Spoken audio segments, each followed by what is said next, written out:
On a deserted street, the flickering streetlights created a dim atmosphere. A young man went looking for a place to rent and luckily found a cheap room. The realtor guided him to see an old house that looked to be over 20 years old. "Don't worry, I guarantee this room is absolutely clean. The rent is only $800,000 per month. Trust me, you'll like it right away." "Okay, that's good anyway, I'm only renting for 2 months. The young man clicked his tongue and followed the broker upstairs. After entering the room, he asked the broker to leave the key and left because he needed to rest so he could report early tomorrow morning. "Okay, I won't bother you anymore. I'll bring the rental contract tomorrow morning. You can go to bed early." When the door just closed, the broker smiled with satisfaction as if he had just won the lottery. The room was eventually rented, which meant he would receive a pretty hefty bonus. As he left the house, he thought to himself, "Luckily the guests arrived at midnight, otherwise he would have been stopped by that old lady, saying this room is haunted all superstition. There are no ghosts in this world." As he walked and thought, he suddenly felt as if an invisible strong hand made him fall, ache him fall. About the young man renting the room. As soon as he stepped into bed, he collapsed. He was so tired that he just closed his eyes and fell into a deep sleep. Late at night, the sky was pouring rain thunder and lightning rumbled. In his dream, he felt cold drops of water falling on him, but no matter how hard he tried, he couldn't wake up. The next morning, "Hey, wake up."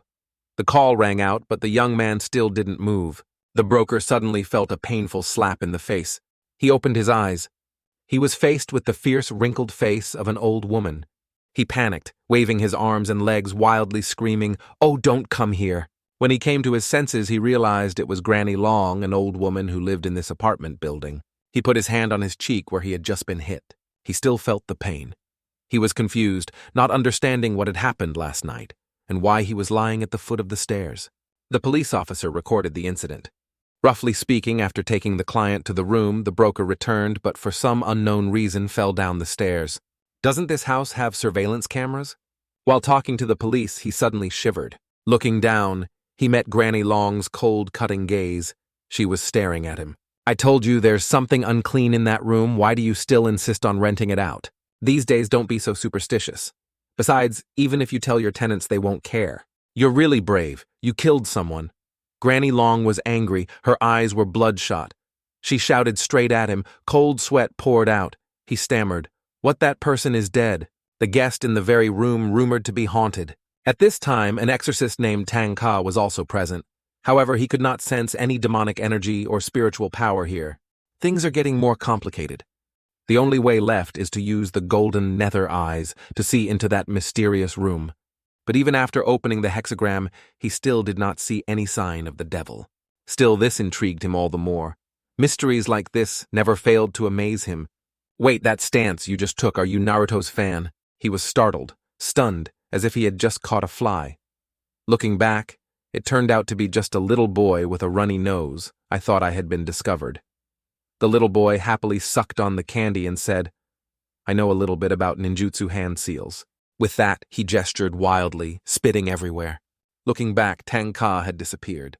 He had now flown up to the roof of the building, quietly watching the boy struggling to pick up the candy that had just fallen to the ground. He slightly curled his lips and muttered, "What a troublesome kid." The hand seal just now was not ninjutsu, but Taoism. He clenched his fists. It seems this matter is not simple. He had been to this place 3 times. 5 days had passed, and he still hadn't found any clues. Even when using golden nether eyes, he couldn't sense any demonic aura. Looks like only by leveling the entire building can we force it to show up. What a headache. He needed to find another way to lure it out and teach it a proper lesson. The next day afternoon, in the real estate agent's office, he was busy writing a report on the death of his tenant. What does it have to do with me if a customer dies of a heart attack? He grumbled in frustration at spending the whole morning just writing the report, and the bonus for the target has gone up in smoke. It's really bad luck that won't let go. Suddenly a voice rang out. "Hello, I'd like to rent the room that's rumored to be haunted." Like a dead man clutching at a stake, the Rain Man's eyes immediately lit up and he happily replied, Okay, let me take you there right away." But then he hesitated and said, "But that room last night?" The girl smiled and nodded.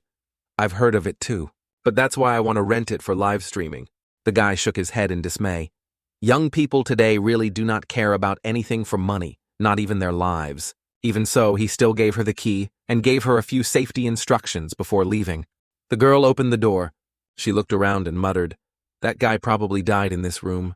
But anyway, let's fill our stomachs first." She walked over to the only old table in the corner of the house, pulled out a chair, sat down, and began eating her noodles. Under the table, a pale white hand suddenly reached out, tried to grab her little legs. But the girl quickly pulled her leg back, then suddenly remembered something very important. She hurriedly rummaged through her backpack that was thrown on the bed. "It's a bit scary here alone," but she giggled. "Hee hee, with him by my side, I'm not afraid of anything anymore." She pulled out 2 posters, one hanging right on the main door. The other poster was posted on the window. "Stay here in the door and help me." She smiled and whispered to the poster. Suddenly, the lights in the room went out. Knock, knock, knock. A strange sound came from the wardrobe. She hugged her backpack tightly, panicked, and asked, "Who's in there?" "I have a weapon for self-defense, come out." She was shaking so much that she could barely speak. The cupboard door slowly opened, and from inside came a strange green light that grew larger and larger, swirling like a tornado. "So you were hiding here," she said coldly. Hand simultaneously unlock backpack. "It's time for you turn to shine." From the backpack, a black rooster rushed out, straight into the closet. She quickly closed the cupboard door. "Open the door. Don't lock me in. Let me out." A desperate scream echoed from inside the closet. Boom! The cupboard door shattered. The girl immediately jumped back. With lightning speed, he threw out a cloth bag and shouted, "Coon, bag, return." The black chicken flew into the bag. Then the bag automatically locked itself. "This is my precious, a 4-clawed crow that can force any demon spirit to reveal itself. Are you still not coming out?" As soon as she finished speaking, a skull demon appeared. The demon had disheveled black hair, long limbs, and sharp claws. From its empty eye sockets, a dark green demonic aura emanated. "I'll rip you apart," the demon growled, opening its mouth full of sharp teeth as it charged towards her. But the girl stood still without flinching. As it approached, she suddenly slapped it straight in the face. Then she immediately threw another powerful hook. How can the neighbors sleep with all that screaming? The demon was beaten to the point of staggering, falling to the ground and sliding a long distance. He yelled angrily, "Who are you?" The girl smiled and shook her head.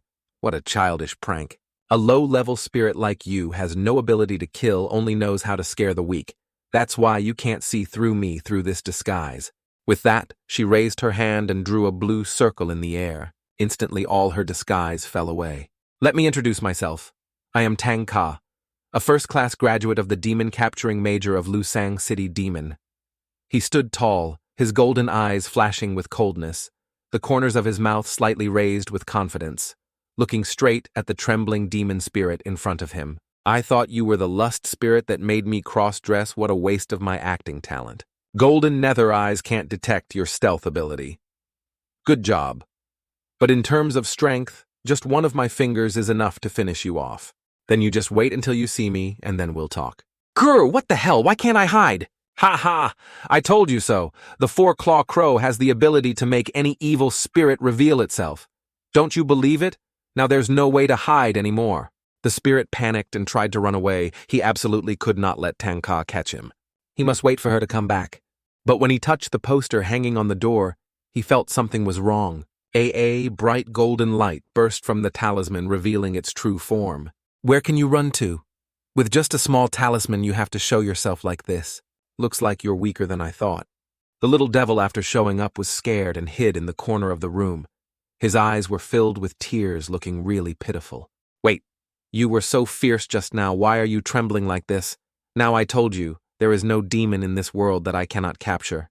The little demon hugged his forehead from being flicked by Tanga. His eyes filled with tears. "I can't leave here. She hasn't come back yet. You scare people away just to wait for someone to come back. We have been around since ancient times. Because we are small and timid, the only way to survive is to hide. Thanks to that, we were recruited by Yao Chengxi to gather information. Any demon spirit that has humans as its support will live in peace. But when other demon spirits discovered that we were cooperating with humans, they immediately hunted us down and killed us. During one mission, we were ambushed. I was injured and slept in this closet for who knows how long. When I woke up, the world had changed so much. Giant iron monsters, skyscrapers, and all of humanity. They didn't sleep at night and screamed loudly. I was scared. so I only dared to hide in the closet. But then a human discovered me, a blind old woman. She was also very lonely, treating me like a pet. One day, she fell clearly, without any injuries, but even though I fed her, she still didn't wake up. A few days later, someone came to take her away. I waited and waited, but she still didn't come back. Enough, stop talking. Tanga couldn't stand it anymore. He covered the talkative little devil's mouth with his hand. First, let me check your identity. He took out his phone and scanned the picture of the little elf. The result shows the name Tan Wang. Extinction status. Time of destruction. Beijiang period. Cause hunted by demon spirits. Even though this case only has a 2,000 reward, it's still quite interesting to capture you. Moreover, extinct demon spirits would fetch a very high price on the black market. Tanga's eyes lit up, causing the little demon to sweat in fear. No, let me go. I don't want to be sold to the black market. Tanga grabbed the little demon's neck and lifted him up. Humph. Even though you're valuable, I won't sell you. The little elf looked up in surprise. That old lady won't be able to come back, but from now on, you won't be lonely or afraid anymore because I will protect you. Huh. I will rename you Xiao. The little goblin was moved. His eyes filled with tears. Finally, I have a name. Are you willing to accept the name given to you? Xiao nodded slightly, a happy smile on his lips. At the same time, Tanga took out a magic cage and swallowed Xiao inside. Let me go. Yao Chengxi's people are really unreliable. Humans are all fire islands. Xiao was locked in the burning cage, screaming fiercely. On the screen showing the progress of the mission, Tanga silently clicked on the failure box. After finishing his work, he left and went to La Tian pedestrian street to get some food. At this time, at a certain construction site, the atmosphere became bustling. A worker named Lao Zhuang had just discovered an item that seemed to be a treasure, looking like an antique. This thing weighed about 500 kilograms. Moving it really exhausted them. I'm so tired, this thing is so heavy. It was a giant jar. It looked old, covered in dirt, and was tied tightly with rope.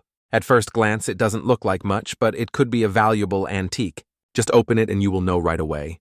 The mouth of the jar was covered with an old cloth covered with strange characters that looked like spells. When old Zhuang carefully opened the cloth, the people around could not hide their curiosity. They quickly moved closer to see more clearly. At the same time, in another place on the deserted road, a girl was riding a large motorbike speeding through the pouring rain. No time, why is it raining now? She had just received a rare order, and it had to be delivered in 5 minutes. Despite the stinging raindrops hitting her face, she still stepped on the gas using all her strength to accelerate. The car shot forward like an arrow cutting through the wind. Luckily, this road is less crowded at night. Suddenly, the wheel skidded backwards. The motorcycle lost balance, throwing her into the air along with the package. Her body rolled a few times. Then she slid down the road. Her helmet was also thrown far away. Did I run into something? There were clearly no obstacles on the road, but she felt like she had just bumped into something. Looking up in the white rain, she saw something. That morning at Xiao Ran's house, Aunt is knocking on the door. An annoyed voice rang out. Xiao Ran, wake up. Where the help you offered be for moving? Every morning you sleep in and come home late at night. What on earth did your father teach you? She continued to mumble. You have plenty of relatives you could have gone to. I really have no clue why you chose to be a leech here. You are absolutely shameless mooching off us like this. Lying in the room, Xiao Ran clearly heard every word of her third aunt. It looks like she can't stay here much longer. She needs to find a new place to live. But just a bit more, and I will have saved up enough to find that woman. Once I find her, I will make sure to mock her riggerget abandoning us heartlessly. She looked at her father's picture on the bedside table, her eyes flashing with determination. Father, in heaven, please bless me with wealth. Downstairs, the third aunt was sitting at the dining table sipping tea, looking annoyed. Why don't talk to her? How long has it been since she moved in? A short stay due to work has dragged on for 6 months now. Third, Uncle slowly replied, she is my niece. If I don't take care of her, who will? That might be the case, but it is not as if she doesn't have money. She must have saved up a small fortune with all the work she does. Let's end this conversation. Talking about her makes me annoyed. Go to work. After finish your briefast, I will go to the supermarket to buy somethings. When the door closed, third uncle glanced at her and smiled faintly. She's gone, come on. Xiao Ran was still standing behind the door, quietly observing. Must be menopause. Don't take it to heart. Go wash up and have some breakfast. In the bathroom, she washed her face and thought vaguely. She was completely unaware that outside her uncle's eyes were fixed on her, a sick, lustful gaze. Through the misty mirror, Xiao Ran was startled to find her uncle's figure standing right behind her. "What are you doing here?" He laughed and knocked on the door as if he had just arrived. "I'm here for some floss after finishing my food." He moved closer, deliberately pressing against her. "Your hair is really thick." The smile on the man's lips grew more and more sinister. "I used to hold you in my arms, and in the blink of an eye you've grown this big." As he spoke, he fixed his eyes on her full bust, clearly visible through her thin nightgown. "Last time I accidentally saw your phone, the account had more than 500,000. A young girl coming home late every night. You must have been doing naughty things. I can give it to you, only if you obey." He leaned close to her ear, saying nauseating words. At that moment, she was completely disappointed in her family relationship. She had thought that her family would treat her well. She did not expect that her third uncle was a despicable person wearing a human shell. Without hesitation, she turned around and threw a knee straight into the groin of that despicable man. Attacked by surprise, he did not have time to react. The pain made him curl up lying on the floor. He held his private parts tightly with both hands, trembling, sigh. "Look like I have to find another place to stay yet again." After saying that, she turned and left without looking back. Her stomach growling, she told herself, "I should have had breakfast before leaving." She wandered the streets looking at other families gathering happily. She could not help but feel sad. But it's okay, she encouraged herself to keep trying, buck up. "I still have to work hard to earn money today." From morning to night, Zhuang Xiaoran has to take on 3 or 4 jobs at the same time, from being a photo model, delivery staff to serve the restaurant. She was so busy that she had no time to rest. At the end of the day, she received more delivery orders to different locations. On a large motorbike, she sped through the streets. "Master, she is such a beautiful girl. Why does she have to do delivery?" A clerk asked the owner of the store where she had just received the order. "Not only delivery. She does 3 jobs a day. I don't know why she is so desperate to earn money. But one thing is for sure, she is a speed enthusiast. Maybe delivery is also a way for her to relieve stress." At Lantian Walking Street, Tanga was munching on a hamburger when he happened to pass by a girl speeding on a motorbike. Suddenly, the compass in his pocket rang out shrilly. When opened to see, he saw countless red threads clinging to Zhuang Xiaoran's body. It was a sign of a murderous tribulation. He never expected to encounter this here. When he was young, he had heard his master say, "Those who are caught in a tribulation will inevitably die. There is no way to save them." He turned back to look for her, but she had gone far away. He thought everyone had their own destiny he couldn't help. Just then the phone in his pocket rang. He turned on his phone and saw that there weren't many orders, but among them was an urgent grade A order. This special order came with a much higher price tag. Tanka's eyes lit up. Today is truly a lucky day. At the construction site, many workers are surrounding the newly excavated medieval. They looked around, but there was no sign of old Zhuang and his group. "There seemed to be something in front of that big urn," a worker said. Around the jar, only thick clothes of the workers remained, but there was no sign of anyone who dug this up. Where is everyone? Why are there only clothes left? The buzz of chatter made the construction site chaotic. At that moment, strange sounds came from inside the jar. A stream of black water boiled and emitted strange steam. A pillar of light burst from the mouth, shooting straight up into the sky. When the light went out, a skeleton appeared before them. Its body was covered with copper nails, looking extremely terrifying. "Ghost!" a scream rang out. The workers ran away, but the skeleton just opened its mouth. Instantly attracted all those present. Their bodies were pulled back, piled up into a giant ball. Worker ball flies into the air, and then immediately after all was sucked clean by the skeleton. They disappeared completely, leaving only their clothes, shoes, and helmets scattered everywhere. After swallowing a bunch of souls, skeleton gradually transformed, turned into a giant demon. That creature is the mummy, an evil entity formed from resentment accumulated over thousands of years. He possesses an immortal body with 4 eyes that can see through the state of the human soul. This body not only brings immortality, but also helps him increase his spiritual power. Looking down at his clawed hands, he wondered, "Who am I? Why did I become this way?" Gradually, memories flooded back. He remembered the whole past, the reason why he died. In his heart arose an unbearable resentment. Anger erupted. He frantically absorbed spiritual energy to increase his power. But something strange happened. His body was pierced with copper nails. These nails were like seals. Limit his ability to absorb spiritual energy, a premonition that something dangerous is approaching. He doesn't know what it is, but his instincts told him to run away immediately. In the rain, he walked heavily, his whole body numb as if all his strength had been drained. The copper nails on his body were still constricting all his vital energy. I cannot fall. All these years, the suffering I have endured must be paid back many times over. He gritted his teeth and told himself to run as fast as he could. He shot into the air, moving like lightning. Even if I have to spend 1,000 or even 1,000 years, I will find you.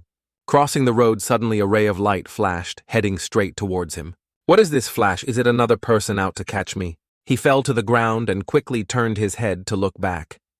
A girl was lying motionless on the road, her body covered in injuries. She was Xiao Ran. It turned out that she was driving a motorcycle and crashed into him.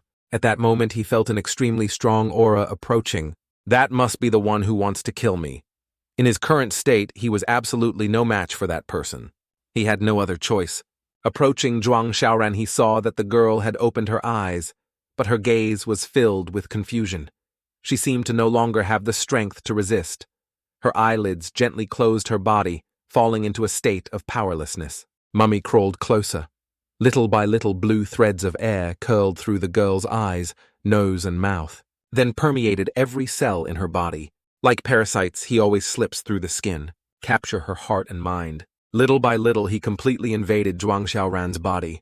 Her pupils gradually turned a bright yellow, her eyes cold without any breath of life. She was no longer Xiao Ran now, she was Mummy. When Tanga rushed to the construction site, it was too late. Mummy had already disappeared. He was one step too late. His cold gaze swept across the construction site, not a single sign of life. In just a short period of time, so many people had died. He clenched his fists. I must find it immediately. Mummy with Xiao Ran's body, step by step strong, walking in the rain. Golden eyes flashed with hatred. A cat spirit suddenly appeared on her path.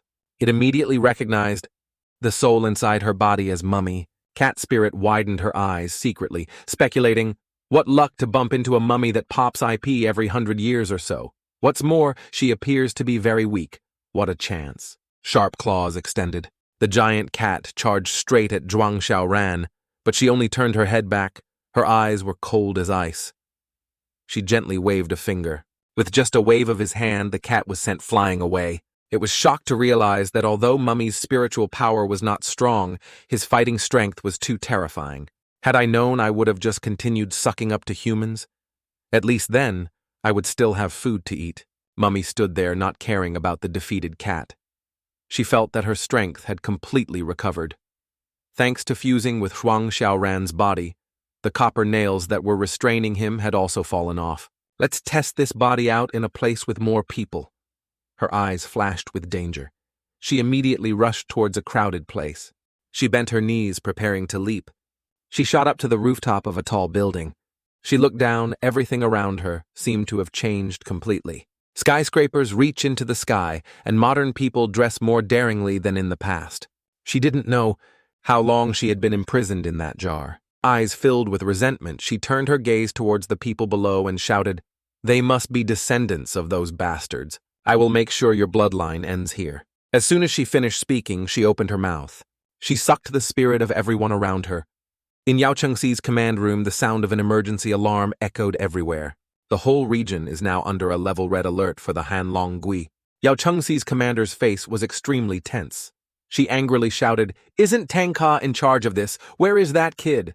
She clenched her fists, biting her nails in frustration. "He won't make in time at his current distance. We can only ask someone from that wood to come over." Sister Long, a panicked employee called Han Long Gui. According to data analysis, in less than 3 minutes, all residents in Lanshan City will be dead. Tanga is the only class a Demon City Division agent nearby location has been sent to him. But considering his current location, I'm afraid I will be late. Notify the prison division to contact the Royal Guards immediately. Send 2 Royal, according to the incident coordinates. On top of the building, Mummy is trying his best to absorb the spiritual energy of the people. Then 2 guards sent by Han Long Gui suddenly appeared. Is there only this one demon spirit? Isn't it a bit of an overkill to call both of us here? Be careful, according to human intelligence, the target is a person. It's been hundreds of years since I've seen one, and it's still a woman. Something's a bit fishy. I will go test it out first. No sooner had the words left his mouth than the third brother, one of the two guardians, sprang towards the girl. Mummy suddenly smiled mysteriously. Her eyes flashed with a cold light. She suddenly jumped up and threw a knee straight into the guard's face, causing him flying backwards, hitting the steel railings on the building. She raised her face. Her eyes filled with interest as she looked at the remaining guard. You seem to be a lot stronger than him. Suddenly, an invisible force made her bounce back. Her mouth opened. Then she released all the souls she had just absorbed. What's going on? Longjai asked worriedly. A guard calmly replied, although it wasn't thanks to our doing, the human souls have already been released. Han Longgui was surprised. Not your doing. How long will it take for those souls to return to their own bodies? From the looks of the current situation, they will not be able to return. What do you mean? We have already subdued the mummy without her dying. Those souls are unable to return to the bodies. She has already activated her protective hibernation. Unless we remove that seal, there's simply no way to kill her. We can only hold her for 2 more minutes when the time is up, even if we are able to defeat her combat. It will take time. If the souls in the air aren't able to return to their bodies in time, you know the consequences. Hearing that, Han Longgui couldn't help but feel nervous. Is there no other way? There is still an option, Exile. Hearing the 2 words, Exile Longjai and the female employee's expressions immediately changed. Could he be talking about that heaven-flipping seal? I've heard from my colleagues that our headquarters has a mysterious heirloom in their hands. It has sealed a large number of demonic spirits since the ancient times, which resulted in mankind being able to control them. That place is considered the third world. However, we will to report this matter to headquarters if we really want to use it to seal the mummy without approval from the higher-ups, even the commander. Seemingly still lost in thought, Han Longgui suddenly made a decision. No need to report anymore. Exile it at once. The other 2 were terrified. Big Sister Longgui, we have yet to inform the higher-ups. Lives are at stake now. There's no time. I will take full responsibility. The guard solemnly confirmed the decision to exile once more before proceeding to open the gate to the third world. As soon as Han Longgui's order was given, guard activates the seal. A bright beam of light shot straight up into the sky. The pitch-black space gradually revealed a large gap.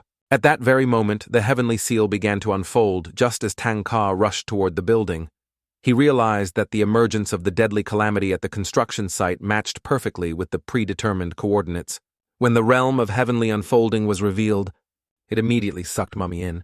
Tanga just arrived the scene before his eyes made him tunned. The demon spirit is that strong, they've actually called for exile. Furthermore, why is the evil calamity attached to its body? I've seen that backfig before, and he had definitely encountered this evil energy somewhere before. It was the girl riding a motorbike in the walking street the other day, using golden nether eyes. He saw through the girl's soul that was merging with Mummy, proving she is still half human. This made him curious and excited. This seemed to be getting more and more interesting. A rare opportunity like this, hadn't he always wanted to set foot in the other world to broaden his horizons? Without hesitation, Tanga jumped. He shot straight into the space that was opening up.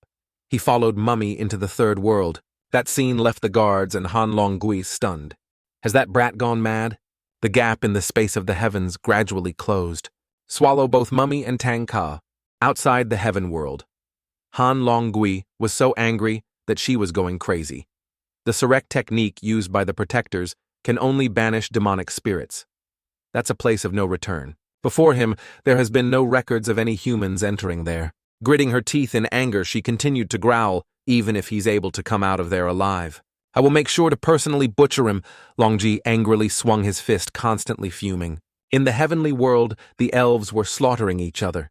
Suddenly realizing that someone had opened the gate to invade a winged elves that was munching on meat, suddenly burst out, laughing excitedly. Haha, awaited day has arrived. Over these past few years, I've hunted at least 3 demonic spirits a day. All of that bitter training was all in preparation for this day. Having said that, he flapped his wings and flew straight towards the space gate. Freedom. I'm about to get my freedom. But as soon as he touched the light, a raging fire broke out, burning his body. Only a part remains intact to slowly regenerate. The black-winged goblin claimed to himself, It's fortunate that I'm able to regenerate and regain my original state as long as any of my organs exist. Since I failed this time, I can just continue my training to try again. With my special ability, I will definitely succeed in the future. Lost in thought, it didn't even notice as the rest of its body was sent flying right into Tangka's face. Before he could understand what was happening, he swung his arm and smashed it hard, turning the pile of slime into a mess. So disgusting is that a bug? Now, Tangka has officially set foot in the world of heaven. That girl should be nearby. But when he looked around, the scene was extremely quiet. Not a soul in sight. No sign of any good spirits either. Well, it's pretty deserted. While he was still muttering, suddenly from behind came a ferocious growl. A giant demon that looked half buffalo, half wild boar was approaching. I originally wanted to see which unlucky one has been sent over here. I never expect to see a human being sent here. It roared, its eyes shining brightly as it looked at Tangka. It's been too long since I've eaten. What a nostalgically beautiful smell. Facing the bloodthirsty goblin, Tangka still calmly looked at it, his tone without any fear. That you know where the earlier intruder is at, right? As for Mummy, after being sucked into the heaven world, her soul seemed to disappear. She opened her eyes. She was bewildered, not understanding what was happening or where she was. She suddenly sat up in panic. Where the hell am I? She looked around in panic, but what appeared before her eyes was a strange place she had never seen before. She recalls that I was doing a delivery when I seemed to collide into something and fainted. I saw fireworks when I woke up once. When she woke up, she found her body had no wounds, but who brought her here? From what she remembered, there was nothing like this anywhere in Lanshan district. While she was lost in thought, she suddenly noticed a giant snake hanging above her. Its mouth was wide open as if it was about to swallow her. In another development, Tangka somehow managed to subdue the wild boar demon. Now he is riding on its back, letting it lead the way to find Xiao Ran.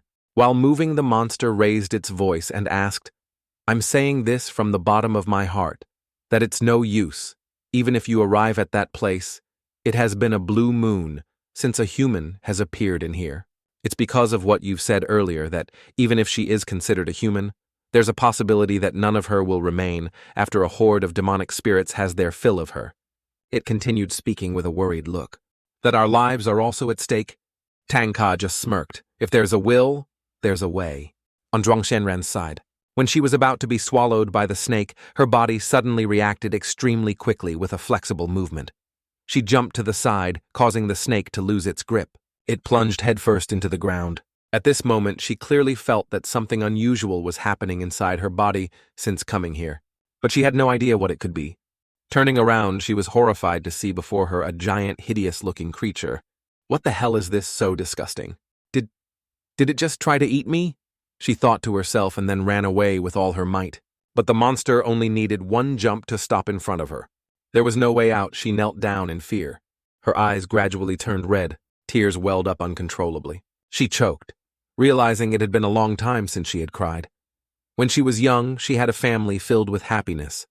The first time she cried was when she fell off her bike. At that time, Dad panicked and ran to ask worriedly, "Don't cry, little Ran. Stand up. You've managed to ride very far. Okay?" Mother gently coaxed. "What the matter, precious? Is it painful? It's all your dad's fault for not holding you properly. You really don't love your daughter one single bit." The father continued teasing. "Theirs are many ways to show love. You know, the day will come where she needs to fend for herself," he continued. "Little Ran's my most precious treasure in the whole wide world. There's no one I love more than her mom." Immediately pouted. "Are you saying that I'm in second place? I'm the one that loves little Ran the most." At that time, she laughed happily when she saw people arguing about who loved her more.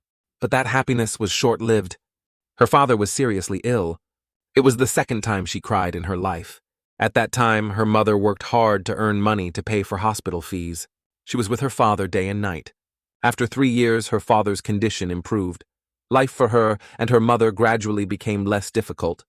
At that time, she held back her tears and tried to be strong, to be a support for her parents. But fate did not smile on her family. Sometime later, her father's illness relapsed. This time, her strong-willed mother was no longer smiling. Her mother just smiled again. But this time, it was while being together with another man. Follow Mom, little Ran. If this goes on, Both of us will die of exhaustion from taking care of your father. No, Dad needs us. I want to stay with Dad. I will definitely work hard to earn money and treat your sickness. She cried out in despair. It was the third time she had shed tears. She cried out in despair. It was the third time she had shed tears. 2 years after her mother left, her father passed away. That was the last time she cried. Because her family had many siblings, she was adopted by a relative. But after many years of living together, she gradually realized that they did not love her. In the end, they sent her to live with her mother. The day she met her mother again after many years apart, she immediately realized that her new husband was bankrupt. The mother she once knew was now much thinner and more haggard than before. She must have gone through a lot. She just wished that she would say that she regretted abandoning her and her father. She longed to be in her mother's arms again and cry her heart out. But she only uttered one sentence, and that sentence was engraved in her mind. From that moment on, she could no longer remember her grandmother's face. The strange thing is that even though she was heartbroken and desperate, she did not shed a single tear. The only thing she felt was her heart being pierced by hundreds of thorns. It was that moment that made her realize one thing. In this world, the thing more important than family and love is money. From that day on, she was determined to earn a lot of money. As much as possible, she wanted that heartless woman to regret. She swore to herself that she would never shed a tear again. When she turned 15, she started working, becoming stronger and more resilient than ever. To save money, she stayed at her relative's house. She also learned how to protect herself. Every day she worked so hard that she could only eat one loaf of bread. But no matter how exhausted she was, every time she saw the balance in her account increase, she felt empowered. But thinking back, she couldn't help but wonder if what she went through was really worth it. Even if she had earned a lot of money, even if she had made that woman regret, what good would it do? In the end, she was still alone, without family, without friends, and without even a dream. Exactly what did I live for? Even if she disappeared right now, no one would remember her. No one cared about her life or death. Her tears fell silently, her eyes staring blankly at the monster before her. Every moment of her life appeared slowly, like a slow-motion film, empty and meaningless. Just as the monster opened its giant mouth and charged straight towards her. Bang! A powerful punch to the monster's face sent it flying. The person who just made the move was none other than Tanga. He appeared just in time. Xiao Ran was still kneeling on the ground, tears streaming down her face. Her eyes were wide open. She was confused as to what was going on. Wow, I'm alive, that's great. Tanga looked at her and smiled gently, but he didn't understand why it made her cry even more. Xiao Ran burst into tears. Hey, why are you crying again? While Tanga was chatting with her, the wild boar demon he had been riding earlier was stealthily trying to escape. Tanga glanced up at the sky where the space gate seemed to be gradually narrowing. When he turned back, he caught the wild boar trying to sneak off Oi Pig. How long will that remain open for? The wild boar was so scared that he broke out in a sweat and stammered in response. About half the time it takes to make a pot of tea. Tanga frowned. That means I've still got 2 minutes to play around. Just as he was still muttering and thinking, the giant snake spirit behind him woke up. The patterns on its body began to glow, emitting a powerful hypnotic aura. If hit, there would definitely be no escape. The wild boar thought happily. Niece, he's caught. The flower patterns on curtain gecko can cast fatal illusions. People caught in the illusion will experience their most painful and tarrying memories. But contrary to what he thought, Tanga just frowned and shouted loudly, "What the hell are you doing? Don't breathe out right in front of my face. That's damn disgusting." Having said that, he swung his arm and threw a punch so strong that the snake spirit flew straight into the sky. Could it be that he doesn't even have any painful or terrorizing past? Not a single one of them. The wild boar's leg died. It gaped at the scene before its eyes. The reality was completely opposite to what it had imagined. At this moment, countless goblins were rushing towards Tanga and Xiao Ran. Oh no, this is bad. Tanga turned back to warn, "Hey girl, stand behind me and don't move around." Having said that, he smiled happily and took a deep breath. Time to exercise. Immediately, a blue electric current erupted from his body and radiated to the surroundings. With overwhelming power, he grinned excitedly. "I've to limit this move in the real world because it's too destructive. But now in here, talisman bodily suppression. Borrow lightning." The lightning seal is one of Tanga's 4 seals. When he activates the lightning seal, he can transform into a lightning state and use the power of lightning to fight. He leaned over, waving his hand, carrying a lightning bolt. Boom! Powerful streams of energy shot straight towards the oncoming demons. The binding triple thunder. Its power is not to be taken lightly. Boom! Monsters struck by lightning. Each one fell and lay in a pile on the ground. Delightful. Let's go back. Tanga turned back and smiled at Xiao Ran. The person was still trembling and kneeling on the ground. Hehe, on closer look, you are slightly cute. With that, he lifted her up. Xiao Ran screamed in panic. You, who are you? What do you want? Grab hold of me. Tanga just gently bounced his foot. Immediately shot straight into the air. They headed towards the closing gates of heaven. Ah, so height. Oh, you're hugging too tightly. On the ground, the wild boar witnessed the whole scene. He's able to activate the wind-tailism technique with a tap of his feet. Generally speaking, people who cultivated secrets of Taoism would channel their aura within their bodies into talismans to serve as a medium for their techniques and skills. What more? He did not even use any talismans as a medium to display those techniques exactly what kind of saint he is. Outside heaven world, Longjie Tanga is back. Tanga was screaming because Xiao Ran was hugging him so tightly that his throat was suffocating. However, as soon as they escaped from the heaven world, Xiao Ran's eyes suddenly showed black blood vessels. Tanga hugged her and landed on the ground. Immediately he was stared at by the guards with murderous eyes. You brat. It was so hard for us to exile it. Why did you bring it back? I've done you guys a big favor, and yet you dare shout at me. He looked down at Xiao Ran lying in his arms. He realized Mummy had taken over her body. Slap. He hit Mummy hard on the forehead, knocks it out instantly. The guards were amazed by Tanga's ability. It took us so much effort to restrain that Mummy. Yet one slap from him is enough to knock it out. He lifted Xiao Ran's face up and spoke loudly. Look properly. She's now a human. Okay? She really is emitting the scent of a human, yet she was clearly a mummy just now. Let's go seventh, brother. Since it involves humans, we've no authority to interfere. Nevertheless, how did that brat know that she's a human? Before leaving, the two guards kept on admiring Tanga's abilities. On the other side, Tanga was about to breathe a sigh of relief when suddenly, Han Longgui's voice rang out majestically. Tanga, I order you to return headquarters within 3 matoons. If not, you should know the consequences. Yes, please clam down, big sister Long. I'll make sure to give an explanation later. He was sweating and hurriedly brought Xiao Ran back to the headquarters. After that, she was taken to the medical room for a general checkup. Blood pressure. Normal brainwaves. Normal. Heartbeat. Normal. Next up. Meanwhile, the staff reported the situation to Han Longui. According to the earlier systematic scan, all of the souls have returned to their bodies. It's fortunate that the mummy was dealt with on time, that there's no loss of life in the area. However, there are over 100 people dead in the construction site. Over 100 people dead, huh? Han Long.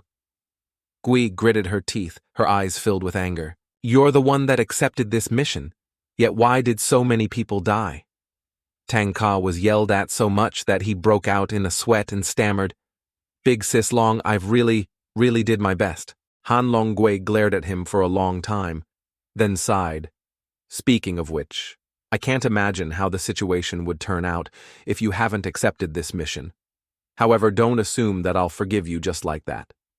Tanga shrugged and smiled awkwardly. It's originally a rank A mission. However, in realistic terms, it should be a rank S mission. Furthermore, I immediately went to the target location right after accepting the mission. However, it seemed to be able to detect my incoming presence and fled beforehand. It should have bumped into that little girl as it fled. I don't know what's the reason behind it possessing her body. There's also something suspicious. He paused for a moment and then continued. Why did 2 protector uncles not detect that half of her soul is that of a human's, with their level of strength? It can't be hard for them to detect the soul of the human.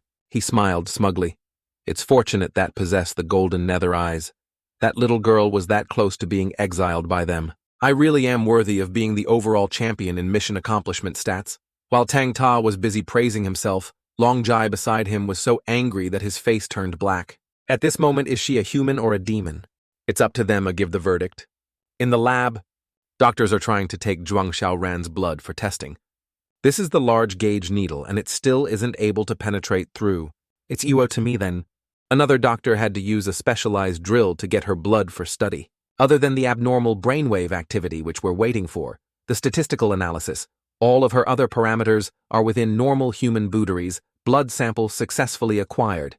Do we have to do the tests simultaneously? Proceed to check immediately. Receiving orders from Han Longgui, the research team immediately conducted a synchronous analysis of Xiao Ran's blood cells. While monitoring the testing process, Han Longgui noticed something unusual. In her cellular structure, suddenly the lab exploded. "Hey, what the matter?" Han Longgui's voice was cold. "Respond."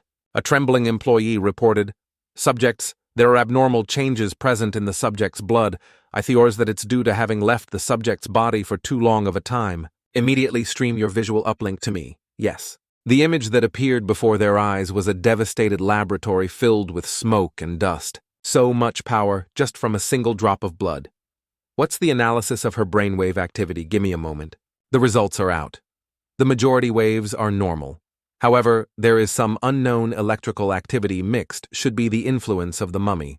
Coupled with the earlier blood analysis, the primary verdict is that when the young girl is conscious and in control, her physical state is no different from an ordinary human being.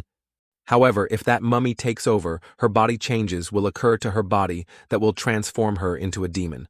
Therefore, my final verdict is soul fusion in a shared body. Outside the research room, Tanga muttered after hearing this. Those two uncles weren't able to tell that she's a human. So it's not possession, but fusion. He was still thinking when he suddenly felt a cold aura right next to him. Turning around, Longji was looking at him with eyes that wanted to eat him alive. "Little Tangka," he said tremblingly. Big sis Long, you can beat and scold me, but please do not use such a tone and smiling expression to look at me." Han Longgui gritted her teeth and growled. "I was frightened by the power contained within the drop of blood from that Yoon girl, yet you were able to knock her out with a single slap. You really are awesome." Tangka smiled, cold sweat running down his forehead. "Stop talking like that. I beg of you, big sis Long." However, Han Longgui did not let him off easily. The girl was still in a state of sarcasm. As of now, she is a fusion between a human and a demon. You should know that the Demon City commander isn't allowed to lock up demonic spirits. What more, she's an S-rank bomb that can go off any time. In accordance with the regulations, demonic spirits are to be exiled by the protectors in that world. However, half if her is still a human. Wait a minute. Don't tell me you're thinking about that, big sis. That's right, little Tangka. After discussing with the higher-ups, I will feel most at ease if you take care of that little girl. Stop joking, big sis. Long before coming down from the mountains, I've promised my master to not make any contact with females, so it's a no-go to even stay with one. So that means that you're asking me to carry this burden alone. Huh? Don't forget that I'm the one decides whether you're able to continue staying here or not. Relax. I will find some ways to pacify with your master, or perhaps you would like to go back to the mountain and continue cultivation. Hearing that he had to go back, Tangka immediately sobered up. Sis Long, as a man, I will take on the challenge. Since it's a mission, I accept's natural that I look through it till the end. Very good, Jingxi. Yes, an employee standing next to Longjie received the order. Get that girl out immediately. Make sure no other department saw her. Got it. As for you, Tangka, keep in mind that you going into the other world shouldn't be told to others. Secondly, the girl is not to be left alone at all times. The next time you're summoned to the headquarters, she must be with you, understand? All right, you're free to go. Just wait for Jingxi to contact you. Good job, sis. Long Jingxi, too. As he left, he thought, why does it feel like I'm the one with calamity? Jingxi stammered, wanting to say something to Longji. I know what you're thinking. There won't be any problem with that guy. The power he exhibited in the mission is no less than 10% of his true power. You're mistaken. I'm afraid that the mummy would once again take over the body and Tangka might accidentally kill her. Let's go. The higher-ups are waiting for our reports. I have to clean up after Tangka again. On the way home, Tangka thought, sigh, it feels like there are only difficult days ahead. Must be karma. Somewhere in the mountains. Tangka's master was riding on the back of an old turtle. He felt the connection between him and Tangka was severed. At the same time, he received a phone call from Han Longgui. Baby Long. What's with the sudden call? His teasing tone made Han Longgui grit her teeth in anger. You dare make indecent jokes again? I'll make sure to wash my hands off your disciple. What you want to say is Tanga went in and out of the heaven-flipping world. Now he had to cohabitate with the girl possessed by the mummy, isn't it? How did you know Han Longgui was surprised? She hadn't even had time to say anything yet, but he already knew. If I can't even predict this small matter, how would I allow him to leave the mountain and... I'm still history's strongest esoteric, the 17th generation leader of Tao Esoteric. Han Longgui didn't want to waste any more words with this shameless person, so she hung up. Great still, the same temperament and personality. Even after going into politics, Li Yichuan looked at the hung-up phone and just smiled. Little Chuan, you're the 5th generation I've followed. Letting him do as he pleases, aren't too afraid a misfortune may appear in the future. A voice rang out. It was the old turtle. He was riding the spirit beast of the previous 5 sect masters named Song. Each has their own fate. Neither me nor you can interfere. Change it. Old Song. Don't worry too much. Such a happy day, let's go out and enjoy the moonlight. Just then, a few red calamity lines snapped. Might as well take this chance and make a foretell. There's still a turnabout for Tanga. Inside the space of consciousness, Xiao Ran was startled. What going on? My hand. While she was still in shock, not understanding what was happening, she suddenly realized that there was another person there. She thinks she has met him somewhere before. The shadow before the crash. So Shonen woke up with a start. Turns out it was all just a dream. But where is she now? She found herself lying on an unfamiliar bed. Everything around her was different. Looking down at her body, she realized that her clothes had changed.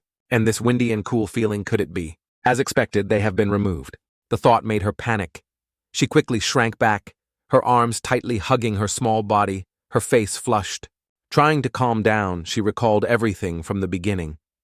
At that time, she was on her way to deliver goods when she accidentally bumped into a ghost. Then woke up. She was taken to a strange place, where there was a giant monster that wanted to eat her. At the critical moment, a young man appeared, saved her, and took her to the sky. Does that teenager really exist? Or could it be my imagination playing on me, as despite my strong front, I've always wished for someone to protect me. Such warm smile, such strong power. If that man really exists, it would be great if he can protect me. While she was still thinking, suddenly the bathroom door opened. Girl, you are finally awakens. It was Tanga. He was only wearing a towel, brushing his teeth as he asked. Xiao Ran looked with wide eyes. He does really exist. But did he really remove all my undergarment? I didn't expect him to be this kind of person. She immediately grabbed the pillow beside her and threw it straight at Tanga's face. Surprised by her reaction, he didn't have time to dodge and received a hit in the face. What are you doing? Can't you see? I'm brushing my teeth. You big pervert! Xiao Ran shouted, and at the same time rushed forward and delivered a knee to his groin. Clang. She hugged her leg, trembling with pain. Meanwhile, Tanga was unharmed. I saved you out of my gracious heart, but you in turn still dares to attack me. You pervert who allows you to remove my clothes. Looking at his surprised face, she became even angrier. She thought resentfully, is his bottom made of steel? It hurts. Tanga sighed and explained, your whole body is wet. I was scared that you may catch a flu. That's why I got you to take a bath. What you? You still bathe. Take a bath for me, she screamed angrily. My master said before only married couples can bathe together. Of course it wasn't me who washed you. Having said that, he turned his head and looked towards a corner of the room. Come out. Xiao Ran was stunned. A strange creature slowly appeared. That's the one that washes you? As soon as she saw the strange animal, Xiao Ran jumped out of bed in panic and hid behind the chair. That monster touched my body. She burst out, tears welling up in her eyes. Hearing that the creature suddenly burst into tears, it cried. Tanga shook his head. Although she looks big, but by human age, she is only 5 years old. Quick. Apologize to her. Xiao Ran bit her lips and bowed her head in apology. He smiled and continued. Although it might look like this, its species can be considered one of the gentle ones in the demon world. Demons? Xiao Ran asked curiously. This world is being coexisted with both humans and demons. Only normal human like you don't have a clue. In addition, one of inside your body. Hearing this, Xiao Ran was stunned and didn't understand anything. Tanga turned to the huge demon spirit beside him and ordered, you shall tell her the rest of it. The demon approached Xiao Ran, looked that demon and spoke, sorry about that, eh? It's okay. Big Sister is the one that got scared. What does Big Sister want to know? I will tell you everything I know. That why am I in his house? The demon nodded and explained you being here is an assignment allocated to Tanga by Yao Cheng-si. Yao Cheng-si. The relationship between the demon and Yao Cheng-si are complicated. Why don't I star from the beginning? All right. Seeing her curiosity, the demon continued to tell the story. In fact, since a long time ago, we demons existed in this world. Majority of the bad demons take humans as food. In Italy, humans do not have the strength to go against these bad demons. That's why humans have always been food for these demons. However, after many years, humans with extraordinary powers appeared and stood out to fight against these demons bravely. They found an organization named Duty and Mission to protect the humans across the world. Thus, with humans having the power to retaliate against demons, demons don't kill as often. However, this also caused the world leaders to take caution against esoteric. Later, demons took this opportunity to launch a large-scale attack against humans. By then, the esoteric did not have the power to oppose. As a last resort, Tao Esoteric founder used a jade to seal most of the demons in it. The artifact is named Heaven Flipping Seal. After the event, the rest of the demons and humans signed a contract, the Armistice, to coexist peacefully. The founding of Yao Cheng-si is to monitor demons living in the human world, and those demons with intention to harm humans. Speaking of this, the demon turned and asked, "That's the gist of it." Xiao Ran was still confused. She muttered, "What about the demon inside my body? You have to ask Big Brother Tanga about that." Hearing this, Xiao Ran turned to look at Tanga. He had changed his clothes by now and was standing there with a mysterious smile. Now is a good time to get some work done. Huh. He smiled meaningfully. Go lie down in the bed. What are you saying? Tanga looked at her for a moment, then spoke in a low voice. I might not know times where it took over your consciousness, but the demon's aura you are exhibiting is getting stronger. In simpler words, if not left in check, your consciousness will be swallowed completely by the demon in your body. Hearing this, a fear rose in Xiao Ran's heart, the demon he is referring to. Could it be the monster in my dream? I wonder what plans he has for me. In her head suddenly appeared countless unanswered questions. She looked up and saw Tanga performing some kind of magic right in front of her. You're going to cast a spell on me. Tanga smiled slyly. I haven't had the opportunity to cast this spell yet. Now is a great time to try it. After saying that, before Xiao Ran could react, he used a technique on her forehead. Tao exclusive conscious wandering spell. Immediately, she fainted on the bed. Tanga closed his eyes and moved closer, lying next to her. The demon standing next to the bed, eyes wide with horror. I've never seen this skill before. I hope nothing goes wrong even though both have fainted. Looking at them, they kinda look good together. When Xiao Ran woke up, she found herself in a space identical to her previous dream, but her body seemed frozen, unable to even move a finger. She tried to move, but in vain. She suddenly realized that this place was not a dream. She was startled. This is your subcons, Klaus. Turning around, she found Tanga was also there. How are you here, and how are you knowing my thoughts? He replied calmly, because my consciousness followed you in. Thus whatever you are thinking, including your feelings, I know them all. That's right, the reason why you can't move is because your consciousness is disappearing bit by bit. Looking up at the floating lights around her body, she panicked. All these white lights are my con's clownness. What will happen if this body of lights disappears? The answer is, as you feared, your consciousness will be completely erased. As he spoke, Tanga pointed forward.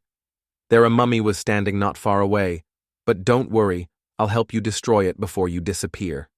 Trust me, using consciousness to fight, I get an gooey bump just thinking about it. Standing in front of Mummy, Tanga became more excited than ever. Seems like your consciousness has recovered. Let's fight. Mummy squinted at him, his voice full of murderous intent. Although I'm just a consciousness, I can still feel that. You are the guy that was pursuing me, Tanga sneered. What are you babbling about? Let's fight, Mummy suddenly roared. Bo, and must have sent you. Tell me where is he, or I will eat you. Tanga frowned slightly. He had no idea what this demon was talking about. Speaking gibberish. Else I will make the first punch. Before he could prepare, he was immediately kneed straight in the face by Mummy. Boom. The pain shot up, but he didn't have time to react. Then another punch like the sky continued to fall, causing him to be knocked back a distance. Tanga's face distorted slightly. but he still stood firm, not wavering. Is that guy really that strong? Tangka's cold eyes stared at Mummy. You just have to hit my face, huh, bastard? Mummy shivered slightly, even though he looks like a normal human being. Why, his whole existence screams danger. Tanga gritted his teeth as expected of an S rank. To be able to deal damage to me. Your punches are great now, it's my turn. Mummy smirked, you might be strong. But however, you seem to have forgotten. This place also my subconscious. As soon as he finished speaking, a giant mummy suddenly appeared behind him. Before he could react, the monster grabbed him and lifted him up into the air. Mummy burst out laughing. This clone here is formed by my hatred for revenge. It's unbreakable. You can't break loose. Your consciousness might be powerful, but I can still cause damage to you. His eyes flashed with arrogance in addition. Right here I can create infinite clones of me. Having said that, Mummy raised his hand, and immediately countless copies of it appeared, forming a mighty army. Looking at the long row of mannequins, he laughed triumphantly. Although their speed might not be on par with mine, their strength is close to mine. Its voice full of pleasure by receiving each punch from each of them. It's enough to turn you into ashes. You made a mistake by coming here in here. It squinted at Tanga. As soon as he finished speaking, a group of mummy figures rushed to attack. Tanga stood still. His cold eyes looked at the scene before him without showing any emotion. He curled his lips and smiled faintly. It's just clones, old trick and boring. As soon as he finished speaking, he waved his hand vigorously. The giant mummy that was holding him captive instantly turned into a wisp of smoke and disappeared. As soon as his feet touched the ground, Tanga roared, "Boom!" The power from him exploded so strongly that it stunned the entire mummy army, standing rooted to the spot. This consciousness is his true form. He smiled faintly, his voice bored. This shit is what you've prepared for me. This is utterly boring. As he spoke, he ran his hand through his hair, his eyes cold and indifferent. Seeing Tanka's state, Mummy shouted in panic, "Not good, clones assemble." Immediately, the entire group of clones turned around and ran towards the main body, but before they could go far, boom, with just one punch, Tanka blew away the entire clone. Mummy witnessed that scene and panicked, turned around and ran away, but as soon as she turned around, she saw Tanga standing right in front of her. "You a tiny clone, think you can beat me into oblivion." Staring at Mummy, he shook his head in disappointment and dare to call yourself invincible. With that, Tanga just gently snapped his fingers. Bangja Mummy was thrown away like a broken moss. Tanga slowly walked towards Mummy, who was lying motionless on the ground. Its consciousness has already started recovering. Nit bad. He looked at Mummy pensively, then, as if suddenly remembering something, he muttered that Bowen he speaks of must have been his enemy from his previous life. What exactly did he go through that caused him to become this? In another corner, Xiao Ran felt her body gradually recovering. She was surprised. "My body is forming back." Just then, Tanga spoke up now. "Quickly think of a container that can seal the guy in." Xiao Ran's eyes widened. "Container?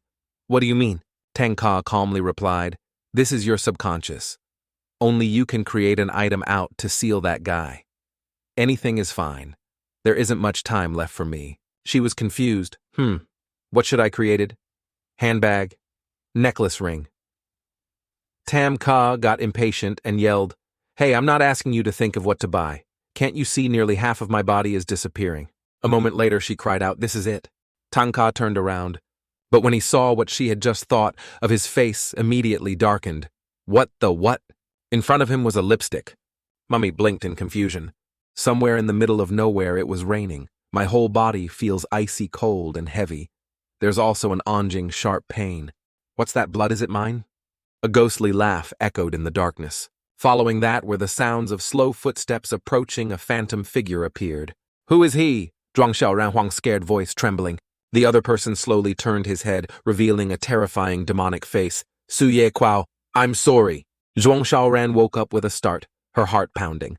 It turned out to be just a dream. Before she could calm down, she suddenly realized Tanga's face was close to hers. She screamed in panic, You, what are you planning to do to me?" He shrugged.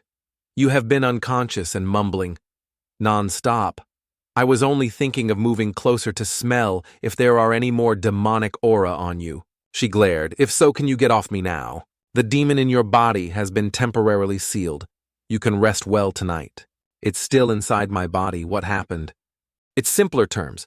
He was running, I was chasing, then ran into you. But for whatever reason, he fused into your body. After causing havoc using your body, you were brought back to Yaochengxi. However, due to your unique identity, neither a human nor a demon, you were then put under Mu care. Therefore, you will stay with me until we find ways to get rid of the demons in your body. What?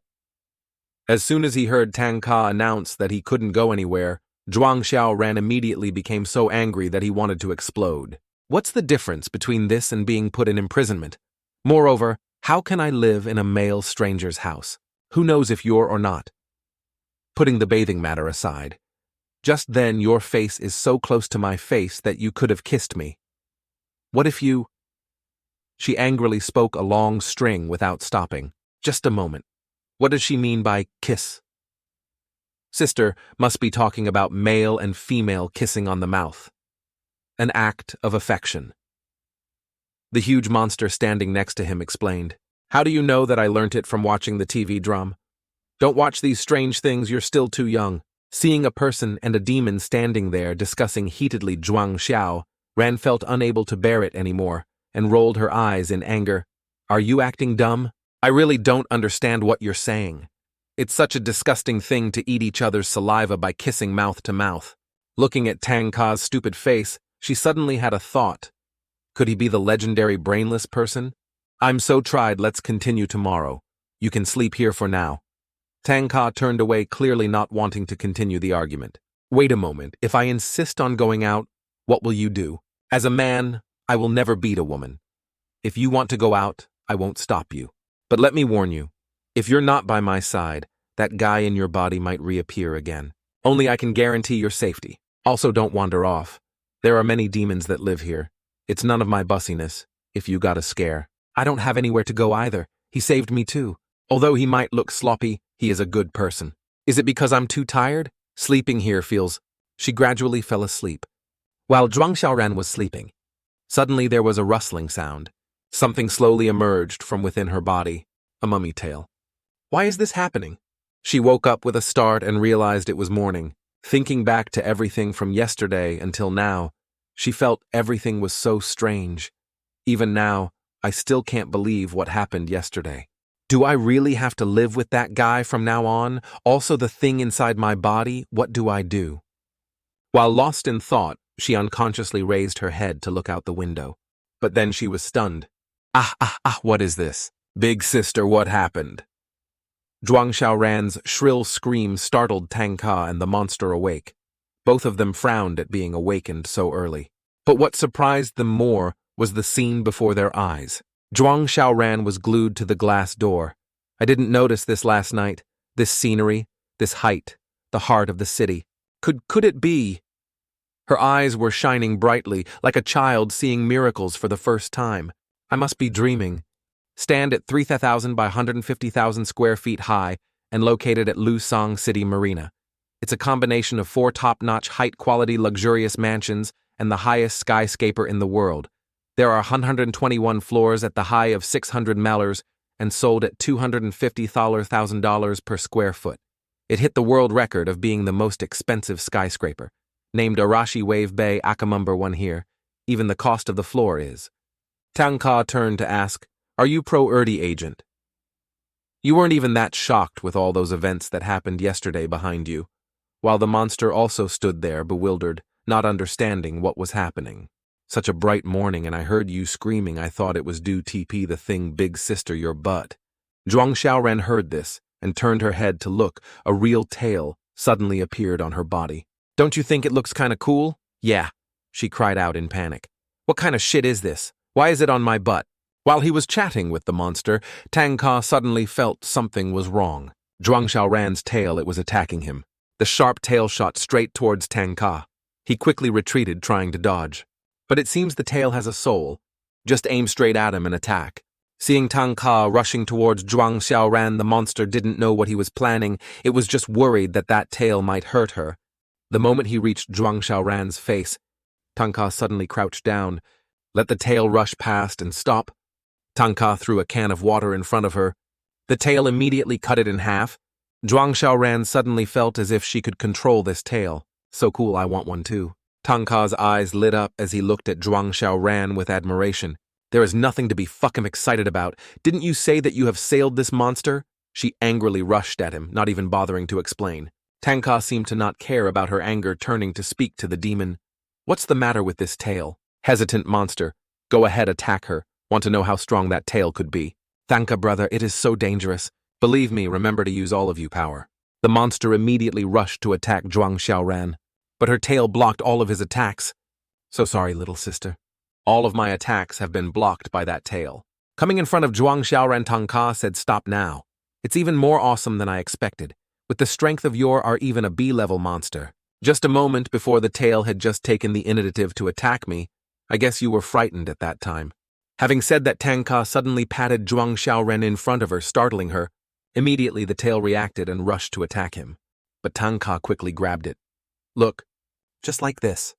Wonderful. After sealing the demon consciousness in your body, you can actually use its power. She is not happy, but this tail is too ugly. If I foe out with this, I will be recognized as a monster. You really think it's ugly, yes? I think it is obviously very cool. By the way, last time you had horns on your head, it seemed to disappear. Will it work? I will try. Listening to Tangka's words. Xiao Ran closed her eyes and concentrated. Retract. For me. Retract. Retract. Surprisingly, the tail actually retracted. But Tangka didn't care much. He said indifferently, all right, I have to go to work now. Just stay at home obediently. Now just stay calm and watch the changes. But still not satisfied, he turned back to give instructions. Are my words not clear enough? There is no way to help you completely eliminate the demon spirit in your body. I want to join the Demon City Division.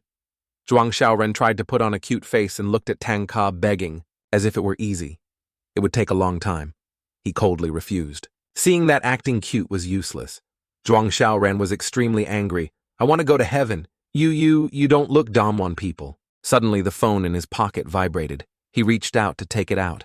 Just looking at the screen, his face changed immediately. It's a message from Longjie. The organization has decided that you don't need to go to work today. Stay home and take care of that little monster girl. Tangka stood still staring at the phone screen, not saying a word. The monster saw that and called out, Tangka, brother, what wrong with you? I am unemployed now. He was like his soul had left his body as he spoke. He showed the phone to the monster. Behind Xiao Ran approached. I might be able to help you. Stop messing up, okay? It's all because of you. Tangka snapped, not wanting to hear her boring talk anymore. She tilted her head and thought, your task now should be to look after me, right? That's why they let you take a temporary vacation. Xiao Ran paused for a moment and then smiled. Then we can take on private business. As someone who was very diligent in finding part-time jobs, this was not difficult for Xiao Ran. Okay, but wait. While Tangka was still hesitating about something, Xiao Ran immediately interrupted him. Yes, I'll be your personal assistant, then we will kill demons together. Divide the money, we can earn your 7 mine 3. So they officially became partners.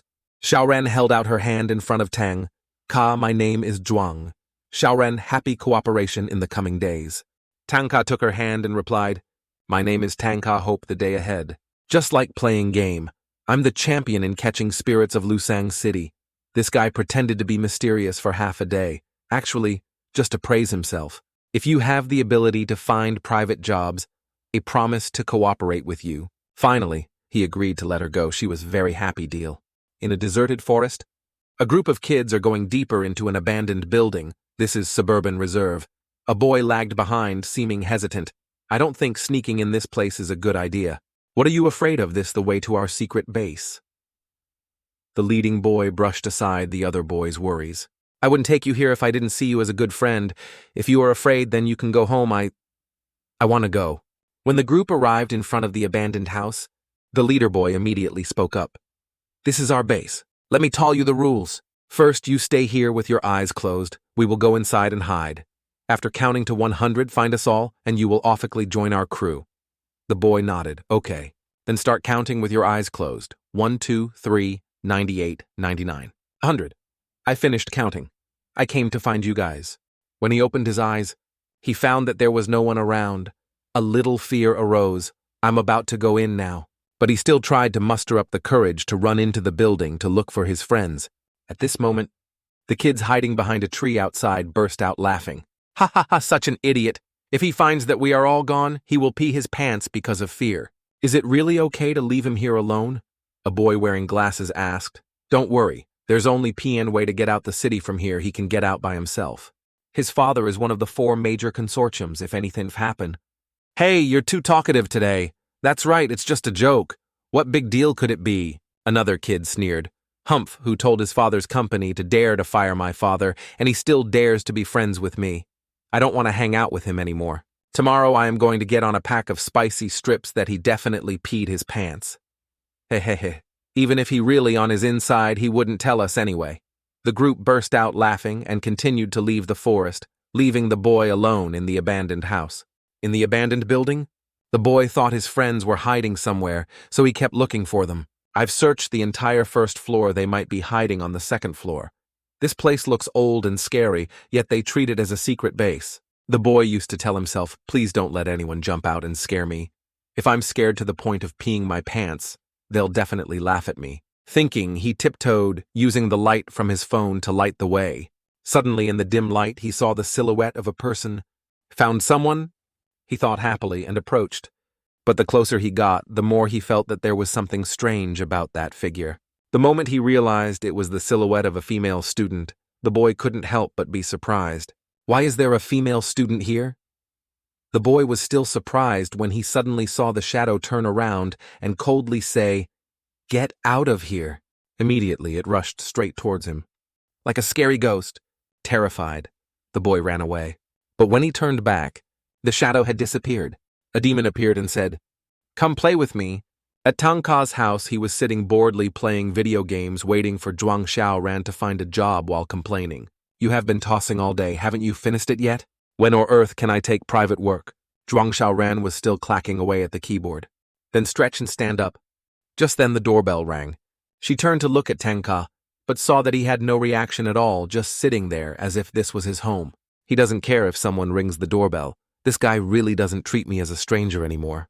Xiao Ran angrily went to open the door. Standing at the door is a little girl. Still does not correspond to the calculation question. She saw the little girl smile and talk as if she was very close little sister. Yuk the luggage back for you, and the locomotive is also sent to the repair shop. Hearing this, Xiao Ran immediately guessed who this little girl was. This must not be that 5-year-old. The girl nodded, smiling brightly. Yes, my little sister. I forgot to introduce myself before. That was so impolite of me. I am Yatun, demon spirit. Hey, you can call me Yaya from now on. Looking at the little girl in front of her, Xiao Ran couldn't believe her eyes. This isn't real. I must be dreaming. The image of the giant monster from before appeared in her mind, making her stunned.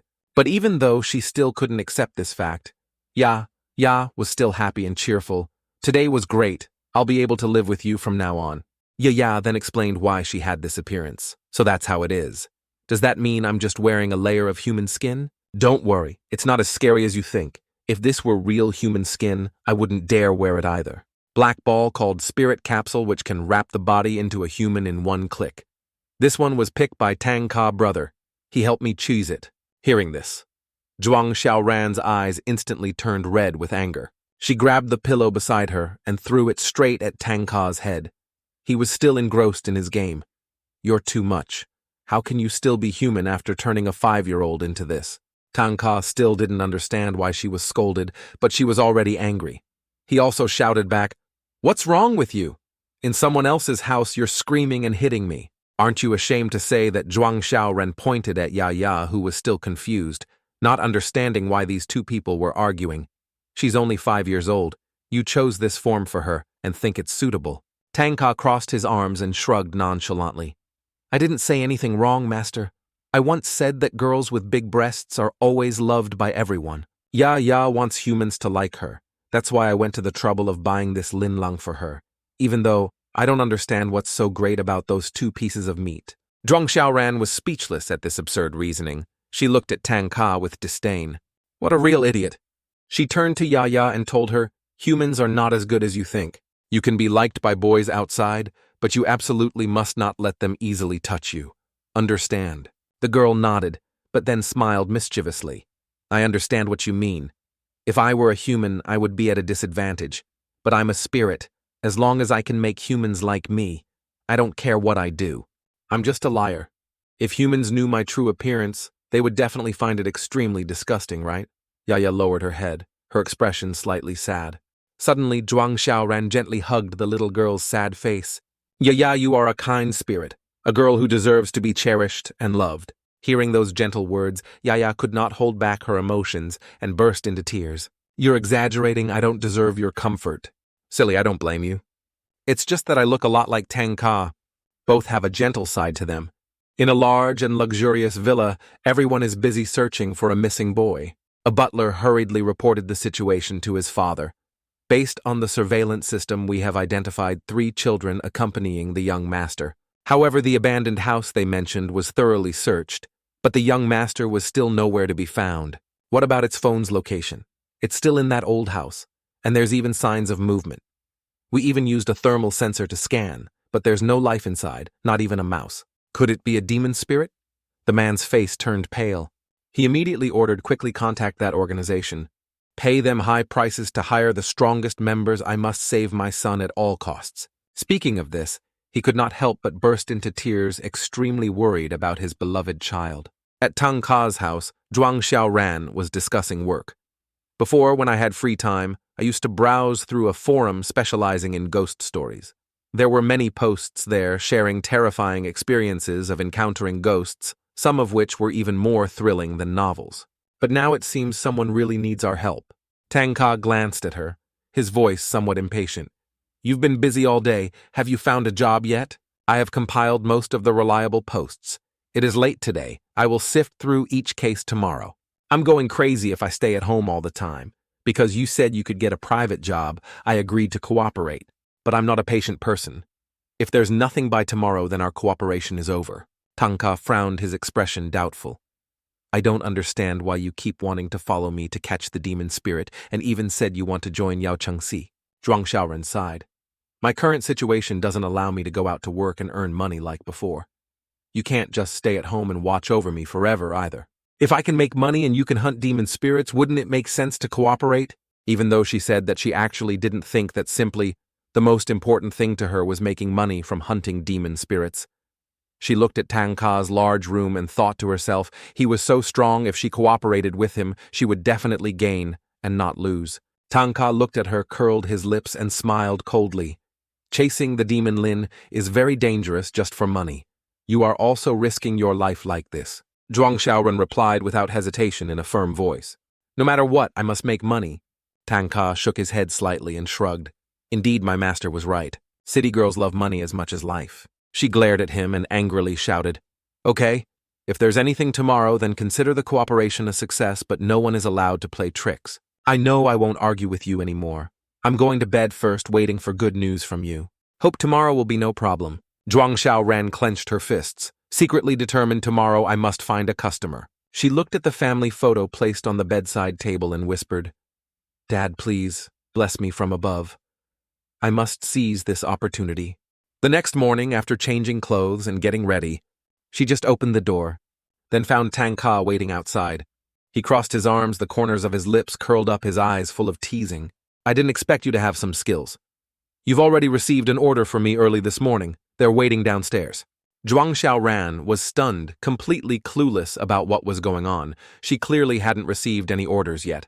Tanga spoke as if she had already finished everything. But whatever, she had no choice but to follow him downstairs. In front of them, 2 men dressed in black with fierce looks were waiting. Xiao Ran frowned. Tanga was amused. Well, it seems like a big deal. But then suddenly stopped. Behind the 2 men, there were 2 shadowy figures looming, looking extremely strange. Our master invites you 2 to come and chat for a while. The 2 men spoke in unison, opening the car door and inviting them to get in. Seeing this situation, Xiao Ran couldn't help but swallow. She glanced at the 2 men, feeling a chill down her spine. Get in the car. The atmosphere became heavier. Made her a little uneasy. Tanga tilted his head and glanced at her. You can feel it too, right? Trang Tunheim nodded. He whispered, They are demon spirits. Sure enough, I saw 2 strange shadows behind them and thought I was seeing things. My agreement can only distinguish demon spirits based on the color of their spirit breath, yet you can see their true form. He looked at her with interest. Maybe that spirit inside your body absolutely can make you to the Demon City division. The car stopped and they got out. In front of them was a huge and imposing gate. Tanga looked at the tall gate and exclaimed, "Is there a dinosaur locked inside this gate?" Tanga laughed, but quickly returned to a serious expression. "I used golden nether eyes to check while I was still in the car. The spirit energy here is A rank. If they only send 2 people to pick them up, wouldn't that be a waste of manpower?" Tanga curled. His lips glanced at the 2 men standing in front of the car door and said provocatively, "What? When are you going to make your move?" The 2 men looked at each other and suddenly began to take off their clothes. Xiao Ran's eyes widened and she stammered, "What are you guys doing?" "Sorry, we don't want to ruin this suit. It's expensive." The 2 answered in unison, their faces still calm. Xiao Ran almost fainted to avoid misunderstandings. "We will transform now." As soon as they finished speaking, they immediately transformed into 2 giant wolves. She stepped back reflexively alertly, exclaiming danger. But Tanga still stood there, calmly, hands still in his pockets. The corners of his lips curled up coldly. "I thought I could handle you guys with just my feet. It seems I underestimated my opponent this time." He took his hand out of his pocket. Boom! A bright light flashed across the sky, followed by a series of consecutive booms. Xiao Ran raised her hand to cover her eyes. "What, I can't see anything." Above, Tanga grabbed the 2 wolves' heads and slammed them into each other. The 2 wolves flew in 2 different directions. "It's nothing to me, you guys just shut up." He spoke coldly. Xiao Ran had not yet recovered when suddenly a loud bang sounded right next to her. She was startled, turned around, and saw one of the 2 wolves that Tanga had thrown down head down right next to her feet. She quickly turned to the other side where the remaining wolf was lying on its back on the ground, while Tanga was calmly sitting on its belly. "Are you giving up yet?" he asked, his eyes full of menace. The wolf gnashed its teeth and roared, "Our Chi-Wolf clan will never surrender, even if there is only a glimmer of hope left." "Stubborn, huh? Then I have to get serious."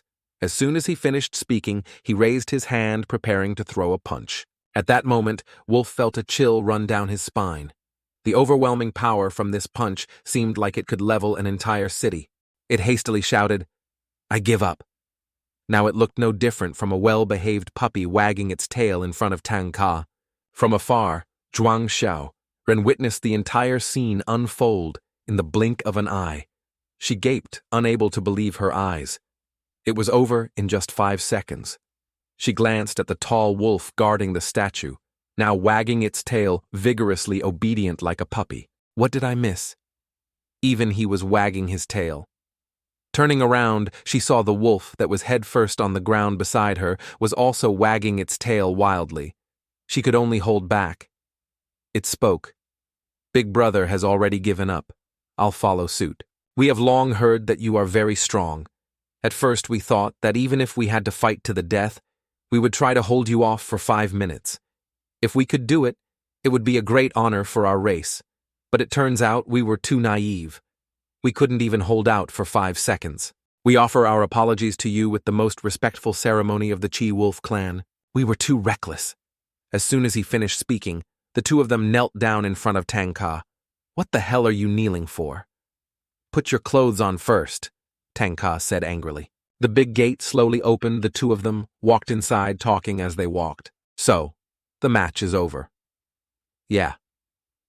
After exchanging a few moves and realizing their strength, I suddenly got bored and didn't want to fight anymore. Outside the gate, the 2 wolves were still shocked by the battle just now. "Second brother, how many times did you hit him just now?" "1 punch, and I hit him twice." "But did you feel it?" "It was clearly a hit, but it didn't seem to touch his body." Both of them thought for a moment and nodded. "It seems like there is an invisible wall protecting him. At first I thought I was hallucinating. It was strange. Even his clothes were not damaged at all. As rumored, that boy is really a monster." Inside the villa, Xiao Ran couldn't hide her curiosity. She turned to ask Tanga, "How old are you, and yet you're so strong? Did your master pass on all his life's worth of skills to you?" Absorbed in their conversation, they did not notice in the nearby bushes. A strange eye was silently watching them. "I have something I don't know if I should say or not." Xiao Ran hesitated. "Just say it. Actually, I didn't accept this order." She lowered her head in embarrassment and admitted in a small voice, Tanga was immediately stunned after hearing this. What did you say? Where did this application come from? I don't know either. But you agreed with me last night anyway. There's work today, so our cooperation is complete. Don't play dirty. Inside the chairman's room, the chairman's guest has arrived. Please come in. They entered. Inside, there was a masked man holding a sword standing next to a boss. It only took 5 seconds to defeat the Chi-Wolf clan.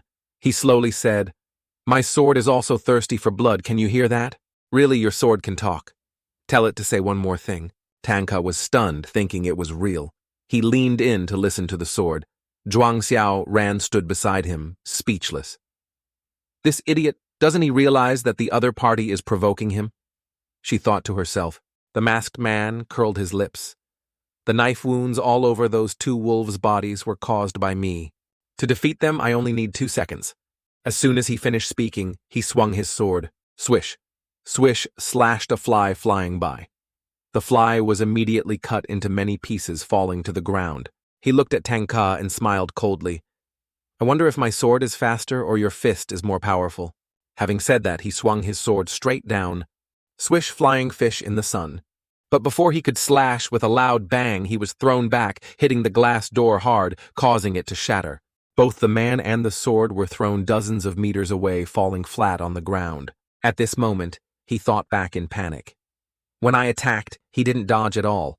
I clearly hit him, but why does he still look unharmed? Before he could react, Tanga had already stepped forward and stood right in front of him. What I hate the most is people who jump in and slash others for no reason, he said while rubbing his neck. Applause rang out. The so-called chairman stood there witnessing the entire incident that had just happened. He slowly clapped his hands, his eyes filled with admiration. Tanga, the head of Yaochengsi of the city, is indeed worthy of his reputation. Even the strongest bodyguard beside me was defeated by you in the blink of an eye. It seems that only you can take on this order. He suddenly lowered his voice, his eyes filled with worry. My son went missing in an ancient house. Last night, the Demon City Division sent someone to investigate, but found no clues. However, I am sure that the boy is still there. If this is a trick of the demon spirit that even the Demon City Division cannot detect, then the person behind it must be very strong. I beg you to help me find my son no matter how much money you give. As he spoke, he cried, tears and snot streaming down his face, his hands clasped together in supplication. The 2 people in front of him, one was excited because he heard that the demon spirit was very strong, the other couldn't hide his smile because of the large amount of money. Both of them replied in unison.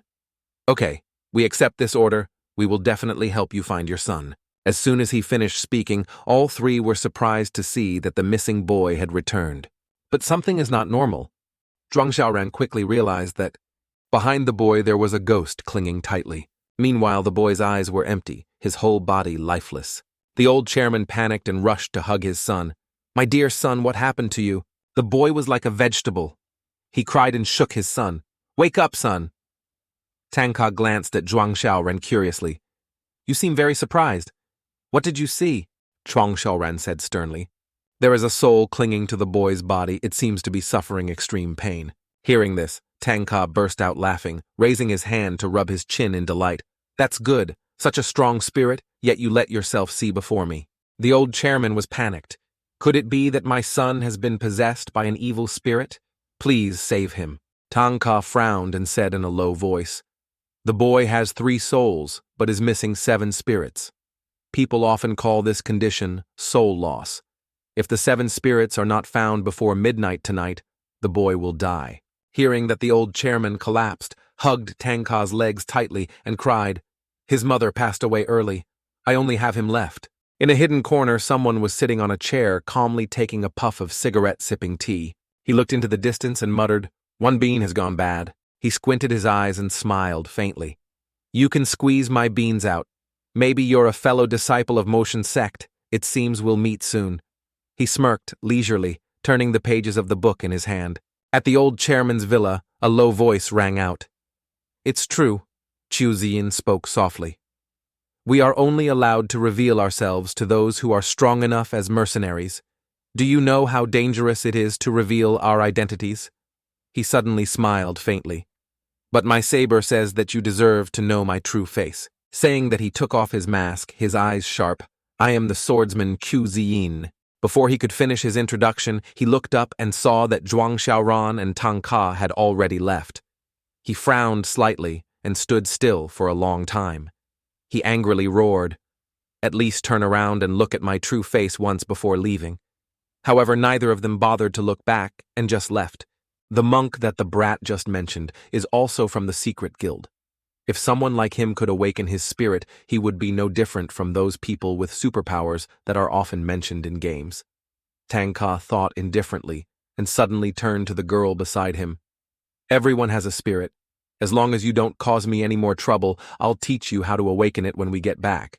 Hearing him say that, her eyes lit up like headlights. "I promise, I'll be good." She was so excited that she didn't even pay attention to his indifferent expression.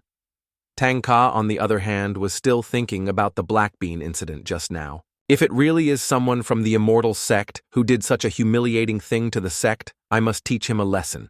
The two continued to cross the dense forest, heading to the abandoned house to find the boy's soul. The girl suddenly complained, "Why do we have to wait until night to come out here? It's only 4 hours until midnight," he calmly replied. "Only at night does the evil spirit of someone who is good at hiding become most evident. Hurry up and finish this so you can go to bed early." In front of the old door of the abandoned house, Xiao Ran suddenly stopped her eyes, staring into the darkness inside. Suddenly a voice rang out, "Don't go in." The voice kept repeating in her mind, "Don't go in, don't go in." Her eyes gradually turned black. She panicked and covered her ears with her hands. Could it be that the monster inside my body has awakened again? The surrounding scenery suddenly changed. When she opened her eyes, she found herself in a very strange place. In front of me is a big bell. "Where is this? Why is there a big jar of wine here?" She approached cautiously. Suddenly, a dry hand suddenly grabbed the mouth of the jar. She jumped back in surprise. From inside the jar, something is trying to get out. Gradually, its second shape became clear. It was a dried corpse. Its body was full of copper nails, looking extremely painful. "What is it?" The mummy began to change, gradually turning into a child. It looked at her and whispered, as if talking to itself, "I don't want to be locked up anymore. I don't want to be locked up anymore." It screamed miserably. She was horrified at the sight before her. The child was locked in a jar, surrounded by pitch-black darkness, all alone, his whole body curled up, his hands hugging his knees, trembling with fear. Seeing that scene, her eyes suddenly blurred. "Am I crying?" Tears silently fell down her face. Suddenly, "If you're too scared, don't come in." A familiar voice rang out. She looked up and saw Tanga standing beside her, his eyes filled with worry. She exhaled, her voice trembling. "I think I just returned to the conscious world. There I encountered a mummy, but then it transformed into a faceless child. It had been locked in a coffin for so long, I could even feel its fear, its pain, and its loneliness. I don't know why I'm crying." She clutched her shirt, trying to hold back her emotions. Tanga looked at her momentarily, not knowing what to say. "Seeing you like this, I suddenly feel strange." He thought for a moment, and then muttered, "Maybe Mummy and her memories are merging together.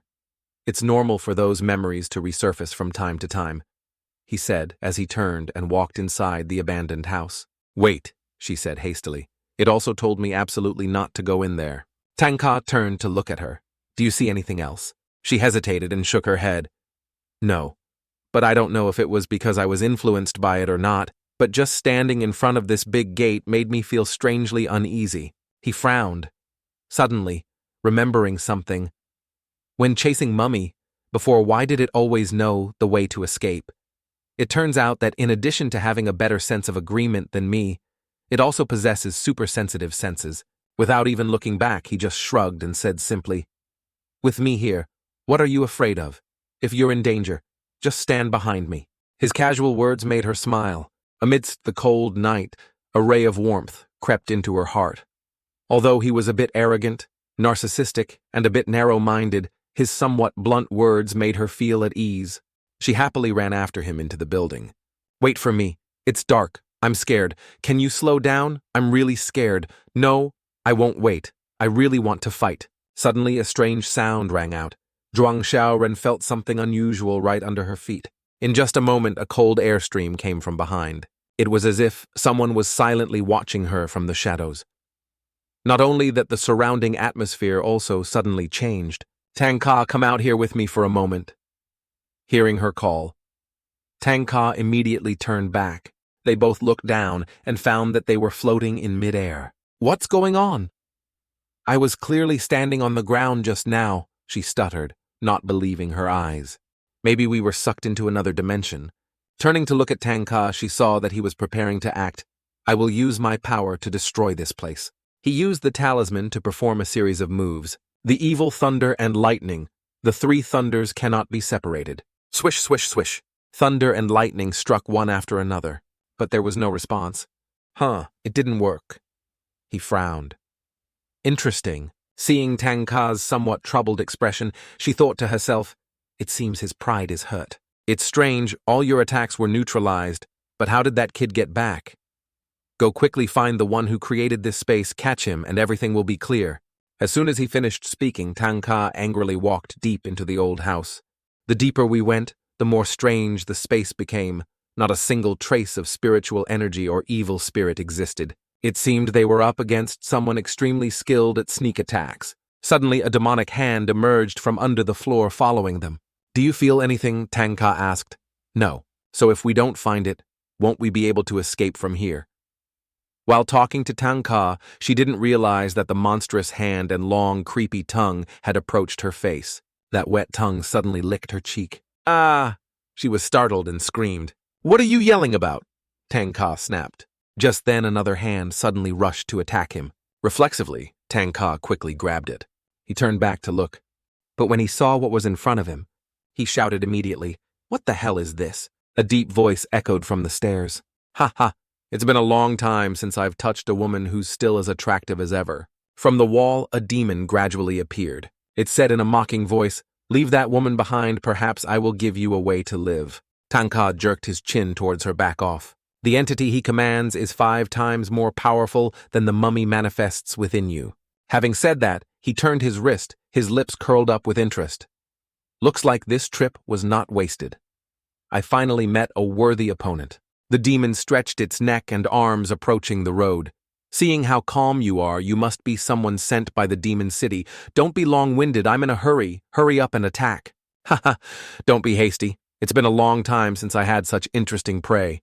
It would be a waste to end it too quickly. Why not play a game first? Tanga frowned impatiently. You're talking too much nonsense. Suddenly on Xiao Ran's face, where the demon licked countless arms that looked exactly like its own, grew out.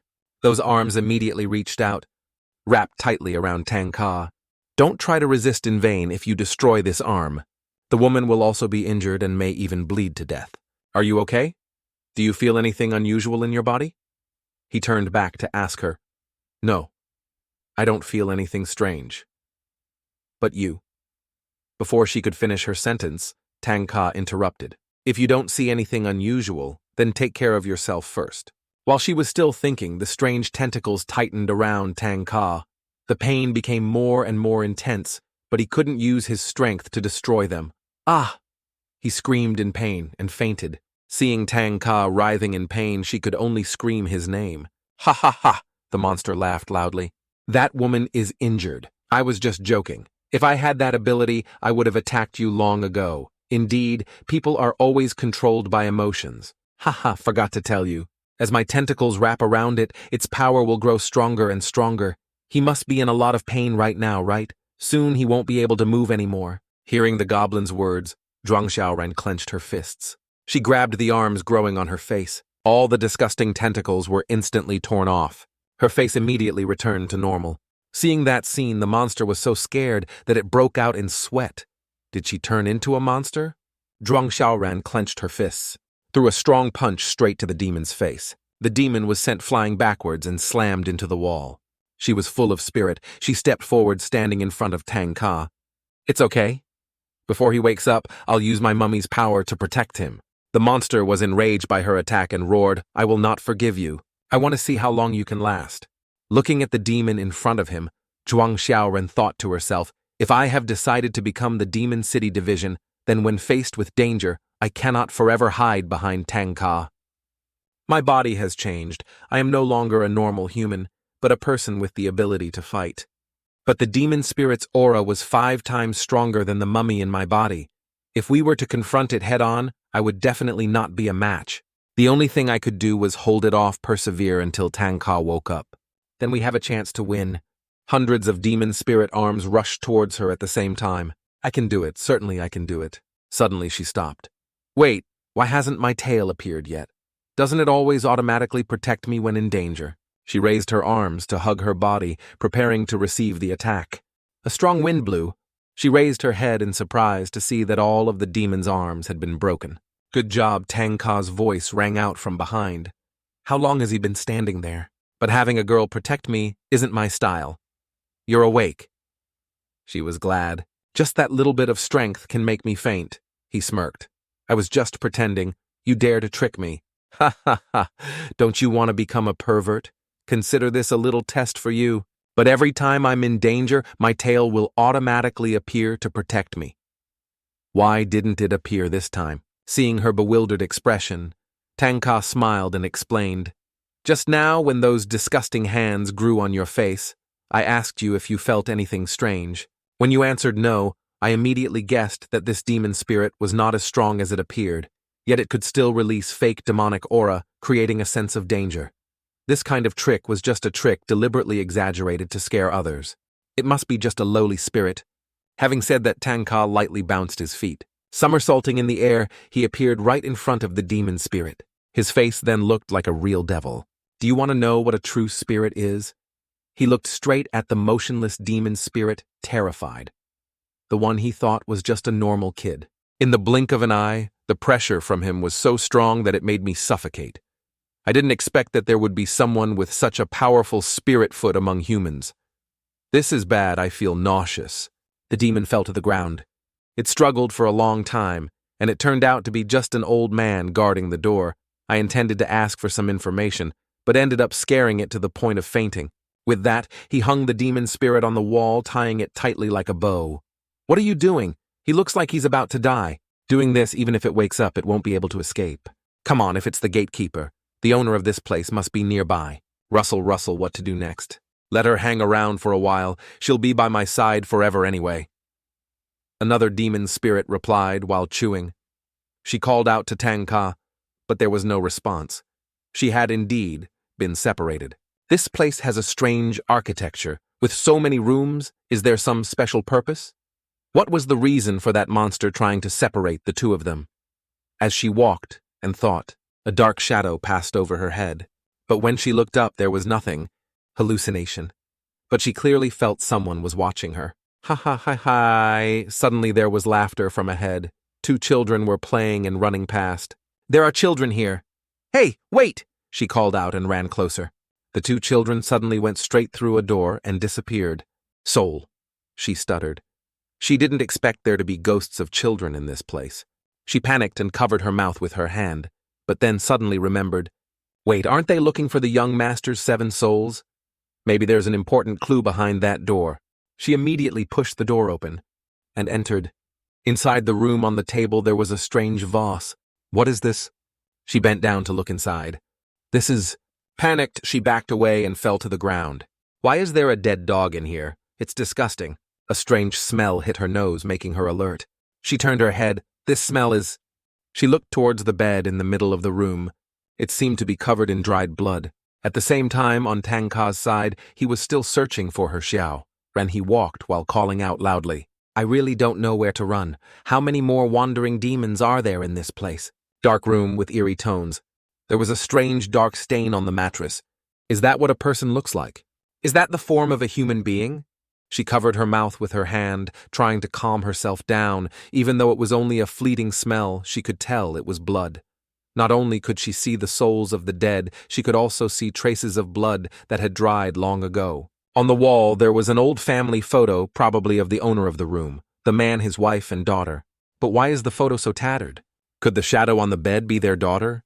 The atmosphere became frighteningly cold. Looking down at the floor, she discovered traces of dragging. Where do the bloodstains lead? She quietly followed the trail. If it shows the way so clearly, then there must be something waiting for me at the end of this path. The trail of blood led her to another room. This must be the child's room. But strangely, there wasn't much blood, just a pool of dried blood on the floor. Could it be that the child was murdered here first and then dragged to the main room? If the murder weapon was a knife, the victim would have been stabbed countless times. Who could be so cruel to a child? No, the culprit is probably not human. She looked around. There is an old notebook on the bedside table. Moving closer, she opened the notebook and saw that it was filled with a child's scribbles. One picture depicted a family with a mother and father holding hands with a little girl and a pet dog playing beside them. Turning to the next page, she saw an image of a man with a knife rushing towards a woman. On the next page, a gruesome scene appeared. Someone had killed the dog and thrown a key into its mouth. There was also a little girl sitting next to the dog's body, tears streaming down her face. On this page, she read the words, "Father's Secret." After reading the book, she couldn't help but wonder what had changed the man to the point of being so cruel to his own family. Perhaps the dog that was killed was the animal in the vase. But was the child really murdered by his father? And why was the key hidden in the dog's stomach? What is the mystery behind all this? She must find out the truth. Thinking, she quickly returned to the original room. When she opened the drawer of the nightstand, she discovered a knife with dried bloodstains on the blade. "So this is the murder weapon," she murmured. Gazing at the knife in her hand, an idea suddenly came to her. She stepped toward the jar that held the dog's remains, hesitated for a moment, then made up her mind. Was the real key hidden inside it? But then she reassured herself, if I've chosen this path, I can't back down. "Sorry, puppy," she whispered and used the knife to break the vase. Then she moved closer, used the knife to cut open the dog's belly to take out the key. She thought to herself, this is the only time in her life she will do this. Holding the key in her hand, she looked around, wondering where she should use it. Suddenly she saw a safe in the corner of the room. It was it. She went closer, put the key in the lock, turned it gently, and the safe opened. Inside there was only an old notebook with a tattered cover. The scribbled lines overlapped each other, repeating the same content over and over. Kill, kill, kill her. Today is the most painful day of my life. My family has hit rock bottom. Everything in the workshop has been taken. Nothing is left. I once dreamed of giving Li Mei and Yue Yue a happy life, but in the end I failed.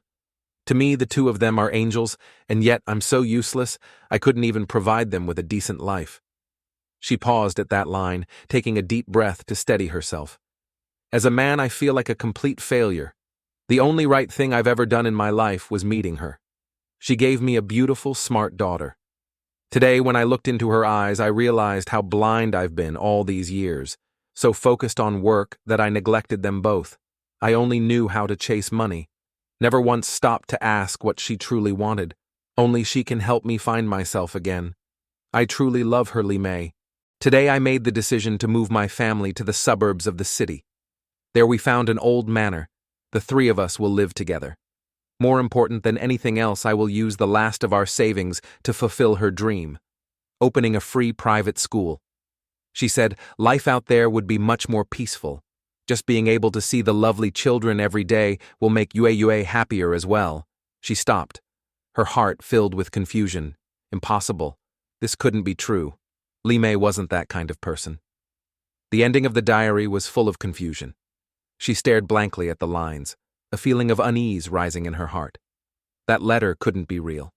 The person she loved must have misunderstood her.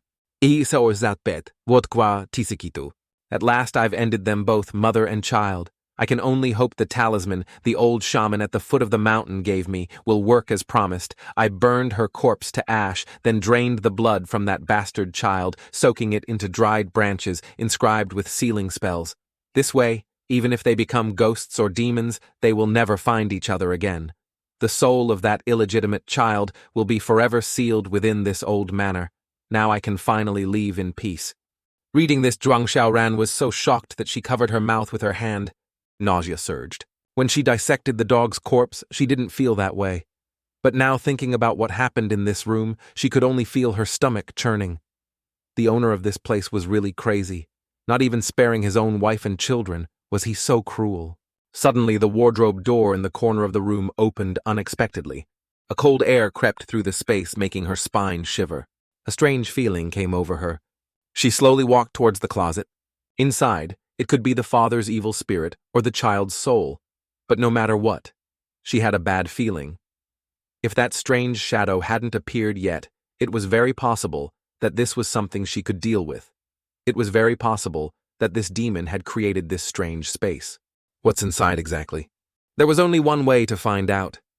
She reached out to open the cupboard door, but at that moment she stopped abruptly. A feeling of unease rose up inside her. She tried to piece together all the events that had just happened. From the very beginning, the child's spirit had led her into this room. Then, one by one, clues were revealed, and then the cupboard door suddenly opened. No matter how you looked at it, it looked like someone was deliberately controlling her. Furthermore, that Uncle Demon Spirit had said that there were people who could conceal demonic energy if there really was such a person here. Then it was highly likely that it was the thing hiding in this cupboard. In horror movies, situations like this usually lead to disaster. She's not an invincible protagonist like Tanga. The reason she was still alive until now was because she was always cautious in every situation. Just now, she had been so focused on gathering clues that she had forgotten the danger before her. This cabinet cannot be opened. The most important thing now is to find Tanga and complete the mission with him. If he is captured by the demon spirit, not only will he not be able to help him, he will also become a burden. Just as she was hesitating, a voice came from behind. "Help me, please help me." It was a child's voice. She quickly turned her head. Before her eyes, the ghost of a little girl floated in the air, her eyes filled with pleading. "Don't be afraid. If I wanted to harm you, I would have done it long ago." She was surprised. "You are that child." The ghost nodded slightly. "I brought you here so you can understand my story clearly, so you can believe what I say. I'm going to share a little secret about this old manor with you. Consider it a gift in return for your kindness. If I'm not mistaken, you and everyone else came here to save that guy in the hat, right? I know where the child's body is hidden. If you just tear off the strange amulet stuck on my body, I will tell you everything I know." "Your body." She looked toward the closet. "Yes, it's inside that closet." She slowly walked over and opened the cupboard door. A soft sound was heard, revealing the withered corpse of a little girl inside. On the child's forehead, an amulet was nailed shut with an iron nail. Treating one's own daughter like this was truly inhuman. From the lines in the diary, the mother did not seem to be a virtuous person. What exactly drove the child's father crazy? She stared at the little girl's body in the closet. For a moment, the image of bloody hands clawing desperately appeared before her eyes. The child was locked in a jar trying to escape, but the people outside coldly closed the lid of the jar. Evil laughter rang out with glee. Her eyes suddenly darkened, filled with hatred. She grabbed the leaf on the girl's body and tore it off. There was a slicing sound. Immediately, a gust of wind swept away the little girl's soul. Tears rolled down the child's cheeks. Her clear eyes sparkled with joy. She smiled, "Sister, thank you for freeing me. I can finally go to heaven to reunite with my parents." She looked at the little girl, but her eyes were cold. "I'm not your sister. My name is Su Ye Chao. Now Xiao Ran has turned into a mummy." She gently swung her long tail. At the same time, on Tanga's side, he sat on the pile of demon corpses thinking deeply. What are they afraid of? Not a single demon spirit is willing to reveal even a little information. The second floor has a barrier, so we can't get in. The first floor has also been searched quite thoroughly. If Sister Long finds out that I brought her out to receive a mission, and I also let her get lost. Some time ago, in the forest that lies before the old manor, the sky was gray. The rain poured down incessantly, thunder and lightning roared. The cry of a newborn baby echoed through the rain. A man carrying a baby ran into the building. The baby cried and cried. The man put it on the cold floor and turned away. The door of the building slammed shut, leaving the child alone in the cold darkness. Its cries echoed throughout the room. Suddenly, hundreds of spiders appeared from nowhere. Growling, they surrounded the baby. Tearing off pieces of tender flesh, its cries grew weaker and gradually died away. Back to the present. Xiao Ran, now a mummy, turned to the little girl's soul floating in the air. "Little sister, you are now freed." She saw that the person who saved her had now turned into a mummy. The little girl thought to herself, so what that brat wanted to keep was the demon spirit in this older sister's body. The little girl looked at Mummy and said softly, "I can feel it. I am just like you. We are both lonely children." Suddenly, a huge pressure filled the space. The little girl realized something in shock. Oh shit, it's about to strike. That boy. The little girl's soul panicked and quickly said to Mummy, "Before I disappear, please listen to me carefully. He has the ability to manipulate the space in this room. All physical attacks are ineffective in this space. No one can destroy him. In other words, it is unbeatable. But maybe there is still a way to beat it." At that moment, a black hole suddenly appeared behind the little girl's soul. Black hands reached out, grabbed the little girl, pulling her inside. The little girl struggled to finish what she had left, unfinished. I've seen it before. Before she could finish her sentence, a cold hand covered her mouth, dragged the little girl into the dark abyss. Mummy watched him and thought, the space gate hasn't closed yet. It seems like he intentionally left it open for me.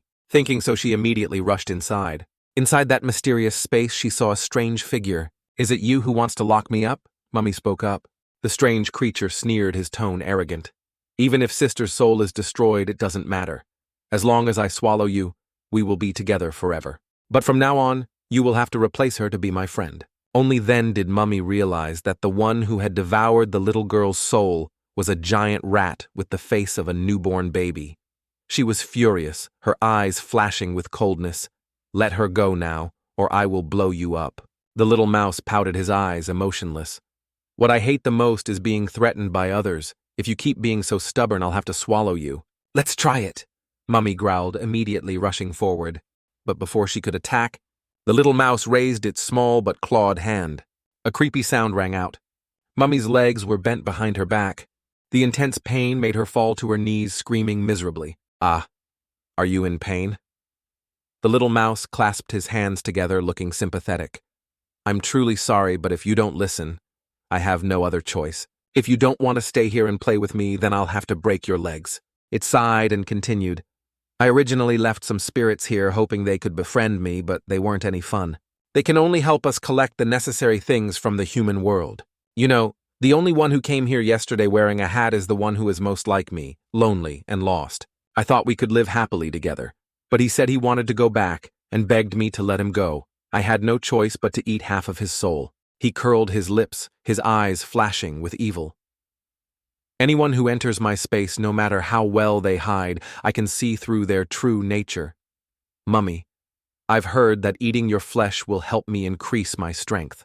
Leaving is simple, just part with your hands and feet." Even though her body was shaking with pain, Mummy still tried to stand up with her hands. Slowly walked towards the little mouse. She smiled faintly. "Want to take my hands and feet?" "Sure, if you live long enough to take it." At this moment, Mummy suddenly realized something unusual. When she was in the other room, she could still sense the blood stains thanks to her special ability, but here, that ability was disabled. This meant that this demon spirit's space could block her abilities. She had been too careless. The most important thing now was to see if there were any other demon spirits hiding in this space. "Don't waste your time looking anymore," the little mouse sneered. "There are no other demon spirits here besides me. I'll ask again. Do you want to stay and play with me?" Mummy is silent. The little mouse curled his lips, no answer. "Looks like you can handle pain better than I thought, but what if it's internal pain?" He waved his hand slightly. Mummy's stomach immediately twisted. The intense pain made her spit out a mouthful of blood. "Oh my, you're so ugly, you've made me dirty." He pretended to cover his mouth and cough, his tone full of teasing. Mummy tried to stop the blood pouring from the corner of her mouth. You're dead," the little rat sneered. "What are you talking about, big brother? I can't hear you clearly, but that's okay, because I won't talk to a dying man anymore." With those words, Mummy headed straight towards him, the treasure of 6 chambers. Boom! A terrible explosion rang out, blowing the little mouse into pieces.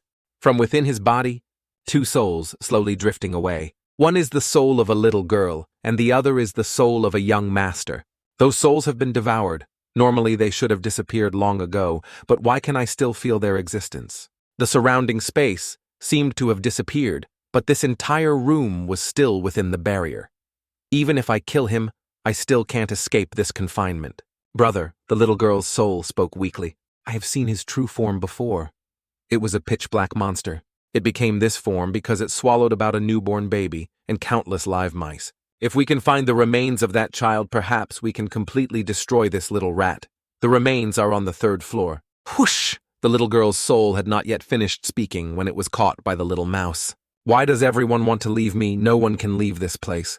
Hundreds of gaping mouths suddenly appeared on its body, swallowing the entire soul that had just escaped. The opportunity was cut off. Mummy felt a sharp pain in her stomach. A strong, fishy smell rose up from her throat, and she coughed up a mouthful of blood. Knowing his true form is useless. My body can't move anymore. My internal organs are also severely damaged. I haven't even found that bastard yet. And this is how I end up. Just as she fell to the ground, a sudden burst of power erupted from below. Severe shock. Boom, boom. What is the source of this power? Suddenly there was a loud noise downstairs. Then a figure rushed up. The barrier on the upper level seemed to have been broken. Who just bumped into me? Mummy opened her eyes to see a familiar face. So it's you, Tanga.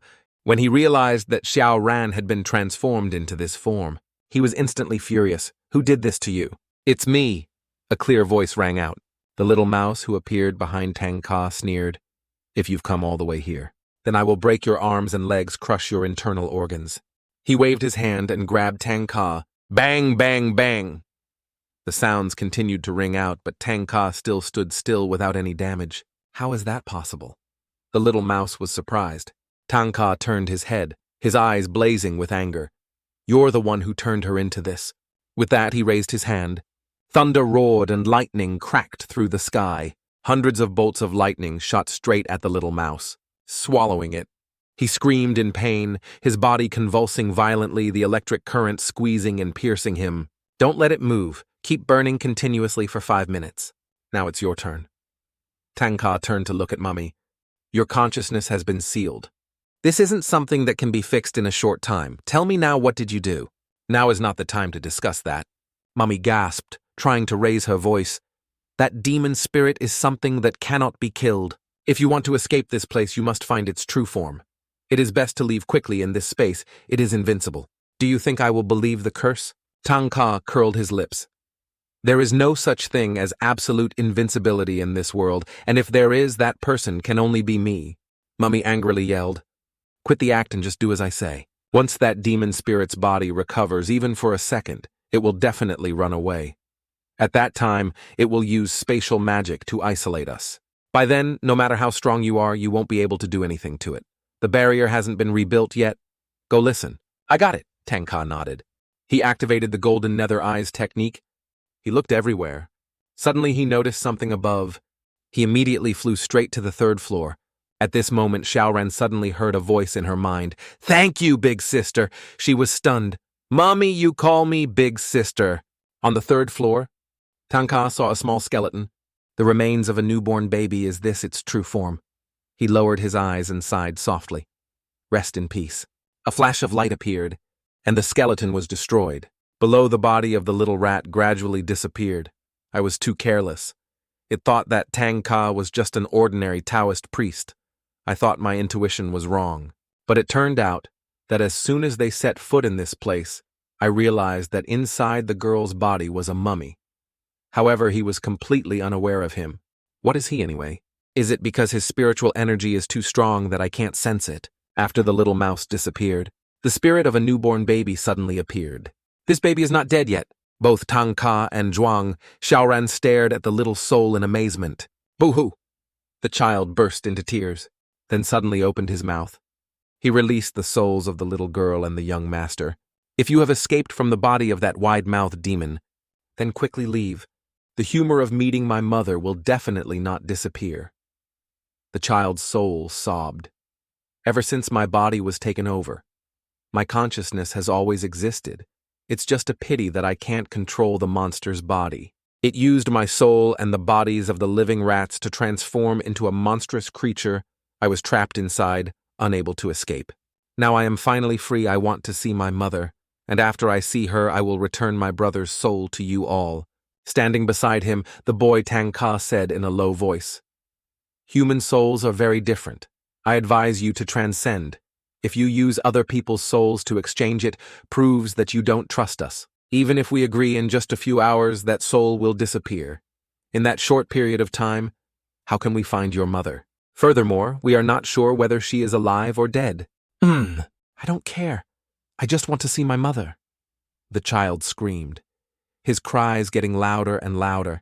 If not, don't even think about leaving here. A strange space suddenly appeared around the child. This is dangerous. Sorry, I'm not very good at coaxing children. Didn't you destroy its original form? Then why hasn't the baby's soul disappeared yet? Furthermore, it knows how to use spatial magic. It was the evil spirit of that newborn baby, perhaps, because it had been parasitized by the wide-mouthed demon spirit for too long. It had been assimilated. That wide-mouthed demon spirit, if I'm not mistaken, was a type of parasitic spirit. What is a parasitic spirit? I don't know its specific properties. Tanga took out his phone. There was still a cell signal in this place. Just in time to look it up, he handed her the phone, the screen showing search results about a type of demon that could create an independent parallel space. That space was originally only as small as a rat's nest, but the demon spirit could parasitize the souls of weaker beings, continuously absorbing other living beings to evolve stronger. The space it created became larger. In its parallel space, the demon spirit was almost invincible, unable to be destroyed. It could also launch long-range attacks within a range of 10 meters. If it was seriously injured and lost consciousness, it would cause the space to fall into chaos, thereby opening up an exit to connect to the outside world. Tanga sat down in front of her and pondered. Even if we had information about it now, it wouldn't help the current situation. Furthermore, the spatial technique that this spirit had just cast had a smaller range, proving that it was even stronger than outside this room. Back outside, even if I attacked with all my might, I couldn't break this space.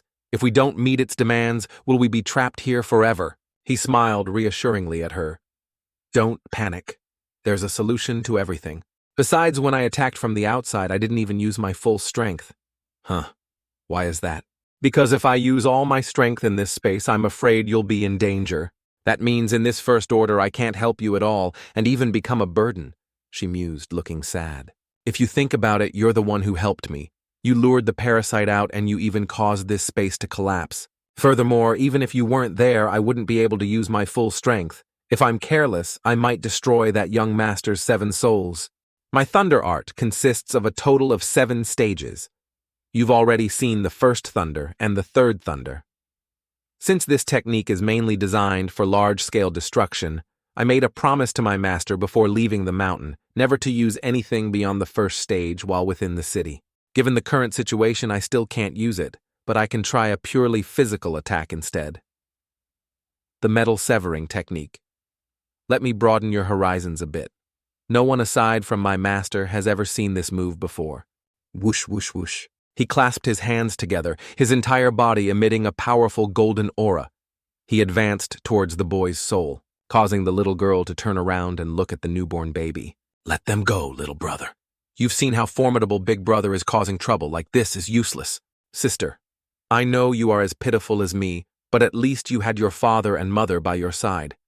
As for me, my father abandoned me, leaving me stuck here, bitten alive by rats possessed by demons. If mother finds out I'm missing, I'm sure she'll be very worried.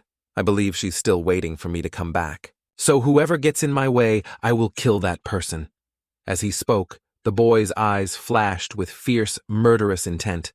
The little girl standing beside him trembled. Resentment had made him more and more demonized. Before she could finish her sentence, the boy interrupted her. Sister, don't stop me anymore.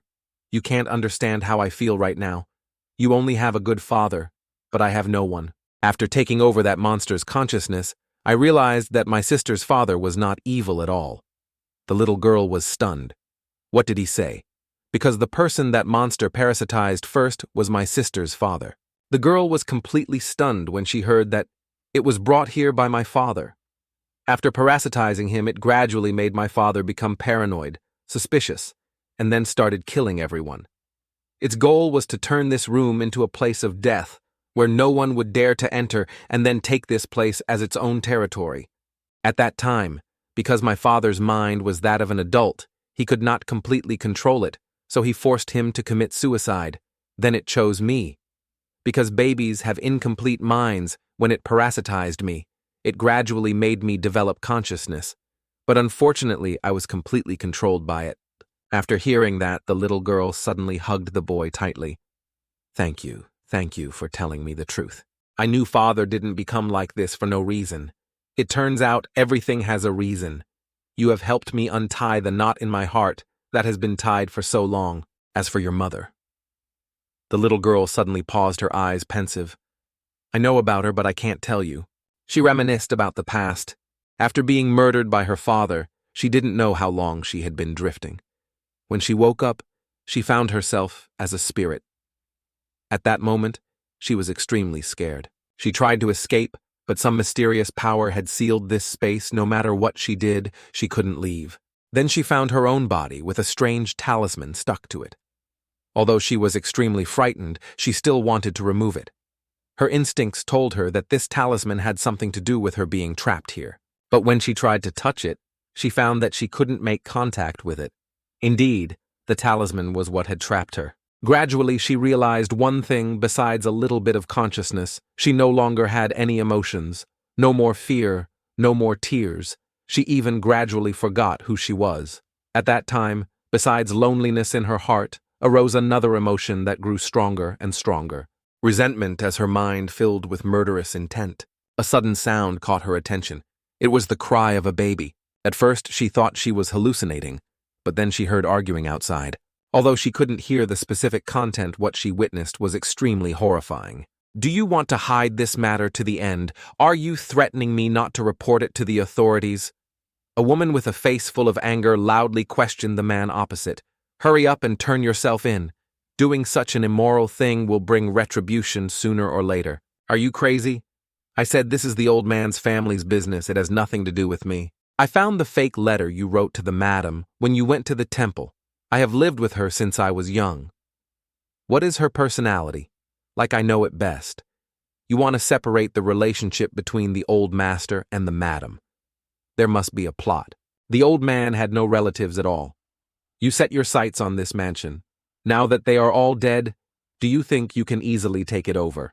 "Don't talk nonsense. The old man is crazy. He committed suicide. What does it have to do with me? I secretly followed you. You went to the old lady's house in the upper town and brought back an original incense burner. I didn't pay any attention because I don't believe in such superstitions. But after the old man used it, he went crazy. There must be parasites inside." "Stop talking nonsense. Do you think if you report to the authorities, they will believe you? So why did you bury his body under that tree after the old man committed suicide? Isn't that hiding the truth?"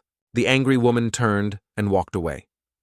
"You also forged the master's handwriting to transfer the ownership of this house to your name. Then you lied to the relatives of the former students, saying that they were being hunted by creditors and had to flee. So when the guards find the body, how are you going to explain it? The old man treats us so well, you really are inhuman." The woman did not know that behind her, the man had picked up a large rock, raised it high, and prepared to bring it down on her head. Witnessing that scene, the killing intent in the little girl rose strongly, deeply penetrating her mind. From then on, she decided to control her killing instinct, until now. As for the other man, after burying his wife's body, he entered the house and never came out again. Inside the house, he saw his son had now turned into a giant rat. It turned to look at him, its mouth speaking in a childish voice. "Father, who do you want to play with?" The terrified man ran away, but it was too late. He was torn to pieces by the snake. "Those two must be my parents," the little girl said softly. "But from now on, I won't be alone anymore." She gently hugged the boy. He smiled. Before his eyes, the image of a woman appeared, the boy's mother. It was an illusion created by the girl's soul. At the big dining table, the little girl's family and the boy's mother and son were gathered together, happily eating. The little girl smiled at the image and then turned to the other two. "Thank you, brother. Thank you, sister, for helping us escape." "That's right, big sister."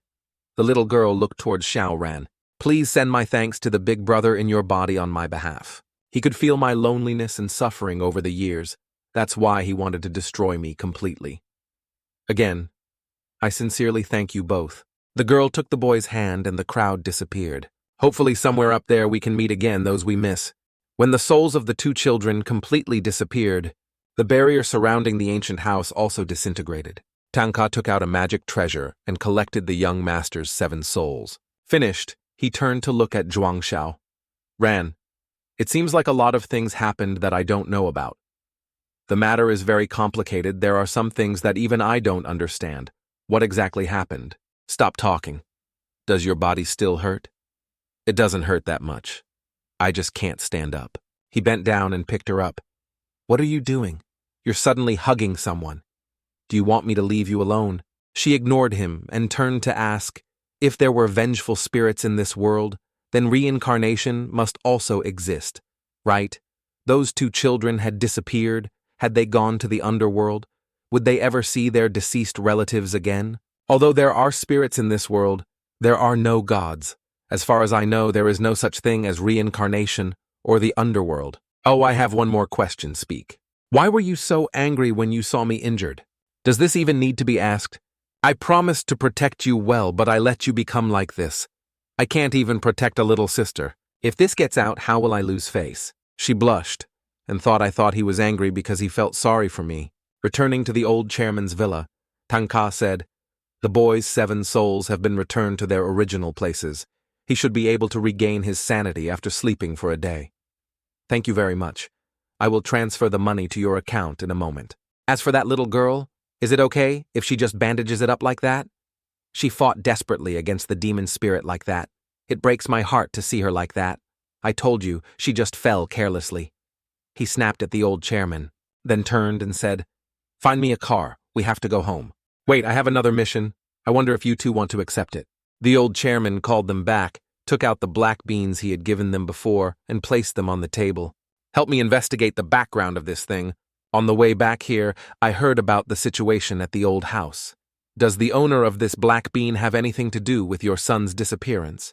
There is no relationship between me and him, I'm not interested. But anyway, he is also considered a fellow disciple, and he also knows how to use the scattering bean technique. Such a powerful magician is leaving this shady business behind. I will definitely catch him." Tanga carried Xiao Ran away. In the room, only the old chairman and the masked man remained. The old chairman turned to look at him. "Cuisine, since they came back, you haven't said a word unlike your usual personality, right? Is there something you want to say?" Seeing no response, he turned around and found that he had fallen asleep. "You brat, you dare to fall asleep." Giat Min woke up. Cuisine quickly said, "Are they gone?" He sighed softly. "There is always a mountain higher than the other. It seems that I must increase my cultivation level. Otherwise, I will just be a frog in a well. That person is the leader of the demon spirit capture industry in this city, because I am not in the demon city." Cuisine took off his mask and said in a low voice, "Boss, I want to resign. I don't want to be a bodyguard anymore. I want to be the demon division." Late at night on the deserted road, a masked man walked while talking on the phone. "Don't be subjective. This time the target doesn't seem to exist in this world. All databases could not find his identity. Only one thing is certain: he knows how to use spirit energy. The port has prepared a ship for you, and will leave the city immediately after completing the mission." He replied briefly and quietly, hung up.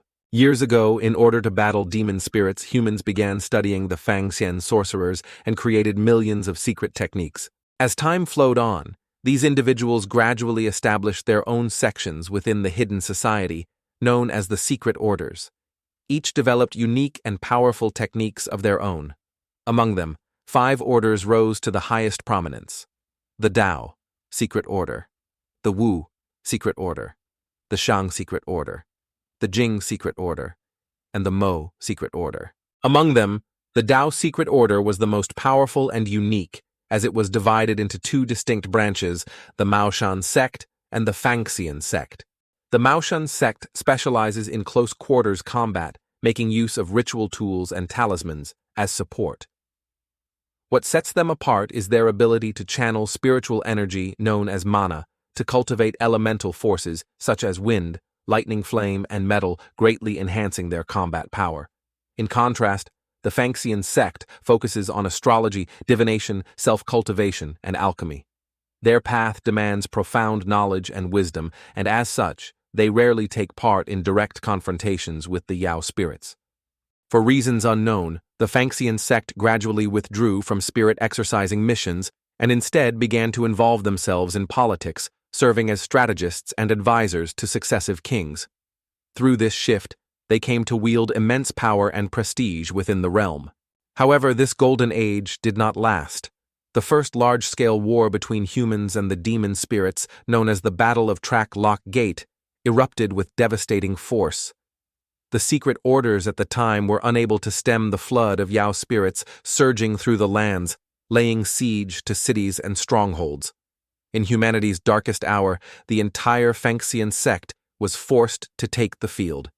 It was during this fateful campaign that they met their end, completely annihilated in the line of duty. All of the above is compiled information on the Fangxian sorcerers. A staff member reported respectfully to the old chairman. "I understand you may leave." After listening to the report, the old chairman pondered for a moment and then continued speaking to Tanga. The records in Yao Chengxi's archive also confirmed that the Fangxian sect had been destroyed. "So what exactly is that black bean hidden in my son's ear?" "Black beans." Tanga frowned slightly and replied, "That is Fangxian's secret technique, the scattering bean technique.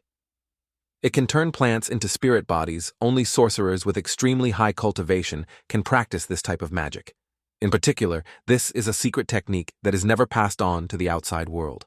So the one who used it must be a lucky surviving Fangxian sorcerer." However, Tanga still said coldly, "Although asking someone from the same sect like me, this is a bit rude.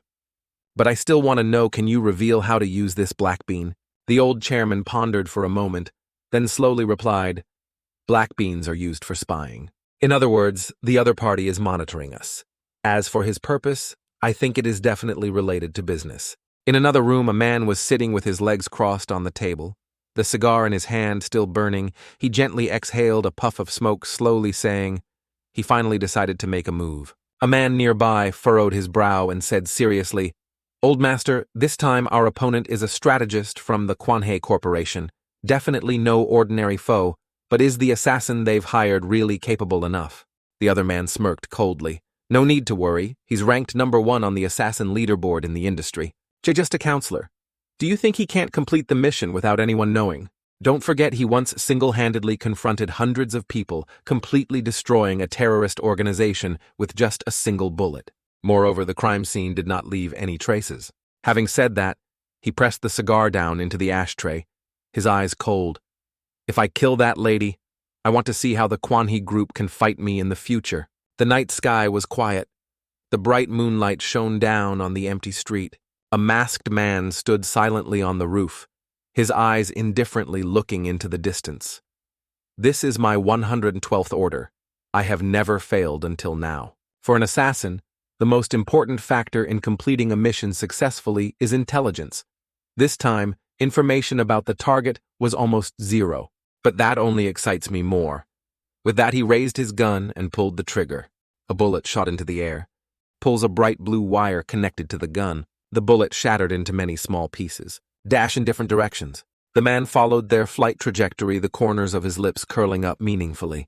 He had been following the other party for over a month, but the other party's behavior was truly difficult for him to understand.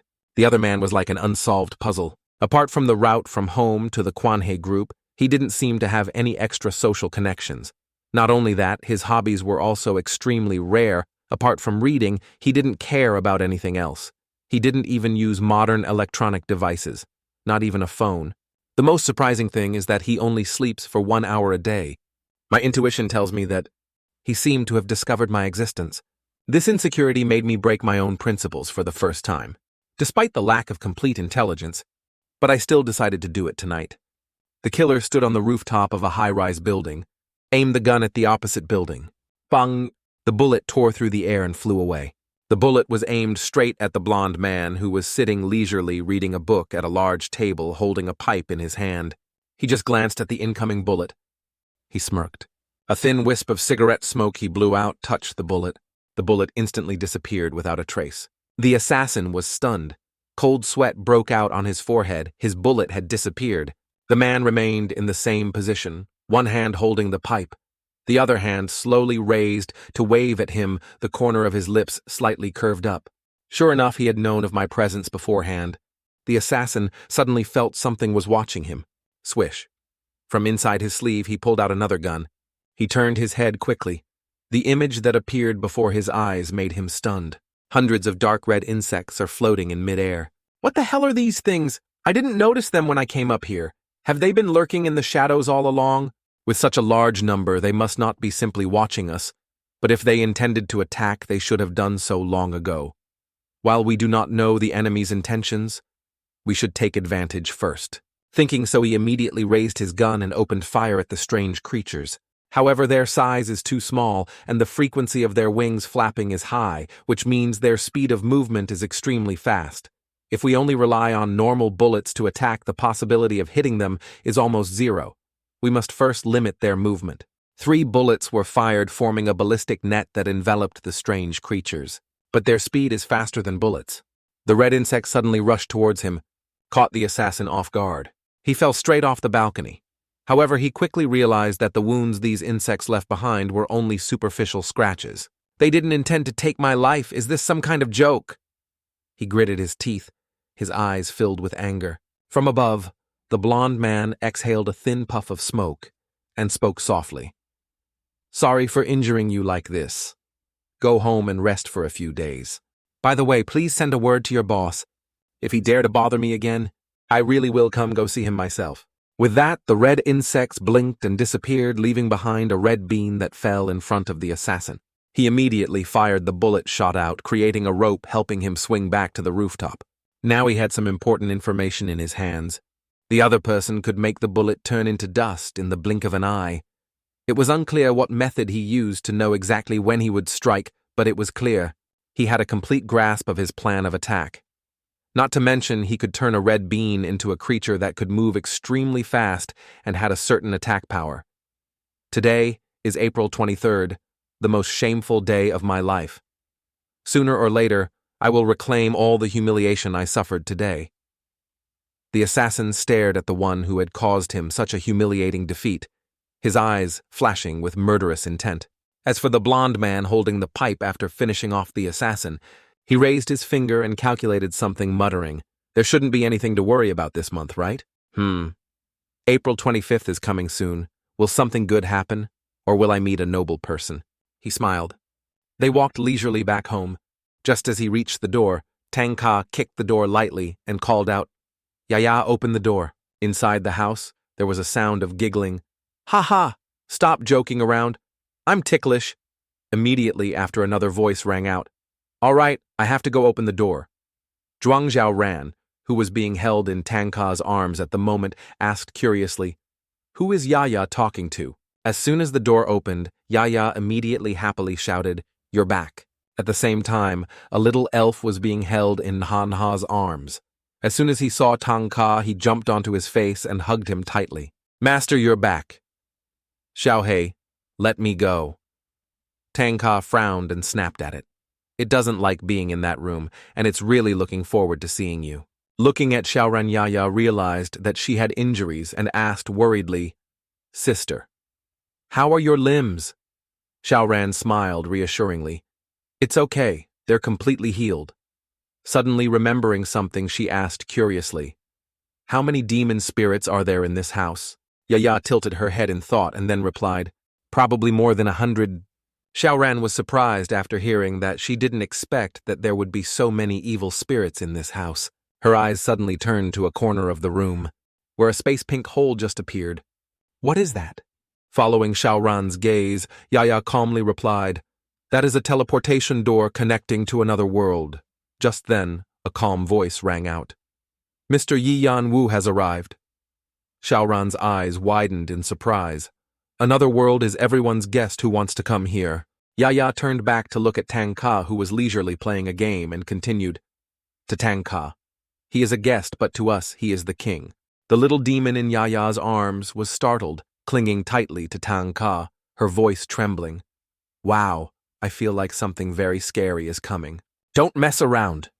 Yaya held it tightly, softly, reassuring it. He is the king of our demon spirits. He won't hurt you. Really, really. Yeah, I guarantee it. As she spoke, she hugged the little demon and slowly walked towards the space door. Xiao Ran stood still and watched her expression becoming more and more confused. Who is coming? She suddenly remembered the last time she told her about the history of Demon City Division. She knew that after the war, the number of demon spirits left in the human world was very small, but she had never heard about the origin of most of the demon spirits. Langtin Demon City, her voice filled with respect. The second world, that place is called Langtin Demon City. By us, the guest who is about to arrive is the highest authority there. The famous master and eyewitness, He has always devoted himself to protecting us demon spirits. He is a king worthy of all kneeling. Just to see him is an honor. While explaining to Xiao Ran, Yaya knelt down in front of the door, bowing to the person who was about to appear. Xiao He saw that and quickly knelt down. At that moment, 5 figures gradually appeared from within the space door. Xiao Ran's eyes widened in surprise. You guys, this little devil is the king of the demon world. The more she looked, the more confused she felt. Previously, she could perceive the power of the demon spirits through their aura. For example, the 2 wolves earlier, she could clearly see their ghost images and feel a strong spiritual aura. But the man in front of her was completely different, exactly like Tanga. She couldn't feel any spiritual aura from his body, but that made her feel more creepy than ever. Meanwhile, Tanga remained calm, only glanced over and said indifferently, "Oh, you're here again. I'm going to play games for a while and then go to sleep. You guys make yourself at home." After saying that, he continued to stare at the screen, not paying any attention to the person who had just appeared. Xiao Ran looked at him blankly. The other party is a demon king. How can he speak so casually? The person who just appeared didn't seem to notice that indifferent attitude. He just gently replied, "I'm bothering you again? I'm sorry." Then he turned to the dentist and continued in a low voice, "We meet again." Yaya immediately stood up, bowed and respectfully said, "Your servant greets Master Yi Yan Wu." Then she looked up and softly said, "Please give those things to us." He continued talking to the girl. In the quiet night at an abandoned factory, a large truck slowly drove in front of the car. 2 men stood waiting. One of them asked while smoking a cigarette, "Have you checked the goods?" The other nodded. "No problem. The young master seems to be very unstable right now." Someone beside him said softly, "His mental state is extremely unstable. I'll go check first." Boom, boom, boom! Something inside the truck was struggling violently, as if trying to break the door to get out. When the door was opened, a cold air blew out. A giant creature gradually appeared. It was a demon spirit with legs as sturdy as a big tiger, but its body had the appearance of a woman. Seeing it, the young master couldn't help but be moved, tears rolling down his cheeks. Amazing it turns out, you really exist. The appearance of this creature bears many similarities to those recorded in the Guigu god legend. The demon spirit walked towards the 2 people, bowed his head, and coldly asked, "What is your purpose in capturing me?" "This place is not the city center. Everywhere is desolate and deserted." "Even if I eat you, Yao Chengxi won't know," a man slowly replied. "We are both demon spirits. Judging by your cultivation level, I should call you senior. In the legends, you were once called the godmother of ghost. But other than the ability to replace countless demon spirits, your combat strength has not reached level A. If senior really wants to make a move, then I will take the move." With that, he transformed into a demon spirit, preparing for battle. Suddenly, the young master raised his voice to stop them. "If we really fight, no one will benefit. I came here just to ask you for a small favor. If you help me after this is done, I will not only let you go, but also give you enough money to enjoy for the rest of your life." Guigu god coldly looked at him. "Are you crazy? Doing so is violating Yao Chengxi's truce.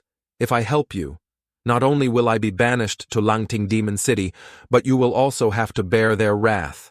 The young master laughed. "Do you know who I am? I am the eldest son of the Quanhe Group's founder, Li Dongsheng." He continued slowly. "You must have heard of me. Half of Yao Chengxi's revenue comes from our 4 major corporations. Do you think Yao Chengxi can control me? Don't want to get involved any further." Guigu god immediately flew to the roof and ran away. He thought to himself, "At first I thought they were just a group of black market spirit hunters, but they turned out to be people from a large corporation. People like this can't be messed with. After finding my son, I might have to hide for a while." Seeing the demon spirit run away, the young master shouted, "Don't run! Your son is in our hands." Guigu god was stunned, immediately stopped, turned to look straight at him. On a street, a group of people were frantically searching for a little devil, the son of Guigu god, who had just escaped. "How are things on your side? Can't find him.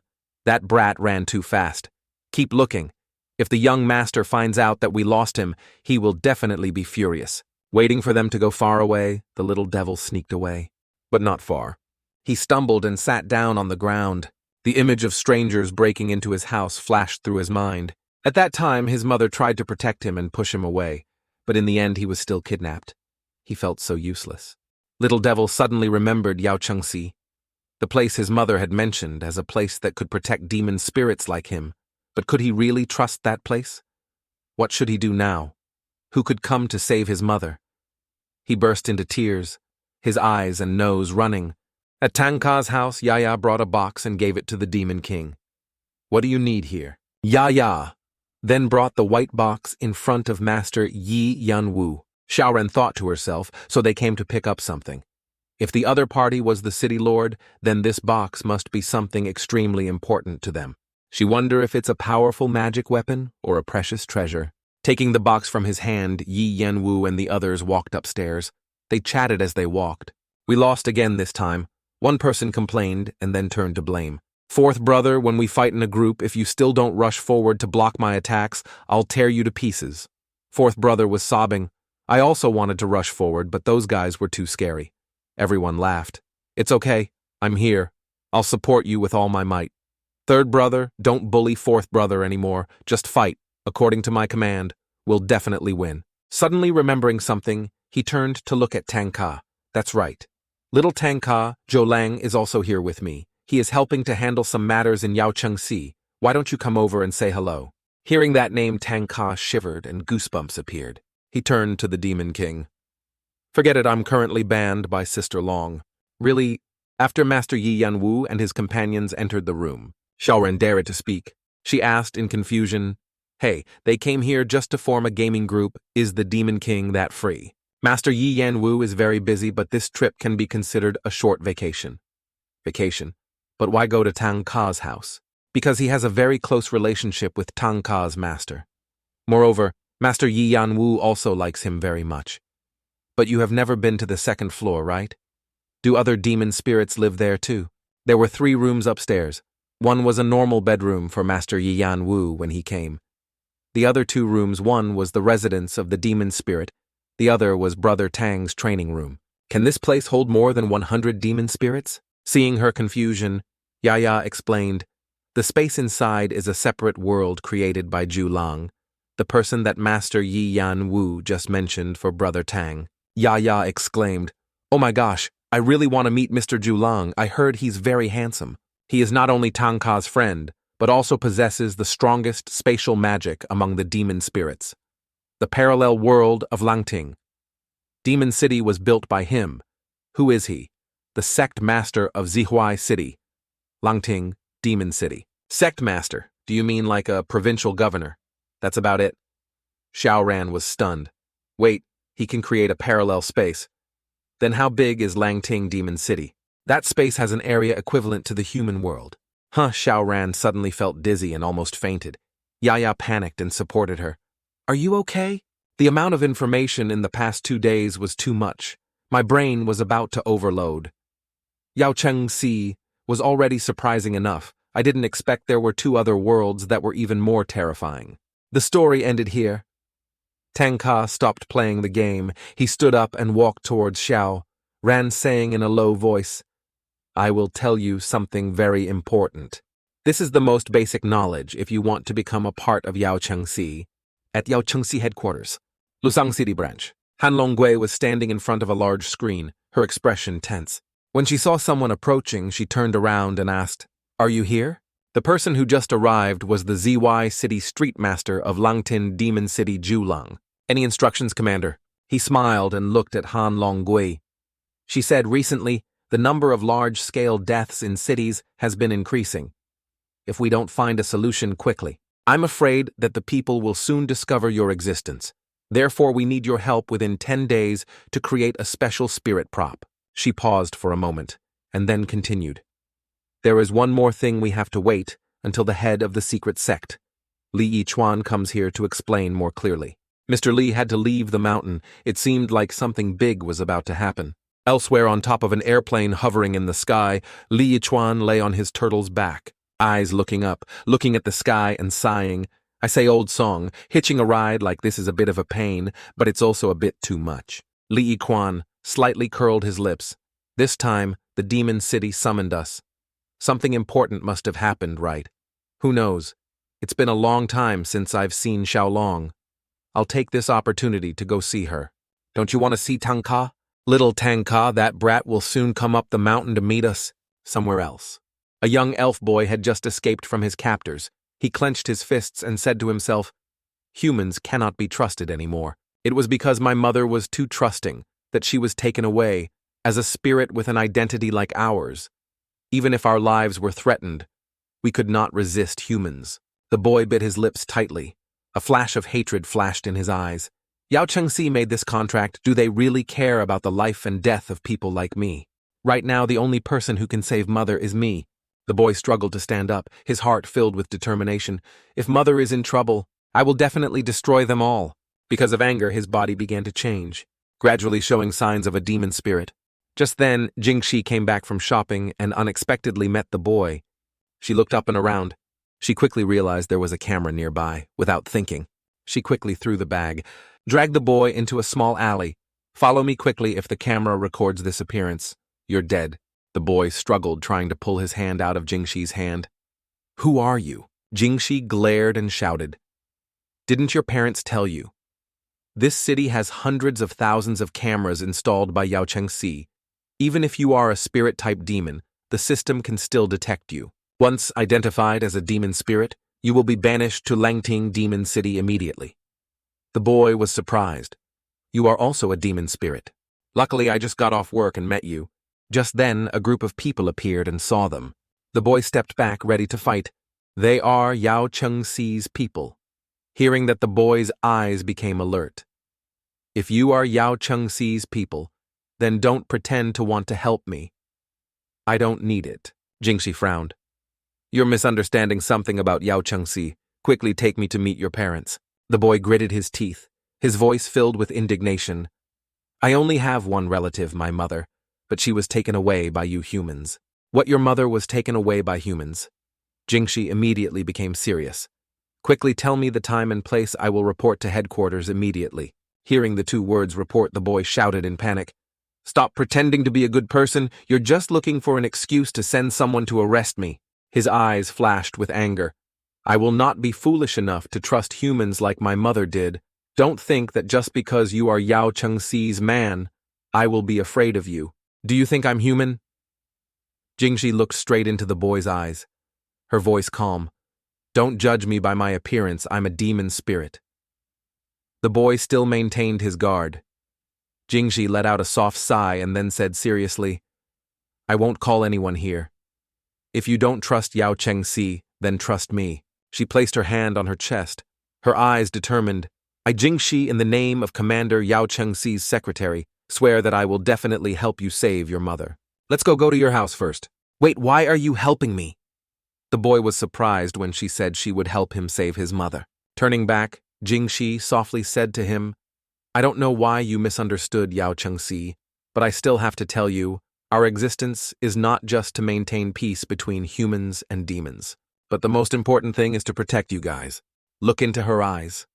The boy recognized the sincerity. There was no sign of confusion. Suddenly, a green stream of air appeared in front of him. The boy was frightened. What are you going to do? Looking back, he saw that Jingxi had just summoned a motorcycle. She got in the car and waved at him.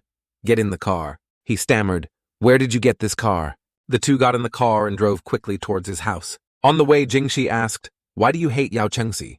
Because the armistice agreement has too many unfair terms towards us demon spirits. I guess when your mother was taken away, she didn't resist. Right? Yeah, my mother is a good mother. She knew that if she used force, I would be implicated too. Jingxi sighed softly. You may find it unfair, but have you ever thought, this world is not only full of bad people, but also cruel spirits. Without laws to restrain them, many demons would take advantage of the loopholes to endanger humans who were powerless to resist them. Furthermore, the secret of the existence of demons would easily be exposed, which could cause a social crisis. I believe that most humans do not want to live with demon spirits. Although there are still injustices like the one your mother suffered, but don't forget that half of the reason Yao Chengxi exists is to protect you guys. That's also why I love this job. I hope you will believe me. I will definitely save your mother. The boy was listening attentively when he suddenly smelled a familiar scent. He quickly said, Turn left. Jingxi asked, while driving, Did you find out where your mother is being held? No, but my sense of smell is very sensitive. I smell mother's scent from this direction. Sit tight, I'm picking up the pace. Suddenly the boy blurted out, "Now I trust you 100%. As long as you save Mom, I will definitely repay you." Jinxie smiled. "Your first sentence is enough." The motorcycle sped through the night, heading to an abandoned factory. The boy looked around and said softly, "Mother's scent is coming from this factory. This place is suspiciously deserted." He wondered, could this be a secret trading place for spirit hunters? "Follow me, I will protect you well." Jinxie patted his head and said softly, "No matter where you are, you cannot use your abilities carelessly. I promise to save your mother, so I will do it no matter what. Moreover, although I am just an office worker now, I used to be a member of Yao Chengxi's demon catcher." With that, she summoned a shining sword and said in a low voice, "No matter what happens, I will protect you." The boy smiled softly, then followed her into the factory. Mother's aura is definitely here. Jinxie glanced around, but there seemed to be no one here. The boy frowned slightly. "There's a very strong smell of gasoline. A big truck must have come here not long ago." Looking up, Jinxie noticed a pink hole in the roof. "Could it be that your mother escaped?" The boy immediately knelt down, pressing his nose to the floor. "Try to trace." Mother's aura was coming from underground. It seemed like there was a secret door here. He stepped back a little. "Try to keep a safe distance." Whoosh, Jinxie put her hand on the floor. A green mist emanated. Immediately after, a deep tunnel gradually appeared before her eyes. Sure enough, there was an underground bunker. Looking down, she frowned slightly. It looked like a warehouse. "Let's go down and see." Underground, Jinxie turned to ask the boy, "This place is quite high when you jumped down just now. Were you hurt? Look ahead." In front of them appeared a man who looked like a bodyguard. He stared at the two of them, his eyes cold.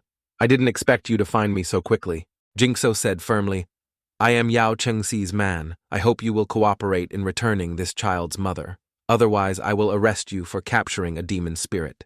The man looked at a cigarette, curled his lips, and smiled contemptuously. "You alone with only a peach." He slowly exhaled a thin stream of smoke, his tone still calm. "I only follow the young master's orders, and his order is intruder kill without mercy." From his body, dozens of identical copies poured out. He continued, "However, if in the time it takes for a cigarette you can talk to my satisfaction, perhaps I will consider letting you go." As soon as he finished speaking, a dozen or so men immediately rushed towards Jinxie and the boy. The sword in her hand quickly shrank. She jumped, dashing past each enemy. Swish, swish. Before they could touch her, all of them were taken down. In the blink of an eye, she was close to the man holding the cigarette and kicked him straight in the face. Boom! He fell flat on the ground, unconscious. Jinxie turned back to look at the boy who was still standing there with his eyes wide open in surprise and burst out laughing. "Smoking is harmful to your health. Don't learn from this bad uncle." The two continued to move deeper inside. "That's right, I don't know your name yet, just call me Xiaoqi."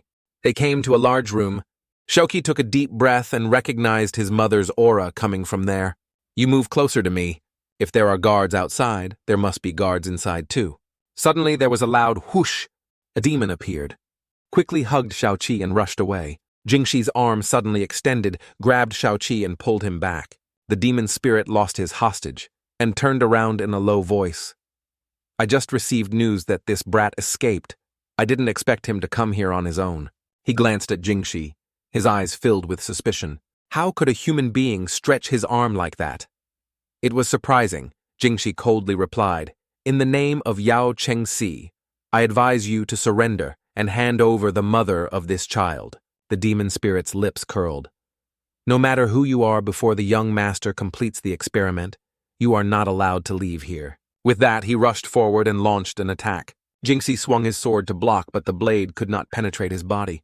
His whole body seemed to be covered with an extremely hard metal layer. Undaunted, she raised her sword high and resolutely slashed down.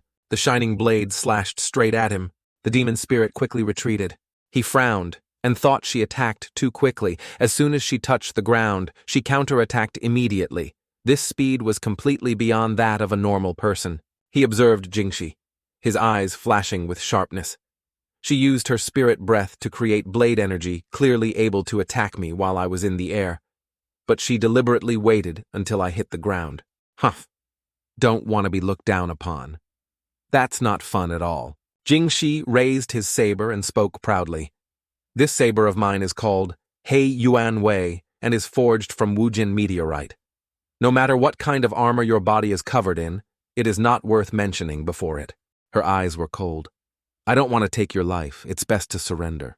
Hearing that the demon spirit tore off his outer garment, revealing a body covered in solid metal, he smiled faintly. I have heard of Wu Jin Mediator for a long time. I didn't expect to have the chance to meet him today. His face suddenly became full of challenge. But don't forget, the scales on my body are also one of the hardest substances in the demon world. I'm really curious, is it your blade that's sharper or is my skin superior? Saw him tear his shirt. Jingxi blushed and turned away annoyed, saying, Let's just fight. Why are you taking off your clothes? Put them back on me right now. She stuttered shyly, but he just smiled faintly. Come here, let me see your blade with my own eyes. It seems that if you don't defeat me, you won't give up. Jingxi took a deep breath. Her eyes were determined. If that's the case, I just hope this battle won't take your life. As soon as she finished speaking, she waved her hand and made a move. Sharp blades, like hundreds of cajuput flowers, simultaneously rushed towards the demon spirit. A loud explosion, smoke and dust covered everything. It was impossible to determine whether the enemy was alive or fallen. Jingxi tied her hair back, turned to Xiaoqi and calmly said, I hope he isn't too badly injured. Let's go. There's probably no more danger inside. Xiaoqi looked at her back, secretly admired this sister is really amazing.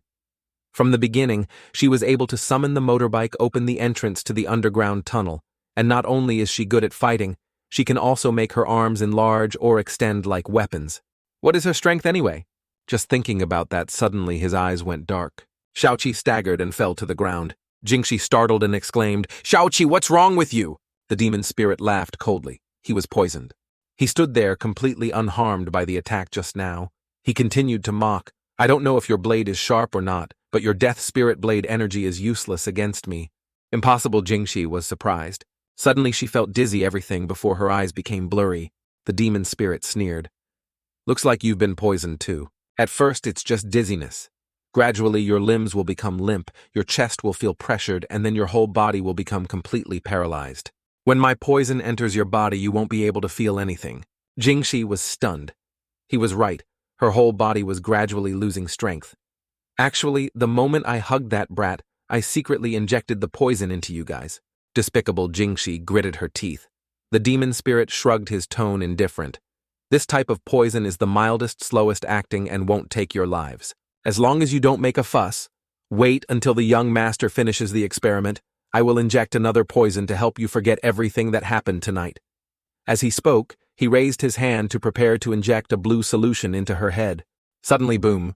Jingxi and Xiaoqi suddenly disappeared, leaving the demon standing still. He muttered in shock. Disappeared. This is the first time I let my prey escape. What kind of ability does she have?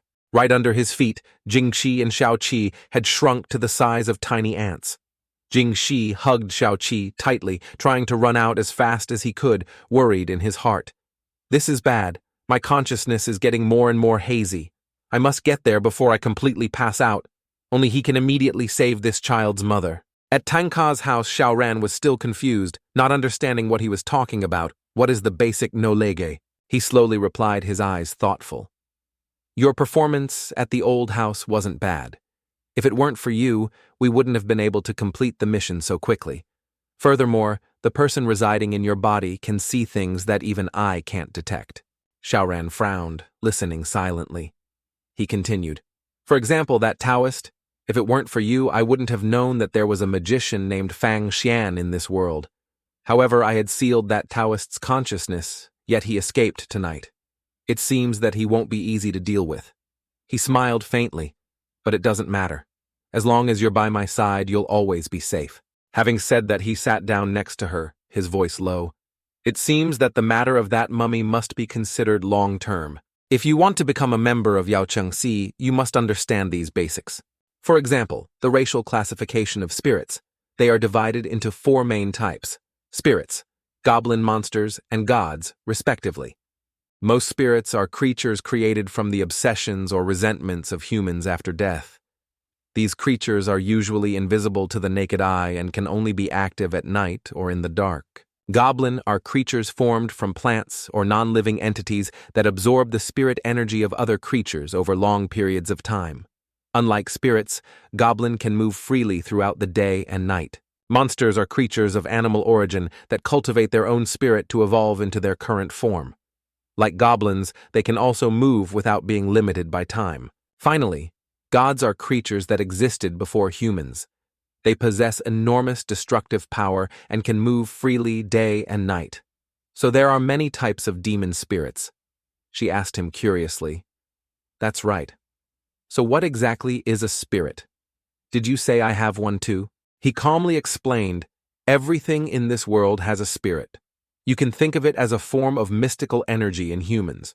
This type of energy is called spirit consciousness, while in demon spirits it is called demon consciousness. Humans have a spirit since birth. It's just that it hasn't been activated yet. It's like a locked box. Until the box opened, the owner will have extraordinary power. However, most people's spiritual consciousness will not activate on its own unless they cultivate themselves to awaken it. Of course, there are still a few special individuals who are born with an open spiritual consciousness. These people are the individuals with supernatural powers that movies often mention. In our circle, they are called sanshi. Ah, I know about this. She clapped her hands and said excitedly, that red-haired guy wearing a mask at the old chairman's place claimed to be a sanshi. He nodded. People like that usually don't join Yao Chengxi. Some will choose to be bodyguards for the upper class. Others will hide their abilities to avoid trouble. Because the job of hunting demons is an important but also extremely mysterious job. People outside the secret guild who want to become members of the demon guild must have someone in the secret guild introduce them. But you don't need to worry, my master can be your guarantor. Who is your master? She asked hesitantly. Before he could reply, Xiao Ran fell asleep on his shoulder because she was so tired.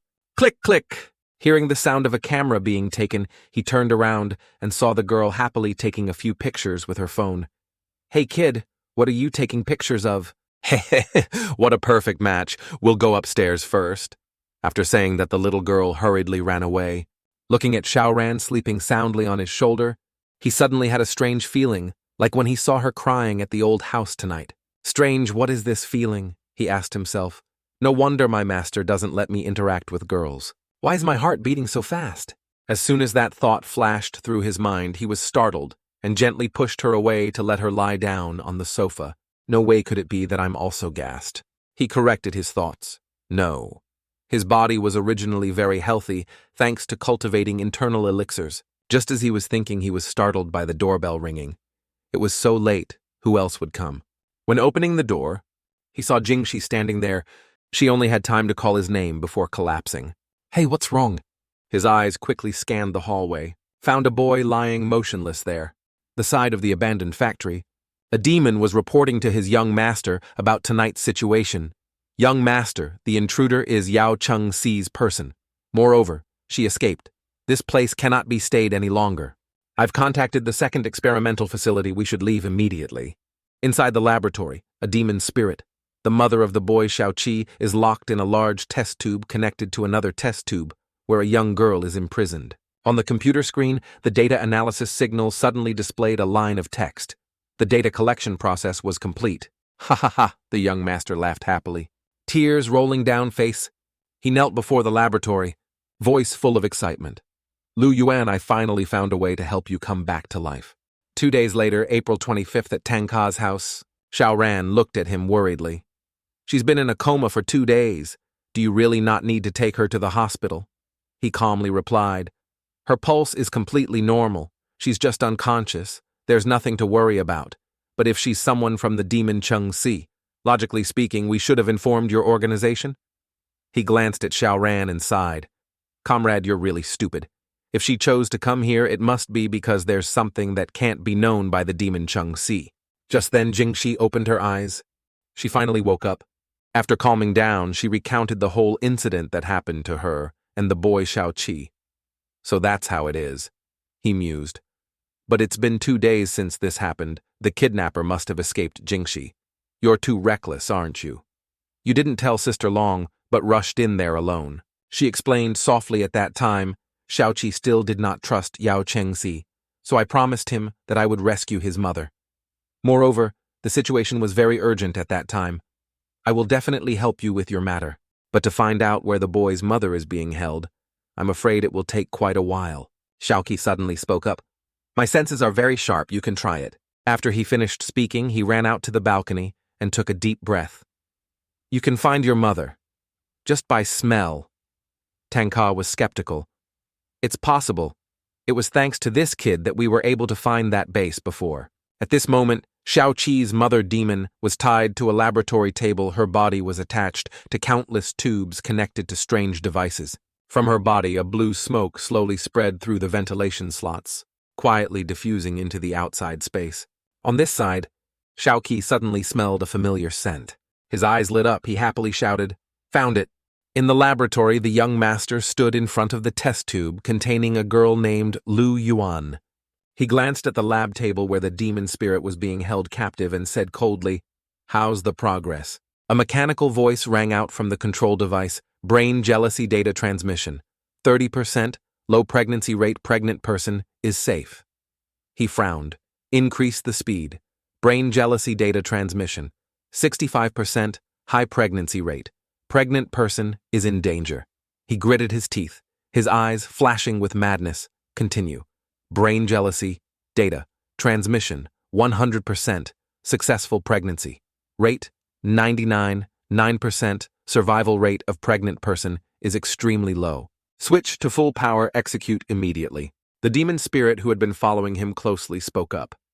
Young Master Yao Chengxi's discovered that we were capturing the demon spirit. If your identity is exposed, even the master will be implicated.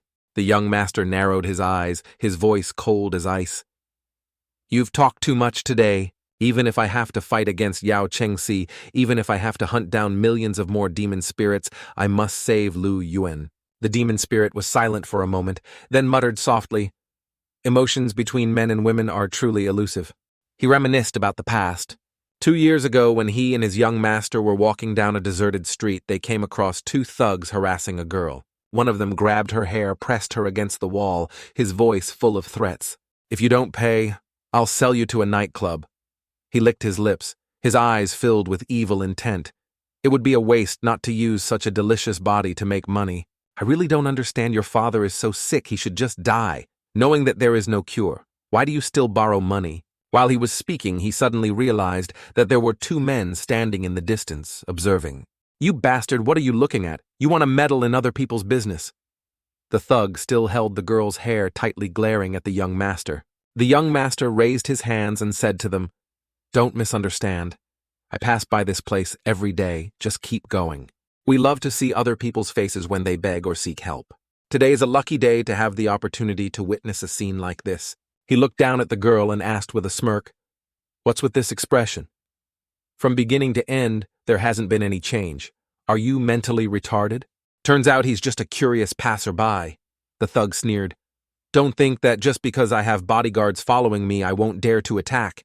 As soon as he finished speaking, he rushed forward and threw a punch straight into the young master's face. But instead of letting the bodyguards stop him, the young master just raised his hand to signal them to stay still. His hand touched the place where he had just been punched, gently stroked the wound, and then smiled faintly. "So this is what pain feels like. How interesting." As soon as he finished speaking, he turned around and kicked very hard. "Throw the thug away, big brother." The remaining guy panicked and ran to help his comrade. He turned to the young master and growled, "Do you know which gang we belong to?" The young master leisurely took out a gold coin and threw it down in front of them. He said calmly, "Sorry. I just heard the sound of a skull cracking. This guy will probably be a vegetable for the rest of his life. This gold coin can be exchanged for 30 million at the bank as medical money." Seeing the gold coin, the thug's face immediately changed color. He hurriedly helped his companions and hastily ran away. As he walked, he kept saying, "We was really rude. Please pretend nothing happened.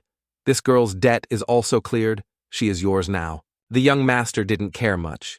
He just put his arm around the bodyguard's shoulder and said, "That sidekick you taught me just now was really amazing. I'm in a good mood today. Let me take you to an interesting place. Please wait a moment." The girl from earlier suddenly spoke up. He turned back, his eyes sweeping over her. "Thank you for helping me pay off my debt. I have nothing, but I can give myself to you. You can do whatever you want me to do." He smiled. "This girl is interesting. Can she do anything?" Night at Kwana Hotel. She came out of the bathroom wearing only a towel. The young master was already sitting on the chair, Seeing her, he waved his hand. Are you done? Come here. This morning you said I could do anything right. He smiled, his eyes full of meaning. Khan slid off her body. He stared. In his heart he thought, from beginning to end, she didn't show any emotion at all. It's really not interesting. Suddenly he grabbed her. He flipped her face down on the bed. Just then, his eyes fell on her back. Countless old and new wounds piled up on each other. That night, he learned that those wounds were all left by her drug-addicted father, the man she was willing to borrow money from just to save his life. Since childhood, she had no mother growing up in the abuse of her own relatives. Perhaps those things had turned her into the emotionless person she is today. Since that night, he did not understand why a special feeling arose for her. He wanted to protect her. Day by day, he became more and more interested in this girl. But no matter how many things he buy for her, take her anywhere, she still didn't seem to care. Like a soulless doll, she was completely different from the previous women he had met. Those women, in order to get what they needed from him, did not hesitate to pretend and play all kinds of roles. But to her, all the things other women craved were like air. For the first time in his life, he felt helpless in front of a girl. He was not willing to give up. He told himself that no matter what method he had to use, he had to find out what made her interested. However, a year passed and she was still like an abandoned doll. He didn't want to continue, nor did he intend to drag things out any longer. In the end, he decided to set her free. But at that moment, she suddenly grabbed his hand. Her tears fell. She choked up and said, "It's been a long time since someone has been by my side like this. Please don't leave me." Looking at her weak, helpless, and pitiful appearance, he realized that without knowing it, he had fallen in love with her. And moreover, the feeling of wanting to protect her from the beginning suddenly flared up fiercely. In a brief moment reason cannot control, he hugged her tightly and said softly, "I can promise I will never leave you, but on one condition. Be my girlfriend." Just then she suddenly pushed him away. She hurried down the street. Her cheeks were red with embarrassment, but for the first time she smiled at him. "So starting tomorrow, let's officially date." But as soon as he finished speaking, a truck suddenly came from afar at a terrifying speed. Now he could only tell himself, "I lost her once. This time no one can stop me from saving her." A loud bang rang out from the laboratory. He thought to himself upstairs, could it be that the enemy has found this place? He rushed out. This whole area was heavily guarded. There was no way anything could break in. But right on the roof a large hole appeared. From there, a figure slowly landed, both hands in his pockets. Tanga spoke coldly. "Who is the one who cornered the little devil's mother? Quickly confess, or else don't blame me for being cruel." He looked at them indifferently, calmly continued, "Hurry up. I still have to go home to eat. I'm so hungry." Inside the lab, a voice said, "Bring that guy out here." Immediately from the basement, a stone tablet was raised. On it was a man chained tightly. It was the driver who drove the truck that day. The young master smiled faintly. "I found him."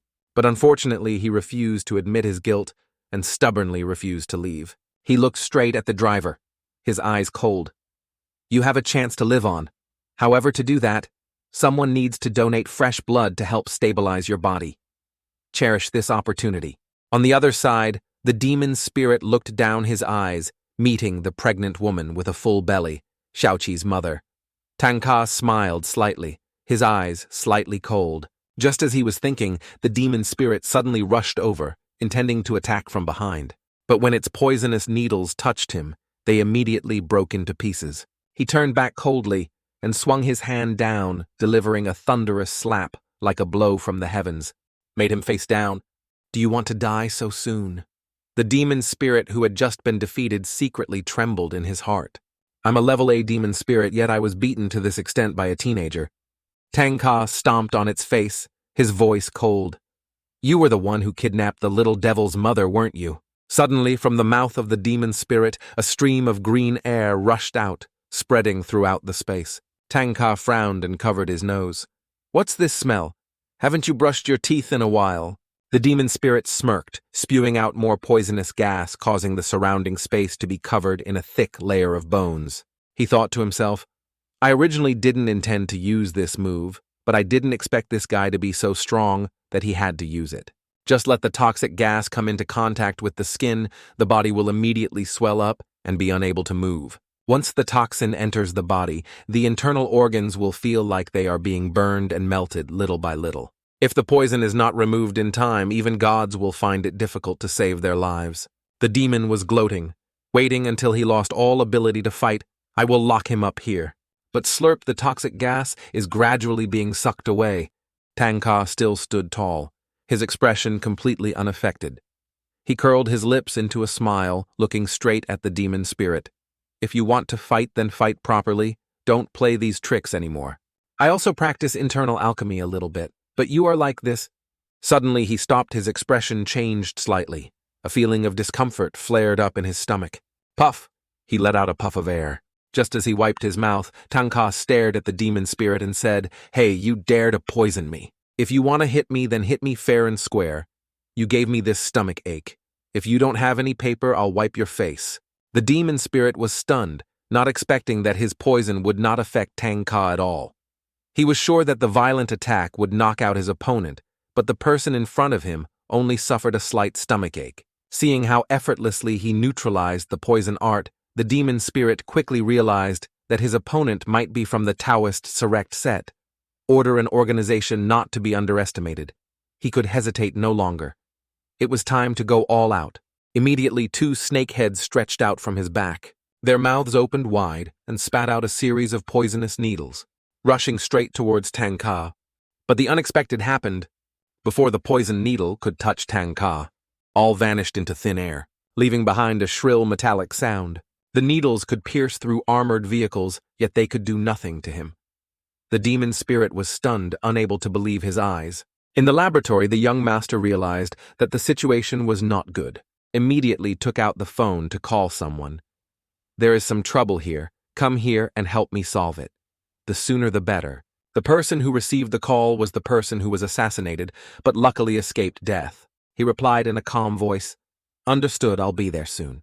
He glanced at the notebook in his hand and smiled.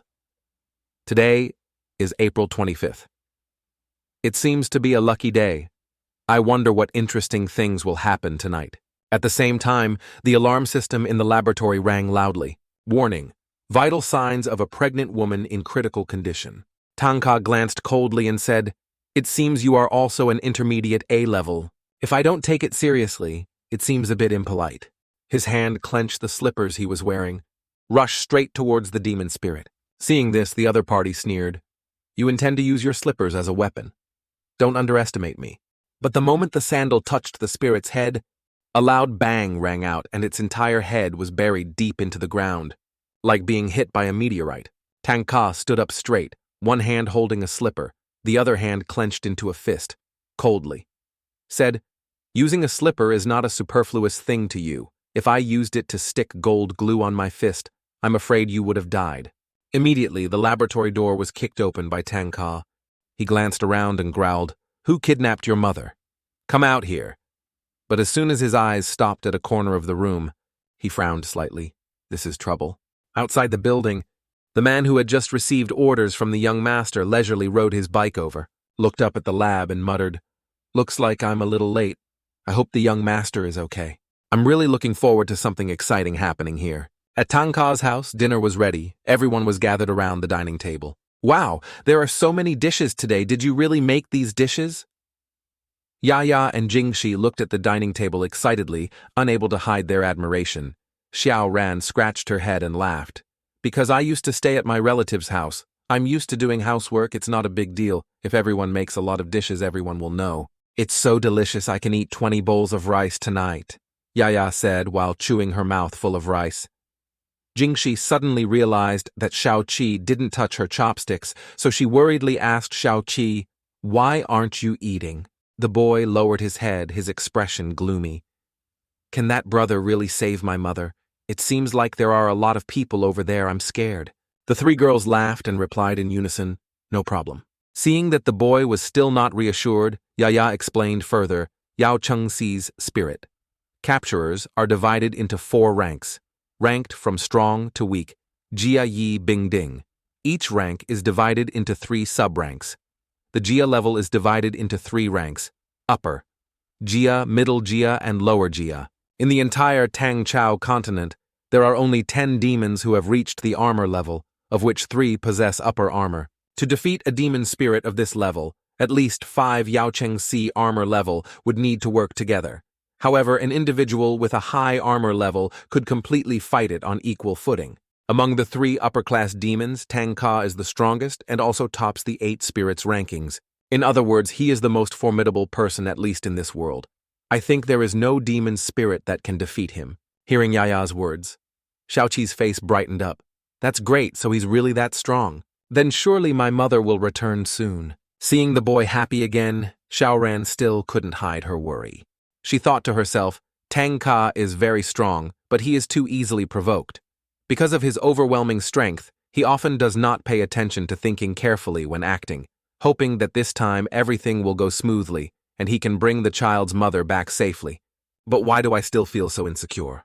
In the laboratory, Tanga observed a demon spirit that was being held tightly on the laboratory table. Jingxi had said that Xiaoqi's mother was kidnapped for some kind of experiment.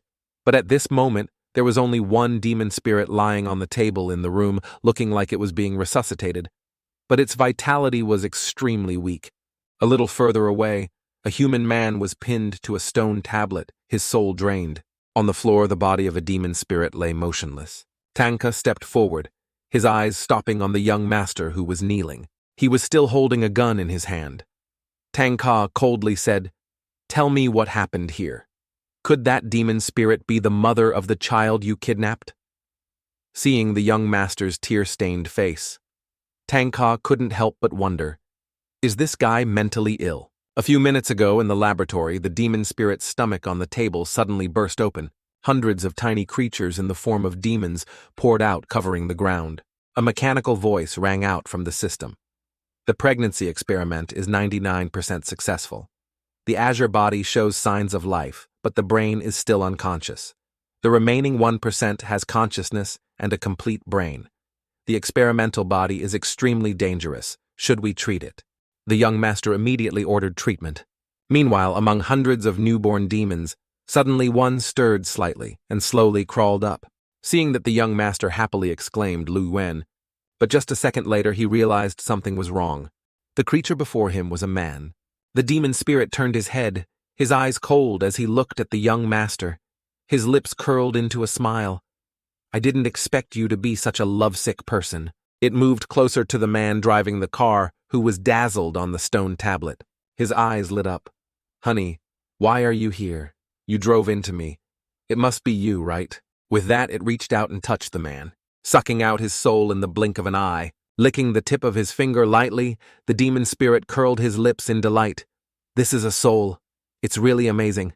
I want more." Without hesitation, it immediately absorbed all the souls of the newborn demon spirits lying scattered on the floor. Every time it swallowed a soul, its aura became stronger. "I feel a huge source of power constantly flowing through this body." He looked down at his male body and smiled faintly. "It seems that the current me is very formidable." At this moment, there were only 2 people left in the laboratory, the young master and the newly born creature. Step by step, they walked towards the young master, who was still stunned. The demon spirit said in a low voice, "Now there are only us left." The young master's whole body trembled and he stammered, "You were just born. How do you know who I am? What are you exactly?" The demon spirit grinned, his eyes flashing with a mysterious light. "I am your Lu Yuan." The demon spirit smiled evilly before sucking his soul dry. "You know, it's quite interesting to tell you the truth. From the beginning, those 2 scoundrels were just temporary pawns hired by me. Actually, I've been observing you for a long time. You are the young master of a giant financial group. You lack nothing yet. You crave love to the point of being pitiful. It's so funny. Is it because your mother died early? Or are your brothers so outstanding that your father neglected you? I've studied all the information about you, but what I can see without data is your lack of affection. Actually, I am an evil priest possessing the ability to see through people's hearts. My profession is a swindler who preys on fools like you. Do you really think you found true love?"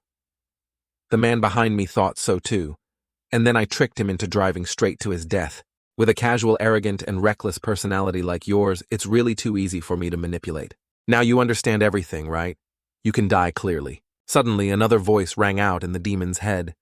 "Young master." That voice made him feel extremely headache. "Shut up.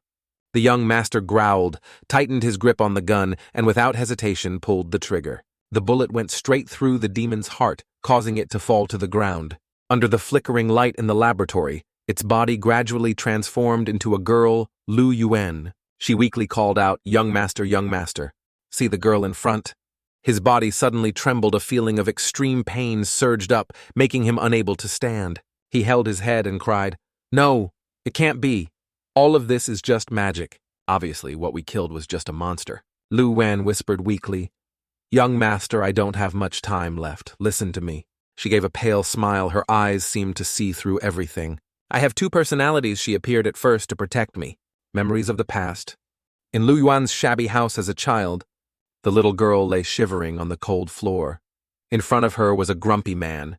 He roughly clenched the whip in his hand. Wandering outside all day and only brought back a little money, and this is what you do. Not even enough for me to buy wine and meat. He growled, raising the whip high. Lie down right now. Without waiting for Lu Wan to react, the whip had already lashed down on the little girl's back, leaving a bright red mark on her pale skin. There's no food tonight. If you don't bring enough money back tomorrow, I'll beat you to death. With that, the man turned away, leaving the little girl curled up on the floor. Her small hands clenched, her eyes lifeless, no longer hopeful. Back to reality. Lu Wan closed his eyes slightly, his voice broken. When I grew up, I learned about post-traumatic stress disorder.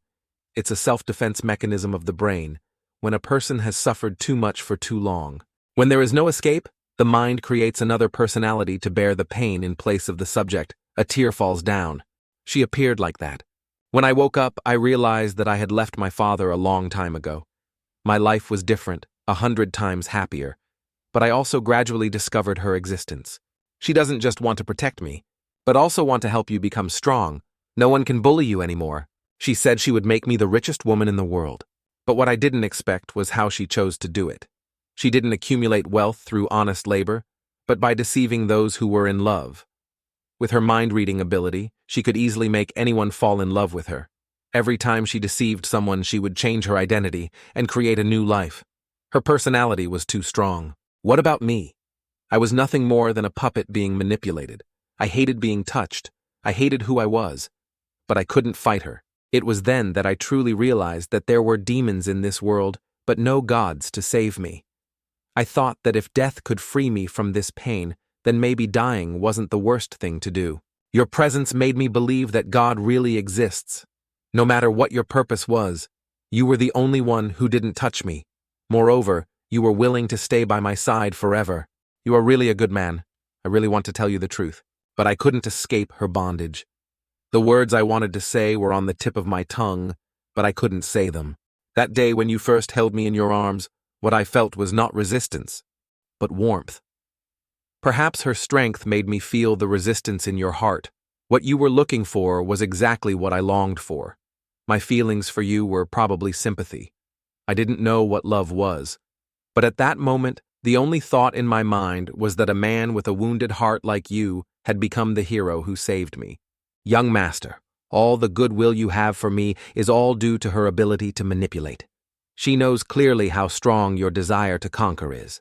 That's why you fell into that trap, step by step. I am just a half-baked fraud. There is a limitless personality in my body. A person like me is not worthy of following you. After hearing what she said, he choked up and cried, I already know everything, but I still like you.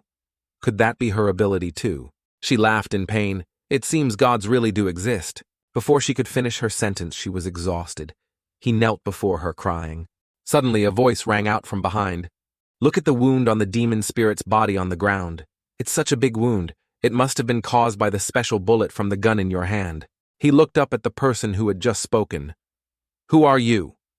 The other person sneered, casting a sharp glance at him. This type of gun can only be manufactured by the Spirit Hunter's Weapon Supply Department of Yao Chengxi. He wiped his tears and slowly replied, You are Yao Chengxi's man, right? Then you must know about reincarnation, right? The other person folded his arms and said calmly, As far as I know, there is no such thing as reincarnation. He laughed in despair. Lu Wen, I can't save you anymore. I killed you. Ha ha! He held his head and laughed crazily. The other person frowned, quickly moved away from him and walked to the lab table where the demon spirit was lying. Crazy. He's really crazy. This matter seems troublesome. It's best to report it to Yao Chengxi so they can handle it. He looked at the demon spirit that was being rescued. This must be that kid's mother. He shrugged, not caring anymore, bringing her back first and then thinking about it later. Suddenly, from the lab table came the system's emotionless voice. Emergency, failed, no signs of life. He frowned. Damn, this was going to be troublesome. Just then he discovered something unusual on the demon spirit's body. Golden nether eyes. That's good, he smirked. So the results can be reported. The next thing is to notify Yao Chengxi. Suddenly a loud gunshot rang out. The other person quickly turned back. He committed suicide. Before closing his eyes, he saw himself standing on a vast beach. In the distance, Lu Yuan was wearing a pure white dress, her hair flying in the gentle breeze. She smiled gently and called him, "Young master, I told you gods definitely exist." The two of them held hands tightly, happily watching the sunrise. At the same time, the guard suddenly woke up. When he entered the laboratory, the scene before his eyes left him speechless. He never expected that he would choose to commit suicide just because of a human girl. A low voice rang out in his ear. "My poison can create hallucinations. At least let you die in a beautiful dream." The figure standing opposite coldly spoke. "Your master is dead. Do you still want to fight me?" But he did not reply. It went to the young master, gently picked up his body, and turned to Tanga. "The young master has passed away. You no longer have any reason to convict him. Please let me take him home." Just then, a man holding a pipe slowly walked in. He smiled wryly. "Isn't this Quan Mo? My sincere apologies, I'm late." The person holding the young master moved slightly to the side, revealing his body to the person who had just arrived. The bodyguard standing next to him narrowed his eyes and observed cautiously. From the moment this person set foot in the corporation, he had a feeling of unease. Now that the young master was dead, that person acted as if he had never seen anything. He clearly had no intention of doing anything, but every time he saw him, this person made him shiver. Suddenly another figure appeared. He frowned and asked in a low voice, "Another one. Who are you?" The newcomer gently clasped his hands. "I am Xian Yushu. I hope you will keep the events that happened here a secret." He frowned slightly. Xian Yushu. Why would someone have such a strange name? The other person kept his voice calm. "I am the strategist of Quanhe Group. If this matter is exposed, the reputation of the group will be affected." Tanga crossed his arms, his eyes sharp. "What if I don't agree?" Shen Yu Shu smiled. "You can make any conditions. After all, we are considered fellow disciples. Can you give me some face?" "Fellow disciple, could it be that you are the one who sowed that bean?" "Yes, the little monk is the descendant of the magician Fang Xian. Coincidentally, I just received a mission related to you. If you answer me 3 questions, perhaps I will consider not reporting this to Yao Chengxi." He nodded slightly. "Please." Tangka lowered his voice, his eyes as sharp as knives. "First, why did you put a bean in the ear of the son of the chairman of the Wang Group? Second, the Fang Jian sect of sorcerers was exterminated long ago. Who was your master? Third, I heard that the magician Fang Xian specializes in cultivating inner alchemy and divination, and also possesses extraordinary skills. Is this true? As for the first question, the purpose is very simple. The 4 major financial groups each have their own fields, but it is difficult to avoid conflicts of interest. As a strategist of the Quanhe Group, I must help the master gain more benefits. Not only the Wang Group, but also the other groups have been spied on by me." He paused for a moment and continued. "The reason why we chose to put it in young Master Wang's body was because it was the place that no one would expect. Furthermore, despite being busy with work, Chairman Wang still loves his son. Even during important meetings, he still wants his son to be by his side. As for the second question, I can only say that my sect has indeed been destroyed, and as for my background, I apologize, I cannot reveal it. As for the last question, is it true that I have learned a little martial arts, but whether it can be considered extraordinary or not is hard to say." Tangka put one hand in his pocket and smiled faintly. "The Taoist techniques passed down by the family's founder are not something for people like you to use casually. I want to teach you a lesson on behalf of your old man." He paused and continued. "But right now, I have urgent business to attend to and must return home. If I knock you down within 2 minutes, then let Yao Chengxi deal with you. If you can hold out for more than 2 minutes, I will keep quiet." His eyes flashed with a sharp light. What are these conditions? Do you dare accept the challenge? He curled his lips, almost forgetting, fellow disciples cannot fight privately. If I don't accept the challenge, you'll have no choice but to inform Yao Chengxi, right? He pondered for a moment, then chuckled. Everything has its cause and effect. You and I meeting each other was predestined. He raised his head, his eyes deep, discovered my six senses. Perhaps that is the cause today. You came here and met me, is the effect. Duong Tat stared at him, his eyes sharp as knives. What do you want to say in the end? He slowly curled his lips and said, a few days ago I had a fortune told. Today is my lucky day. If I want everything to go smoothly, I have to follow nature, so I will accept your challenge. Only thing is, within 2 minutes, you want to knock me down. Are you underestimating the Fang Xian sect? Without saying much, Tanga put the phone on the ground, raised his eyebrows, and looked at him. We'll know after one fight if after 2 minutes you're still standing in front of me. Then don't talk about it without telling the demon city. Any conditions within my ability, I can agree to. He smiled slightly. Speaking of fortune-telling, I also know a little. Let me tell you a fortune. Tanga closed his eyes, raised his fingers, and pretended to calculate, then slowly said, Tonight you meet a bad omen. With that, he pressed the phone button and started the timer. At that moment, Tanga rushed forward and punched the strategist. He muttered softly all in one. Just finished speaking. He gently raised his hand, easily blocking Tanga's punch. Humph, Tanga frowned slightly. He had clearly hit the target, but the man's hand did not move. In the blink of an eye, the other man had changed positions, clearly drawing the battle line between the two. He looked around. Suddenly the space felt dark. Did he just use a secret technique? Tanga speculated that at first glance this seemed to be just a form of instantaneous movement in the dark. If I look closely, I can definitely find the loophole. From afar, he saw the strategist raise his fist. Defensive stance, what is he going to do? Not yet thought. Tanga took a punch. Only then did he suddenly understand that he wasn't using instantaneous movement, but could change his position at will. Just as he realized that another punch came down. But this time, Tanga raised his hand in time to block the blow. Not only was he able to change position, he was also able to move instantly. Constantly under attack.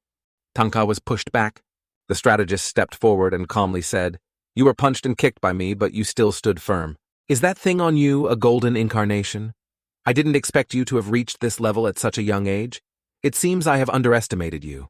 Tanga curled his lips in response. It should be said that you are the one who looks down on me.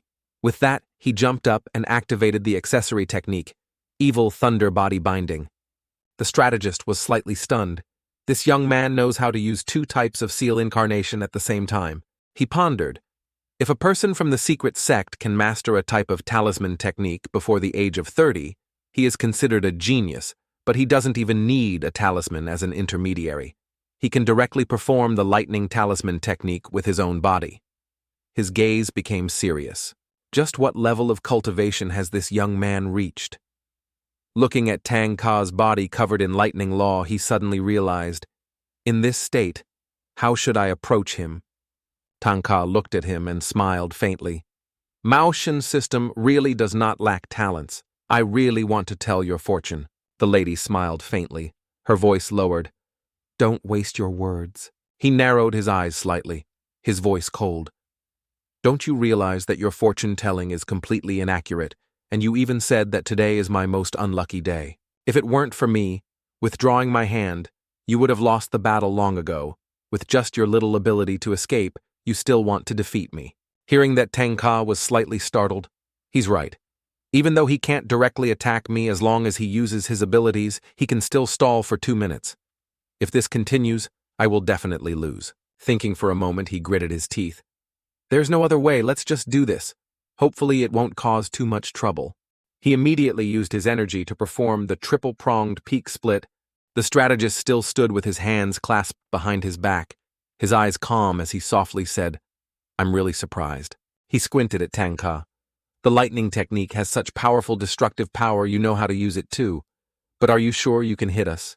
As soon as he finished speaking, countless illusions of the strategist suddenly appeared around Tanga.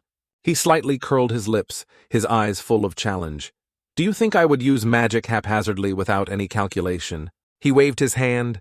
Boom, 3 lightning bolts shot straight into the sky. In a certain house, a boy was playing video games. While playing, he was muttering, "When the time comes to fight me, you will definitely die." Suddenly, he frowned. "Damn, there are 4 guys hiding here again. Humph wanna fight me." Don't underestimate the hand speed of an elementary school student. The boy ran out onto the balcony, then suddenly widened his eyes when he looked up at the sky. "Wow, Mom, come out and see. There's a beautiful bolt of lightning shooting from the ground to the sky." His mother calmly replied, "It was just a lightning strike. Why are you screaming so loudly?" But at that moment, the boy was startled when he saw the light suddenly flash. Oh, it was gone. Suddenly, the phone in his hand vibrated with a notification sound. "You have been destroyed by the enemy." The boy's mother's face darkened. His mother immediately grabbed her son and angrily shouted, "I told you to do your homework. Why are you secretly playing games?" On Tangka's side, the strategist saw Tangka flying up into the sky and just smiled slowly, saying, "Truly majestic. If I get hit, even if I don't die, I will be seriously injured." He calmly continued, "But don't worry, I'm not that cruel. The black color on your body has already been broken by me. Now I want to see how you plan to avoid the next attack." As soon as he finished speaking, Tangka rushed straight towards him. The strategist stood still, clasped his hands, and softly chanted a spell, all in one. Suddenly, Tangka felt thin threads appear on his body, connected to an overhead system, like a puppet on strings.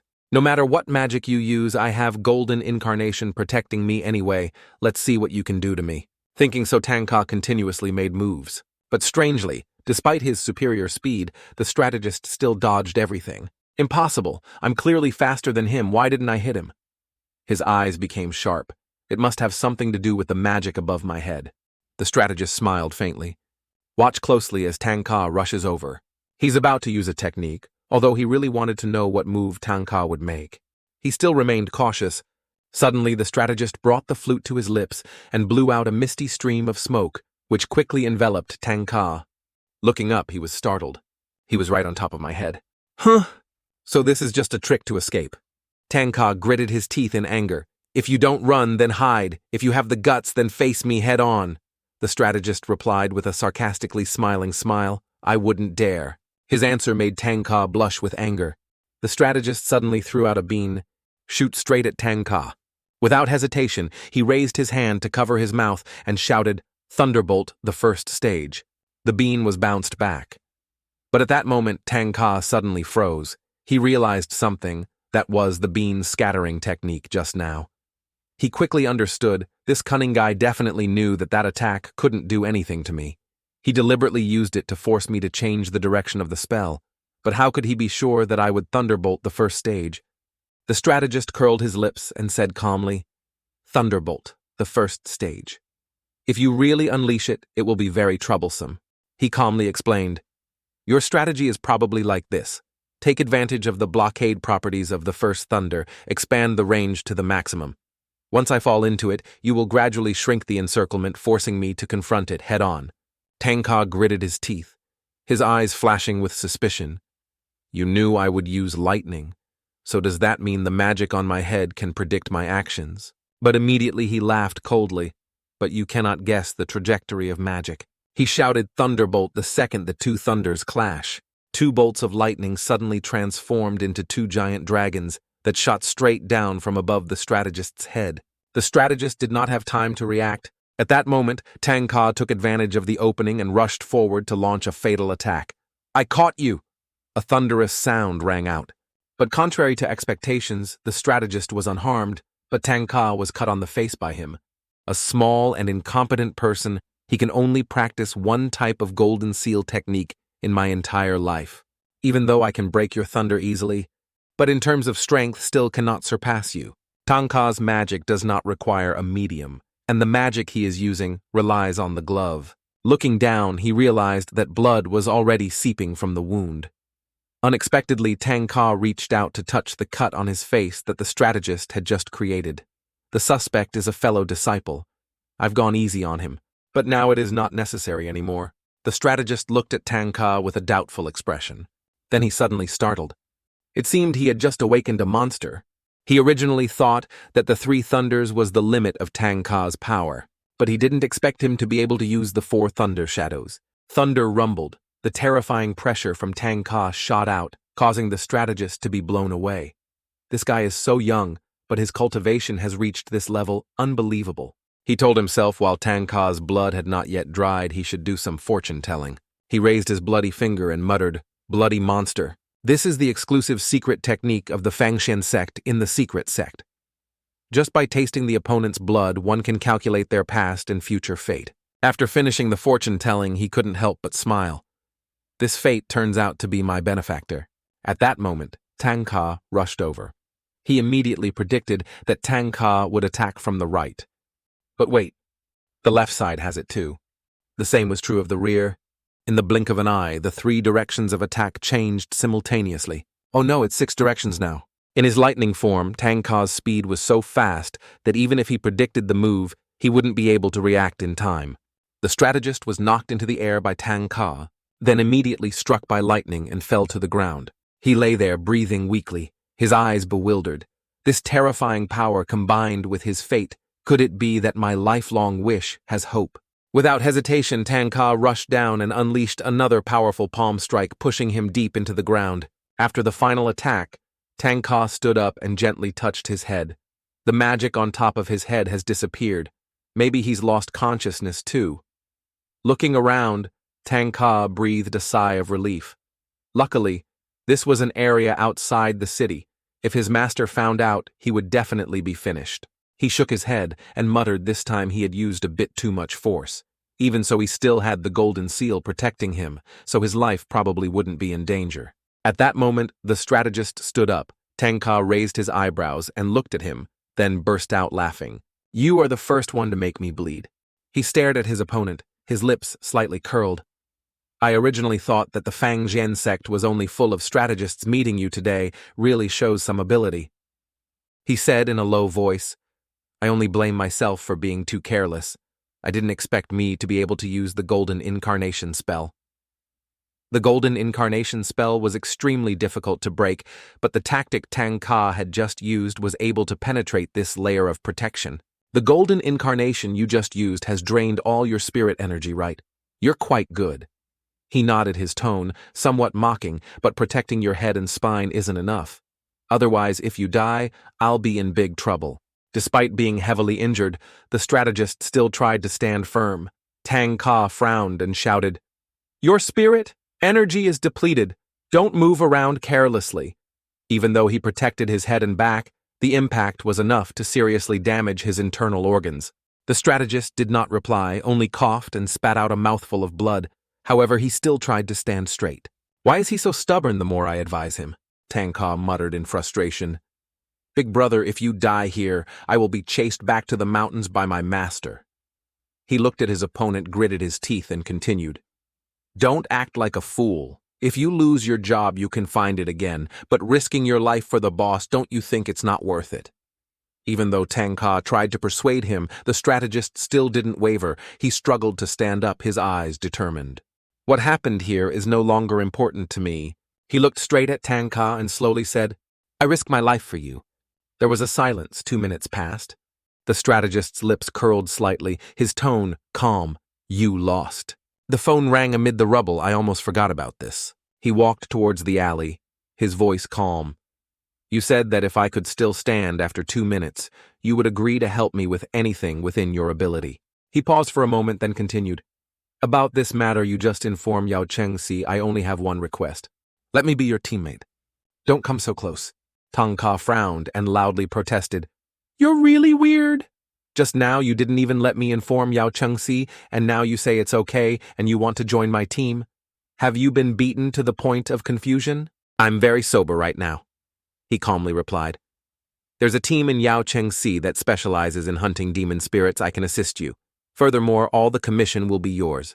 Tanga crossed his arms in front of his chest, staring at him. "I see you've really been beaten into a stupor.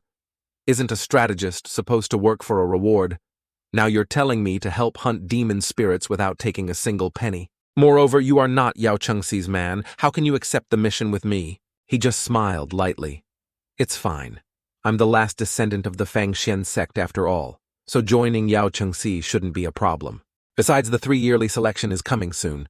This is crazy, Tanga thought to himself, his face hardening. Seeing that, he continued, You seem troubled. How about this? I'll make a deal with you. I just used your blood to tell a fortune. I will help you resolve the problem of many years. In return, you let me join your team. Stop talking nonsense!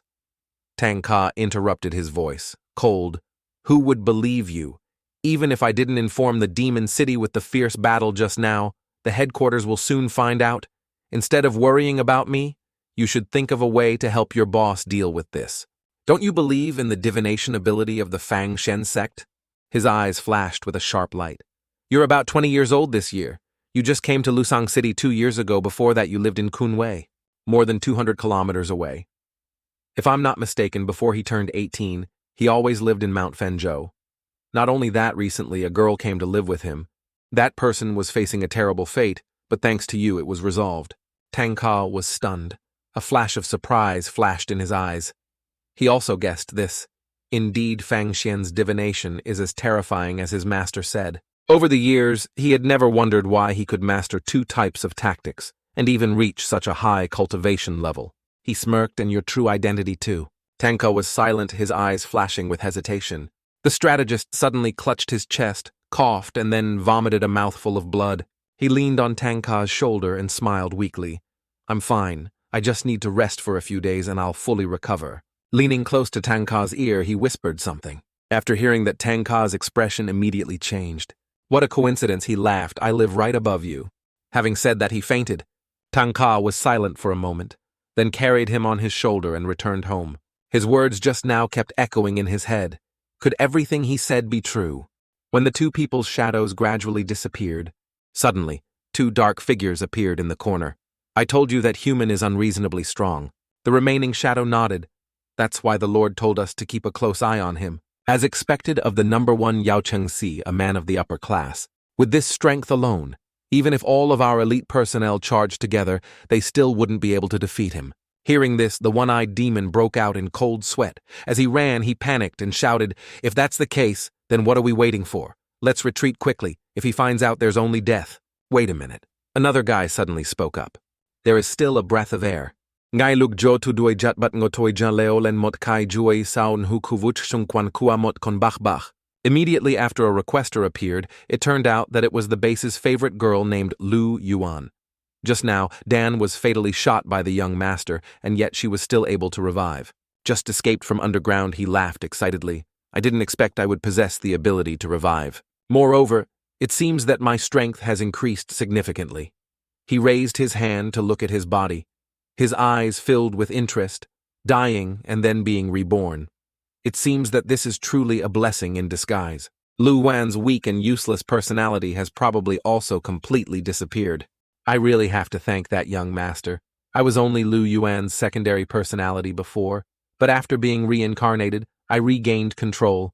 I will seal her true personality in this body forever. I originally thought that both she and I were female, but I didn't expect that after being resurrected, I would become a male demon. This feeling isn't bad either. While lost in thought, he suddenly discovered that 2 other demons were staring at him. He was startled, turned around. Who are you? One of the 2 spoke slowly. A demon spirit born from the combination of a demon mother and human experiments. It is indeed not ordinary. Although it is only at B rank right now, its potential for growth is extremely great. The other nodded and continued. You have a total of 9 lives. Each time you reincarnate, your strength increases significantly. If you continue like this, by the time you reincarnate, you might reach S rank. He frowned, his voice turning cold. Who the hell are you guys? The monster standing in front introduced himself softly. I am Goose Xiao, a C-class demon spirit, and the one next to me is Ershu, a demon spirit specializing in intelligence.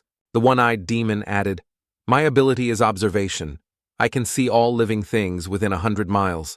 As for Ershu, not only does he have extremely sensitive hearing, able to hear sounds at extremely long distances, but he also has the ability to analyze the strength and abilities of those around him. Gu Xiao smiled slightly and looked at him meaningfully. Our original mission was to track a person, but we unexpectedly discovered you.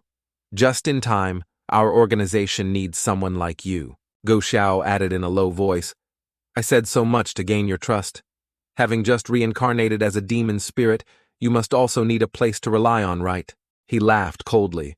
Just saying a few sentences, and you want me to believe you? How ridiculous. What if I don't agree?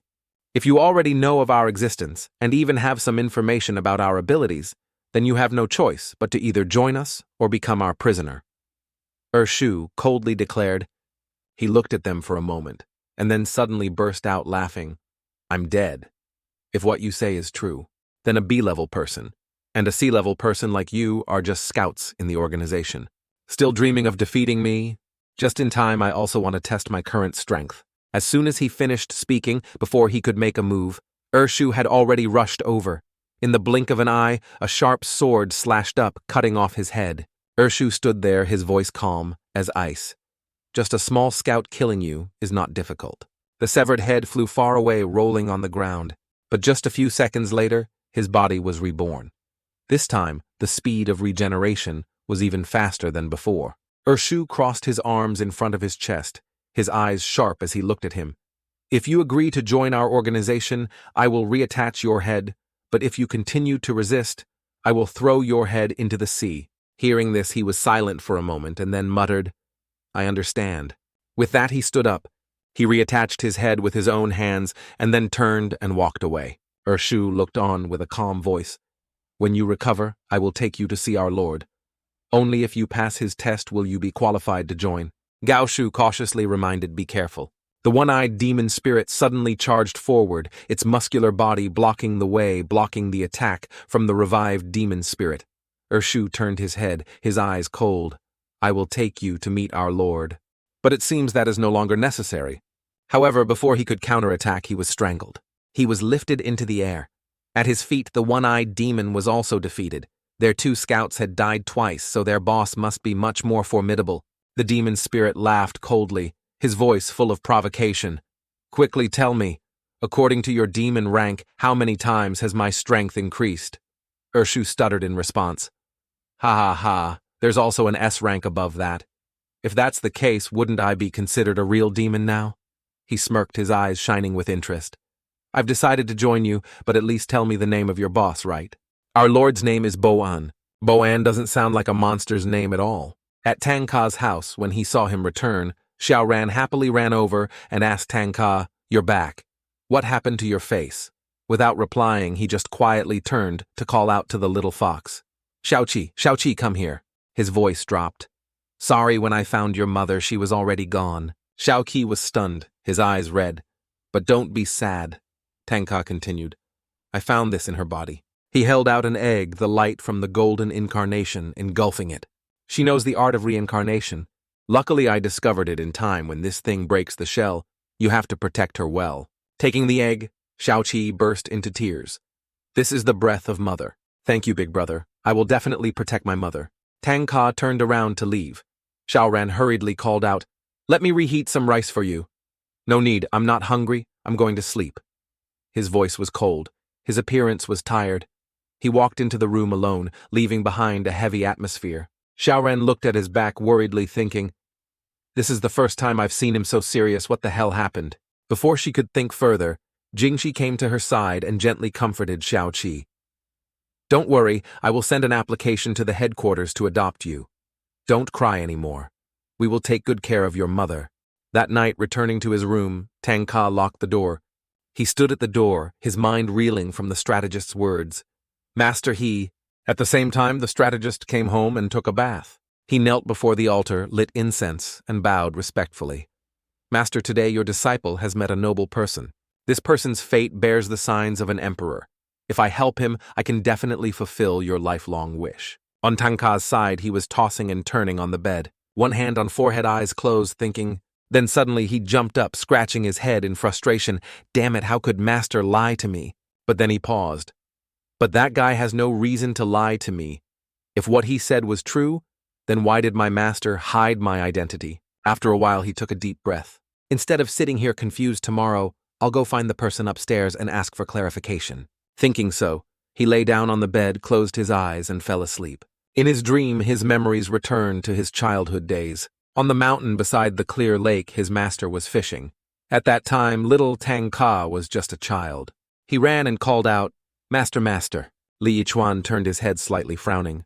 "What's wrong again?" Little Tanga grinned, holding up a wild boar. "I caught this one. Can I eat it?"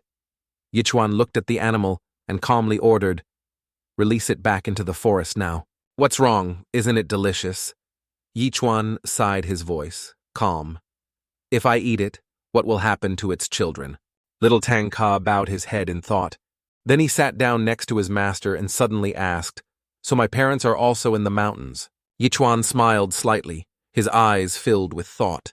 "When you were a baby, I picked you up at the gate of the government office.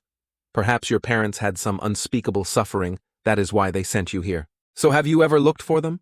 "Looked for them, but it didn't work." Seeing Tangka's absent-minded expression, Yichuan gently stroked his head and said in a gentle voice, "Don't be too sad. The world out there is much harsher than you think. Perhaps they also have hidden worries in their hearts, but isn't it fun to follow Master?"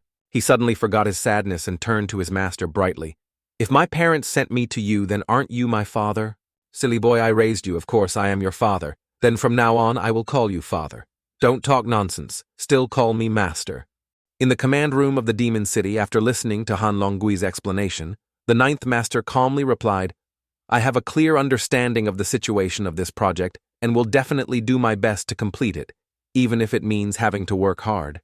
However, with my status, am I qualified to participate in the development of the demon spirit props? Don't worry, I'll take care of the higher-ups so you can rest assured and carry out the task."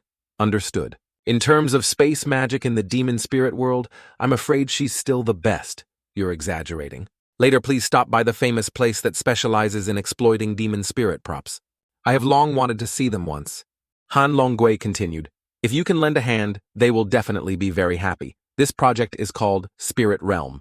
Spirit Realm. What an impressive name. Li Yiwen walked to the door and excitedly greeted "Long time no see, my little dinosaur. Looks like the Demon City Division gets in big trouble this time." Zhou Lang bowed his head and said, "Greetings, City Lord. There are no outsiders here.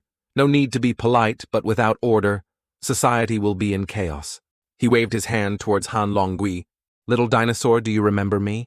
How many times have I told you don't call me little dinosaur?" Han Longgui was furious and immediately pulled out his gun and shot straight at Li Yichuan. But with just a gentle wave of his hand, he cast a spell that made the bullets float in midair. "You're so angry it seems like the situation has gotten out of control this time. Not simple, just a crisis of love," Han Longgui calmly replied as he put away his gun. "Perhaps even threatening humanity. Tell me what could put the human world in danger." "Related to the Third World War, Fantian Seal. To be more precise, I want to—" Zhou Lang spoke up. "I don't have the authority to know about this. Please don't discuss it further." He turned and left. "Mingqi Division still needs help. I will take my leave first." Han Longgui looked on, his voice low. "Don't mind the rigid rules. Maybe you can help too." "Oh, well, humans and spirits can coexist peacefully, but rules are still important." Zhou Lang disappeared. Li Yichuan sighed. "Under the mountain is full of fighting, still the temple is more leisurely." "Stop talking nonsense, follow me." "The superiors are still waiting for me to report the situation." 1980 meters underground. The scanner sounded confirming identity. "Confirmed Han Longgui, Commander-in-Chief of the Demon City of Lusang, head of the secret sect of the sect Li Yixuan. Lighting system. The secret passage is clear." Entering inside, Li Yichuan asked, "Tell me what exactly happened." Han Longgui replied, "You must also know that the central energy source of the Heavenly Seal is formed from the spiritual energy of our secret sect's founder. Ever since Yao Chengxi conducted the strength test, this energy index has not changed at all.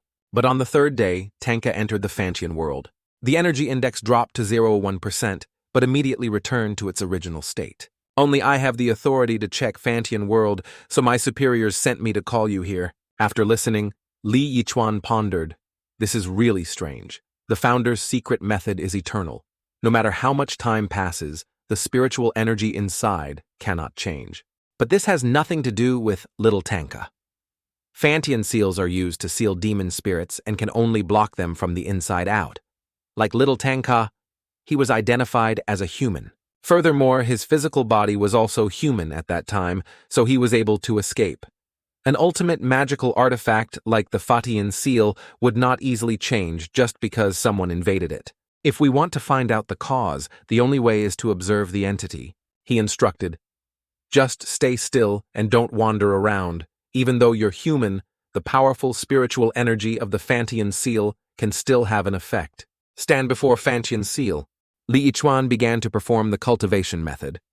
To activate the seal, as soon as it is opened, a powerful spiritual aura erupted. Standing from afar, Han Longgui had to struggle to keep his body steady. She raised her hand to block the dazzling light from the Fantian seal that shone on her face.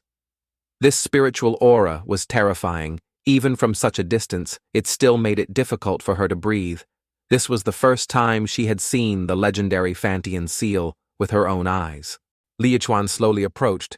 His eyes glowed golden as he used the golden nether eyes technique to see clearly inside the seal. A moment later, he turned to Han Longgui. Longgui, you immediately returned to the imperial capital to report. What's wrong? She asked worriedly. The sealing system in the Fantian seal has someone breaking the barrier. Although fortunately the Fantian seal automatically repaired the damage, this situation cannot be taken lightly. Hearing this, Han Longgui couldn't help but be shocked. There is actually a demon spirit that can destroy the barrier of the Fantian seal. Li Yichuan said sternly, inform the imperial capital, request the demon cities of the 12 states to enter a level 1 combat state. I will stay here to strengthen the barrier. Inside Fantian world, a spirit creature slowly rose from the crater. It stepped up, stopping at the edge. Look down, target taken. A voice rang out from outside. Tonglo, prepare to act. You will be released within 2 days. At Xiao Yu's residence, he was sitting in the garden leisurely taking a puff of his cigarette when Tanga walked in. You're here. Please sit down. The door was ajar, seemingly waiting for him. The door is unlocked. Are you waiting for me? Don't talk nonsense. Suddenly, the phone rang. He glanced at Tanga. Wait a minute. I'll answer the phone. From the other end of the line, a hurried voice rang out. Mr. Advisor, you finally picked up the phone. The chairman has been looking for you like crazy. When did you? Before the other party could finish his sentence, he coldly interrupted. Sorry, from now on. I will no longer work for Kwanhei Group. Do not contact me. With that, he swiped the phone back and ordered grab it and throw it as far away as possible. A red bean demon immediately received the order, grabbed the phone in its claws, and flew away. Xiao Yu turned to look at Tanga, who was still standing still. I've never needed any electronic devices before except for the phone, which is only used when there's an emergency. Furthermore, there are only 2 numbers stored inside, one for the boss and one for the second young master, but I don't need it anymore. Because you are my partner now. What is your purpose in approaching me? Xiao Yu narrowed his eyes and slowly replied, for one person has been relentlessly pursuing one thing all his life. Perhaps through you I can access some information. I know you came here because of what I said last night. However, my divination ability can only gather a portion of the information. So I'm sorry, but given your physical condition, I can't give you an exact answer. However, if I have the chance to do divination again, I might know more things. Tanga asked. Now that I've given you a drop of blood, can you calculate it for me right now? He shook his head. Not right now. Slowly standing up, he continued. From last night until now, I have been calling you partner, because if you want to get more information from the broken code, you need to gain my trust. We must become true partners in the true sense of the word. Tanga snorted coldly. Fortune-telling is just guessing. I thought your methods were magical. With that, he turned and left, but before leaving, Tanga said, my attack last night wasn't something someone like you could easily endure. Take good rest these days. If you're not feeling well, go to the hospital for a checkup. When your wound heals, I'll have a new task for you. Returning, Tanga thought Master has tried his best to hide his identity. Right now, I can only temporarily believe this guy's words and investigate further myself. Late night at an abandoned factory, a drunk man accidentally stumbled here. He muttered, why did I run to this place? I was bored to death just now. I can stay here for the night. Staggering closer, he suddenly saw 2 large bells floating in midair in front of the factory door. I think I drank too much. This thing is interesting. He reached out to touch the bell and sneered, it really is, if only there were some pretty girls now. The sentence is not finished yet. His body was instantly drained of life by the bell, shriveled up like a piece of paper and disappeared. Immediately after, a demon spirit appeared beside the bell. It muttered, "I never thought that such a desolate place would be visited by humans. Looks like I'll have to change my hiding place again." It smirked. "I really like the way your organization works." Suddenly the spirit realized that a stranger appeared, immediately became alert, his voice becoming sharp. "Don't suddenly act so aggressive. I'm your new comrade, the demon spirit." Urshu and a one-eyed octopus led the cat demon spirit. Lu Yuan back to base. The cat demon spirit looked angry. "You have embarrassed our organization. You were beaten so miserably by a new demon spirit with no combat experience." The demon cat curled its lips and replied, "Just a new demon spirit do we have to report to the king?" Hearing this, the spirit. Lu Yuan burst out laughing mockingly. "Wow, you look so small, but you have such a big mouth. I'm also curious how much damage your bells can do." The cat demon smiled faintly. "If it weren't for the king wanting to see you, you would probably have died out there." Hearing the name of the Lord mentioned, the demon spirit, Lu Yuan thought, "This person they are talking about really interests me." At the base, a loud voice shouted, "Report to everyone. This is the new spirit that the king wants to meet." The king has been waiting for a long time. A masked man who looked like a robot carrying an object covered by a cloth approached. A wolf-shaped demon spirit looked at the newcomer and smirked. "A weak cat demon like this is also ranked as an A rank. Oh my, our headquarters really is lacking in talent." A pink-haired female demon spirit who looked like a squirrel entered. "So our organization finally has a new member." The cat demon stood in front of them and counted with his fingers. 1, 2, 3, 4, 5, 6. "Your entire organization only has 7 members." It suddenly looked up and laughed. "Big brother on the roof, your murderous aura is about to cut my neck. How long do you plan to hide?" A cold voice rang out from above. "You're thinking too much. I'm here to observe. If you don't pass the test, I'll kill you immediately." The person on the roof looked like a giant praying mantis, arms folded and looking down. The cat squinted slightly. "I've come to like this place a little." "Urshu, don't keep the Lord waiting." The robot demon spoke up. "It's fortunate that our headquarters has Urshu here. Otherwise, I'm afraid the chance to hear your majesty's charming yet majestic voice will be very rare." After listening to the surrounding movements, Urshu reported back. "Within a 1-kilometer radius around here, there are no electronic devices other than a few stray rats, and no traces of humans have been detected." The robot spirit nodded, then turned to the object in his hand and said, "My lord, you may speak now." With that, he reached out and pulled the cloth covering the thing down. The monsters had been chattering away for a while now, and finally their leader appeared. The cat demon squinted and muttered, "Let's see who this mysterious person is." The towel was taken down. A frog-shaped phone appeared in the robot's hand. From within the frog, a voice rang out. "First time meeting you. Due to my identity as a special agent, please forgive me for having to use this method to speak to you. I am Bo, and I hope you can join us." Seeing this, the cat demon immediately responded. At first, he was a bit angry and curious. The other party clearly did not show up, but used a child's phone to talk to him. But at this moment, on the contrary, he felt very interested. At least this proved that the other party was a cautious and considerate person. "All I need is a place to stay. I really like the way you guys behave here." "Oh, so that means you agree to join us. Tell me, what do I have to do to prove I'm eligible to join?" The voice on the phone continued. "First, I will introduce you to the minister of this group." He pointed to the right, where there was a wolf-like demon spirit. "This is Pan-Hu spirit, based on human ranks. He is a superior, A-class, superior, A-class. A superior A rank isn't that strong." The cat demon smiled faintly. "You want me to fight him?" "Exactly. If you can kill Pan-Hu, you will officially join. On the contrary, if you are killed, we will hold a solemn warrior for you." The night spirit Pan-Hu stepped forward to face the cat demon. "The king has given orders. I heard that after your resurrection, you have also reached level A. It's not bad to have a match with you." The cat looked around and asked, "Wait, your group only has 7 people. What's wrong?" "If there are only 7 people, then what is that red thing flickering behind the wall?" He pointed behind him. Pan-Hu turned his head in surprise. What could have escaped his surveillance? Could it be Yao Chengxi's hidden master? In the split second he turned his head, Miao Yu immediately attacked, stabbing his hand straight into Pan-Hu's stomach. Witnessing that scene, a pink-haired demon covered his face and sighed. Is the minister this easy to fool? Panhu shouted angrily. Killing also requires brain. You are just a stupid wolf. I intentionally did not stab your heart because I wanted to wait a little longer to tease you.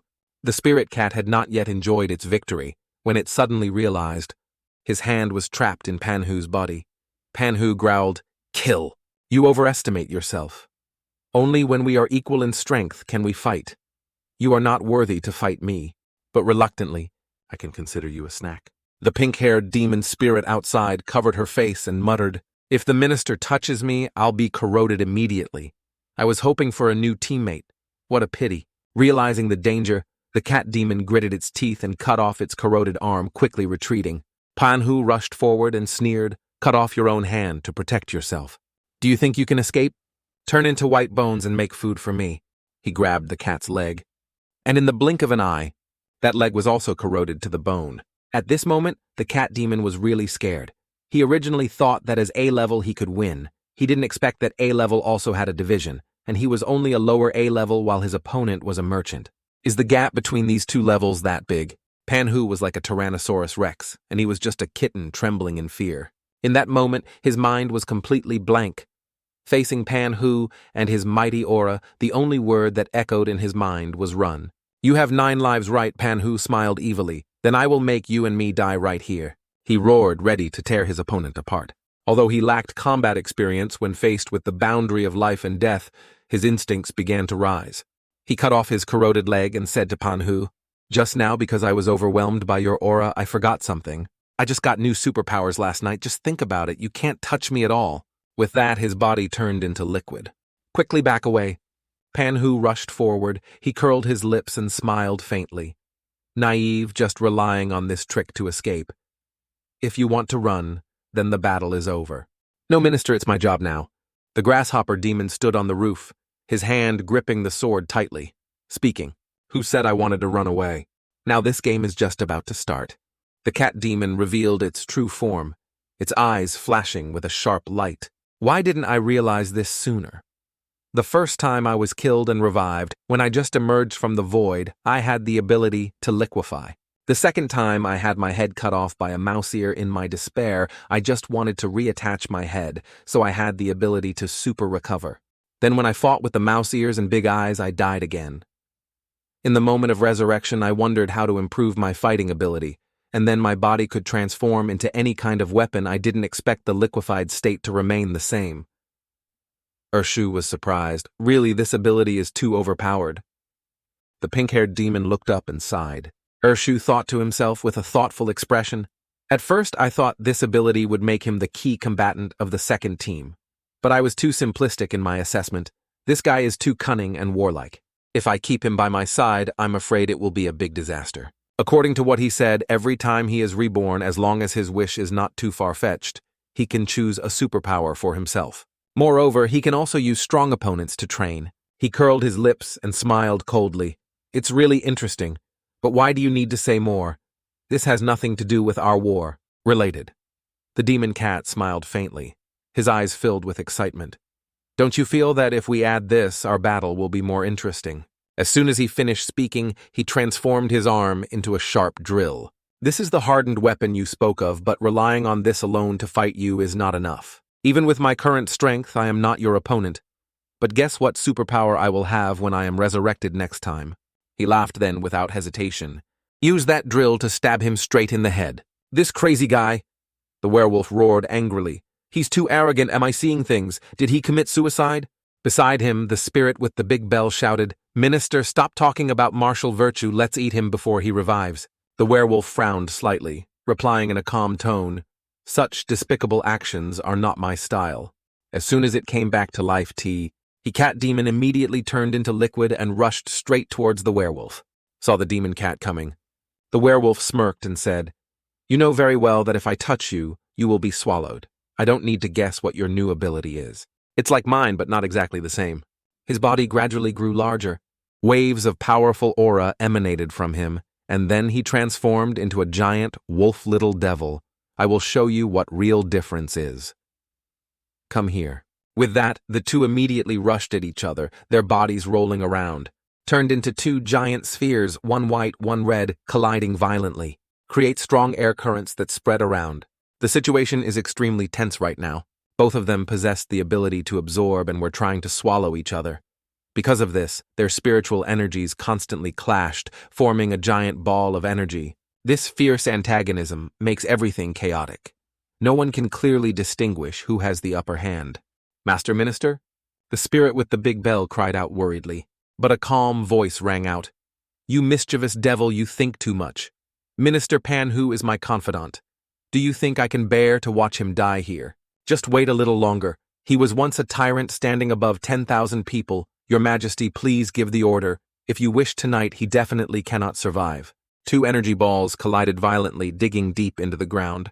The werewolf appeared, clutching the white orb in his hand. The demon cat was knocked down, his face full of fear, lying on the ground. The demon cat no longer had any strength to resist. The werewolf sneered. It had exhausted all of the demon cat's spiritual energy.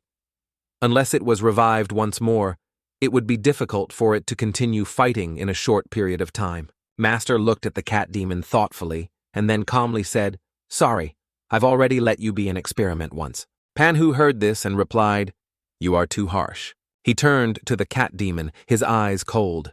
Your potential, I have clearly seen that your ability to revive can bring great benefits to our mission. You are qualified to join this team. Here I can ensure that your combat experience will become more and more seasoned. At the same time, I can also give you a safe place to stay. The werewolf stood beside the wild beast. What are you waiting for? Hurry up and thank the king for taking you in. The beloved cat lay on the ground, its body full of injuries, unable to get up. He clenched his fist. In his heart, he said, Just wait. When I get stronger, none of you will survive. I still have 4 lives. One day I will become the strongest person in the world.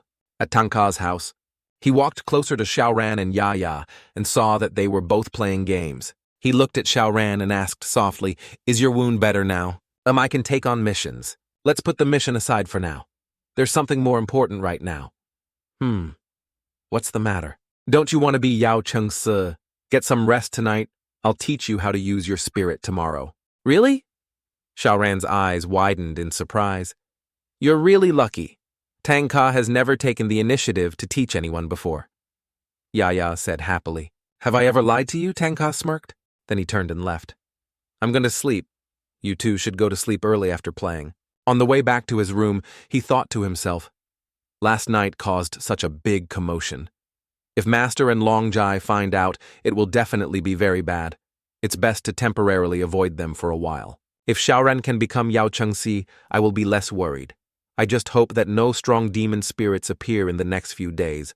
Otherwise, it will be a big problem. Xiao Luyu was meditating in his home at this time. The day before, he was seriously injured by Tanga. The wound was quite serious. Although his internal energy had reached the upper level, the injuries in his body would still need at least another week to fully recover. Hope no one will disturb during this time, still should calculate the luck. Having said that, he raised his hand to cast the fortune. Bad fortune, the tiger falls into a deep trap. The hexagram shows that he will not be able to stay in this city for the next 5 days, which is unexpectedly a very bad omen for Lusong. But it's okay with Tanga here. The problem isn't too big. Just wait 5 more days. On the side of the spirit group, after the demon cat was accepted, they quickly gathered in front of a frog-shaped phone. The group knelt down in unison, waiting for orders. From the speaker came the master's voice. Mao Shan's sect master, Li Yichuan, has been detained. Now the second phase of the plan begins. This time, the target was his closest confidant Yao Cheng-se's upper-level armor. The leader in the rankings, Tangka Rongyuan, it's your turn. Hearing this, the pink-haired female demon named Rong Yuan excitedly exclaimed, Is it finally my turn?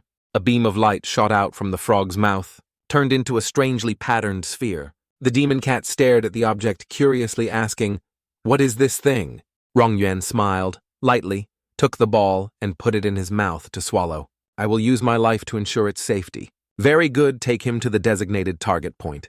Thanks for your hard work. Master turned to another spirit and coldly ordered Tao Gui, Go find another place to discuss the others. Just wait for orders. Let's stop here for today. Everyone has worked hard. Suddenly, Demon Cat stood up and asked in a serious voice, If I have joined here, I should at least know what your purpose is. At first, they intended to let Minister Panhu explain to him, but seeing that the cat demon was too impatient, Master calmly replied, "Okay, I'll tell you directly. Our goal is to purge humans from this world." He then instructed Panhu, "Please pay more attention to our new recruit. If there is any problem, help him understand clearly." Call ended. Rong Yuan shouted excitedly, "Finally, we can carry out the next step of the plan. Let's move forward together for our ideal world." She quickly walked towards the werewolf. The cat turned to ask Minister Panhu, "You said before, if there is any problem I can ask. So I want to know, how strong is the master?" Panhu frowned slightly and replied, "I advise you not to learn too much about the master. I don't know much about him either. But once you've been chosen by the master, you just need to obediently follow orders. If you can do that, I'll consider you a colleague. I guarantee that no one will dare to cause trouble for you again. Understand?" The cat demon nodded, his eyes gradually becoming thoughtful. Pan H truly had the demeanor of a general. His demeanor was decisive and strong. He looked at Rong Yuan and asked, "You are Rong Yuan, right? I have a question. What is the use of the pearl in your stomach? We are both teammates after all. Knowing the next step of the plan is not too much." A small-bodied demon spirit standing beside him heard this and immediately interjected, his tone filled with caution. "He just arrived. How can such an important matter be said so easily?" Rong Yuan just smiled softly, reassuring, "It's okay, the person Master chose is our teammate. I don't want to be a colleague with this kind of demon spirit." The demon spirit spoke angrily. Rong Yuan laughed, turned to the demon cat, and explained in a low voice, "Don't mind Xiao Tao. He may say things that are unpleasant, but he is actually very kind. I don't mind a short-legged guy." Hearing that, Xiao Tao immediately became angry. "Do you dare to ask again who has short legs?" Rong Yuan chuckled, rubbed his belly, and continued, "All right, back to the main topic. The pearl in my belly is a treasure. It's called the Song Hu Ling. This is a special part of our body found in an ancient tomb after much difficulty. There are only 3 of them in the world. 3 pills. That's right. It has the ability to summon ancient-level demon spirits that are sleeping underground." The Miao demon was stunned. Ancient-level demon spirits mean they can reach S-level. Rong Yuan nodded. To be more precise, it can reach the upper level of S-level. In short, it is extremely powerful. The cat demon asked in a low voice, "If it's really that strong when summoned, will it listen to our master?" Rong Yuan smiled mysteriously. "Our goal is not to control it, but to create chaos. Then our opponents will be exhausted or completely destroyed." The cat demon was silent. "Just for one person. You came up with such an elaborate plan. Is that person really that strong?" Rong Yuan crossed his arms and slowly replied, "According to Ershu's intelligence, our entire force combined is no match for him. As for his specific strength, Ershu couldn't analyze it, but at least he wasn't as strong as the king." The cat demon nodded slightly as if he had understood something. "Oh yeah, there's one more really important thing we need to talk about." Suddenly, a huge gust of air came. The demon cat felt like he was falling into a deep black hole. There was a giant mouth there ready to swallow him at any moment, just when he felt like he was about to be swallowed. Rong Yuan patted him on the shoulder, made him wake up with a start. She smiled. "Sorry. I was just thinking about something unpleasant and accidentally released my subconscious. But remember what I told you just now, absolutely do not let it out. Master's ideals are more important than our lives. Whoever dares to hinder this plan, I will devour him without hesitation. I'm looking forward to you joining us. Hopefully, it's not you. Come on, let's go into the city and take a walk. Master has already arranged a mission for me today. I'm really excited." Rong Yuan happily turned around and left, leaving the cat demon standing there alone. He was deep in thought. Unknown. Face unknown. Strength. Even his voice was changed by audio equipment. He concealed his identity too perfectly. Even if I knew Bo-on's name, I wouldn't have any way to investigate. Such powerful monsters all submit to him. Moreover, their goal is to eradicate humanity from this world. It had been a long time since he had felt so excited. If I am a demon spirit, I will become the strongest demon. That Tanga will also be put on his prey list. He will definitely step on their corpses to become the new king of this world. Although his demonic breath is very weak, his murderous intent cannot be hidden. I advise you not to act rashly. Master can see through everything. He only helps you because you still have value. Be careful or you will get burned if you play with fire. Suddenly, a deep voice came from behind. The demon cat turned around in surprise. Who are you? Where did you come from? Another voice said, This is Ershu. We are all disguised as humans now, so it will be more convenient to act within the city. He was surprised. Is the disguise that realistic? Are the others also new? Ershu frowned. Are you going or not? You're so slow. Rongyuan introduced each person in turn. This one is Panhu, our minister. The one with green hair is Muke. The young boy in the red hat is Tao Gui, and the old man with white hair and a gloomy expression is Ye Xingzi. Rongyuan held out a small ball in front of the cat demon and continued. We just happen to have a spare one for you. This is a man-made device, an indispensable item for demon spirits to legally exist in this world. Master worked very hard to obtain it. Its name is Ling Nang. Just place it on your chest, and it will cover your entire body, helping you camouflage into a human form. But then she added, It's just that this spirit pill is female. I hope you don't mind. The cat demon received the spiritual energy that Rongyuan gave him. In just a moment, he transformed into a beautiful girl. It's no problem. Being a woman is more convenient in many situations. Rongyuan happily clapped his hands. That's good, let's go into the city for a trip. She laughed loudly.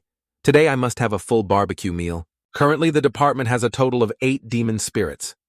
Ershu rested his chin in thought for some reason. It still feels like something is missing.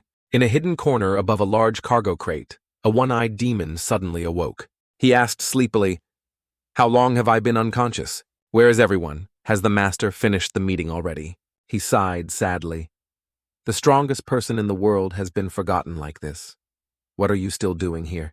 Meanwhile, at Tanga's house, Xiao Ran. Xiao Ran, hurry up. His loud call echoed throughout the house. How annoying, taking a bath so early in the morning. Here, here. The two of them went up to the second floor downstairs. Yaya stood there cheering, Go sister, go sister. For the first time, Tanga allowed her to step onto the second floor. She could finally see his training ground with her own eyes. The door to the middle room was opened. Behind it was a large courtyard.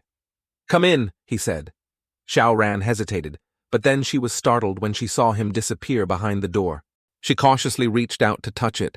Feels like touching a cool wall of water. Stepping inside the site before her eyes left her stunned. Wow, is this an arbitrary space door? Are we in the suburbs? He shook his head. This is an independent space, I asked. Yi Yan Wu for a long time, and he finally agreed. Then he sent Jiu Lang to secretly create this space for me. I owe Yi Yan Wu a favor. So in return, I left him a room to use when he comes to the human world. He turned to look at her and continued speaking. This space is 53-58 square meters wide, equivalent to a small city. There are only 2 ways to enter here. Either I bring someone in or I enter myself. Xiao Ran was extremely surprised when he heard this. How could he create such a huge, independent space just by casually? How powerful was that person named Zhu Lang? Not only that everything in this space can self-repair. I show you. Having said that, Tanga took off his sandals, strengthened his spiritual power, then threw them hard on the ground. A loud bang rang out. The ground was instantly broken into a deep hole. Just throwing a sandal created such terrible power, but who told him it was Tanga? She had long been used to this unusual power. Suddenly, Xiao Ran realized that the ground, after being impacted, automatically restored to its original state. How about this custom training ground, isn't it cool? He put his hands in his pockets and smiled at her. Now I will teach you how to activate your spiritual breath. I'm ready, tell me what's the first step. Let me figure out how to teach you first. Hearing this, Xiao Ran had a bad feeling. 1 hour later, lying on the grass, she sighed. How long has it been? Tanga is so strong. Shouldn't he know how to teach the use of spirit energy? I must quickly become the Demon City Division. I can't keep living off of him like this. Even though she said before that until she became a Demon City Division, she wouldn't receive any remuneration just as her study expenses. But thinking back, other than dragging him out, it seemed like she had no ability to do the task herself. If this continued, not to mention receiving a reward, she might even owe him a huge sum of money. No, I have to quickly become independent and earn money. I don't want to owe him that much. Also, that woman, she will definitely regret abandoning her and her father. After a moment of thought, Tanga finally spoke up. She immediately sat up and asked anxiously, "Can we start studying now?" He shrugged. "I don't know how to teach, but I know someone who is very suitable to teach you." Xiao Ran's eyes widened. "You also said you need to correct your teaching mindset." He scratched his head and laughed. "I suddenly remembered when my master taught me about spiritual energy when I was young. I had already researched it myself, so actually, I had absolutely no idea how to cultivate spiritual energy. For him, this may seem like a completely normal thing, but for me it's not." She began to wonder, "I wonder who Tanga will find to teach me." Very soon after, a man appeared before her. He handed her a white rose. Smiling and introducing himself, "I am Xiaolu Yu Tanga's friend. I heard that the young lady wants to learn spiritual martial arts. I'm here to teach her." Tanga's friend was definitely not an ordinary person. She thought as she bowed her head in response, "I am Xiao Ran. I hope you can help me." The man in front of me looked elegant, polite, and very calm. However, for some reason, he still made her feel a little cold. Tanga looked at the two people introducing themselves back and forth and impatiently urged, "Hey, stop dawdling. Hurry up and practice. You two take advantage of the time to study. I'm going out to play games." He waved his hand and leisurely walked away. Xiao Ran was furious. This brat said he would teach me yet. Now he's running off to play. Sen Yushu gently said, "Sit down, let's begin. I will explain to you a little about spiritual energy." Xiao Ran nodded slightly silently, listening to him speak. Simply put, spirit is a form of energy that flows throughout every corner of our body, just like blood. For ordinary people, longevity and health are closely related to it. She abruptly interrupted him. "But I once heard Tanga say that spiritual energy exists in the human body but is sealed. Only those who are born with the ability to activate it, or through later cultivation, can use it." He nodded. "What he said is true, but even if it is sealed, there will still be a small amount of spiritual energy circulating in the body. However, other than maintaining human longevity and health, it has almost no other effect. We can call it useless spirit, which is what you girls usually call soul." In the 17th century, a philosopher proposed a theory called the commentary key, also known as animism. Accordingly, even a stone or a tree root has a soul within it. Although this is just a philosophical argument, it can be used to compare with useless spirit.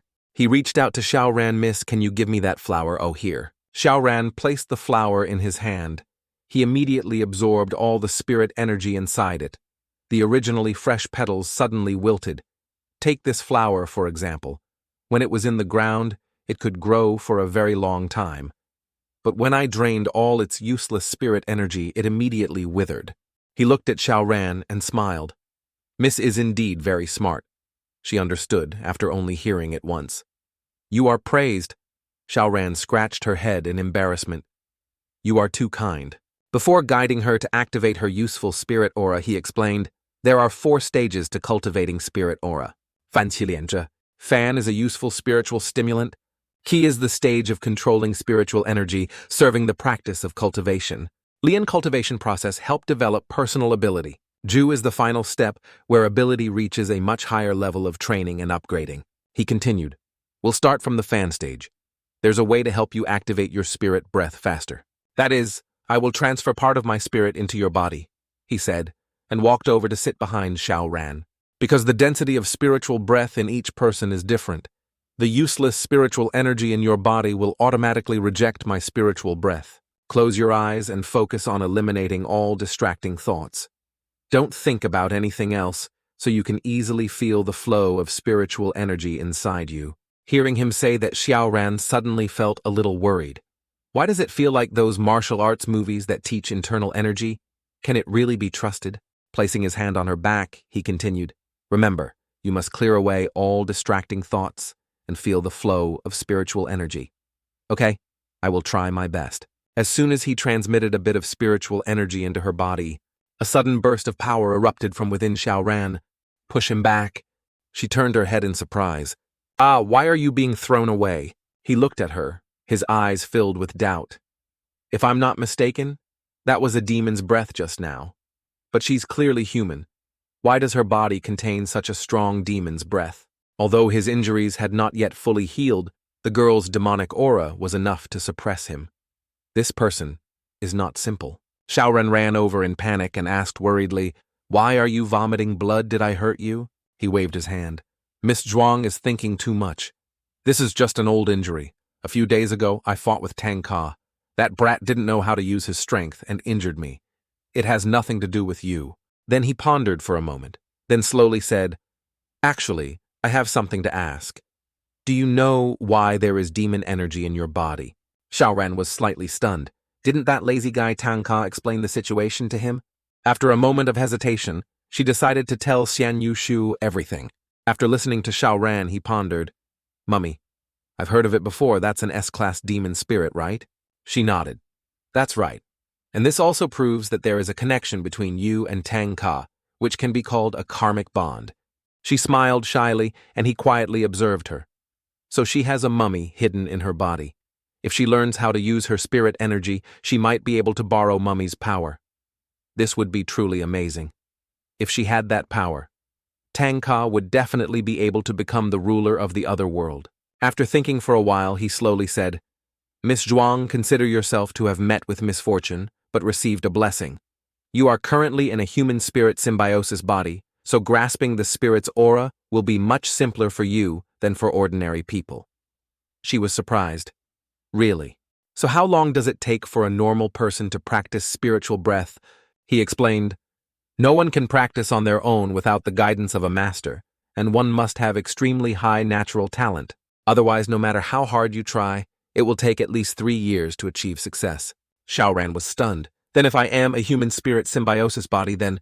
Before she could finish her sentence, she suddenly saw him in tears. Why are you crying? Seeing Xian Yushu crying.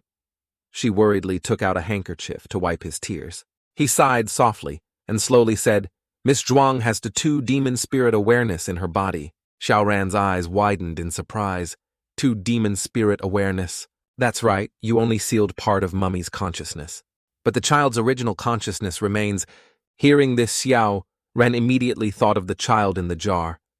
Perhaps you are talking about the faceless child I saw in my consciousness when I entered the old house. He further explained, the ability of the blood-sensing monster can see fragments of the opponent's memories. Thanks to that, I learned of that boy's existence. His name is Su Ye Chao. He was betrayed by a close friend and became a mummy. I don't know exactly what happened, but I know the person who betrayed him is named Bo An. He continued speaking. Simply, you girls can only seal Su Ye Chao's resentment, which is mummy.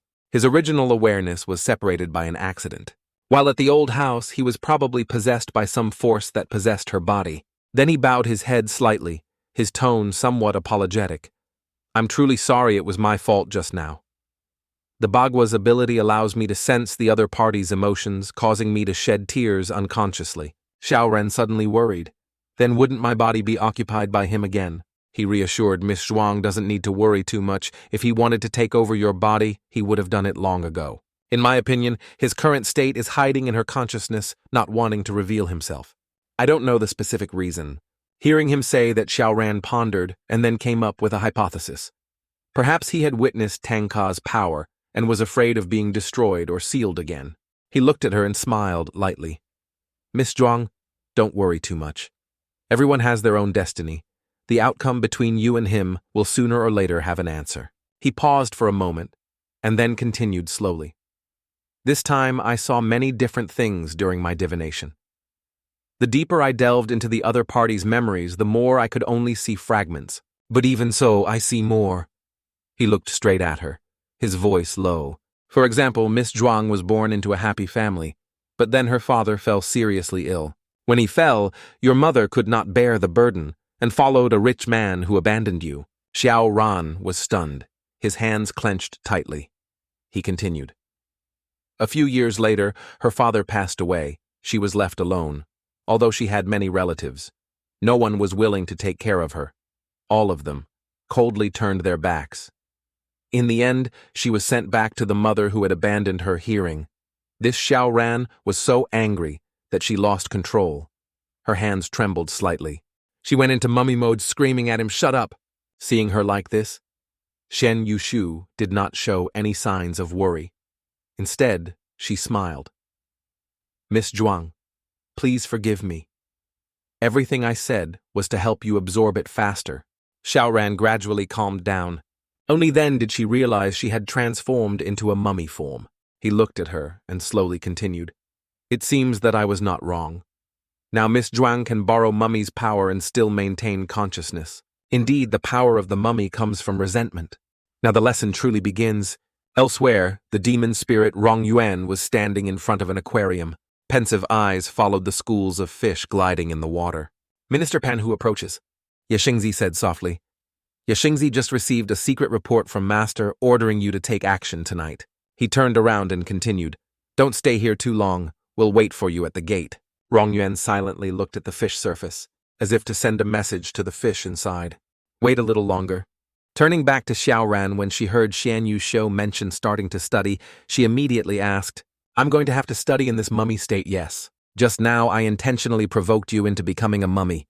Did you feel anything special at that time? Xiao Ran frowned slightly. How does it feel? Just anger and frustration. We are not talking about the mind, but about the body. She thought and then replied, If you hadn't reminded me, I would have forgotten that. When I turned into a mummy, I clearly felt a hot stream flowing throughout my body, as if my blood was boiling. Hearing that, he laughed. If you feel a hot stream of air flowing throughout your body, that is demonic energy. She nodded. Yes, I feel my blood heating up. He was slightly surprised. Your blood also heats up. I thought you would only feel a little heat, but it seems your ability to sense things is much stronger than normal people. Maybe being influenced by mummy is very good. The next step is to feel the demon energy in the body, then lead it out close. Your eyes, concentrate, and imagine. It will take a little time, but it should be no problem for Miss Zhuang. Xiao Ran took a deep breath. Okay, let me try. In less than 10 seconds, she was able to return to her human form, and the method she had just used had helped her learn. Fan opening her eyes, she excitedly exclaimed, I'm back. Shen Yusho looked at her, his eyes filled with admiration. If you are well trained, you will definitely become an important strategic factor. He smiled. Congratulations, Miss Zhuang. Not only have you mastered the way to borrow mummy's power, but you can also quickly transform back into human form. Most importantly, you have mastered Fan. Xiao Ran happily said. Really? It's the first time I feel like I'm hacking. It's so cool. Suddenly the ground shook violently. At the port of Lusang City, Rong Yuan clenched the ball in her hand. Determined eyes, it's time for us to change this world. Having said that, she jumped into the sea, diving deep into the ocean. Amidst the dark waters, her voice echoed with determination. S-class ancient demon, it's time for you to awaken. Don't let us down. Meanwhile, at a secret bar, the remaining spirits were gathered in a room. Come on, guys, let's drink up. A man holding a glass of beer shouted. The red-capped boy put his arm around another guy, the one-eyed demon spirit who was left behind at the base earlier. Gu Xiao, don't be so petty. We were just too excited and forgot about you just now. He laughed heartily and raised his glass. Congratulations. We have completed the second step of the plan. Seeing the minister sat there silent, another man placed a glass of wine in front of him and asked curiously, Today is a happy day. Why do you look so gloomy? The cat continued to speak. Minister, let's just say we don't know each other. Have a drink with me. He coldly replied, I don't know how to drink. The cat smiled. It's okay. Just chatting is fine. If you have something to say, just say it. He glanced around and asked, Is it really okay for us to just swagger around in a human bar like this? Pan Hu shrugged. This bar is originally Master's property, and it is also our gathering place. Looking at this space, I can see how rich the Master is. He said indifferently, So what? The place we need to go to tonight is also Master's property. Just then the Rong Yuan's spirit rose from the water. In front of her was a giant oil rig in the middle of the sea. The cat demon was surprised when he saw it. This rig must be worth several billion. He didn't expect the king to be so rich. But then he suddenly thought of something and asked in a serious voice, Wait, if this is the place to summon the ancient demon spirit, then when it wakes up, won't this drilling rig be in danger? Isn't that the property of the king? Our purpose is to let people realize the existence of ancient demons. At that time, Yao Chengxi will definitely investigate, so we can push the entire responsibility of summoning the spirits onto humans once they see the construction of the oil rig as the cause. They won't let our real plans slip. The cat sneered. This Boan is really smart. If the master has arranged everything so tightly, the minister should be happy. Why do you look so serious? He frowned. Master is always careful in his work, never making mistakes, but there is one thing I cannot understand. The curious cat asked. What is it? He said in a low voice. Song Hu Ling has a total of 3 fruits. These fruits were collected with great difficulty by previous ministers. They are extremely valuable. This time we will use the second one. The first one was lost because some other ministers did it according to the master's arrangement. No one knows the real purpose. Not long ago it caused a commotion in this city. Although the Love City has not been able to find any trace of us, the master's actions still make me worried. He wondered why summon an ancient spirit. Meanwhile at Tanga's house, Brother, aren't you going to watch sister practice? She hasn't eaten anything all morning. Looking outside, it was already dark. He was surprised. It was that late. Where was everyone? As soon as he finished speaking, he entered the cultivation space. Tanga scratched his head and smiled wryly. I was so engrossed in playing that I forgot. He saw the other 2 were still practicing, completely oblivious to his presence. He raised his voice, still practicing. So diligent. Shen Yushu did not reply, just quietly opened her eyes. Shen Yushu smiled. You're here. He glanced at Xiao Ran and asked, What's wrong? She ignored me when I teased her. Shen Yushu explained softly. She has learned the fan and is currently meditating and cultivating. He glanced at Xiao Ran and asked, What's wrong? She ignored me when I teased her. Shen Yushu explained softly. She has learned the Dharma and is currently meditating and cultivating. He was stunned. It's only been a day. I really didn't find the wrong person. He came closer. Let me check. Having said that, he used golden nether eyes to observe her body. Sure enough, the spiritual aura within Xiao Ran's body had undergone a clear change. The color of the spiritual aura had changed from green to yellow. Furthermore, she was able to gather the spiritual aura within her body without letting it spread out. He muttered softly.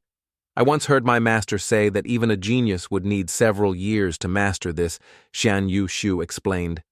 Miss Zhuang is originally a human spirit symbiote, so her ability to sense spiritual energy is many times stronger than that of ordinary people. So it's not surprising that it only took her a few days to master it. He sighed in relief. That's good, but I'm not very clear about the matter of cultivating spiritual energy. What stage is she at now? Shen Yushu replied. Miss Zhuang has already mastered the first steps of the breath technique, breathing technique. This is a unique technique of our sect. It helps to increase the speed of cultivating spirit breath. He looked at Xiao Ran and saw that she was completely immersed in a state of meditation. She had entered a state of tranquility. Now all senses, such as touch, taste, and hearing, no longer existed. Simply put, her current state was like existing in an empty space, undisturbed by any elements from the outside world. Can you tell me when she awakened her powers? 3 days is enough. Much faster than I originally expected. Luckily, I had your help. The Dharma of this sect allows people to go without food or drink for a whole week, so let Miss Zhuang rest. These few days, there is no need to bother her. Well then, I don't need to say more. Tap put his arm around Xian Wushu's shoulder and continued. Brother, you really helped me solve a big problem. I didn't expect that getting to know you would be so beneficial. Let's go. I'll treat you to dinner. Xiao Dao looked at him half-jokingly. His current mood and state could be understood as our relationship taking a step forward, right? Hearing that, Tanga got goosebumps and immediately retreated.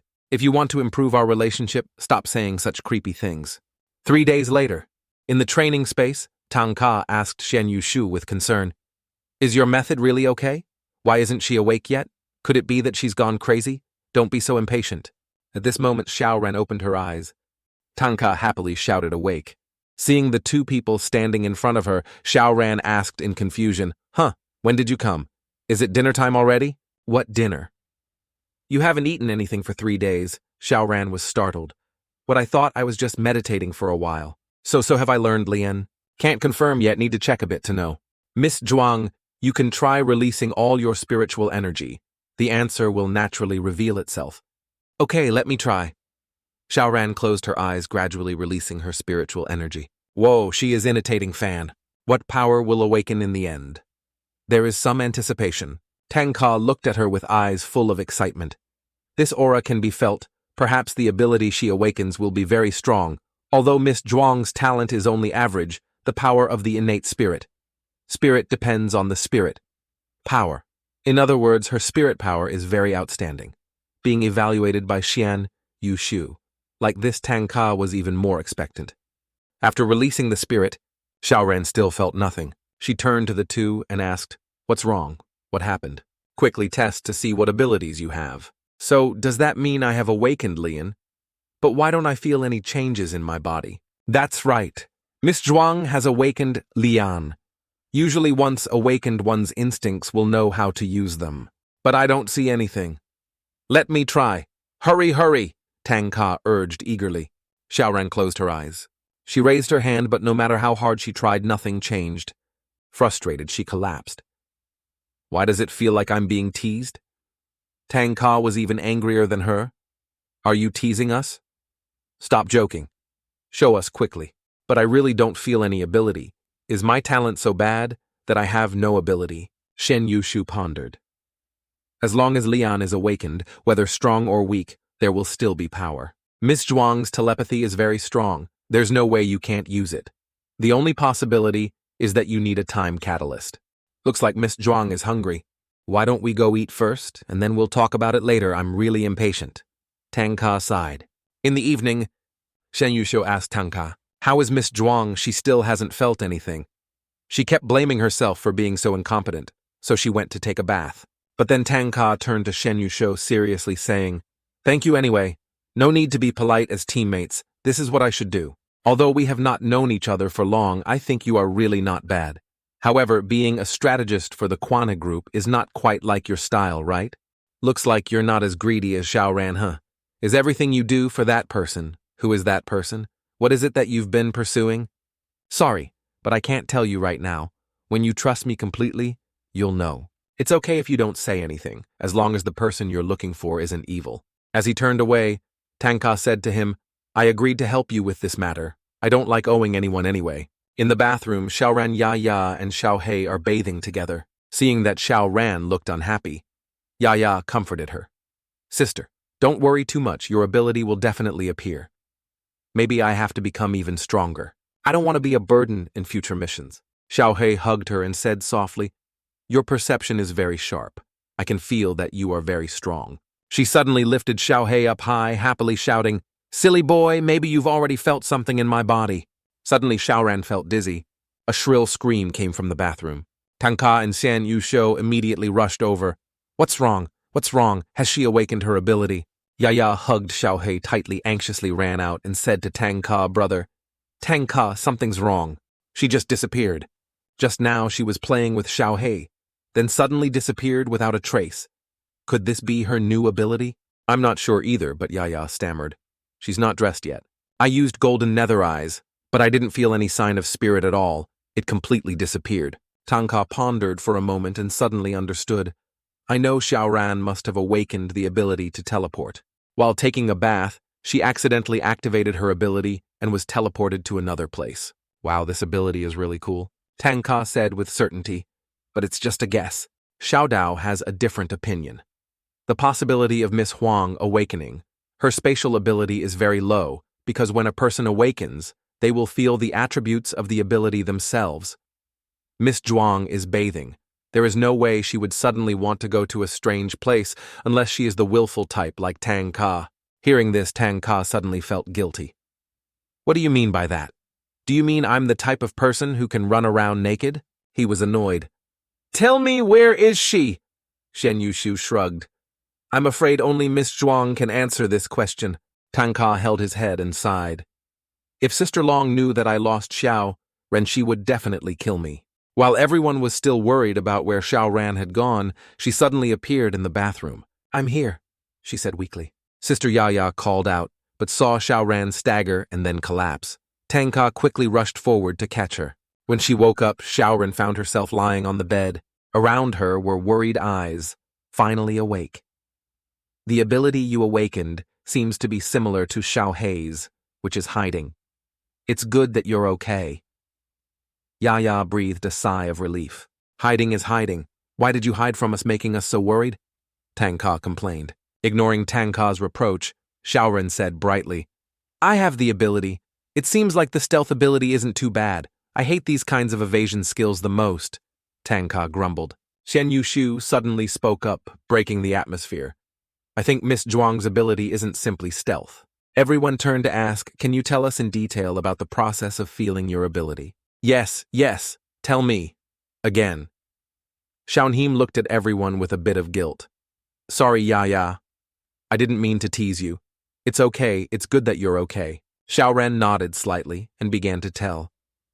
"While I was playing with Xiao He in the bathtub, I suddenly felt dizzy, so I decided to go out for some fresh air.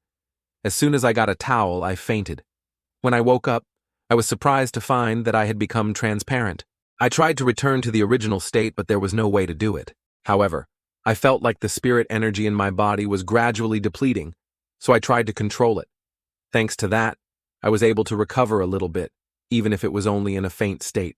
But as soon as I saw everyone, I lost consciousness again." The little monk seemed to have guessed Miss Zhuang's ability. It is possible that her ability is borrowed. Under the deep ocean, a salamander is sitting on the carcass of an ancient dinosaur. It uses a glowing orb to awaken an ancient demon spirit. It muttered, "Time to wake up." Elsewhere, Xiao Ran curiously asked, "What is borrowed power?" Tanga nodded. "That's right. I also find it strange that using golden nether eyes I can't detect any signs, just like Xiao Hei's ability. The activation condition might be coming into contact with a specific object." Ya exclaimed, "This ability is so interesting, you're so amazing." Everyone was in an uproar, each saying something that made Xiao Ran a little confused. "Do you mean I can borrow other people's abilities?" Tanga extended his hand towards her. "Try it." Shen Yushu glanced at Tanga and asked jokingly, "Can you even borrow your ability?" Tanga curiously approached and took Xiao Ran's hand. "So how does it feel?" Xiao Ran was startled, blushed, and quickly withdrew her hand, stammering, "No, nothing." Tanga was disappointed. This borrowed ability still has to choose people, making me excited for nothing. Ya excited, "Let me try." She touched Xiao Ran's hand. "Oh, your hair is turning the same color as mine. Can you control it?" Ya exclaimed in surprise. It turned out that Xiao Ran could only borrow the power of the demon spirit, but after only a few seconds, she fainted. "You fainted again? Don't worry, it's just that Miss Zhuang doesn't have enough spiritual energy." When she woke up, Xiao Ran asked vaguely, "What happened? I'm so dizzy." Shen Yushu calmly explained. "Indeed, my guess was correct. Miss Zhuang can borrow the power of the demon spirit. Moreover, it's not just one type, but multiple different powers can be used at the same time. The activation condition is direct contact with the opponent, and the usage time will depend on the amount of her spiritual energy." Tangka's eyes widened. "So that means that as long as she touches the opponent, she will be able to obtain their ability." "Exactly. Miss Zhuang fainted due to insufficient spiritual energy. Therefore, if she wanted to use this ability for a long time, she needed to practice to increase her ability to accumulate spiritual energy. But you also need to experiment more to see how much power you can hold at once and how long you can maintain it." Yushu continued to analyze. "I came to this conclusion based on the following points. If this is a stealth ability, then when she first awakens, she cannot immediately disappear completely, but only become faint.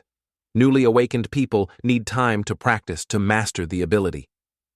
Then I realized that Little Black has the stealth ability that Miss Zhuang had just played with before.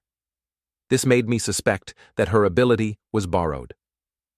Moreover, when testing it with Tangka and Ya, the results further confirmed this hypothesis." Before Yushu could finish his sentence, Tangka frowned and covered his ears. "All right, knowing the result is enough. No need for a long explanation." Suddenly, Xiao Ran sensed something unusual. She ran to the balcony. She looked into the distance and said seriously, "I sense an extremely terrifying aura, probably an extremely powerful demon spirit." Hearing that, Tangka immediately became angry. He stomped his feet and scratched his head. "Those hateful demons again? Why do they keep appearing at this time? I really want to rush over and beat them up." But then he sighed regretfully. "Unfortunately, I can't go. If I leave here, I will definitely be discovered by Sister Long." Shen Yushu reassured Miss Zhuang doesn't need to worry. Even if a powerful demon spirit appears, someone will definitely take action to subdue it. Now that your ability has just awakened, the most important thing is to train more to control it well. He waved goodbye. "I'm going home. See you tomorrow." After saying that, Zhan Yushu turned around and left to return home. "You've worked hard. Go home and rest early." Xiao Ran called out to him. As he walked, he thought, The tiger fall into a deep hall. Will it appear tonight? I really look forward to Tanga's performance. On the offshore rig, workers urgently announced close all hatches and vent valves. They lowered the crane and tied down all the tools and equipment on the deck. A worker stood on the rig and looked down at the sea anxiously. He wondered, what the hell is this storm? Wasn't there any weather warning? Suddenly, something emerged from under the water, terrifying him. He screamed in panic. From the bottom of the sea, a giant stone man slowly rose. It emitted dry roars that echoed across the deep water. In the distance, the salamander spirit watched the silhouette of the ancient spirit it had just awakened. It muttered, I didn't anger it. So why is it heading straight towards Lusang City? So strange, or just a coincidence. At Yao Chengxi's command post, the red alert system rang out continuously. Han Longgui walked towards the command center. Her voice was serious. The situation has not been peaceful at all recently. The report from the system said, a giant demon spirit has just appeared in the sea 90 kilometers from the city. It is heading straight towards Lusang City. The initial cause was determined to be that the construction activities of the drilling rig accidentally awakened the target that was sleeping at the bottom of the sea. The exact threat level cannot be determined as it has exceeded the highest threat level, S class. Jinxi's face turned pale when she heard that system means the danger level is higher than S level. Could it be that this demon spirit has at least reached S rank? Han Longgui said sternly. Immediately notify the people in charge of the coastal areas. Tell them to inform the city residents that a major storm is coming. Within 2 hours, all coastal residents must be urgently evacuated. Jinxi took note of the order and quickly left. While running, she was worried Sister Long hasn't rested for 3 days. But no matter what happens, she is determined to stay strong. In the surveillance room, Han Longgui ordered, calculate the target's moving speed, predict the time it will arrive at the city. The system quickly returned results. The target's current speed was 40 km/h, expected to reach the city in 7 hours and 45 minutes. Looking at the countdown clock, Long Hongui was filled with worry. Even if Yao Chengxi's entire army was mobilized, they wouldn't be able to fight at sea, and there definitely wouldn't be enough time to evacuate the residents. There is only one way to find a way to destroy or contain it. She thought for a moment, and then decided to contact the Criminal Investigation Department, immediately requesting that Su Wei Tang send troops on the head of the stone demon. A portal appears. Send the members of Su Wei Tang to the battlefield. Su Wei Tang is one of the 4 great halls of Demon City. They are responsible for ensuring security and handling dangerous spirit incidents in the human world. In addition, they also hold the secret technique of transporting the heavenly seal. Each continent has 6 teams, with a total of 12 members. Each person is personally selected by the leader. Because of their special mission, they must wear bronze masks, symbolizing their status as savages. These warriors are not only the assistants of the sect masters, but are also known as the strongest force in the Demon City. 12 Sarvas appeared from the teleportation gate, standing right above the giant demon's head. One of them spoke up. I was wondering why we were all summoned.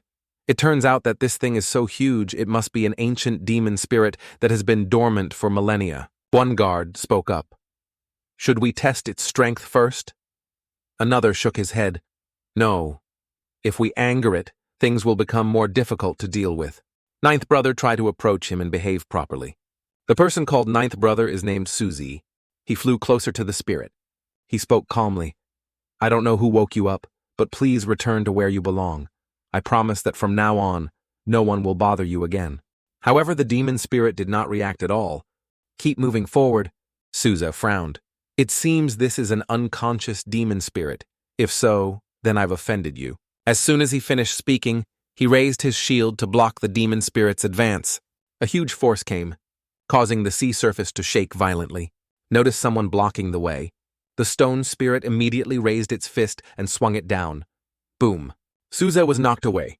When he turned back to his teammates, he frowned and said, Your technique couldn't even block one of its attacks. I'm afraid other attacks won't be effective either. A guard pondered. Its size is so huge, if we want to seal it with the heavenly stems and earthly branches, how long do we need to maintain it? If someone cooperates, 1 minute is enough. Another spoke up. The order from above is to surrender or exile. Looks like exile is the only option for now. A guard nodded. All right, I will announce the battle plan and assign tasks. The younger sister used her magic to make the opponent lose consciousness for a few seconds. The 10th brother's duty was to protect the younger sister. 5th brother take care of controlling the demon spirit's left arm. 4th brother will take care of the right arm. 9th brother. When I finish the technique, you must immediately use a shield technique to block it. Big brother, you need to direct the remaining energy. Let's try to block it together.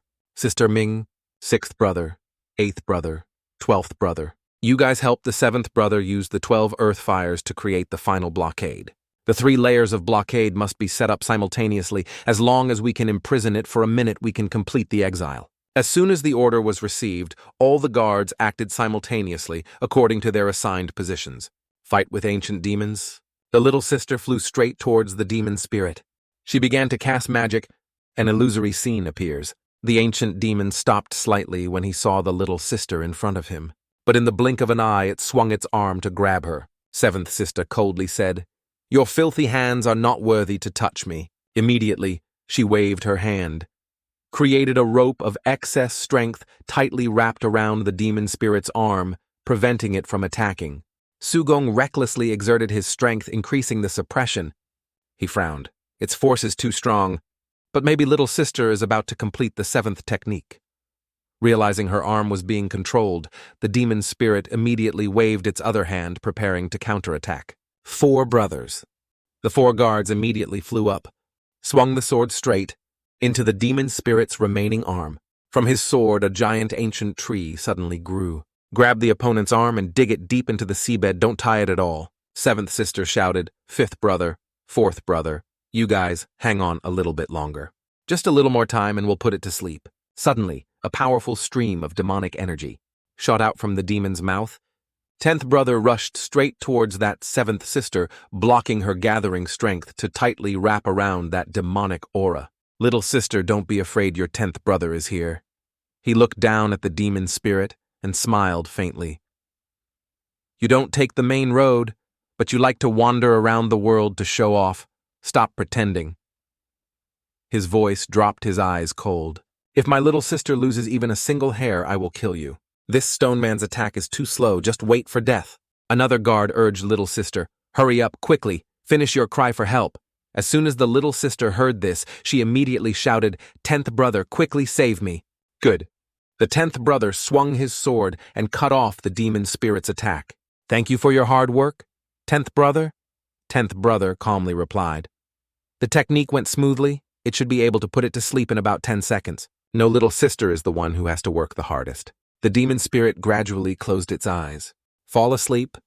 Now it all depends on 9th brother. The man called 9th brother soared high, flying straight towards the top of the demon spirit's head. He brandished his saber, his voice resounding. Now it's your turn to awaken. The Devil's Court. The giant rotating sword transformed into large shields surrounding the demon spirit, gradually creating a giant cage. Swallow it inside.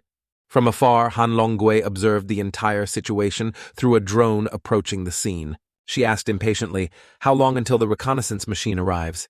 An electronic voice replied, estimated to be about 3 minutes. Han Longgui clenched his fists and thought, if even they fail, the consequences will be dire. The population of Lusang City had increased too rapidly in just 8 hours. A complete evacuation was impossible. If they failed, not only would it lead to casualties, but it would also expose the existence of the demon spirit. Once that happens, the human world will definitely fall into chaos. Suddenly a voice rang out. Sister Long, I have good news. Jinxie rushed in, panting as she spoke. Can I come in? Han Longgui nodded. Please come in. Zhou walked quickly over, nodded slightly, and said, I just happened to meet Miss Jinxie. Hearing this, I have a way to buy more time for everyone. Long sister asked curiously. You mean the spirit realm plan is complete? Zhou shook his head. Not yet. But within 8 hours, it is absolutely no problem. I have finished everything that needs to be done, just waiting for the final test. He continued to explain, I also considered the opponent's enormous volume. Even if the spirit domain could be completed in 8 hours, the distance between it and the city was still too close. It would definitely be discovered before completion. Therefore, I asked Jimji and learned that within Yaochengxi, there was someone who possessed the ability of mist. He can create a thick layer of fog covering the entire area around the demon spirit, reducing vision to a minimum, helping us avoid being detected. Han Longgui pondered for a moment, then nodded. This way. 2, Zhoulang, you've worked hard? It's nothing. You possess the foggy ability that Jingxi mentioned. If I remember correctly, you should be Yao Chengxi's top rank Zhang, He Han Longgui. Immediately ordered. Contact him immediately. All current work is suspended. Immediately, go to Luoguang area to receive orders. Understood. Jingxi nodded. But before leaving, she suddenly asked Sister Long, I have a question. That ancient demon spirit has such a great threat level. Why was the order given to Chevette not to destroy it, but only to advise it to surrender? Han Longgui slowly replied, Did you notice this detail? According to information from the offshore drilling platform, that demon spirit has never actively attacked humans. That means it is an enemy of both of you. It is still not determined whether it is an ancient spirit. Perhaps it has existed since before we humans appeared. All lives are equal. We have no right to decide their life or death. She continued, Yao Chengxi's mission is to protect humanity. But don't forget, we have another mission, which is to maintain peaceful relations between humans and demons. Jingxi thought silently for a moment, then nodded. I understand, Sister Long, I will call Zhang He right away. Han Longgui sighed softly, thinking to himself now. At least we have a second battle plan. If the spirit domain can be completed, then our third plan can also be implemented. She chuckled. King of Destruction, Tanga will be very happy. But then she lowered her voice, still hoping that Savatthi can persuade him to succeed. Situation on the side of Savatthi. After successfully sealing the demon spirit, Asravasti shouted, He's here. Now it's time for us to act. He drew his sword. A stream of blue aura emitted from the blade, spreading through space. From that stream of air, a giant jellyfish emerged. Slowly transmitted the spirit of love towards Sravasti, who was standing in front of him. Big brother, I can feel that my demon spirit is increasing. As soon as he finished speaking, he drew his sword and shouted, Sugong! Wow! Third brother is about to use a cool move. Third brother is really awesome. Boss, quickly charge me up if I have enough energy. I can also use such a cool move. The guards below cheered in unison. From the sky, a stream of molten metal that looked like lava poured down. The metal frame that was holding the demon spirit was covered, forming a sturdy tower. Wow. Third brother is so cool. Little sister, I'm not bragging. Big brother, quickly charge me as long as I have energy. I can do it. It's our turn to act now. The remaining guards immediately cast their magic. Heavenly stems and earthly bramses lock. 5 metal spheres appeared around the tower, forming a 5-formation barrier, reinforcing another layer of seal trapping the demon spirit inside. Success, third brother, come back and have a good time. Our 3-layer blockade can definitely hold it back, let alone a moment. Even if it's just time to drink a small cup of tea, it won't be able to move. As soon as he finished speaking, the demon spirit inside suddenly woke up. A huge wave of demonic aura violently erupted from the cracks. 7th brother, be careful. The warning screams. But still one step too late. A ray of demonic light from the demon's spirit shot out, cutting off one of the 7th brother's legs, sending him flying away. It struck again. Old 9, you are closest to old 7, quickly take him out of here. Got it. The 3 layers of sturdy seals still couldn't withstand a single blow from it.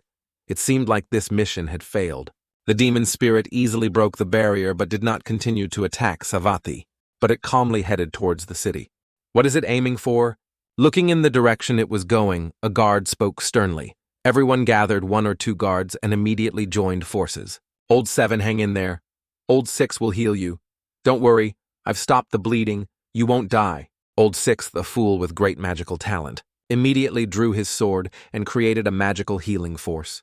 Under the influence of magic, the 7th brother's legs gradually grew back, but he has no pants to wear. The 2 guards hurriedly covered the little sister's eyes with their hands. You pervert, quickly cover your eyes. Old 7th, the little sister, is still here. He wasn't embarrassed at all, still boasting, we're all brothers who grew up together. What's the big deal about seeing each other a little bit? Old 9th frowned, threw him a coat, cover it up. It's disgusting to look at. Is that okay, so anyoing? Han Longgui said in a low voice. How is the battle situation? They advised the goods to fail. The sealing was also unsuccessful. If we want to destroy it, we are not sure we can complete it, but we can at least risk weakening it, buying time. The 3rd elder, who had directly confronted it, spoke up. I have gathered some information. Its attack and defense power far exceeds its armor level if we rely solely on our strength. I'm afraid we won't be able to hold out for much longer. Furthermore, it has yet to reveal its full strength. A demon spirit of this level, perhaps only the sect master can deal with it. Hanlong pondered for a moment, then ordered, "Everyone has worked hard. Let us think of a way to deal with this. You guys return immediately." Jingxi stood beside, looking at the countdown clock. "Savathi has bought some time. How is the coastal evacuation situation? Just received the report. Everything is still going smoothly. There should be no problems within 2 hours. Fortunately, the coastal area is quite sparsely populated. Mostly the red docks and construction sites are easy to evacuate. But what about the city area? Shouldn't it be evacuated first?" Han Longgui explained, "The mummy incident has caused a lot of suspicion in the past. If we order an evacuation now, I'm afraid it will cause panic. The construction site suddenly disappeared, more than 100 people are missing, while more than half of the city's population fell into a coma for unknown reasons. Although the financial group has used the media to spread fake news and control public opinion, if this time the entire city had to be evacuated, not to mention the losses caused by the panic, there would definitely be people who would start to doubt. This time, no matter what method we have to use, we must subdue the ancient demon spirit outside the city. I understand. I will go contact Tanga. There's no need to rush. That guy's destructive power is not inferior to that of an ancient demon spirit. Wait until all the coastal residents have been safely evacuated before reporting to him." "That's right." Jingxi smiled and shook her head regretfully. "It's just a pity that according to the contract, the sect master is not allowed to use any abilities in the human world. If not my attribute, Booth can definitely help everyone. Don't worry. Sect Master Zhu Lang has been helping us a lot. As for matters related to the human world, let us handle them ourselves. Yes, although the current covenant still has many unfair points, it is necessary to maintain a peaceful coexistence between the two sides. As long as no one violates the boundary, humans will not come to the demon city to bother us." Zhou Lang pondered. "No one wants to witness the scene of suffering, but fortunately there is a mixed road. I am somewhat relieved. That kid is more troublesome." An hour later, at Tangka's house, Xiao Ran crossed her arms, her voice full of anger. "Hey Tangka, can you not change your clothes in front of girls? This is my room. My things are here too, but at least you should have given me a warning. Don't just quietly strip like that. Girls are so troublesome, I don't care. So what do you care about? So you're at a disadvantage." Xiao Ran was angry and didn't bother to argue with him anymore. Seeing him about to go out, she asked, "Wait in the middle of the night, where are you going?" He smiled mischievously. "Hey Jingxi just texted me to wait for Sister Long's call. It seems like a really powerful demon spirit has appeared this time." As soon as he finished speaking, Tangka's phone rang. Xiao Ran also ran over and asked curiously, "What's wrong? Did something big really happen?" "Hello, Sister Long, are you looking for me?" "Yes, but first I need to confirm one thing is, mummy in that female student's body still safe. Don't worry, it's completely stable. Xiao Ran has already learned the spirit's aura and can also freely use Ren Xiao's abilities." "What, you've already grasped the spirit's aura?"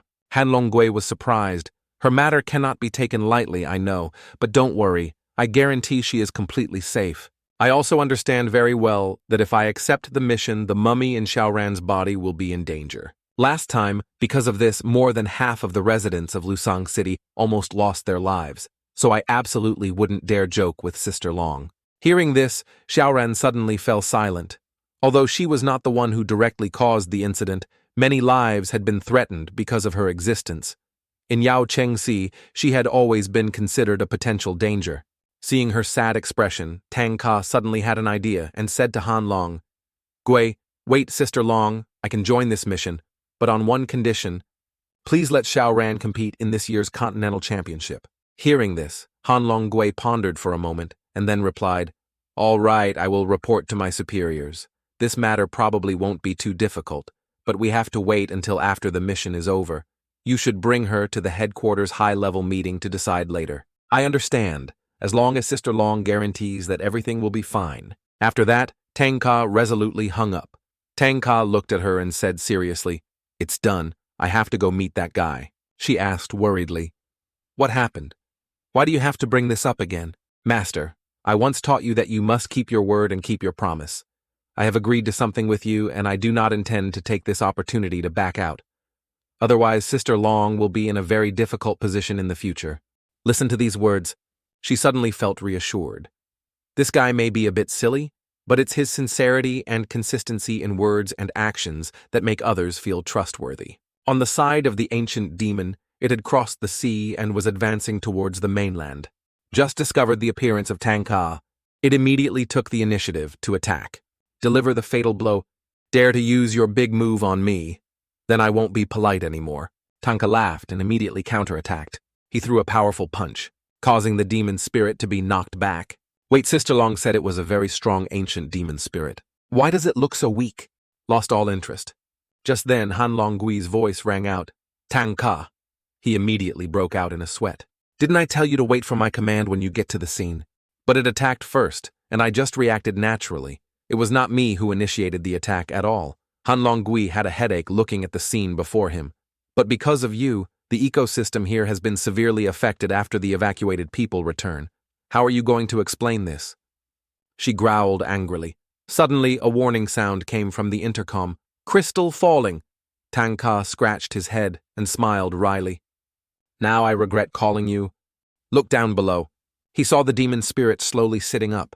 He smiled. It seems that the ancient demon spirit is not so easy to defeat. Hurry up and come here.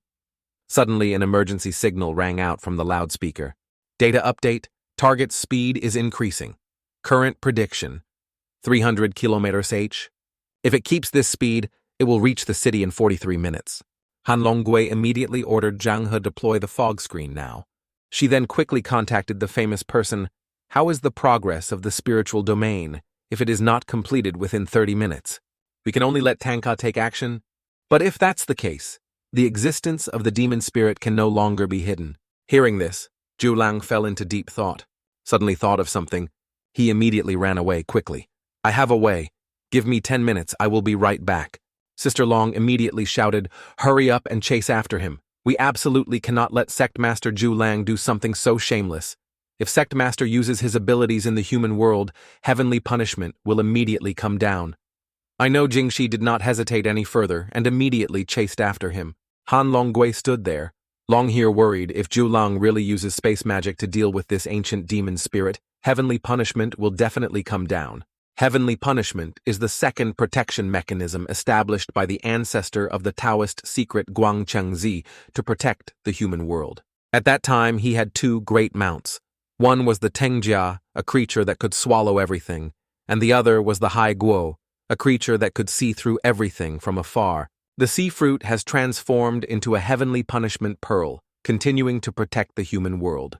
It was created to restrain the 10 strongest sect masters of Langting Demon City. They all swore that if they used magic in the human world, the heavenly punishment continent would immediately punish them. Once the oath is broken, no matter where in the human world, heavenly punishment will descend.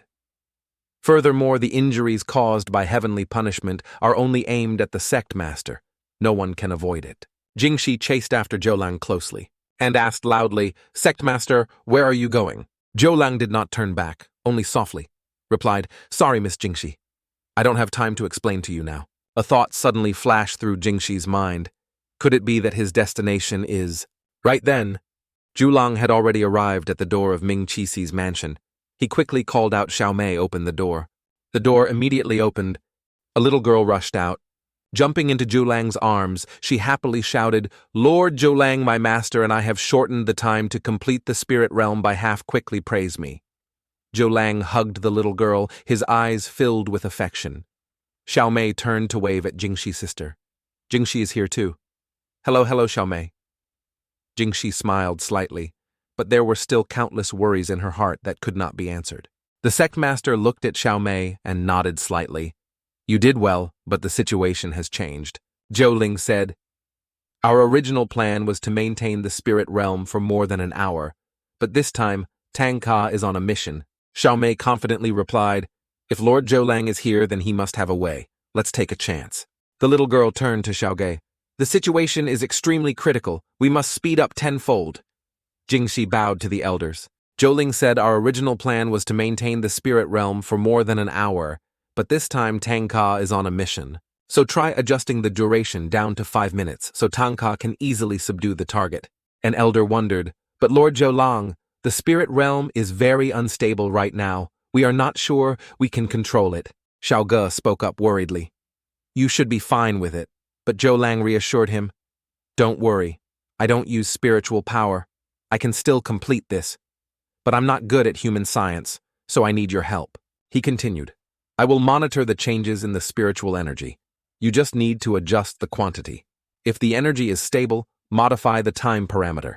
If not, I will remind you to reduce the energy level. Little G nodded. Do it quickly, I will adjust the parameters, Master.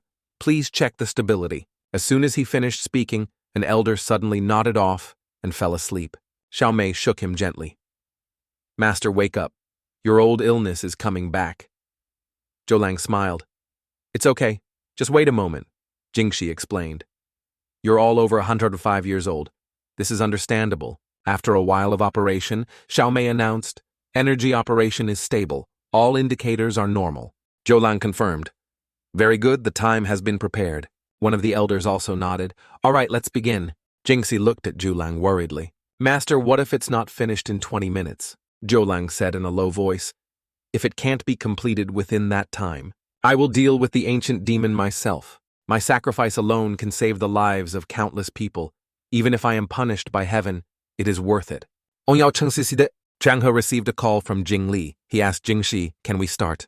Jingxi replied, okay, understood. From Zhang He's mouth, a thick fog gradually covered the entire Lusang city. He was shocked. What's going on? At the same time, the ancient demon spirit rose up, speed towards the city. Tanga still sat on its head, waiting for orders from Han Longgui. He was impatient. What are we waiting for? This is so boring. Ni went down below. Tanga muttered, if you don't have a brain, even if you get beaten, you should know how to run. If you have a brain, why do you keep rushing forward like this? He frowned. As long as I don't do anything, it won't do anything either. So where does it want to go in the end? The city gradually appeared before our eyes. Tangka turned to Han Longgui. Sister Long, the city is right in front of us. What are we waiting for? Keep waiting. She called Jingxi, how much longer? From the other end of the line, Jingxi's voice rang out. It was a success. She happily announced I have dispatched drones to support Tangka. Hearing this, Zhou Lang smiled lightly.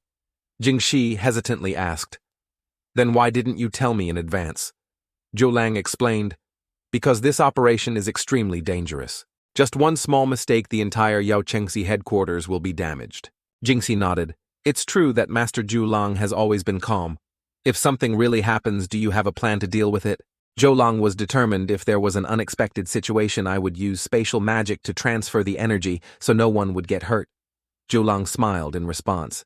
Your life is also very important. Jingxi was angry. Meanwhile, Tangka was sitting on top of the demon spirit's head. Then a drone brought him a cube-shaped object. He took it and asked, what is this? This is a spirit domain, a prop that was just invented by the famous spirit. It can create a stable space of nearly 400 kilometers, but due to the need to speed up the production process, currently, it can only last for 5 minutes. So you have to solve the target within that time. Just press this round button to activate it. Tangka opened his eyes wide, the light reflecting off of him filled with delight. Isn't this a miniature version of the practice room? Is this magic transformation? From the circle in the sky, a humanoid demon gradually appeared. It had 2 large horns, and its entire body exuded a powerful aura. Tangka crossed his arms and curled his lips, saying, is there a need to be so dramatic about just transforming? The spirit that just appeared is Yue God, also known as the God of Mountain, an entity with power far surpassing the upper S-class. Tangka looked at his opponent with eager eyes, a bit slow, but he doesn't seem weak. Yue God raised a finger. Toss into the air. Immediately from underground a giant mountain arose. Rise straight towards Tangka. He was surprised. Oh, can you still control the great destruction? Before he could finish speaking, Tangka received a punch from the sky from Yue God, causing the newly risen mountain to be crushed. He was knocked away, but laughed dangerously. I've waited so long for this moment. Finally, I can have a decent fight. Tangka clenched his fist, cracking his fingers. Thunderbolt 4 Thunder Shadow Titans. He rushed forward at breakneck speed, but Yue God remained still. Just a gentle wave of the hand blocked the entire attack. Tangka frowned. Can you block everything? Then let me try harder. He turned around and threw a hook kick straight to the mountain god's chin, made his head split open. Looking at the enemy standing motionless, Tanga muttered softly. Did I go a little too hard? But before he could breathe a sigh of relief, Yue God suddenly emerged from underground from behind. Bang! A powerful punch straight to Tanga's back sent a loud thud. He stood up, brushing the dust off his body, his eyes shining with excitement. You can transform! Well, your speed is on par with mine, and you can even merge with the ground to change your shape. Your fighting spirit is also far beyond my expectations. You are stronger than anyone I have ever faced. He smiled excitedly. Looks like I have to enjoy this battle for the remaining 4 minutes. From underground, a giant stone arm suddenly rose up, rushing straight towards Tanga. He quickly dodged and smiled faintly. You want to harm me again? He threw a punch, breaking the stone arm. But immediately from behind, Yue God rushed in, punched him to the ground. Underground, a series of stone arms rose up, launching consecutive attacks. Tanga jumped up high, his eyes cold. You absolutely won't stop, right? Then let's see who is more durable. Before he could react, he suddenly found himself trapped inside a giant stone ball. He tried to strike, but the ball was so hard that it did not budge. Outside, Yue God raised his hand to grasp the air. Crack! The stone ball immediately contracted, squeezing Tanga inside. A voice rang out from within the ball. Is that all? Then he burst out laughing. To make this battle more dramatic, I also don't mind telling you a secret. I have the golden incarnation curse on me. All those attacks just now were like scratching an itch for me. He shouted, use something stronger. With that, Tanga shattered the stone ball, his sharp eyes looking towards Yue God. Don't tell me you only know how to play these tricks. Quickly show off all your skills. Yue God did not reply, just coldly rushed forward, launched a powerful blow at him. Tanga looked amused. This move looks much cooler than the rock just now, and it's also combined with fire. That's quite creative. Then let me test how powerful it is. As soon as he finished speaking, he opened his arms to directly receive the fire tornado that was rushing towards him. Suddenly a crack appeared on Tanga's body. Huh! My golden incarnation seems to have been broken. He was thrown very far away, fell on a house. Standing up, he looked at Yue God and said, You have some skills, you can even break my golden incarnation. But golden incarnation is just a shell I myself possess. Golden seal. Skin. Too bad you can't hurt me yet. Let me tell you, it's 3 times harder than golden incarnation. I don't know if you understand, but if there's no other way, let me end this match. Your god continued to attack him with terrifying force, like a missile flying straight towards Tanga. He raised his hand to block his vision and smirked. This move looks pretty cool. The force of the attack was so strong that it caused all the surrounding houses to collapse. The ground cracked, forming a giant, deep hole. From the pit, Tanga flew up and smiled faintly. It seems that more than half of your spiritual energy has been consumed. Then my goal has been achieved. This battle should end now. The 5 thunders cannot completely destroy you, but if I use the 6 thunders and 7 thunders, I am not afraid that I cannot break this semi-finished space. When you shrink, your power is formidable, can confront my fastest 4 thunder form. Not only are you strong, you are also very cunning, making me not sure I can defeat you in 5 minutes. So I came up with a plan. Suddenly, a gash appeared on the ground. What did it do just now? As soon as it hits the ground, Yue God's arm recovered quickly. So this is why it's in contact with the ground. This seems a bit troublesome. Yue God stomped on the ground, launched into the air, but suddenly stopped. Tanga narrowed his eyes. Why don't you run anymore? At that moment, Yue God's entire body began to transform. A hard fossilized shell covers its body. Tanga curled his lips. You still have a trump card, concentrating your internal core power on your entire body. I don't need to guess to know this is your armed form. Are you planning to fight me? Yue God immediately rushed to attack. Tanga quickly dodged, but as soon as the blow missed its target, Yue God continued to dive straight to the ground. What are you doing? Can't fight, so you run away, burying into the ground. Just in time to see Yue God burrow into the ground. Then right on the roof where Tanga stood, it suddenly emerged and launched an attack. Tanga dodged in time, but this time he started to lose his patience, shouting angrily, How long are you going to play this game? He frowned and deduced, You have consumed a large amount of spiritual energy. Your speed is not like before, so you are taking advantage of your ability to move flexibly between the ground and buildings, to make it impossible for me to guess your next location. Not bad, but it seems I overestimated your weaponry. With this little bit of attack power, you can't do anything to me. Besides, it's not hard to predict your actions. Having said that, Tanga activated the golden nether eyes technique, scanned the entire surrounding area. In a split second, he spotted his opponent hiding on the right. No hesitation. He swung his arm and delivered a fatal blow, knocked Yuegod to the ground. But he did not stop, immediately rushed after. Strike another powerful blow. My full power attack just now only broke one horn.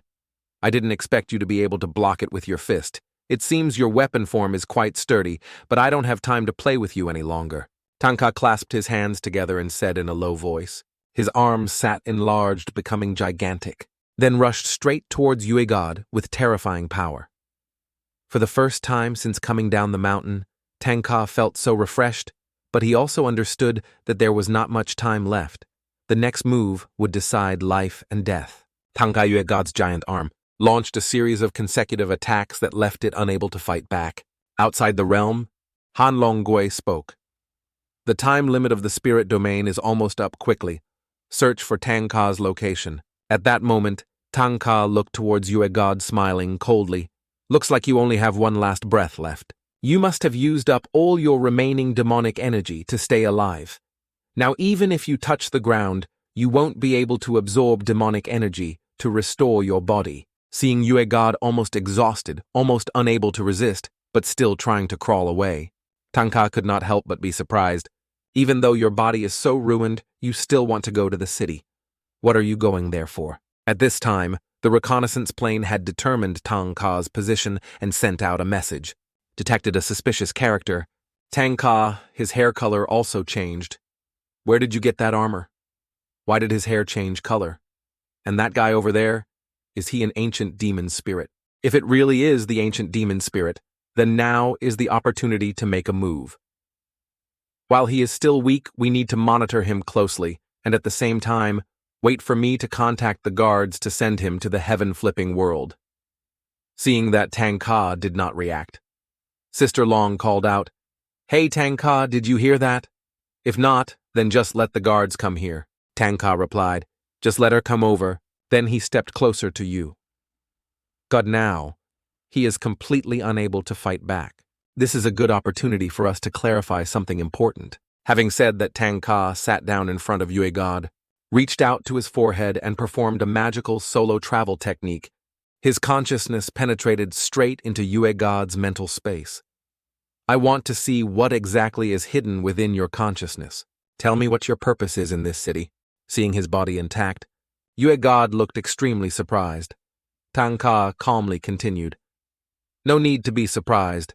We are in your world of consciousness, even if you can't speak, as long as you think I can still hear. If you have no bad intentions, I can help you. But if you intend to cause trouble or refuse to talk, then I can't help it.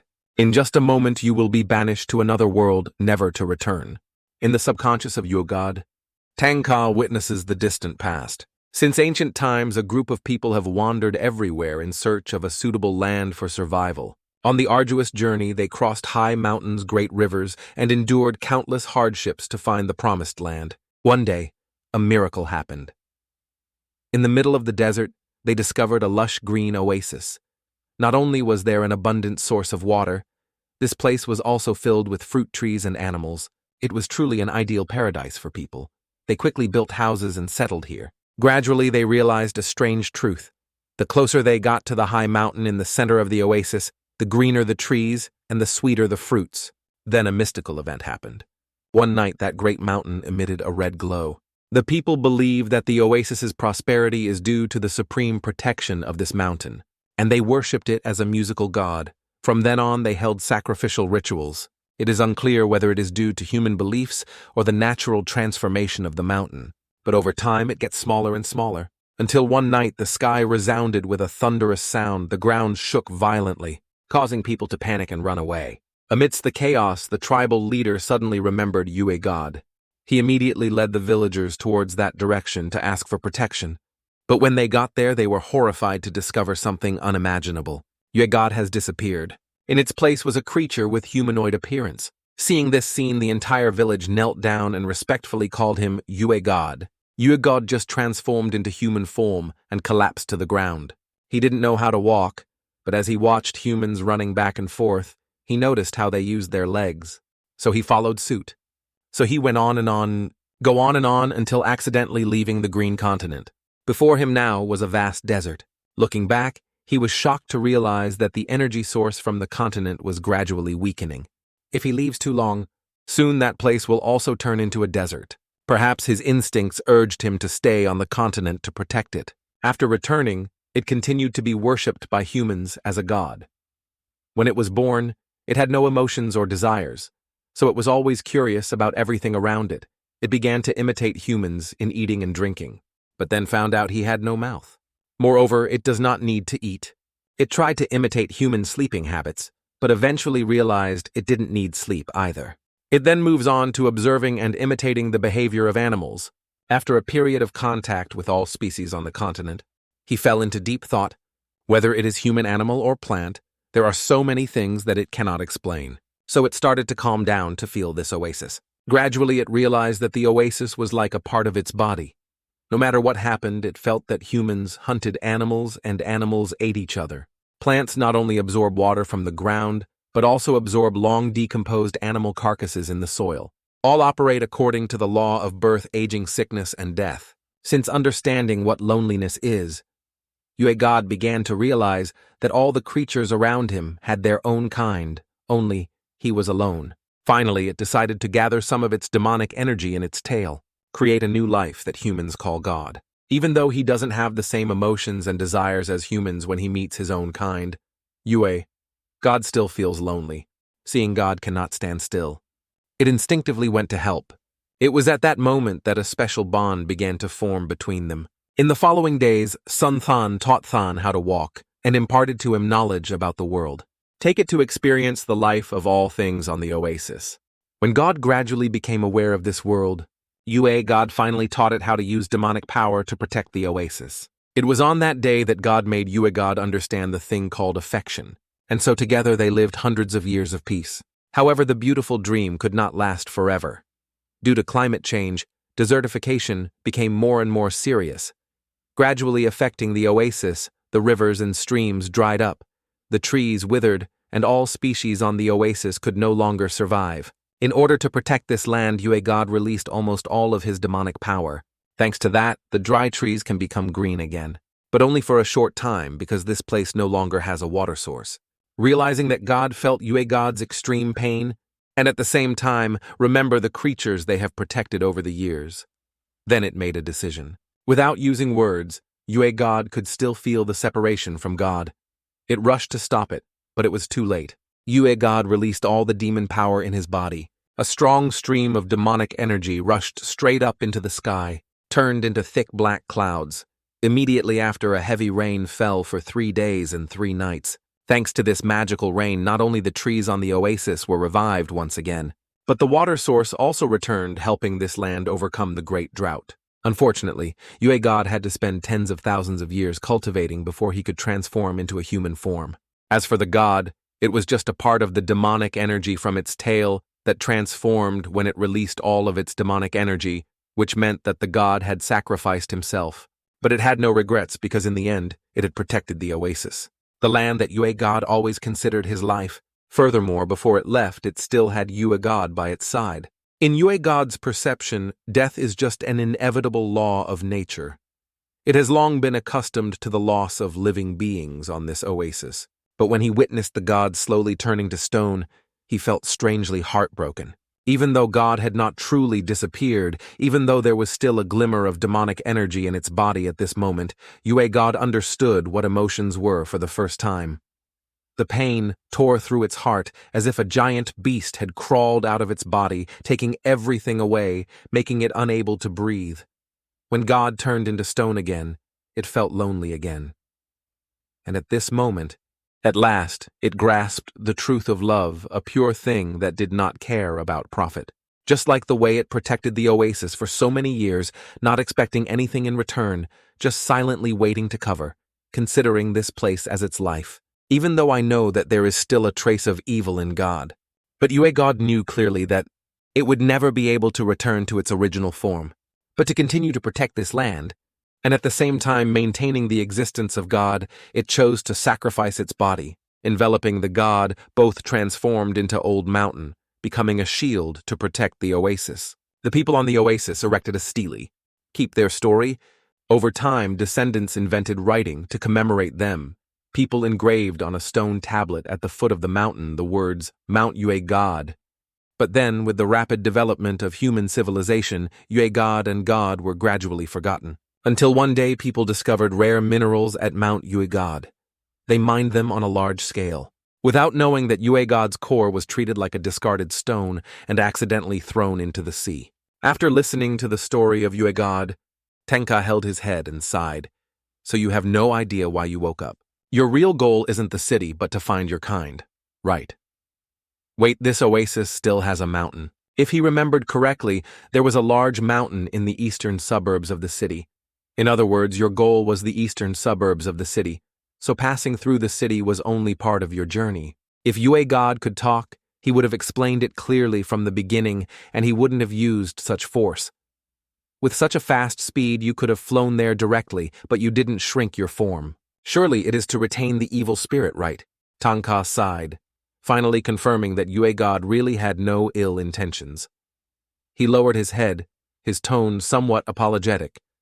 All right, it's my fault for beating you up like this. The matter has been cleared up.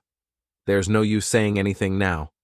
I'll take you to that mountain, and at the same time guarantee that from now on, no one will bother you again.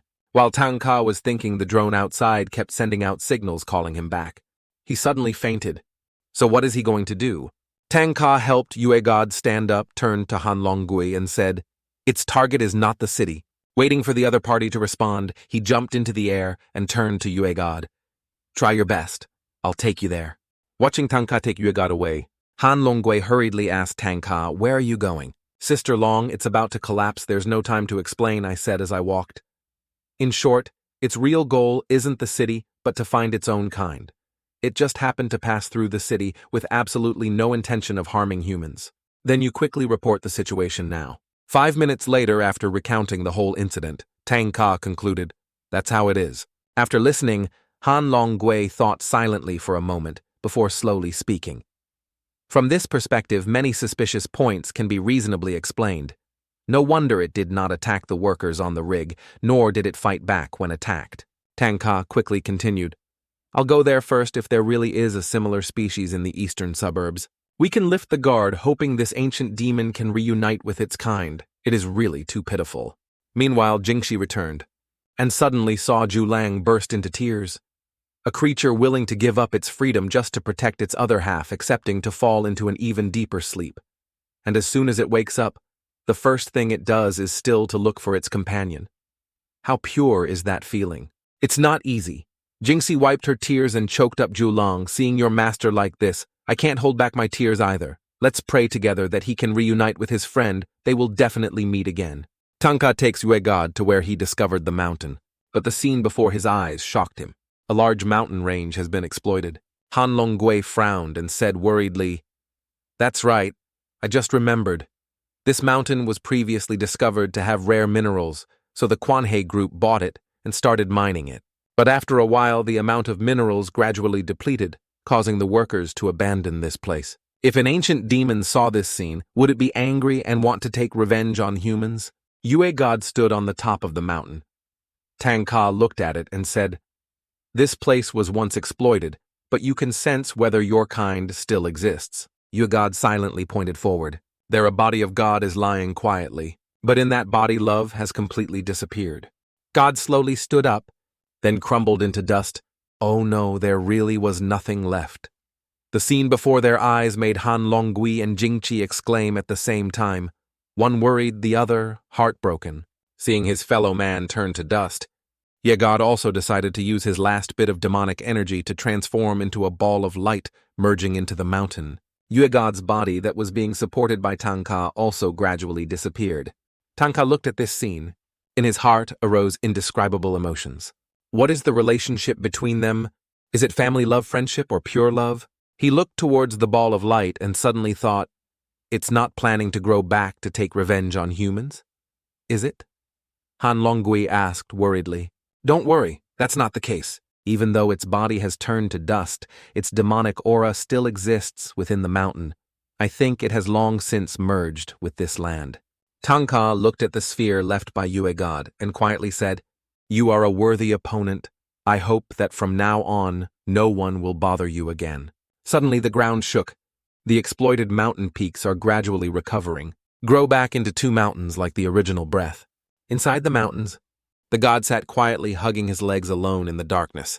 Just then a small sprout grew under her feet. Then a series of other sprouts also sprouted from the ground, bloom into brilliant flowers. Looking up, she saw that Yue God had returned. He took her hand. Both stood silently beside each other, eyes to the horizon. Around the mountain, the trees began to sprout, covering the whole land with green. Tanga turned to Han Longgui and said seriously, "Sister Long, I want to ask you something.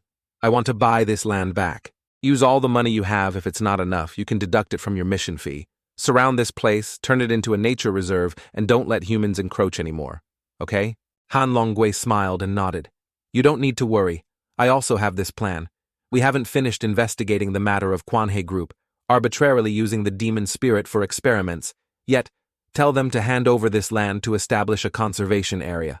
They probably won't dare to have any objections." She looked towards the revived mountain and said in a low voice, "Humans should retain a little respect for sacred things." Tanga sighed softly. "I hope so. Sister Long, I leave the rest to everyone. I'm going home now." Han Longgui turned to look at Jingxi and said, "Jingxi, contact the Quanhe Group later." But Jingxi did not reply. Han Longgui frowned and asked, "Are you okay?" Jingxi was startled and shook her head. "Sorry, Sister Long. I didn't pay attention just now. I was just thinking, if I were that ancient demon spirit, would I be able to do such things? The place I protect my kind being destroyed by humans like that, without any resentment, without any anger, I still willingly sacrificed myself, giving up my freedom. Continue to protect this land. Fall into a 1,000-year sleep, finally able to meet my kind again. But when I wake up, that body is no longer there." She smiled faintly, her eyes filled with sadness. "This ending is truly too cruel for me. They sacrificed silently without asking for anything in return, yet humans brazenly occupied this land as if it belonged to them. As a human being, I feel very ashamed." Zhou gently patted Jingxi's shoulder and said softly, "There are good and bad people in humans, and the same goes for the Lin demons. You have also silently sacrificed yourself to protect the balance between humanity and the demon race. If so, perhaps this ending is not entirely a tragedy, freedom or not, as long as this place is still as prosperous as before. For them, being together, whether in life or death, is already boundless happiness. Moreover, both sides retain a glimmer of hope. We vow to never leave you." Zhou spoke softly. The sect master was silent for a moment and then said the last sentence. But Jingxi did not hear clearly, so he turned to ask again. The sect master just smiled at her. "Ah, sorry. I just casually mentioned an old story." Then turning to Han Long, Zhou continued, "Commander Han, your reputation continues to spread far and wide. In no time you will personally research and create a finished product of the spirit domain. I have a request. I wonder if it can be accepted." "Just say it." "No problem. I want to stay here one more day, go out for a walk. That's not difficult. I'll report it to my superiors." "I am extremely grateful." On the rooftop, several demon spirits were secretly watching Tanga. They were gossiping about him. In a short period of time, he defeated the ancient demon spirit that they had just awakened. A spirit monster softly spoke. "I say, Minister, are we still going to attack this person? Don't tell me we're going to let him and that spirit monster suffer mutual defeat. Even if it's just to stall for time, I'm afraid it won't last long. This guy named Tanga is really too strong. Just report first, don't let the soldiers' morale waver." Based on what we observed, the ancient demon spirit they awakened was extremely large, and its battle strategy was not ordinary. Even if the entire Suwei Guard Corps were to go into battle, it would be difficult to deal with it. However, with just his own strength, Tanga had already rendered it incapable of fighting back. Simply put, he was beating it, like he was suppressing a small animal. Then, for some unknown reason, the battle paused, just as they were about to approach the demon city, and the commander sent a drone carrying a cube to. A moment later, they disappeared. 5 minutes passed when they reappeared. Both the Tang sect and the ancient demon spirit had changed their forms. It seemed that after transforming both of them, had become many times stronger. But in the end, the ancient demon spirit was completely defeated. Before it died, its body had transformed into the other half of the mountain. It is worth mentioning that in just 5 minutes, the ancient demon spirit fell into a miserable defeat. Tanga remained steadfast without any injuries. The minister spoke sternly.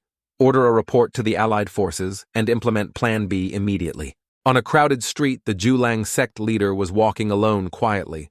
As he walked, she felt the bustling atmosphere around her. She smiled softly. It's wonderful the human world is becoming more and more prosperous. But then the image of someone suddenly appeared in her mind. The smile on her lips suddenly disappeared, replaced by a vague sadness. She wondered, can that person see this scene? Get away from the hustle and bustle of the city. She came to a small bridge over the river where it was quiet and deserted. Indeed, people nowadays are no longer interested in ancient places like this. This is good. At least, it still maintains peace. Although the surrounding architecture has changed somewhat every time he comes here, she still feels as familiar as the first breath. Anyway, this is where she and that person first met. Reminiscing about the happy days, her eyes suddenly stung. We cannot resist the flow of time. Suddenly a gentle orchid fragrance wafted by. Pull her back to reality. She raised his head and saw cherry blossoms falling gently in the wind. That image reminds her of the past. Also at this bridge, on a day when flowers were falling like today. A familiar voice called out, Julang Jun. She was startled. I'm so damned, I'm late again. He ran towards her, his face radiant, his breathing rapid. I was reading a book of poems just now, so engrossed that I lost track of time. Julang Jun, are you angry? Zhou Lang laughed. How could that be? The moment the cherry blossoms fell only happened in the blink of an eye. I was just a little absorbed.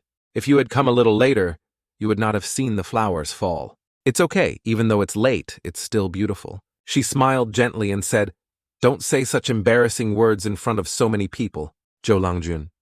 Don't mind what the world thinks. Love is like a fresh flower. It doesn't need a beauty to pick it to be radiant.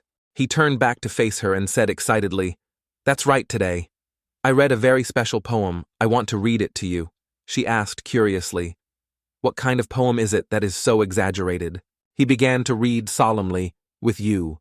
I vow to bind our hair and hearts, 100 years of love unbroken by fate or curse.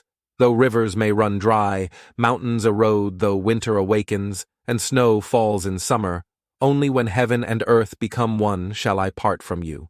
He gently took her hand, his eyes filled with love. Do you understand? That means in this life we will be together forever, never to be separated.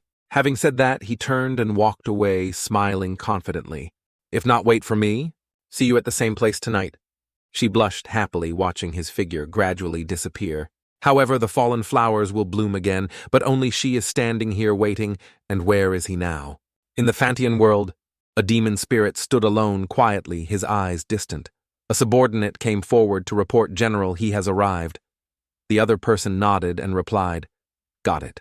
He is none other than the head of Master Boan's royal guard. Lai Yun clasped his hands respectfully. Master just sent the message. The first plan failed. Must move on to the next plan. Zhang Shou just nodded, looking unsurprised. Lai Yun hesitated and said, This old man has something he has always wondered about and would like to ask the Prime Minister to confirm it so that he can rest assured. There is a time difference between Fantian world and the human world. Can we confirm it again? Zhang Shou calmly replied. Every time the Fantian seal is activated in the human world, only 10 seconds pass. But here, that amount of time is equivalent to 2 cups of tea, which is 20 minutes. It means that 1 day here is equal to 120 days on Earth. Lai Yun pondered. Master said he would leave in 3 days. So it has been a year in the human world. Before he could finish his sentence, Zhang Shou glared, coldly shouted, Shut up. From his eyes, a strong aura radiated, made Lai Yun feel like he was being cut by thousands of blades. Zhang Shou sliced him into pieces. Lai Yun was startled and quickly bowed his head. I am old, please calm your anger, Zhang Shou. Zhang Shou coldly snorted. There's one more thing. If you dare to use magic on me, then it's fine. But if you dare to use it on the king, the consequences will be much more serious. Lai Yun clasped his hands. I understand. I will take my leave. At Tangka's house, Xiao Ran saw him return in a strange state. Immediately shouted, Who is it? Why are you coming here without permission? Looking closely, she suddenly noticed the silver hair, mole under eye. Before she could react, he clasped his hands at his waist and confidently declared, "I am the nemesis of evil invincible under heaven. I am the brightest gem of Yapchung Si Tangka, the one who holds the world's top achievement in capturing demon spirits." Xiao Ran was speechless. This idiot is truly an idiot, truly. But he really looks cool right now. Her face turned a little red when she thought about it. The house instantly became quiet. Only Xiao Hei was sleeping soundly on the chair. "All right, I'm going to take a shower and sleep," Tangka declared, and then calmly walked up the stairs. But he was completely naked. Xiao Ran covered her face and shouted, "Even though this is your house with me here, how can you walk around naked like this?" He shrugged, turning back to look at her indifferently. "What a mess, I don't care. You don't care, but I do." Tangka laughed, then suddenly realized, I forgot that I'm not wearing anything. I'll pay attention next time." Left her alone in the room. Xiao Ran smiled slightly. Luckily, he's fine. Last time, Tangka was injured, while saving Little Fox's mother. But this time I feel that the demon spirit is much stronger than usual. She thought to herself, a feeling of unease rising in her heart, but he was completely uninjured. It seems that I was worrying too much. This time, I can sleep soundly. Xiao Ran's phone rang. It was Jingji texting her. "Xiao Ran, Tangka's phone is unreachable. Sister Long said that the two of you should go there tomorrow because there is something to discuss." The next morning, as soon as she woke up, Yaya rubbed her sleepy eyes and saw them getting ready to go out. She asked, "When did Tangka come back? Where did you want to go so soon?" Xiao Ran winked at the little girl. "Go to Yao Chengxi." Yaya excitedly said, "That's great. Doesn't Sister Xiao Ran want to become Chengxi's lover? Maybe they will agree. Hopefully, but no matter what with brother Tangka, she will definitely come back." Yaya nodded. "Then you two be careful." Xiao Ran waved goodbye to the little girl and left with Duangka. As soon as he stepped out of the door, Tangka saw Zhan Yuliu standing there. He held a folded gift in his hand. "What are you doing here? Have you been waiting for us all this time?" Tangka frowned and asked. Zhan Yusho smiled brightly. "Today is a good day, a smooth journey. Congratulations, Tangka. You defeated the ancient demon spirit yesterday. Miss Zhuang, there is also good news waiting for you today." Xiao Ran was curious. "How do you know everything?" Tangka snorted coldly. "He must have hidden a camera in my house again." Shen Yulio waved his fan and laughed. "It's just fortune-telling. Besides, Miss Zhuang has a chance to become Yao Chengxi. Why should I hide it? Your team of 3 is already qualified." "Huh. You still want to form a team?" Tangka frowned. "If you want me to help you with something, just say it." "A team?" Tangka did not reply, just pulled her hand and ran away. Shen Yusho waved and smiled lightly. "Let's go. Talking to this guy too much will only lead to being fooled." In front of Yao Chengxi building, Xiao Ran looked up, shielding her eyes from the bright sunlight. "I thought this place would be in some secluded mountain. Who would have thought that Yao Chengxi's headquarters would be right in the center of such a bustling city? Isn't that too ostentatious?" Tangka smiled mysteriously. "You will understand later." Xiao Ran ran after him, eyes wide open, exclaiming, "Wow, this is a famous bank. Right, I heard that if you don't have tens of millions in your card, you can't get in. Don't talk too much. Just follow me." In front of the ATM, an automated voice rang out. "Please select a service, proceed with the transaction. Please insert your ID card to receive a code." Hakai. Fakai. Tangka took out his identity card and put it in the machine. The automated voice continued. "Code 0013, please go to VIP room 15 to handle the business." The two walked to room 15. Tang Kang leaned his face towards the facial recognition machine and muttered, "Every time I come here, it's always this troublesome beep recognition." Successful, the door opened. Inside, a middle-aged man was waiting. In his hand was a stick with an eagle head. He smiled. "Long time no see, Tangka. We've been waiting for you for a long time." The man turned to look at Xiao Ran. "This must be Miss Zhuang." He held out his hand. "Miss Zhuang, please leave your phone in our safekeeping. The headquarters does not allow personal devices. Thank you for your cooperation." Xiao Ran obediently handed over the phone and walked inside with Tangka. The man pointed. "Miss Zhuang, please sit here and don't walk around, okay?" Xiao Ai held the eagle stick and turned it gently. Boom. The entire room suddenly turned into an automatic elevator moving downward. Xiao Ran turned her head in surprise to look at Tangka. He smiled. "Welcome to Yao Chengxi. Looking down from the elevator, Xiao Ran was stunned. Below is a large, crowded space. Hundreds of spirits of all shapes and colors were lining up to do administrative procedures, just like humans in the human world. The staff walked back and forth, constantly reminding. A strange world was gradually opening up before her eyes. To maintain order and security, here is your spirit identity card and spirit energy. Please do not disrupt our queue. I see that your registration form has a change of job request. Please proceed to counter number 5 to complete the procedure. In another area, a staff was reminding a demon spirit, "Sir, your income tax debt from last year has not been paid yet. Please pay it soon so you can continue your mission." Hearing this, the demon spirit widened its eyes. "Pay what tax?" The clerk handed him the tax list, pointing to the thick stack of papers. "All the tax bill is here." The angry demon threw all the papers on the ground and shouted loudly. Pretending to be human is too hard, having to work hard to earn money to eat. Getting scolded by the boss at work, tired all day, having to pretend to have good relationships with colleagues, sometimes lending money to others, but they still refuse to pay it back. This has to be spent, that has to be taxed. I once dreamed of ruling the world. I want to be a demon. I want to rule this world. These lowly humans were supposed to be food for us. It opened its mouth intending to rush at the staff, but before it could do anything, the security team gave it several heavenly blows. Then he was blinded and dragged away. The security team leader reported, "The troublemaker has been captured. The danger has been resolved." A team member snorted coldly. "What a big-mouthed level sea demon. If everyone was like you and returned to the era of big fish, eating small fish, would you be able to survive for many days?" The demon spirit bowed its head and mumbled, "You're right, I will definitely change." He looked at Xiao Ran Miss Zhuang. "What are you laughing at? It's just a small conflict, nothing to worry about. We have many security guards with many times more strength, making sure nothing dangerous happens." Xiao Ran asked curiously, "Then why are there so many monsters gathered here?" The other person explained, "This floor is the administrative center of Yao Cheng Si, providing basic services similar to the human government. Simply put, if demon spirits want to coexist in the human world, they must disguise themselves and follow human rules. If they don't like the human world, they can go to the demon city of Langting, where all the demon spirits live. Of course, if a demon spirit from Langting wants to move here, it's not a problem.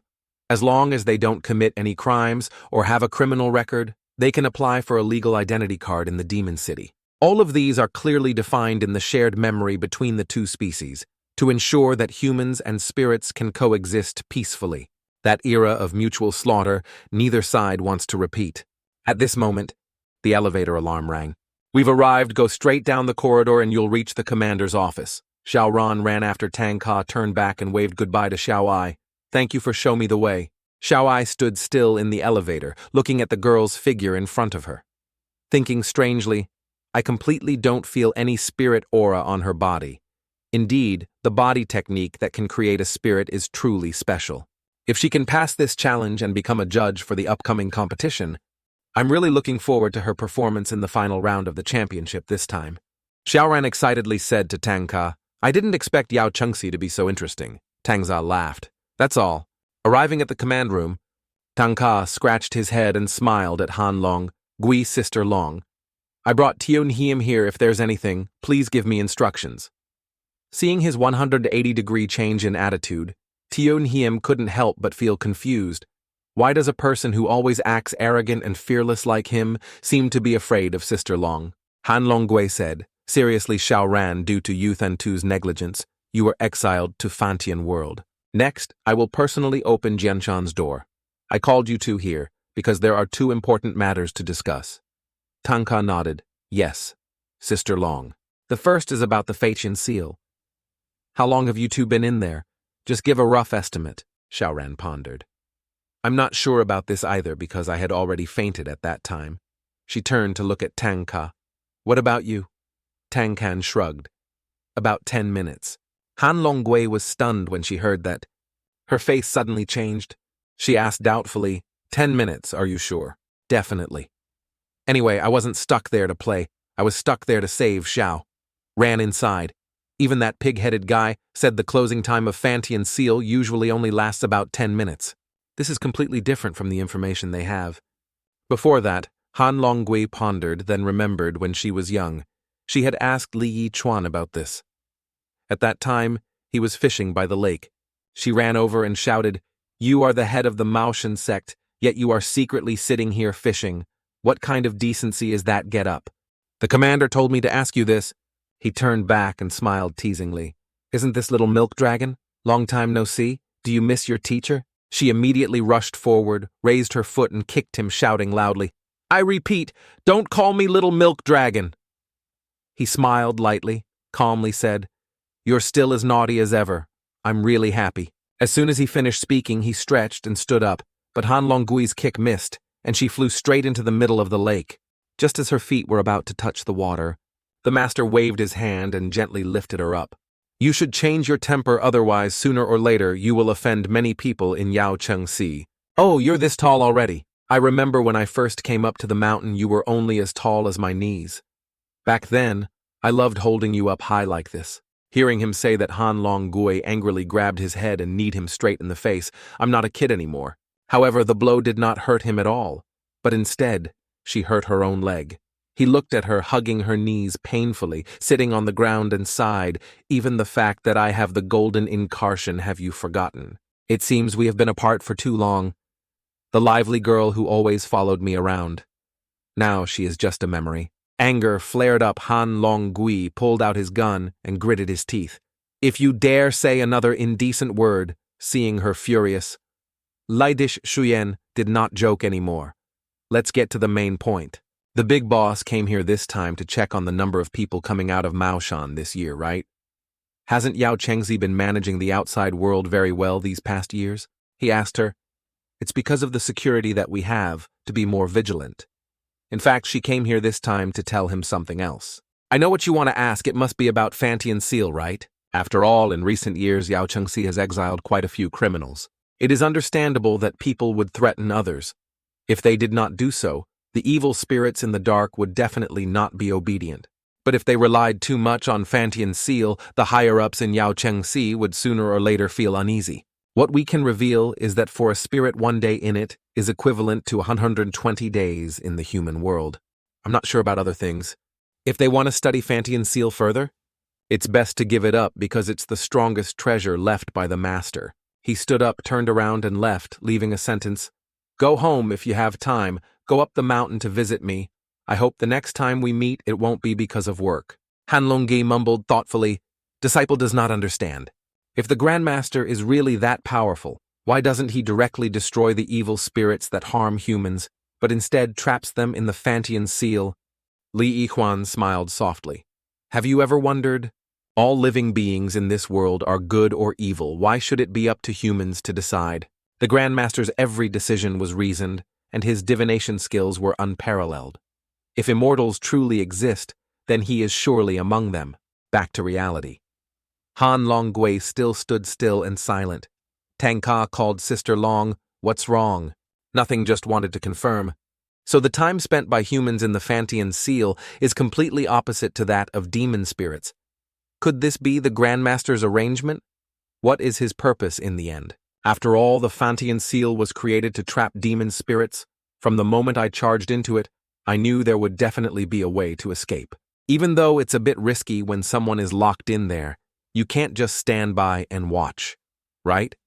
Furthermore, this person definitely doesn't just want to go in there to play. Let's put this aside for now. I called you two here today.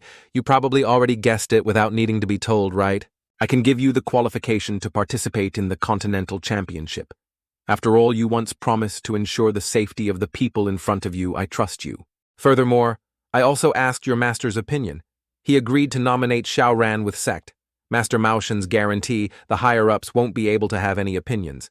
Tanga, you participated in the rookie test.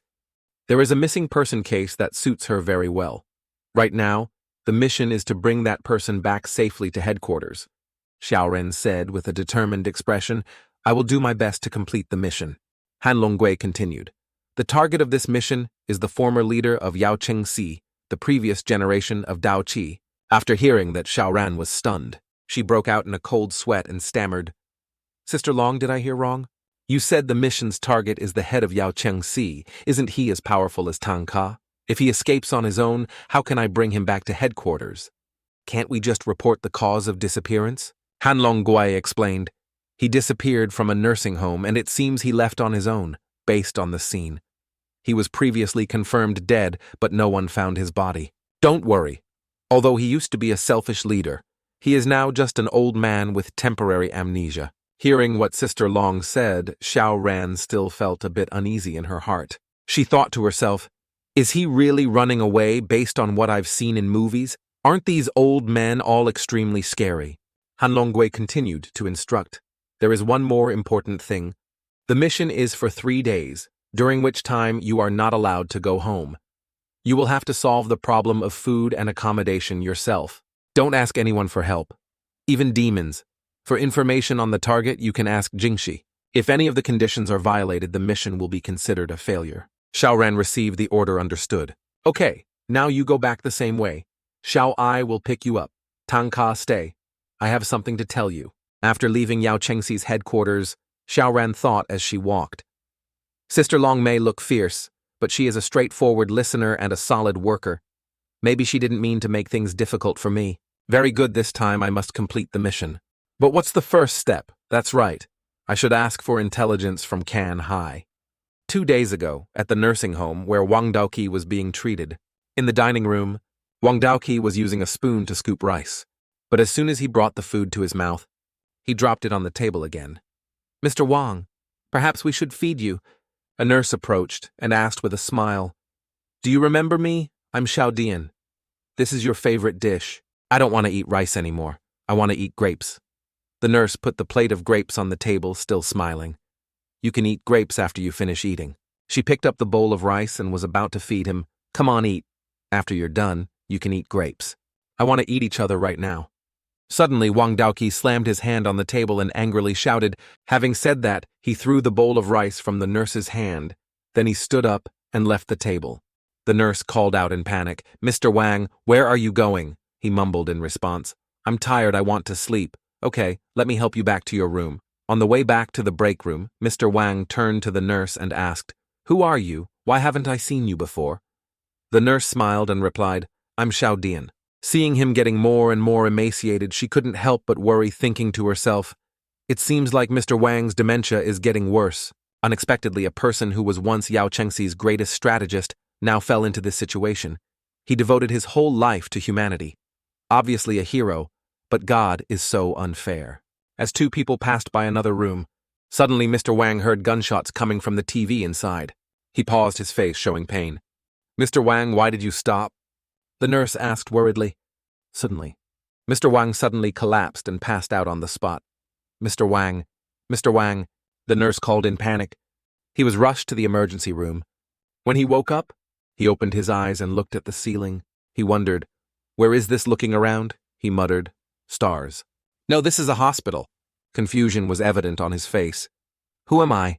Why am I here? Then his memory slowly returned. That's right. I am the captain of the Shanhu Special Forces belonging to the 12th National Military Region and the former leader of the evil city Wang Daoqi. But why am I in the hospital? His memory continued to piece together the events. The image of the command room appeared in his mind. At that time, his superiors had decided to let him retire for medical treatment. Thinking back to that time, he angrily shouted, Are you guys joking? The situation outside is so chaotic, and you're telling me to resign and stand by. A high-ranking official calmly replied, According to the results of the medical examination, you have shown signs of the onset of dementia. For the safety of yourself and those around you, temporarily resigning and receiving treatment would be the best choice. Sorry, he continued, but you have no right to object. We only want the best for you. After all these years of hard work, it's time to rest. Wang Daoqi clenched his fists. Holding his head, a feeling of helplessness filled his mind. Old age, illness, early retirement, he thought bitterly. If I guess correctly in their eyes, I am now nothing more than a useless person still needing to be taken care of by others. Suddenly he jumped out of bed. Wait, this feeling. He slowly lowered his legs onto the bed, sat down on the ground, his eyes full of pain. No way am I really old. He was silent for a moment, then suddenly burst out laughing. Ha ha ha. I never thought that one day I would witness myself peeing like this. As he spoke, he covered his face. his laughter filled with bitterness. Damn it, the veteran who has been through many battles. The man who once stood at the peak of Yao Chengxi finally had such a miserable day. Having said that, he burst into tears. I'm sorry, comrades. I no longer have the ability to protect anyone. At that moment, a voice rang out in the room. Wang Daoqi, you're not old yet. You can still continue to fight. He startled, looking around. Who is talking? Who am I? You will know sooner or later. Answer me. Do you want to become a hero again? Hero? No, I don't want to be a hero anymore. I just want to be a useful person to this society. Very good. Your spirit has now awakened. Do as I say, and you will be able to return to Yao Chengxi. The voice continued to ring out.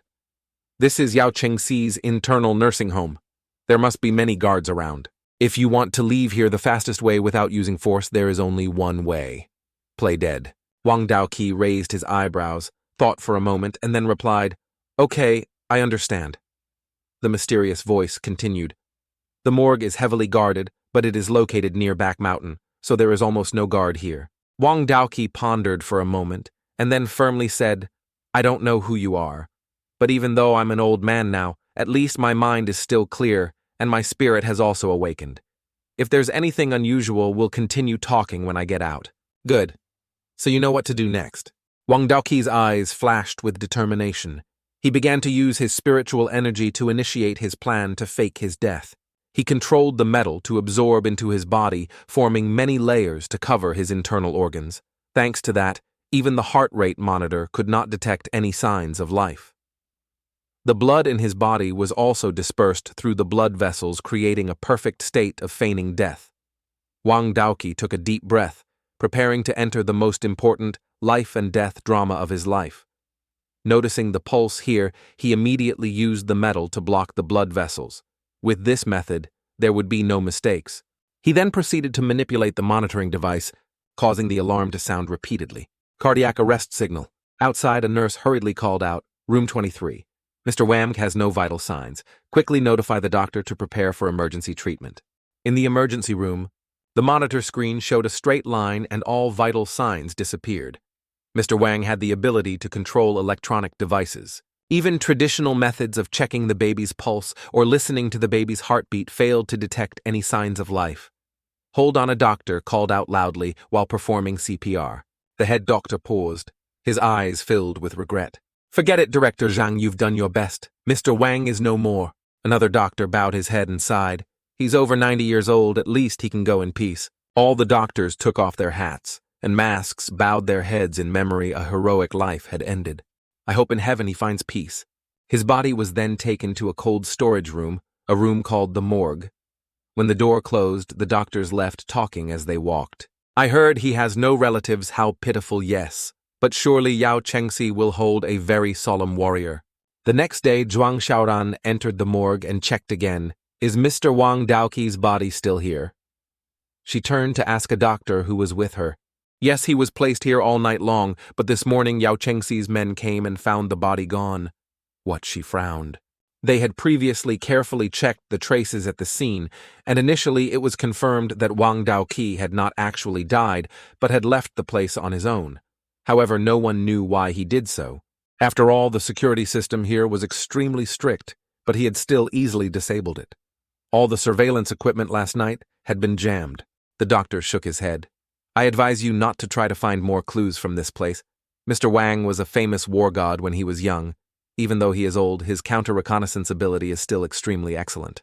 Moreover, all signs point to the fact that he is no longer a harmless, frail old man. Even if you find him, there's nothing you can do. The young girl was silent for a moment, then slowly said, I didn't come here to search for clues. I just wanted to understand more about Mr. Wang Daoqi. She looked around the room, her eyes filled with thought. A nursing home. I've never been to a place like this before. After thinking for a while, she continued, First, we need to clarify the motive for his escape from here. I've looked through his basic records. After observing the area behind the nursing home, I think I have some idea of what happened. His profile shows that he was a very proud man, a great warrior, who devoted his life to protecting his country and saving countless lives. But now that he is old, he has to rely on others to take care of him, even in his personal life. She clenched her fists. If he really woke up in this situation, it would probably be a terrible torment for him. The image of her father appeared in her mind. She raised her head. Her eyes determined a man's self-esteem is sometimes more important than life. Then she left to continue searching for clues. On the doctor's side, when he saw that she had left the nursing home, he immediately called Han Long Gui to report, "Hello, Commander Long. The newbie just left. So what do you think? She has good qualities, empathy, and reconnaissance abilities. Moreover, her mind is also quite sharp. Overall, she has the potential to join Yao City." Han Long Gui pondered for a moment. This mission seems a bit too much for such a young girl. Isn't that a bit unreasonable? The doctor smiled softly. The other party was Mr. Wang Daoqi. If there is a conflict, there will still be someone to protect her. That's good. Continue to monitor the situation. The doctor's eyes became solemn. He looked towards the nursing home that was immersed in the evening light. As she walked, Xiao Ran pondered over the clues she had just gathered. Before he disappeared, he had taken a bath. Furthermore, all of his personal belongings had been taken away. His ability was to control metal and electronic devices. This really made things more complicated. She took out her phone to check the recorded images showed that more information was needed. A new set of documents had just been sent, which included a detailed profile of Mr. Wang Daoqi. From behind, Tanga quietly followed closely, silently protecting her. He remembered when Commander Long asked him to stay in the command room alone. He asked Han Long, "Xiao Ran has already accepted the mission, so is keeping you here to give you another important mission." Han Long Gui calmly replied, "It's still just a matter related to Xiao Ran. Furthermore, there isn't any mission right now that's interesting enough for you. Xiao Ran, she is my recommendation, absolutely trustworthy, you can rest assured. I trust you, but I'm still responsible for the headquarters, so you have your own mission too." "What mission?" Secretly monitor Xiao Ran. Han Long Gui continued. "The difficulty of this mission is not as simple as I said. According to the information we have investigated, the target may have recovered his sanity and tactical thinking.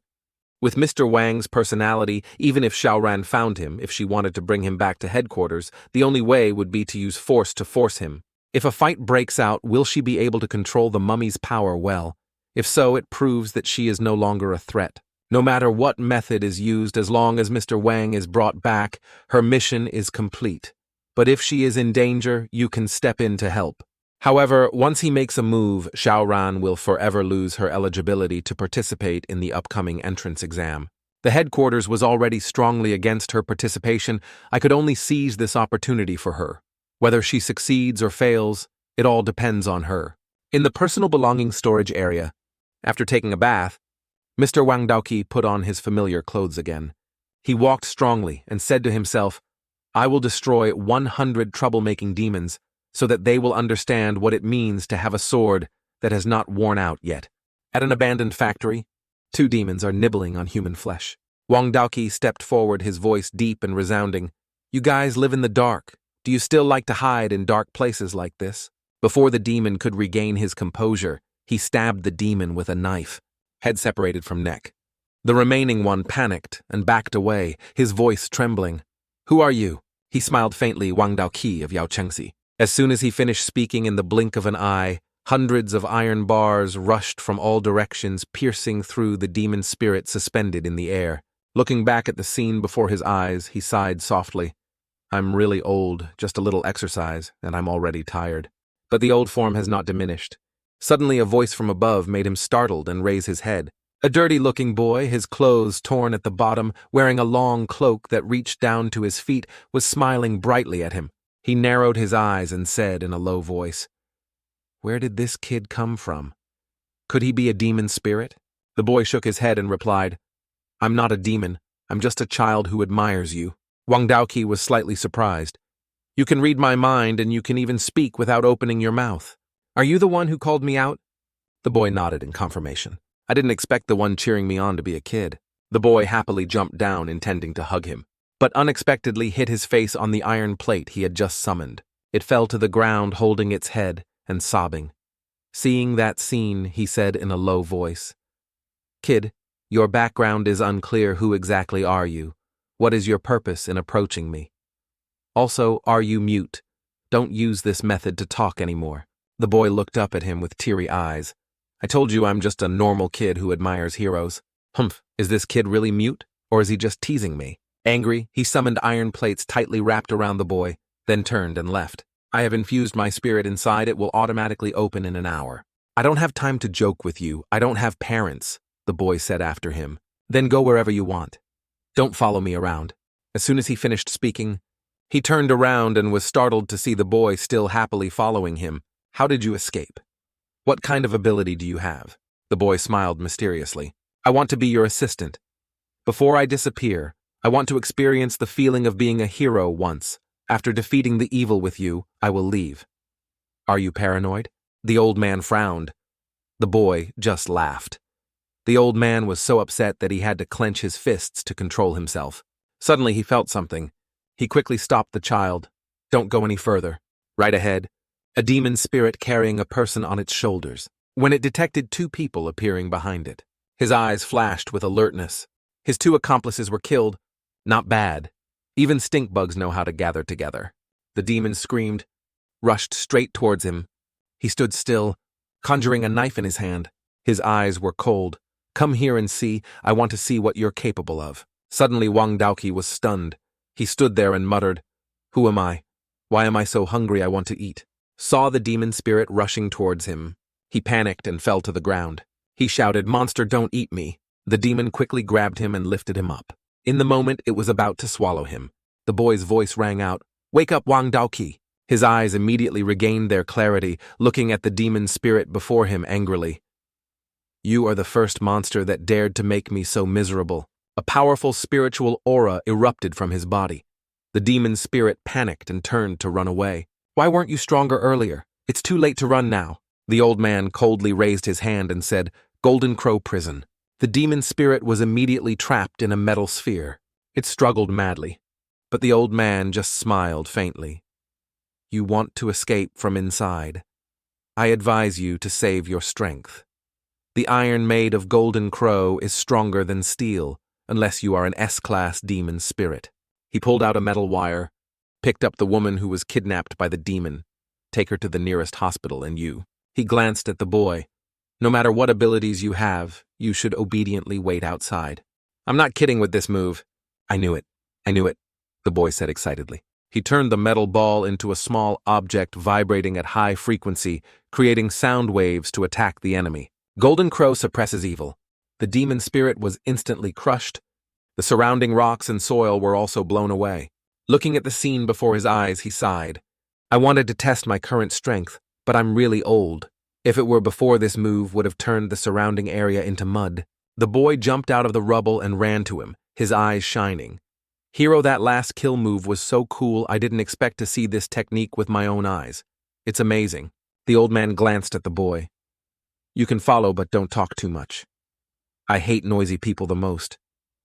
He paused for a moment, then continued. But remember, after I kill another demon spirit, you really have to leave here. I promise to be good and not talk nonsense. The boy smiled brightly. Looking at the boy, the old man suddenly thought I suddenly fell ill just now, but he was able to call my sanity back. Whether it was a coincidence or not, keeping him around isn't a bad thing. He muttered as he walked. It's time to meet up with old friends and reminisce. If I can't even destroy a B-rank demon spirit in one move, how can I face meeting them again? He continued talking to the boy, unaware that something had just latched onto his neck. Wang Daoqi's past? Elsewhere, Xiao Ran just received more information about Mr. Wang sent by Jing Shi. She pondered how many things has he been through in this life. Document No. 03, The Battle of the Dead Sea. All 12 members of the Hushan Tiger Special Task Force Lusang military region were assigned a top-secret mission. In the end, 11 people died. Only Captain Wang Daoqi was lucky to survive. Before the battle, the whole team took a group photo. Captain Wang Daoqi said, Hey, Cheesy, don't keep taking photos. We're going to fight, not on vacation. Come here, Cheesy grinned, running over to sit among his teammates. Everyone smile. What's our boss's name? The whole team shouted in unison Wang Daoqi. At the campsite, the captain approached and patted Cheesy's shoulder. Xiao Qi, you take pictures every time you do a mission. Don't you find it annoying? Cheezy smiled. Taking photos is to preserve memories. Boss, think about it when we get old. These photos will not only be glory, but also precious memories of the whole team. Wang Daoqi's face was serious. War is not a child's play. If the mission fails, this photo will be our portrait. The whole team was silent. He continued, "This mission is extremely important to the country. The person who went to control the news is very strict. All communication devices are banned, and we cannot bring any electronic products. The country cannot support us. There were only 12 of us facing a whole brigade. This is a life-or-death mission. The entire Hushan Tiger Forces team assemble immediately." A powerful voice rang out. "What is our slogan?" The whole team shouted in unison, "No fear, no retreat, no failure. Our lives belong to our country. Our lives belong to the captain." Wang Daoqi looked at them and smiled, a bunch of idiots. He ordered to check the equipment and prepare for action. According to intelligence, the enemy's secret weapons and combat command center are located here. Their mission is to destroy the enemy's top-secret weapons and collect the enemy's combat positions. Across the dark sea, 12 soldiers silently crossed the murky sea. Inside the enemy base, 3 soldiers were sitting around drinking and chatting. "I heard, we have to make a move tonight." "Shh, don't talk nonsense. This is classified information. If anyone hears you, you'll be court-martialed." "But don't you find it strange? A large amount of secret weapons have been transported to the northern coast? We're not blind. Keep your voice down. We're on a mission. If the enemy hears, you'll be the first to die." "Haha, have you had too much to drink? Our surveillance system is so advanced that even stealth planes and submarines can't get past it unless someone swims over here otherwise." Before he could finish his sentence, a sharp knife was stabbed straight into his head, finished him off on the spot. The other 2 panicked and hurriedly shouted, "They're gathering troops and preparing to attack." Inside the heavy transport vehicle, perhaps the enemy's secret weapon? Raid below the base, the enemy is busy transporting a giant cargo. "Slow down, be careful," one guy shouted. Suddenly the cargo cable broke. The crate fell to the ground, creating a loud noise. At that moment, Wang Daoqi immediately gave an order. "Lam, use your ability to check inside the cargo box." Lam quickly used her ability to see through objects. "Observe carefully and report." "I see inside seems to be a heavy combat robot.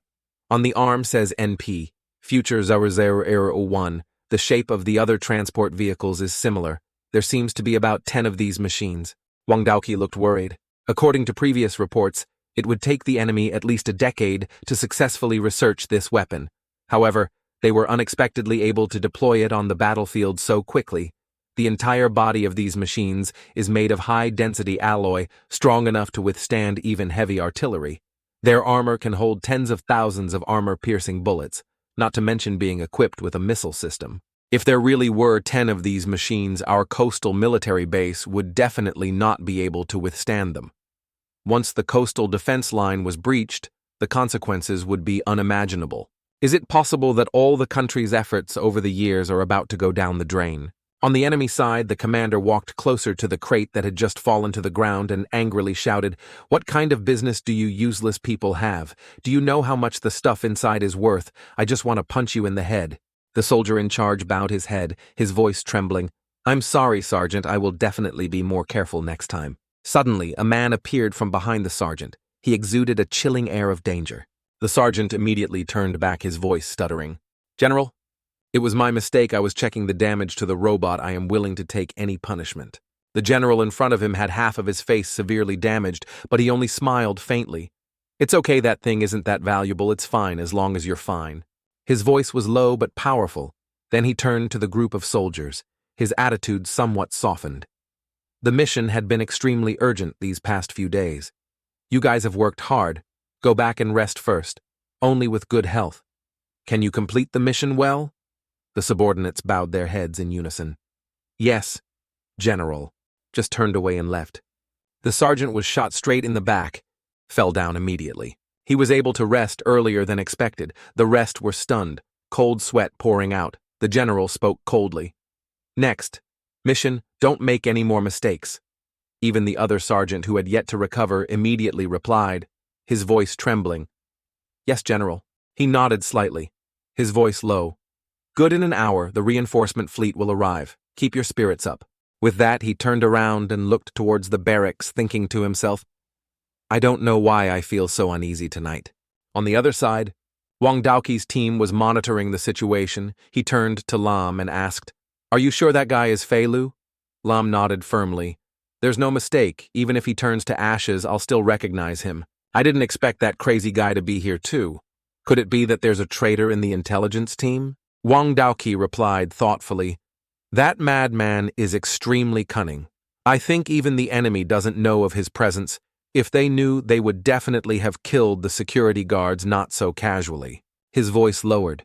"He is like us, possessing special abilities. Whenever there is a threat around, he will immediately sense it. That is why until now, he has never failed." A worried team member asked, "So, Captain, what should we do next?" Wang Daoqi said in a low voice, "Sorry, brothers, but I'm afraid this time we have to risk our lives to retreat and protect the coastal base." He ordered the entire Hushan Tiger team to assemble. Next mission, steal the enemy's battle map. Choose one person to bring back the intelligence. The rest stay and hold them off. He continued to assign tasks. "Yanxi, you two are in charge of dealing with the guards on the observation tower. Kang Hong Guanghui Qi, Zailan sneak into the enemy's operations building in the confusion to steal their combat plan. Wu Kai Yu are the fastest swimmer, several times faster than us. When the team gets the map, you must take on the task of bringing it back to base." The rest of the people followed me and charged straight into the square to cause chaos. In the enemy's office, the general was leisurely enjoying a cup of tea. Suddenly, a bullet flew past, through the glass door behind him. Immediately, a subordinate rushed in a panic. His voice, urgent, "General, something's wrong. The enemy has suddenly attacked." The general showed no signs of panic, coldly asking his subordinate, "How many people are there on the other side?" There were about 10 people in front of him, one of whom looked very similar to Wang Daoqi from the enemy army.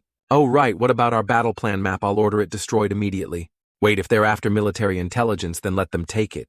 You stay here and absolutely do not pass on any orders." Wang Daoqi, he gritted his teeth. His hand holding the teacup trembled slightly. Voice dropped. "I've wanted to meet him for a long time." Outside, the enemy troops were quickly forming up. The commander loudly ordered one squad immediately check the numbers. Before he finished speaking, 3 grenades came from somewhere. "Fall them enemy formation," causing them to fall into chaos. "There are enemies, send reinforcements quickly." At the first volley, several enemies were killed. Wang Daoqi fired and shouted, "Everyone scatter and find cover." At the same time, his teammates threw smoke bombs at the enemy, making their ranks even more disordered. "Captain, they used smoke bombs to blind us. There are quite a few of them, and they are using guerrilla tactics, making our troops confused, unable to distinguish who is enemy and who is friend." A soldier reported in panic. "Where is the observatory? Why was there no warning?" He had just finished speaking. He immediately received a bullet in the forehead. From above, Yanxi, who had occupied the observation deck, aimed at each enemy one by one, pulling the trigger as he smiled faintly. "Let me take care of these leaders and see how they fight." In the corridor, a group of enemy troops were retreating in haste. "Quickly block the elevator door. The enemy could rush up at any moment." The leader shouted loudly, but at that moment, Cheesy had already arrived. Lightning fast took them all down in the blink of an eye. "Damn, so fast, I didn't even have time to come to my senses." A soldier panicked. "Set a record again," another one muttered. "Damn, boss never sees this scene." A teammate begged each other. "He probably only practices swordsmanship to get the captain's praise." "Don't talk nonsense. Even though the captain doesn't use the sword much, his speed is still better than Cheesy's," Guang Hui commented. In another area, a group of enemy soldiers were running around. "Be careful, the enemy has infiltrated our formation." Suddenly a dark shadow appeared from the dark corner. "Who is it? Come out here now." When he saw who had just appeared, the commander exclaimed, "Sergeant, are you okay?" "No problem." "That's great, but why are you here?" "The enemy has been completely destroyed by us. The captain sent me to reinforce them." He had not finished speaking yet, then received a slap. "You idiots, what did I tell you to do?" The sergeant gritted his teeth. In fact, he was Kong Hong, the person who killed the real sergeant and disguised himself as him. Outside, Wang Daoqi's team was still fighting fiercely. Suddenly, a blood-curdling sound came from inside. Wang Daoqi smiled. Good, got the battle map. But the joy did not last long, as his expression suddenly became serious. In the sky, a helicopter flew silently away. Inside is Fei Lu. "General, are you really going to execute the sunken boat plan?" a subordinate asked cautiously. Fei Lu glanced at him, his voice cold as ice. Pass on my orders immediately, don't make me repeat myself a second time. But sir, there are still many of our soldiers on the island who have not retreated in time. Don't worry, all exits have been sealed. Once the sunken boat plan is activated, no one can escape, not even a god. He spoke worriedly. It is our responsibility to die on the battlefield. Even if there is a little pity, we cannot let it affect the great cause of unification. Moreover, it is very interesting to extinguish other people's hopes with your own hands. Wang Daoqi looked up at the helicopter that was leaving, and a feeling of unease suddenly rose in his heart. The base was just attacked. The person sitting on that helicopter must be a high-ranking figure. This place also contains secret weapons and thousands of elite soldiers. So why did they retreat? Suddenly, he seemed to understand something, immediately whistled to signal the whole team to assemble. What's going on? The boss told us to retreat. At that moment, hundreds of missile warheads from above rushed down like a storm. Captain, are you okay? Thank goodness, a teammate shouted. Wang Daoqi frowned. Where are the others? They are still fighting at the camp gate. It's just what take me there. As soon as he finished speaking, he rushed forward, where Cheesy was being crushed by a large rock, unable to escape. Still a second too late. If I were as fast as the boss, I probably wouldn't be in such a miserable state. Cheesy tried to force a weak smile. Wang Daoqi turned to Lam, his eyes filled with hope, but she just shook her head helplessly. Sorry, boss. I can't fight with you until the final victory. I really want to go to that moment with everyone, Cheesy said with difficulty, then slowly closed his eyes. Cheesy sacrificed himself to save us, one person exclaimed, but did not have time to finish the sentence. But before he could finish his sentence, enemy artillery shells rained down. Everyone dispersed and found a place to hide. Kang Hong hurriedly gave a backpack to Wang Daoqi. Captain, inside is the enemy's battle plan map. Must get the intelligence out at all costs. Can't let Cheesy's sacrifice be meaningless. But Wu Kai's leg is injured. Can't go into the water. Only the captain has enough strength and speed to do it. We will hold the enemy back. You go quickly. What are you joking about? If you want to go, then let's go together. Wang Daoqi objected. If we hesitate any longer, we will all die here. If the intelligence is not released, all our comrades in the base will be wiped out. Wang Daoqi gritted his teeth and looked at his brothers. Then he clenched his fists. I will definitely get the intelligence out. His teammates immediately opened fire to cover. Wang Daoqi rushed through the bullets and ran straight forward. But when he had just gone a short distance, he suddenly stopped, stunned for a moment. In front of him, Lam's head rolled on the ground. Another person fell down. Swallowing his tears, he gritted his teeth. He hugged his backpack tightly, crossed the dense shelling, jumped into the sea, and swam away with all his might. There was only one thought in his mind. There's about an hour left until we reach the shore. I must get the intelligence out.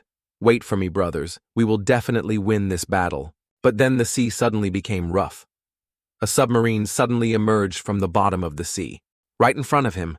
Seeing the scene before his eyes, Wang Daoqi almost went crazy and shouted, "You bastard!" From the ship, Fei Lo stepped out, stood in front of the railing, and smiled mockingly.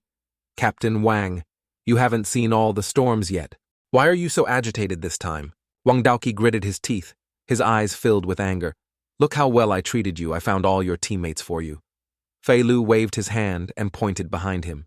Before Wang Daoqi's eyes, the bodies of the 11 brothers were hanging in the air. Not a single one survived. Do you think that just getting the intelligence out will change the situation? I'm not afraid to tell you our secret weapon has been produced in quantities of over 100 units. He continued with a sneer. The real target is not this base but the east and south coasts. At this moment on the deck, dozens of fighting machines stood in a row ready to fire. Do you understand what I mean? Your comrades have sacrificed themselves in vain. The difference in power between the weapons is too great, making the outcome of the battle almost decided. Look back and you will understand what true despair is. Wang Daoqi did as he was told, turning his face to look out at the sea. Before his eyes, countless enemy warships were covering the water. It's a pity for your teammates. Each of them possesses formidable skills.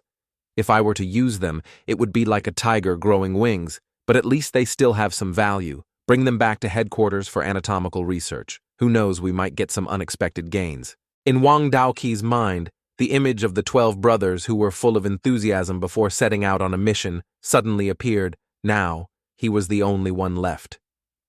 Do you know why you lost? He said, as he raised his gun, coldly, pulled the trigger and shot straight at the corpses of Wang Daoqi's comrades. This is a battlefield. The strong do not need compassion. The winner is the king. The weak are just chess pieces in a game of war, and chess pieces are only useful. He burst out laughing. Ha ha! His expression right now is really happy. He only lost a few subordinates. Yet the undefeated Hushan Tiger's captain showed this expression. How ridiculous. Wang Daoqi said nothing. A huge source of power suddenly surged within him. His body exploded, rushing towards the bodies of his comrades. In his head, familiar voices echoed, as if they were still cheering him on. Captain, we will definitely win. Don't be sad for us. Continue to live well, for us be strong. Boss, don't let that guy be complacent. Kill him for me. Captain, in the next life, we will still be brothers. Protect the country for us. In this life, the most righteous thing I have ever done is to go to the battlefield with you to protect the fatherland. Sacrificing for the homeland is our honor. We know that even though you are still alive, it is more painful than death. No matter what happens, we will always stand by your side. Please continue to fight for us. Wang Daoqi clenched his teeth, tears silently falling. A bunch of idiots. Suddenly all the surrounding metal was drawn towards him. The power in his body exploded stronger than ever. His whole body slowly flew out of the water, his eyes flashing with hatred. The wicked must die. Fei Lu's eyes widened, his face pale. He can fly in the air. Could it be a secret weapon? He hurriedly shouted, "What are you still standing there for? Shoot him now. Absolutely. Do not let him escape." Immediately, bullets from all directions rushed towards Wang Daoqi. But as the bullets approached, they suddenly stopped in midair. Wang Daoqi gently snapped his fingers. All the bullets immediately changed direction, shooting back towards the soldiers. In the blink of an eye, they were completely destroyed. In the blink of an eye, they were completely destroyed. He continued to rush in front of Fei Lu, growling, "Kneel before my comrades, perhaps I will let you live a little longer. Wait until the day we win. Then you will have to pay for your sins." Fei Lu retreated, his whole body trembling as he muttered, "Did I see a ghost? What the hell is he? We can't let him live, otherwise the consequences will be unimaginable." Just then, a voice came from the walkie-talkie on a soldier's body. "General, are you okay?" Unexpectedly, the ship's door cannot be opened. Fei Lu immediately shouted into the radio, "Contact the battleship's internal affairs, immediately concentrate all firepower here."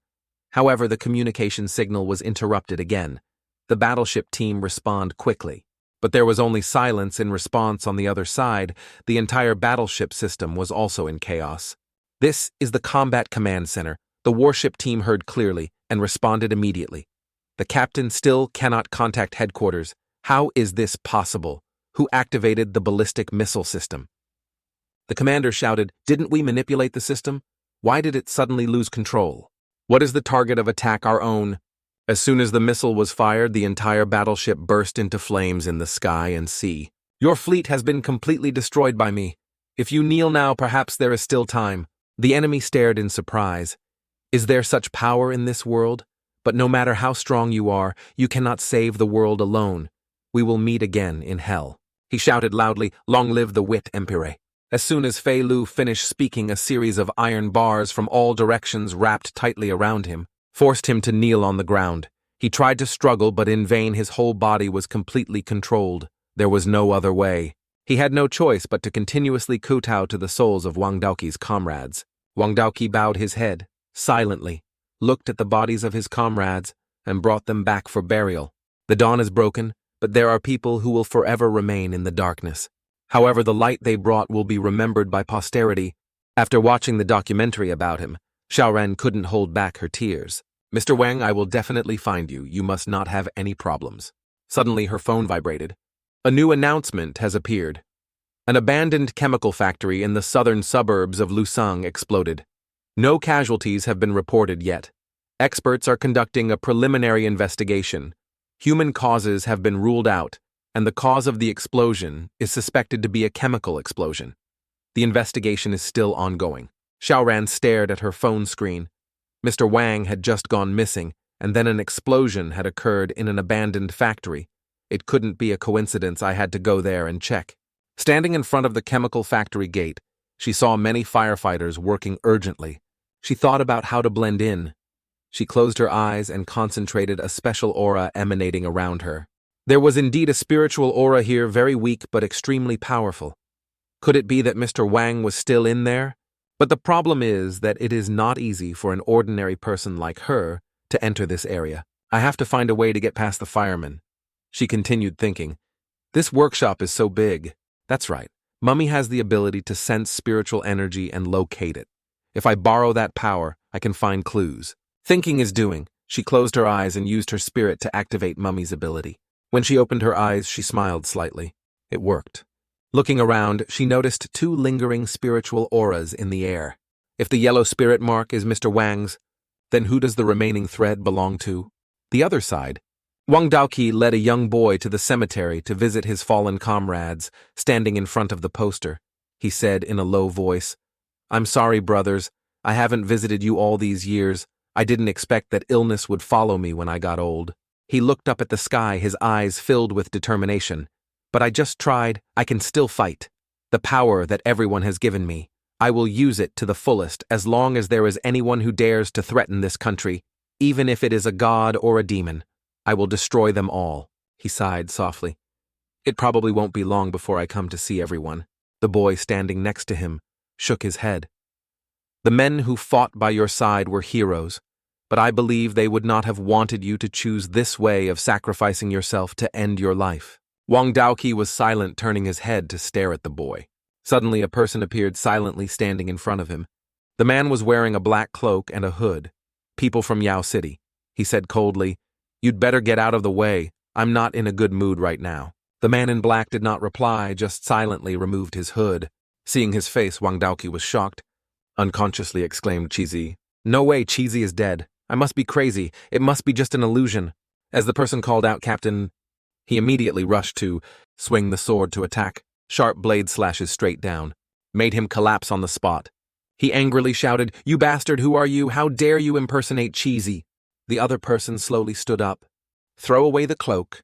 Revealing a fierce expression, he coldly said, "Have you forgotten me so quickly?" Wang Daoqi. At that moment, another head grew out of his body. It was the face of Fei Lu, the enemy who had killed all of his teammates. "You guys have been in hell for a long time. This is considered a meeting." As soon as he finished speaking, he threw down a head with Cheesy's face, bloody head rolling on the ground.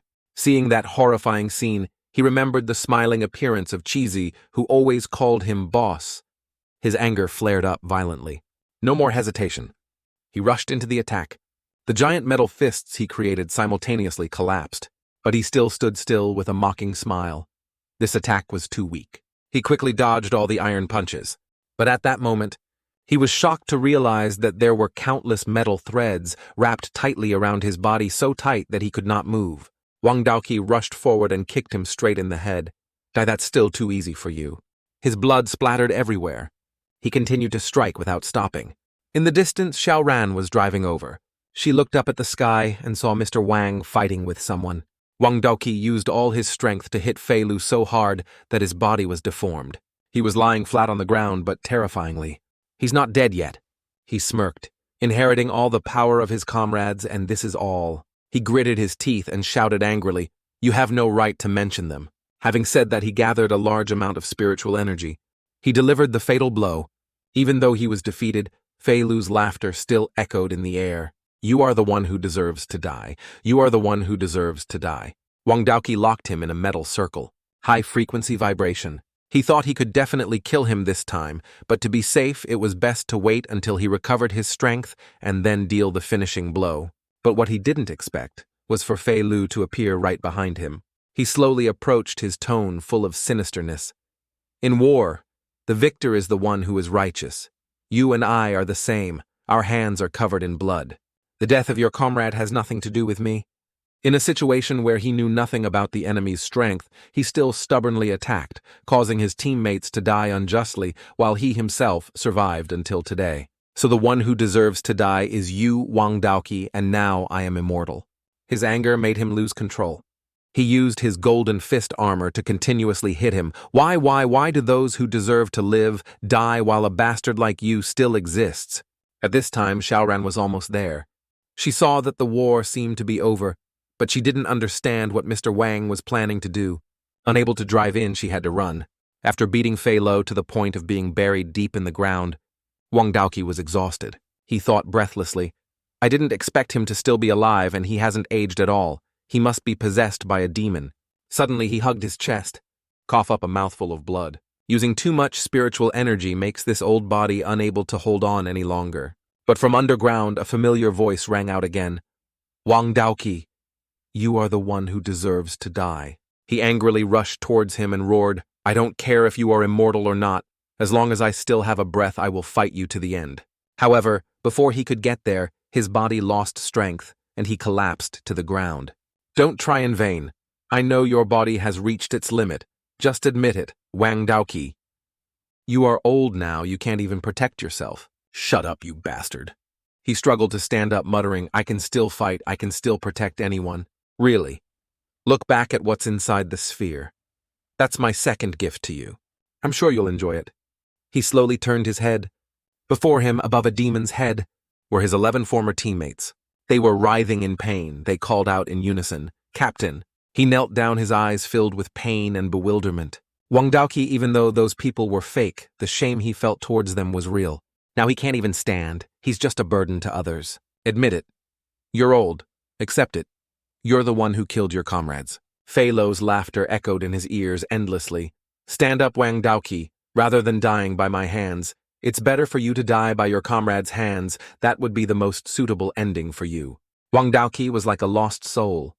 He stood up and walked towards his teammates as he walked. He muttered, It was me. I was the one who killed everyone. Just as he was about to enter the demon's mouth, a voice suddenly rang out. Come back to me, Wang Daoqi. He turned to face the boy. Get out of here, kid. I have no strength to protect anyone anymore. Then he raised the knife and intended to kill himself. But at that moment, Xiao Ran rushed over, grabbed his hand in time and shouted, Mr. Wang, wake up. It's all an illusion. Stop hurting yourself. Looking at her, his eyes gradually regained clarity. The knife fell to the ground, and he bowed his head. He asked in a low voice, Who are you? Why are you here? I am Xiao Ran, a newcomer to the Yaochengxi Championship this year. My mission before the match is to find you and bring you back to headquarters. When I arrived, I saw him in the air fighting someone. I didn't know who his opponent was. I guessed he must be hallucinating, so I immediately rushed over. He was stunned, not expecting that a little girl would save his life. Xiao Ran looked at him, kneeling on the ground, his body covered with wounds. Couldn't help but worry, Mr. Wang, let me take you to the hospital first. You've lost too much blood. Look up. His eyes stopped at the boy who was still standing there. He looked at him, smiling. Seeing him struggling to get up, Xiao Ran asked Mr. Wang, Where are you going now? He waved his hand and said in a low voice, Don't follow me. There's something I need to confirm. I'll go back to Yaochengxi with you later. He walked up to the boy, asked sternly, Do you really exist? Of course. I am your ego. He was startled and took a step back. You mean everything that happened after I left the nursing home was my imagination? He raised his hand to cover his face, his voice bitter. So not only do I suffer from senile dementia, but I also suffer from delusions. It seems that I am really an old man beyond help, now dreaming of being a hero. Even when I am about to die and not causing trouble for others is already very lucky. The boy shook his head. That's not it. I appeared because your condition is showing signs of improvement. I just didn't expect the demon in your heart to be so great. If you continue to blame yourself, your illness will only get worse. The boy smiled, even though you no longer remember your youthful appearance. But the clothes I'm wearing will definitely help you remember. He looked closely at the boy's clothes and a memory flashed back. It was him as a child on his first day in the army. He had witnessed the sacrifices of his predecessors. They were the ones who told him, Xiao Daoqi, if you want to become a soldier in the future, change your crybaby nature. A real man must have courage and passion. A soldier can shed blood, but he must never shed tears. Even if he fights far away from home, he must not cry. Sacrificing himself on the battlefield for the country is the highest honor for a soldier. As long as he gives his all, whether he lives or dies, he will be filled with pride. Even if we cannot complete the mission, even if the weapons are too great, even if we are just like a stone-throwing dog, we must still move forward. Because soldiers are the symbol of the nation, the pride of the people. Even if the abyss lies before us, we must not hesitate. Death is not scary. The scariest thing is losing self-respect. Let's use our flesh and blood to build an indestructible wall of honor. One day when you grow up, you will understand what it means to be a real soldier. That wall can only be built with life and determination, without hesitation. They were ready to face the fiercest attacks from the invaders. Only then could the people behind the wall live in peace and prosperity. Do you remember now? He did nothing wrong. As long as he protected his honor, even if he died on the battlefield, it would be the ultimate pride. I should disappear too. I hope that from now on, you will never see me again. I hope you can return to being yourself. Wang Daoqi. With that, the boy gradually disappeared. The spiritual energy flew up and merged into his body. But because of his many injuries, he no longer had the strength to stand. Fall to the ground.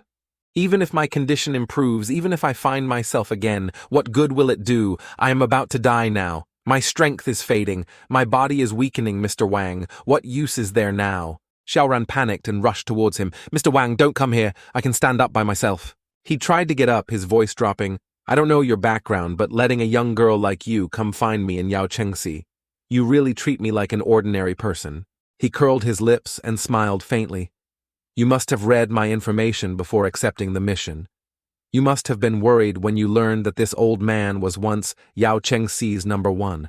But after meeting me, are you no longer afraid? Maybe you even find me pitiful. He chuckled softly. His eyes filled with sadness. Now even if I return, I can only return to the nursing home. But just now consider it as you saving my life. Following you back to help you complete your mission can also be considered as me repaying my debt of gratitude. Xiao Ran lowered her head, her voice firm. Mr. Wang, you go pretend I never met you. She looked straight at him, her eyes serious. No one could decide his life or death, even more so. No one could decide his future. Now that you are clear-headed, how you should live the rest of your life is up to you. She smiled slightly. I don't see you as pitiful, on the contrary, I only have respect. She laughed bitterly. Actually, I'm the pitiful one. Before, I always thought I was unhappy, living only to make money. I wanted to make a lot of money, to make the woman who abandoned me and my father regret it. But now thinking back, it's ridiculous. She looked up into the distance. Compared to what you guys have been through, I'm nothing. Before, I always held resentment towards life, always wondering why I didn't have a complete family, why no matter how hard I tried, I couldn't make as much money as others. But before taking on this assignment, I suddenly realized that I had forgotten something very important. I can eat whenever I want. Even if I work all day, I can still leisurely walk around the suburbs at night and enjoy the peaceful night view. On weekends, I can find a quiet corner and sleep soundly without anyone disturbing me. I also don't have to worry about whether I'll be hungry tomorrow, because in this era, anyone can have enough to eat just by working. Isn't it all because we've had peace for so long that I almost forgot the most important thing? She bowed her head. Her voice choked. Thank you. Without heroes like you, how could we have the peace we have today? So, Mr. Wang, I have no right to send you back. Moreover, in my eyes, you are still an extremely powerful person. I can sense your spirit. As soon as I set foot in the abandoned chemical factory and saw the devastation, I knew that you possessed extraordinary strength.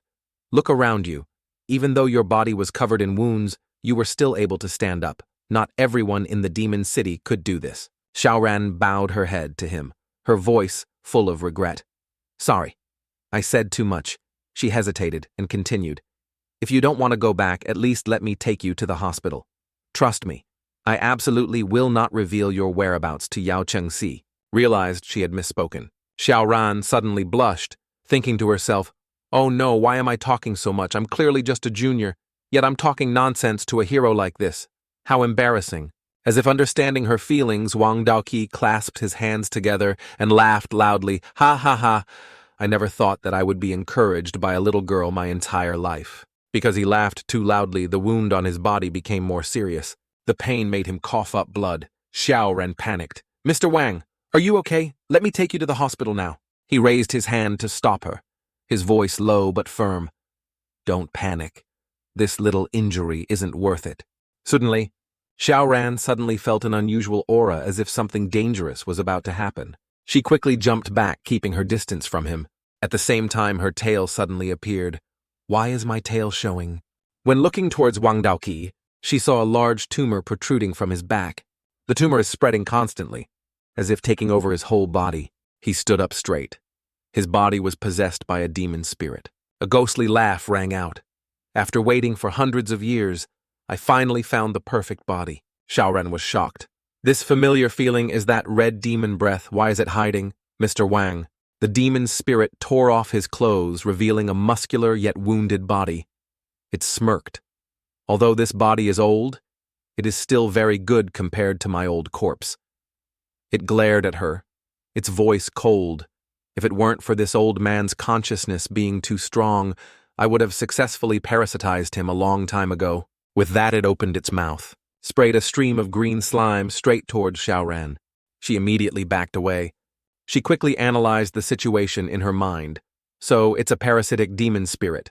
Perhaps when Mr. Wang was fighting at the chemical factory, he was accidentally attached to it without knowing it.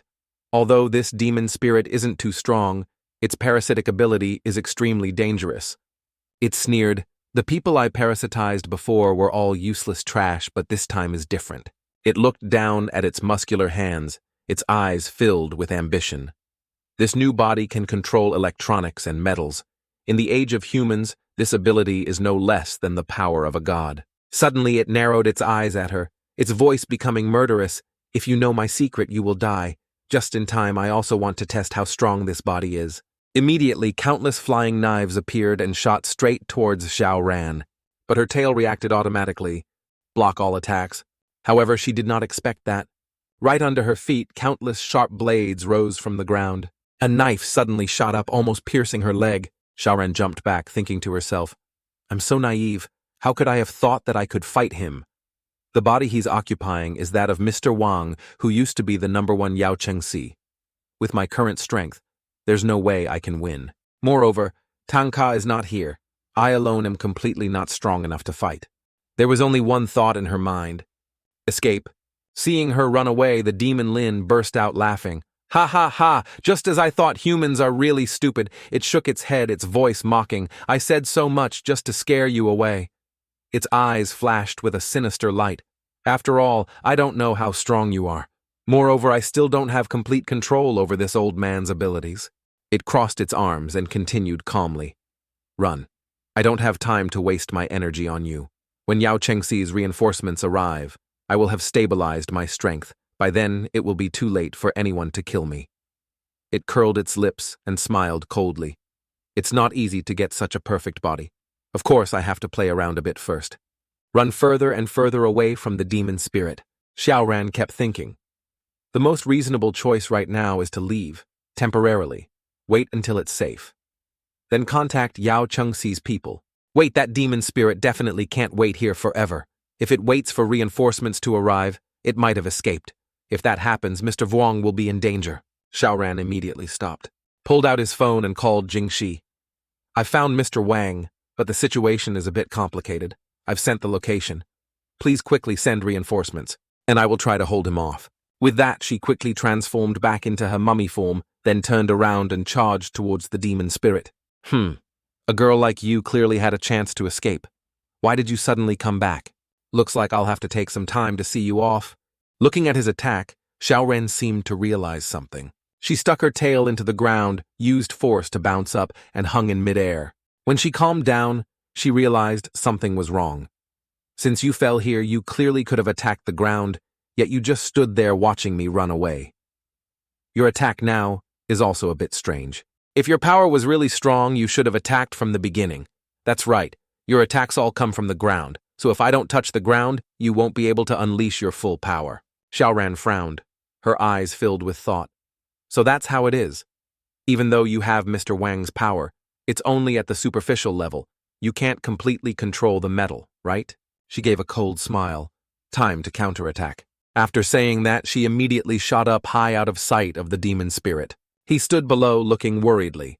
This brat guessed correctly. Moreover, I have no idea what her true abilities are this time. It will be difficult to deal with her. Even so, he still decided to attack. Probingly, he immediately controlled the flying knives to fly towards her. Xiao Ran used her tail to block all of them, but the closer she got, the more accurate the flying knives became, and the more they increased in number. If she continued to confront him like this, she wouldn't be able to hold out for long. She needed to find a way to separate the demon spirit from Mr. Wang's body. Using Mummy's ability, Xiao Ran saw through his body and discovered what she was looking for. So it's that thing. The lump on his back is the demon spirit's true form. It's absorbing Mr. Wang's spirit energy. She bit her lip, knowing that with her current strength, direct approach was extremely difficult. She needed a plan to pull that thing out of Mr. Wang's body. How can I separate it? That's right. Xiao Ran suddenly swung her tail and charged towards the opponent. Seeing this, he immediately created a metal shield to block it. Humph, I thought you had some great move. So all you can do is wag your tail. He laughed coldly. I really don't know if you're stupid or overconfident. But just as he was being sarcastic, suddenly she disappeared. Huh, where are you? He looked up quickly but saw no sign of her. At that moment, something suddenly flew straight into his face. Rock. No way, I didn't even see where that rock came from. Then many other stones fell down all around. Disorient him. Just then, Xiao Ran suddenly rushed over from behind, jumped onto his back, grabbed the bump on his back and pulled it out. Get off Mr. Wang now, she screamed. The demon spirit roared and struggled, but was held down by her. It never expected that it would be defeated so easily by a girl. Damn, I underestimated this brat. In just a split second, everything happened so fast that he didn't have time to react. He now understood from the beginning she had been hiding and throwing stones to distract attention, then circled around to deliver the final blow. A perfect diversion, the little girl was indeed inactive. But now he realized it was too late. The tumor was pulled out of Mr. Wang's body by Xiao Ran. Success, she shouted happily. But suddenly the boil reached towards Xiao Ran. Surprising, right? Now I can change my body at will. It quickly turns into a slimy mass. Clinging to her on the ground, Xiao Ran struggled but could not escape. Damn, my tail can't move. He did not expect it to directly parasitize his body. Mr. Wang had clearly fought it before, and although he was attacked by hallucinations, it was not to the extent of being directly parasitized like this. Give up. I have absorbed that old man's spirit energy with your current strength. There is no way you can escape from me. It chuckled, its voice filled with mockery. Your abilities are very interesting, but before I return to that old man's body, I will take over your body and make you kill yourself. You already know too much anyway. From afar, Tanga witnessed the scene, filled with worry. Just now praised her for borrowing Xiaohei's strength. Not bad unexpectedly, now she was defeated like this. What should we do? Can she hold on? Suddenly he remembered something. That's right. I was so busy following that I forgot I could use the Yaotansi app's data system to look up information about this demon spirit.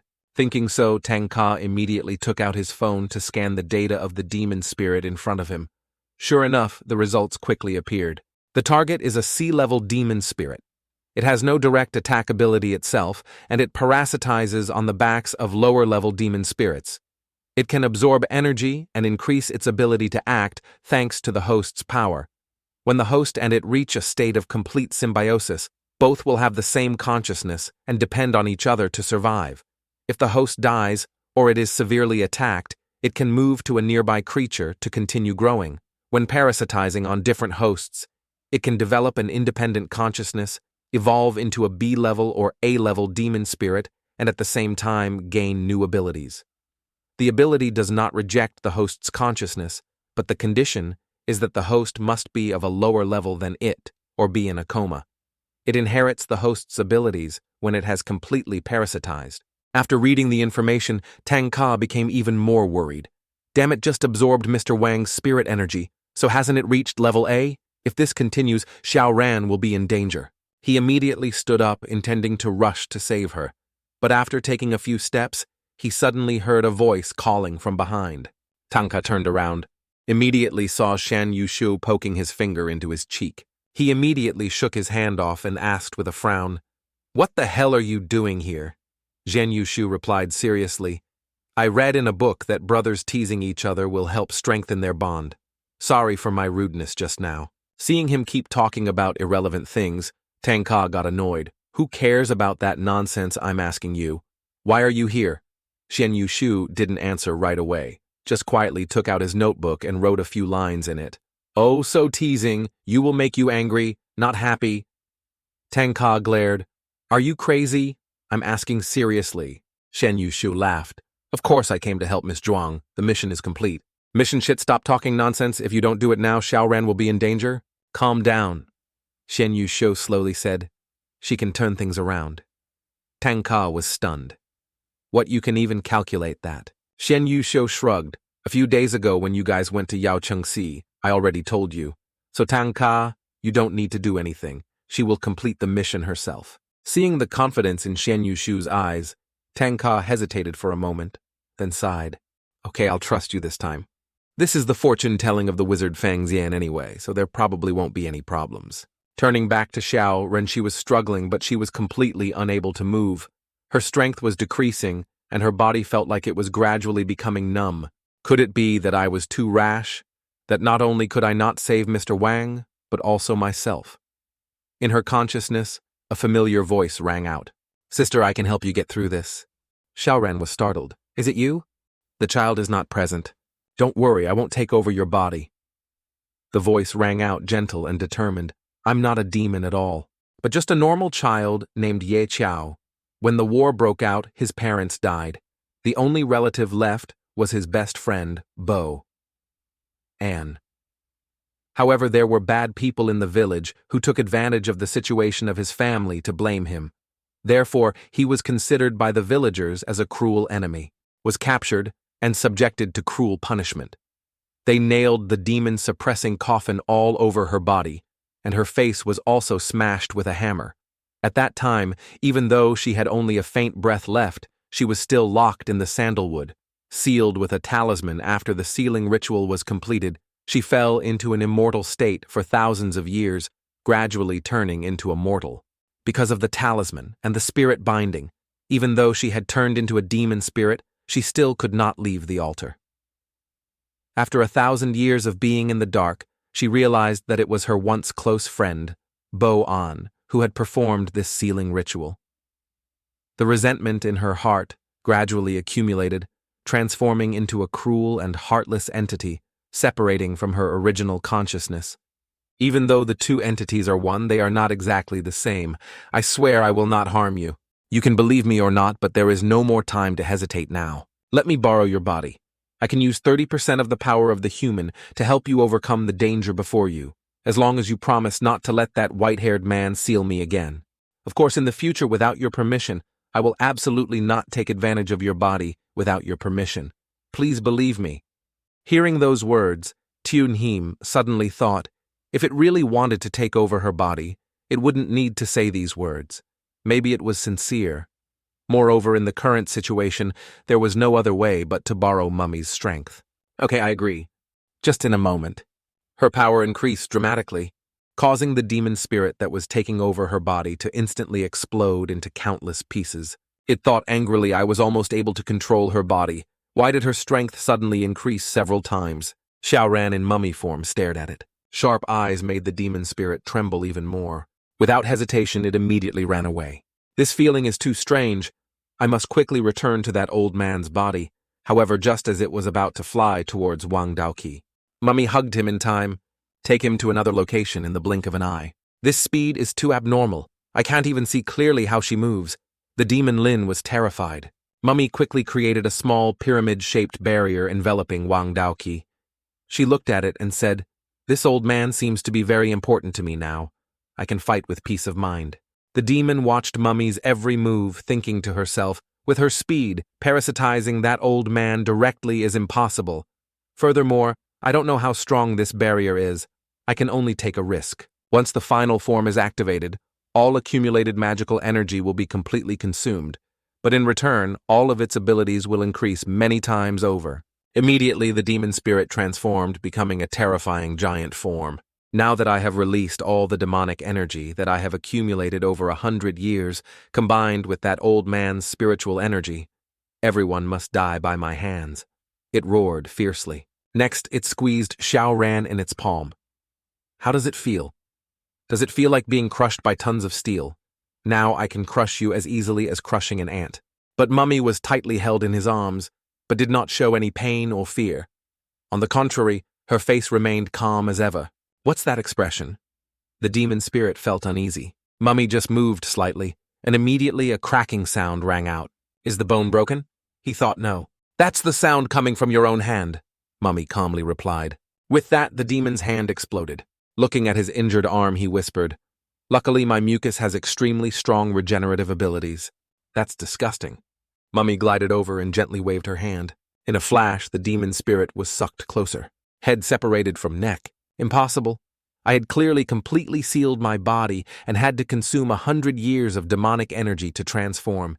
And yet, with just one move, she defeated me. He was bewildered. His body was as hard as steel, yet in her hands it was as fragile as mud. Who is she? Mummy sat down in front of him, smiled softly and said calmly, Let me help you die clearly. I am Mummy. With that, she gently placed her hand on his head. Press demonic energy forth. Immediately, the demon spirit's head exploded, shattering like a punctured balloon. From above, looking down, she saw that the demon spirit's body still contained fragments containing demonic energy. His life was so tenacious that only by destroying all of his flesh and blood could he be completely destroyed. Without hesitation, she sprayed a stream of demonic energy his body. 6 harmonies blast. The demonic flame erupted fiercely, burned the entire demon spirit, leaving no trace. The surrounding space was completely silent without any trace of demonic aura. That demon spirit had been completely erased. Mummy turned to Xiao Ran, her voice calm. That old man is yours. We have a pact. Before disappearing, the boy reminded Xiao Ran to return to human state. When she woke up again, she suddenly realized that everything was settled. Right, Mr. Wang. Xiao Ran hurriedly ran to Wang Daoqi's side silently, thanking the boy for protecting him. In the sky, Tanga glanced at Xian Yushu and said in a low voice, Luckily you reminded me to fly up first. Otherwise, if she had discovered me, I would have definitely been questioned about everything. Yushu laughed. Can Xiao Ran borrow Mummy's power to transform? That's the lost 9-character mantra. You know this technique too. Yushu shook his head. Not everyone can practice. As a disciple of the Fangxian sect, being able to comprehend the golden seal, art is already very good. Well, now I can rest assured to go home and play games. What about that guy? He asked. Tanga shrugged. It's a long story. I will explain to you when I have the chance. He is a descendant of Fangxian sect and is also participating in this championship competition. The two of them spoke as they kicked the air and flew home. Yushu glanced at Tanga. It's still early. Do you want to come over to my place to discuss some academic matters between the sects? Not interested. I just want to go home and play games. Oh my God, you don't like academic research. Is playing games the only thing you like? Stop talking nonsense. Is there something wrong with your brain? At headquarters, Xiao Ran's mission progress was closely monitored. Han Longgui turned to his superiors and spoke in a calm voice. So can you rest assured now? One of the elders who had been dozing off during the meeting spoke up. Although I didn't hear the whole content of the meeting, Xiao Han, I still trust you very much. Another nodded. I have no opinion. Me too, Sikongxin said. We have no objections. All 4 Sikongs agreed.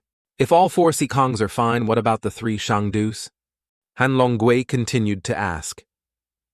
One of the 3 spoke up, his voice filled with solemnity. Commander Han, you can guarantee that if there are any mistakes, you will take responsibility yourself. But S-class demon spirits are an extremely large threat. If an accident occurs, the consequences for humanity will be unimaginable. Where do you get such confidence and determination? Han Longgui put her hands in his pockets, her eyes sharp. I will answer both questions at the same time. First, I trust Tanga, who once promised me that Mummy was safe. Second, Tanga is always by her side, 24/7. That is the second layer of insurance. Third, you guys have seen for yourself that bringing her to meet Wang Daoqi was the best test. When faced with unexpected situations, she was still in complete control of her abilities. Furthermore, she was able to perform free zooming. This further confirmed my trust in Tanga. Of course, my wish for her to join Yao Chengxi also comes from my personal goals. There is a serious shortage of human resources right now. Furthermore, the head of Mao Shan sect also reminded me to prepare for a level 1 battle. The demon spirit is plotting to destroy the Fantian seal. You must have seen the intelligence gathered every month and every year. This year, the sea level threat level has increased by 13% compared to last year. The B-level threat level has increased by 25%, and the A-level threat level has also increased by 8%. At the same time, for over a decade, there have been no S-class demon spirits, but this year, there are 2. The number of Yaochengxi employees who died this year is also greater than last year. The championship competition is held every 2 years, but every year, there are still countless people participating. However, the number of people who are qualified to become valid members of Yaochengxi is getting smaller and smaller. If this situation continues, our human resources will not be able to meet the demand. So it was necessary to expand the strategy at this time. For the symbiotic human individual, she was a seed full of potential. If she can harness the power from the bond between human and spirit, maybe she can rise to A rank. You all understand the value of a Yaochengxi A to us, right? This is why I am determined to do this. There is another important issue. This girl is half human. We have no right to detain her. That is against the rules. If she wishes to join the demon clan, then we have a legitimate reason to let her stay with Tanga. Wouldn't that be a perfect solution? I understand. The governor nodded. This proposal has been passed with great difficulty for you all. Meeting adjourned. Everyone left the meeting room one by one. At this moment, Sikongshin called out, "Hanlongui, wait a minute." Sikongshin, what else? Her so-called personal goal, isn't it simply to increase her combat power? Come on, come to my place, we will talk more clearly. After following Sikongshin to his office, Hanlongui sat down on the chair and asked, "What do you want from me? Tell me straight. Just now, when you presented the project, when you mentioned your personal goals, I noticed a wavering in your words, so I called you over here. Maybe I can help in some way." Hearing this, Hanlongui suddenly remembered that Sikongshin had the ability to see other people's emotions, and different emotional states would manifest in his eyes as distinct colors. She wasn't lying, but perhaps she was subconsciously thinking about something else, causing him to notice something unusual. Sorry, Sikongshin. At that time, I suddenly thought of something unrelated to this project, so I didn't mention it. It's okay. I'm just worried you're taking on too much. Don't push yourself too hard. Once the spirit is overstretched, people are prone to making mistakes. Don't you believe me? You used to be my assistant. Why wouldn't I trust you? I just don't really trust your junior brother, Tanga. His personality is too reckless and he never seems to feel any real danger. If possible, I want to meet that girl once. Okay, I'll make time. You've worked hard. Go home and rest early. After leaving Sikongshin's room, Hanlongui pondered keeping that girl by Tanka's side might help him change his fate. Sorry, Sikongshin. If you find out about Tanka's secret, the entire continent will be in chaos. Looking at her back, Sikongshin felt the uneasiness that was covering her. He leaned back in his chair and muttered, "It seems that Longui has really grown up. She even has her own secrets." At Tanka's house, seeing Xiao Ran just returned, Yaya happily shouted, "Sis, you're finally back. I was worried to death. Are you tired? Are you hurt anywhere?" "Yaya, you don't need to worry about me too much. I'm fine." Looked down at the torn shoes. Seeing her blood, Yaya could not hide her worry. "Sister, your shoes are stained with blood and they are also torn. Are you injured?" "Wait a minute, I'll go get the first aid kit." "No need to bother. I checked it. The wound is completely healed. If you hadn't told me, I would have almost forgotten about it." The wound healed that quickly. Tangka was playing a game nearby and said, "Not bad. Last time you were injured, you had to rest for a few days, but this time you recovered so quickly. It seems like the mummy power you use is getting more and more proficient." Seeing his indifferent attitude, she felt a little annoyed. Isn't this guy worried about me at all? Even though he's injured, he's still just at home playing games, not caring about my feelings at all. Tangka continued. "That's right. Jingxi called just now to say that he had already informed Yao Chengxi, but before they could arrive, you personally resolved the crisis. So you are qualified to participate in the selection exam of the Demon Chengxi. Congratulations." Yaya happily hugged her tightly, even lifting her up. "That's great, sis, I knew it. You can definitely become a member of Yao Chengxi." Yaya put me down. "You're so strong I can't breathe." "No, hold me a little longer. I'm really happy." "Sister, does that mean we can be together forever?" Xiaoran didn't understand, so she asked again, "What do you mean? Do you know? There is a team form in Yao Chengxi. Usually only people with relatively low levels choose this method, but in fact, the party has no level limit. The prerequisite is that the members must live together so that they can coordinate more effectively in the mission. What's wrong? I can smell sweat on you too. Go take a shower and go to bed. It's so noisy. Living together really isn't beneficial for me at all, Tanga grumbled. Yaya pulled her into the bathroom. Come on, let's take a bath together. The little girl leaned close to Xiao Ran's ear and whispered, Let me tell you something. At first, I didn't know that Tanga had heard the call. His reaction at that time wasn't like now. If I were to say it in human terms, he was a hypocrite. I was afraid he wouldn't agree. I didn't expect that when I asked him. He only replied with one sentence. I know. Moreover, when I asked him a question, he answered very coolly. Ya imitated Tanga's tone and recounted his words at that time. There's no other way, who told her to become a human symbiote because of a mistake in my mission.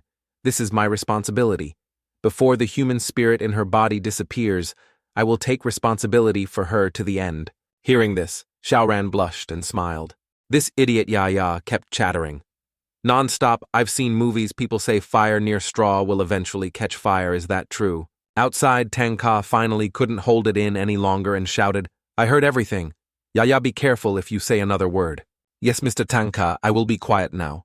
In the bathroom, Xiao Ran suddenly asked, Yaya, I just want to ask one thing. Just say it. Tanga. Although his personality is a bit straightforward, he is very powerful.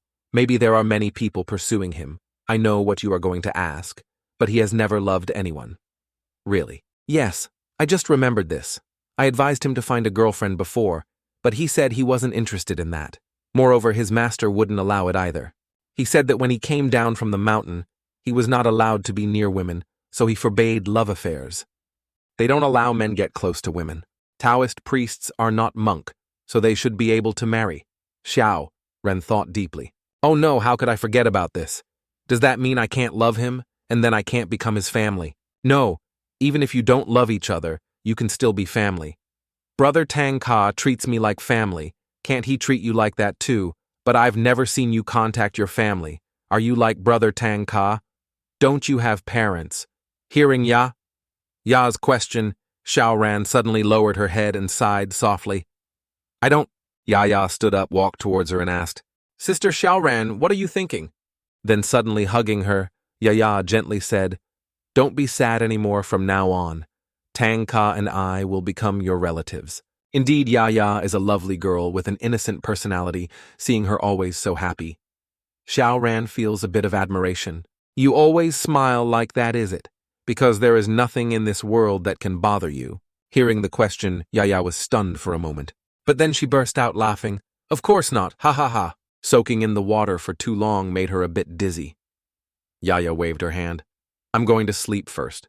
You should go to sleep early too. Back in the bedroom, Xiao Ran picked up the family photo, put it away quietly. Only the picture of her father smiling happily was kept. In the future, I will live my life, as Mr. Wang advised, let go of my obsessions and try to live for myself for once. She told herself, and determined to become someone like Yaya, someone who can be happy and not be bound by the past.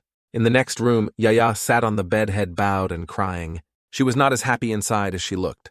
Her painful memories flooded back.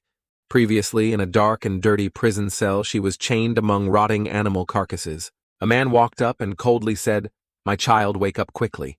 It's your turn to go up the field. The nightmare startled the little girl awake. Xiao Ran's voice came from outside.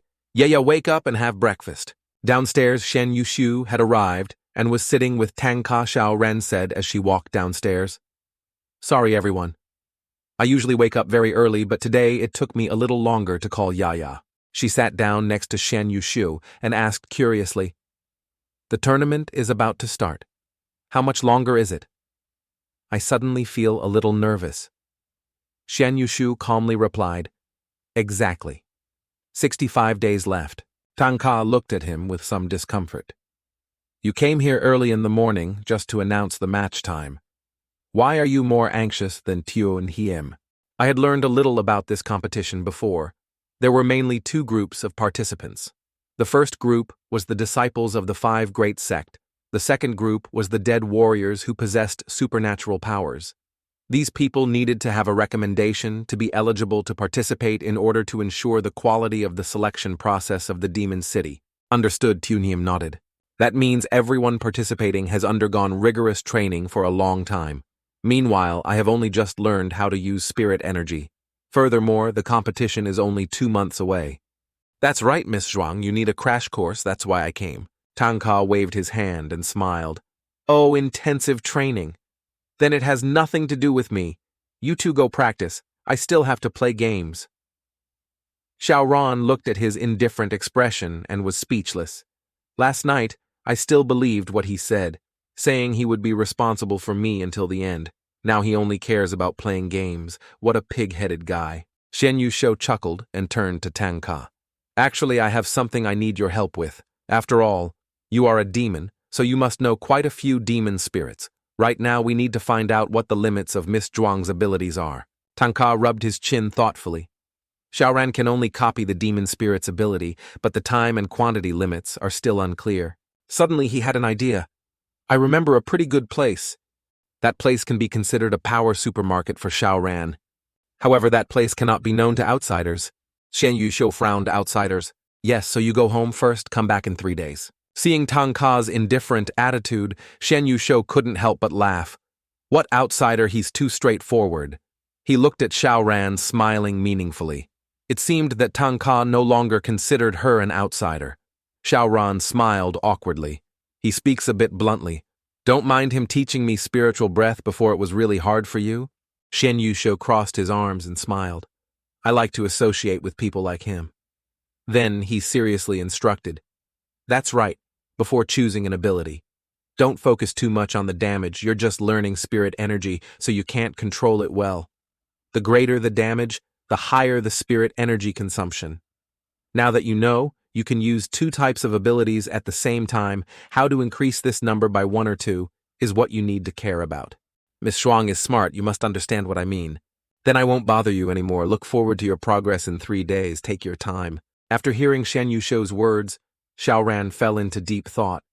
He's right. The first time she used Xiao Hei's ability, it only lasted for a full 3 minutes, and then she was completely exhausted.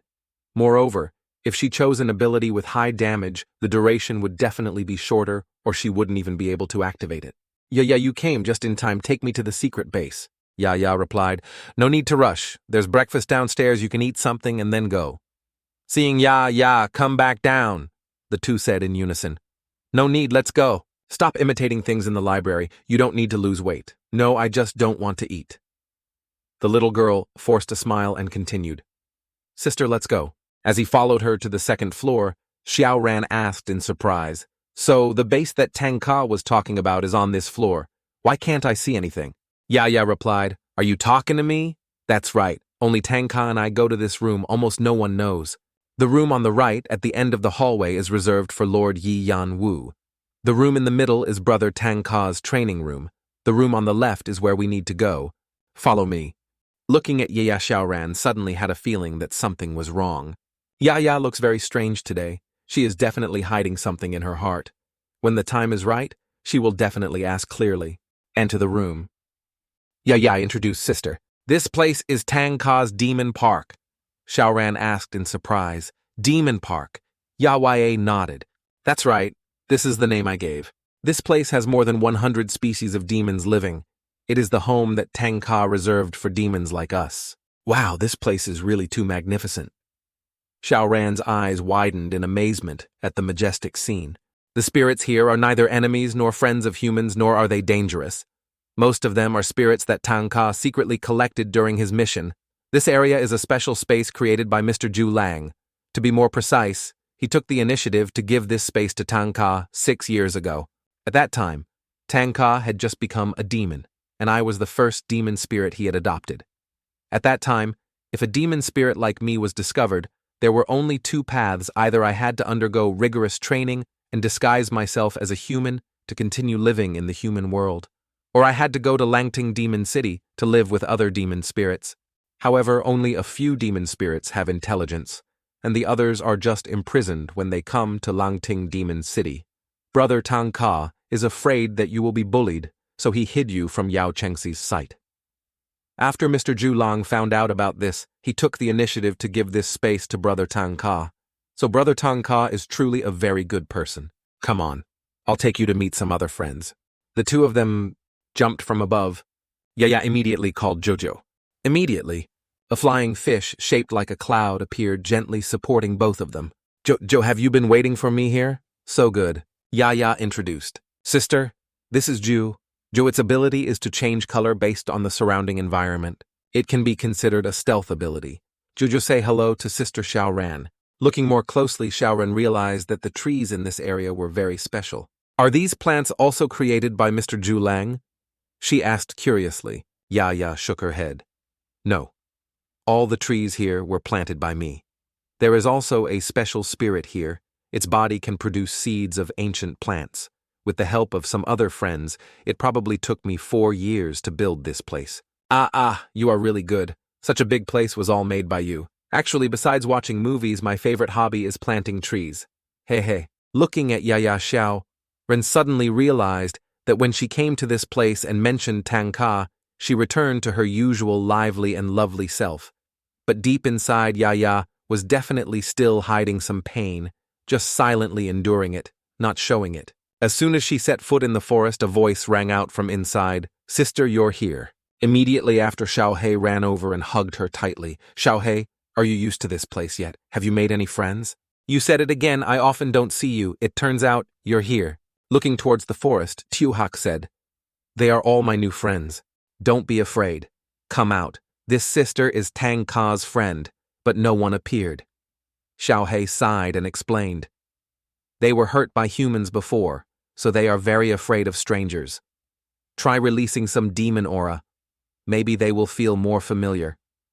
Is that so? Okay, I understand. Xiao Ran immediately released a bit of demon aura. However, her energy was too strong, causing them to run away in fear. Sorry, I scared them. It's okay. I forgot Mummy is an S-class demon spirit anyway, which is inherently very scary. Let's go. I'll introduce you to demon spirits that aren't afraid of humans. Yaya took Xiao Ran on a tour around the forest, introducing each of the spirit friends in here. Night gradually fell. So this place has day and night too. How wonderful. Yes, the time here is synchronized with the outside world. You've basically met all the spirits here. Have you observed their abilities carefully? No need to rush. There are still 2 days left. I want to get close to them first, before thinking about borrowing abilities. It just so happens that tonight, I can also consider which ability to choose. I think you are a really lovely and gentle girl. Actually, I have long considered you as my real sister. Really, don't you think of me as family? Family members must love and help each other without calculating gains and losses. No matter what happens, family will always be by your side. Yeah. If you consider me family, then if you have anything on your mind, please tell me. This morning I noticed something strange about you. I remembered last night when we were taking a shower together. I asked you if you hated anyone, but you immediately rushed back to your room to sleep. Don't keep everything to yourself like that. If there is something on your mind that you can't say, just share it with me. Maybe I can help you solve it. Actually, there's nothing to hide. I should have forgotten that time soon. It's just that I'm too useless. Ya choked up tears, silently rolling down her cheeks. She continued, It's been a long time, but every time I remember it, I still feel scared. I still feel cold all over. I should hate that guy. But I cannot hate anyone. I also had a family before. Moreover, there are many of them. My parents once told me that 3,000 years ago, my tribe was called sailors by humans. When humans saw us, they would think that that year would be a good harvest. Even though in their eyes, my tribe looked ugly, they still worshipped us because we could help the crops grow well. We were inherently gentle. We did not kill living beings and only ate plants. But then when human civilization developed, war broke out. They wanted to drag my whole clan into it. We never killed anyone but were forced to leave our homeland. Where there are people, there is death. To escape from the pursuit, our clan leader searched for many years. He finally discovered an isolated island, a land like paradise where no human can set foot. It was there that our ancestors established the ancestral teachings. The ancestral teachings of our clan have 3 important things. First, absolutely do not kill. Second, do not distinguish between noble and humble. Third, do not harbor evil thoughts in your heart. By following these rules, our clan lived peacefully for 3,000 years and gradually cultivated into human form. Although our demonic aura and fighting ability increased significantly, our clan never had a war. Until my life has revolved around farming a simple joy. Then one day, a stranger suddenly broke into this land.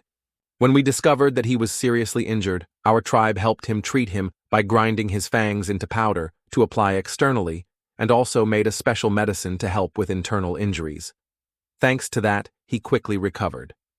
At first he was extremely scared, but after realizing that we had no ill intentions, he gradually let go of his guard. Just like that, we became friends. He told us many interesting things about the outside world and said that the war had ended a long time ago. In return, we shared with him the history of our tribe. When he described the human world, our whole tribe was excited. Maybe it was time for us to integrate into that world. We're just not ready to leave this peaceful island yet. Not long after he left. In order to ensure his safety, my parents escorted him back to the human world. I was so happy to know he would be returning home safely. But then they went too long without coming back. Every day I run to the top of the mountain looking out to sea, waiting for them to return. But the people I waited for were not my parents or him, but a group of strangers. They brazenly invaded my tribe's island and secretly poisoned the only water source. Because I was on the top of the mountain, I was lucky to escape. But when I woke up, all I saw was a bloody wasteland. It turns out their only goal was to get my clan's fangs. Because of that, they massacred my entire clan. Until now, I still can't understand why they were so cruel to do that. At that time in my eyes, humans were the real monsters. I finally understood why my ancestors had to flee from humans. I was so scared that I ran away from what used to be my home. I never expected that. Because of that, I would be discovered by humans and taken to the black market. It was a dark place, without any light. The air around was filled with a foul smell. They kept me there, treating me like a commodity to be traded. If no one buys for a long time, those people will throw you into the lair of other monsters, becoming their only food. At that time, what I feared was not death, but fear that I myself will become a monster. Then the unthinkable happened. Someone bought me. That person is my owner. But instead of seeing him as my master, I agreed to call him father. Because of him, I was able to survive until now. At first, my father treated me very well. He took care of me like his daughter's son, gave me a separate room, provided me with clean water and adequate food. He also gave me nice clothes, taught me human etiquette. Gradually, I thought that maybe not all humans were bad. But later, I learned another truth. My father had taken in many demons. I thought I could make friends with them. But it turned out none of them cared about me. They seemed to be afraid of something. Very quickly after that, I started to get a lot of attention. No one could beat me. I became the center of attention here. That made me so happy. Because no one sees me as a monster anymore. Everyone who loves me calls my name Yaya. But then I started to notice something was wrong. Every time I join the game, my father doesn't let me watch the other spirits' matches. At first I didn't think much of it, but then the number of friends I played the game with became fewer and fewer. Finally, only me left. At that point, Dad took me to another area where a completely different game was taking place. He took off my blindfold and told me to watch the match. When I opened my eyes, what appeared before my eyes terrified me. This game is unlike any game before it. All the participants put their lives on the line. They madly rushed at each other, biting and tearing without hesitation. At this time, my father told me about the rules of the new game. Yaya, you have to kill your opponents, otherwise you will become their prey. I firmly refused to participate. That made my father very angry, and he sold me to another place. Once again, I was imprisoned. The only food they threw me was live fish. Because I have never eaten meat, I had to starve. In this prison, I just realized that the game was my father's source of income. He used it to earn what humans call money, which can be exchanged for anything in the human world. I can't believe that my father, who has always treated me well, would abandon me for money. He must be just angry for a moment. He will definitely come back and take me away from here. Carrying that ray of hope, I waited for a long time, so long that I was almost exhausted. Just then, I finally saw him appear. I quickly reached out to him, my voice trembling. Dad, you're finally here. Please take me home. But he just stood there coldly saying, Yaya, you really surprise me. You've been starving for 72 days and still have the strength to move. He brought in front of me what humans call a smartphone. In it are the images of your parents. He slowly asked, Are these your parents? After they escorted the other human back to safety, the two were taken to a secret laboratory.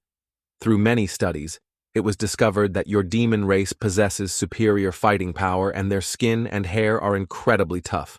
As long as they are not injured at vital points, they can still regenerate even if their bodies are severed. In particular, your fangs have extremely powerful healing abilities and can even be used on the human body.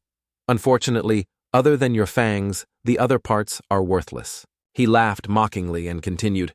At first, they planned to pull out all of your fangs and domesticate the demon race into a high-level army, but no one expected that the group of statue keepers had surprisingly pure hearts. No matter how they were tortured, they did not show any resistance or hatred. Even when they were burned alive, they endured it silently. What a bunch of stupid creatures. He squinted at me, his voice gradually becoming sharp. But if it were me, I will definitely make them pay. Blood debt must be paid with blood. Haven't you ever wondered why I know everything so well? He paused for a moment, then smiled faintly. It's simple because I'm the person you saved. From the information your clan provided, I made a huge profit. But I didn't expect that, in order to keep it a secret and avoid being discovered by other forces, they would destroy your entire clan. At that moment, I felt so much pain that I couldn't breathe. I sobbed and choked as I asked him why we've clearly never done anything to harm humans. He smiled faintly, his eyes flashing with coldness.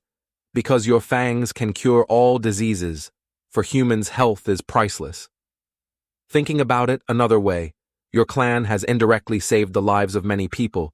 If you think like that, maybe you'll feel a little better.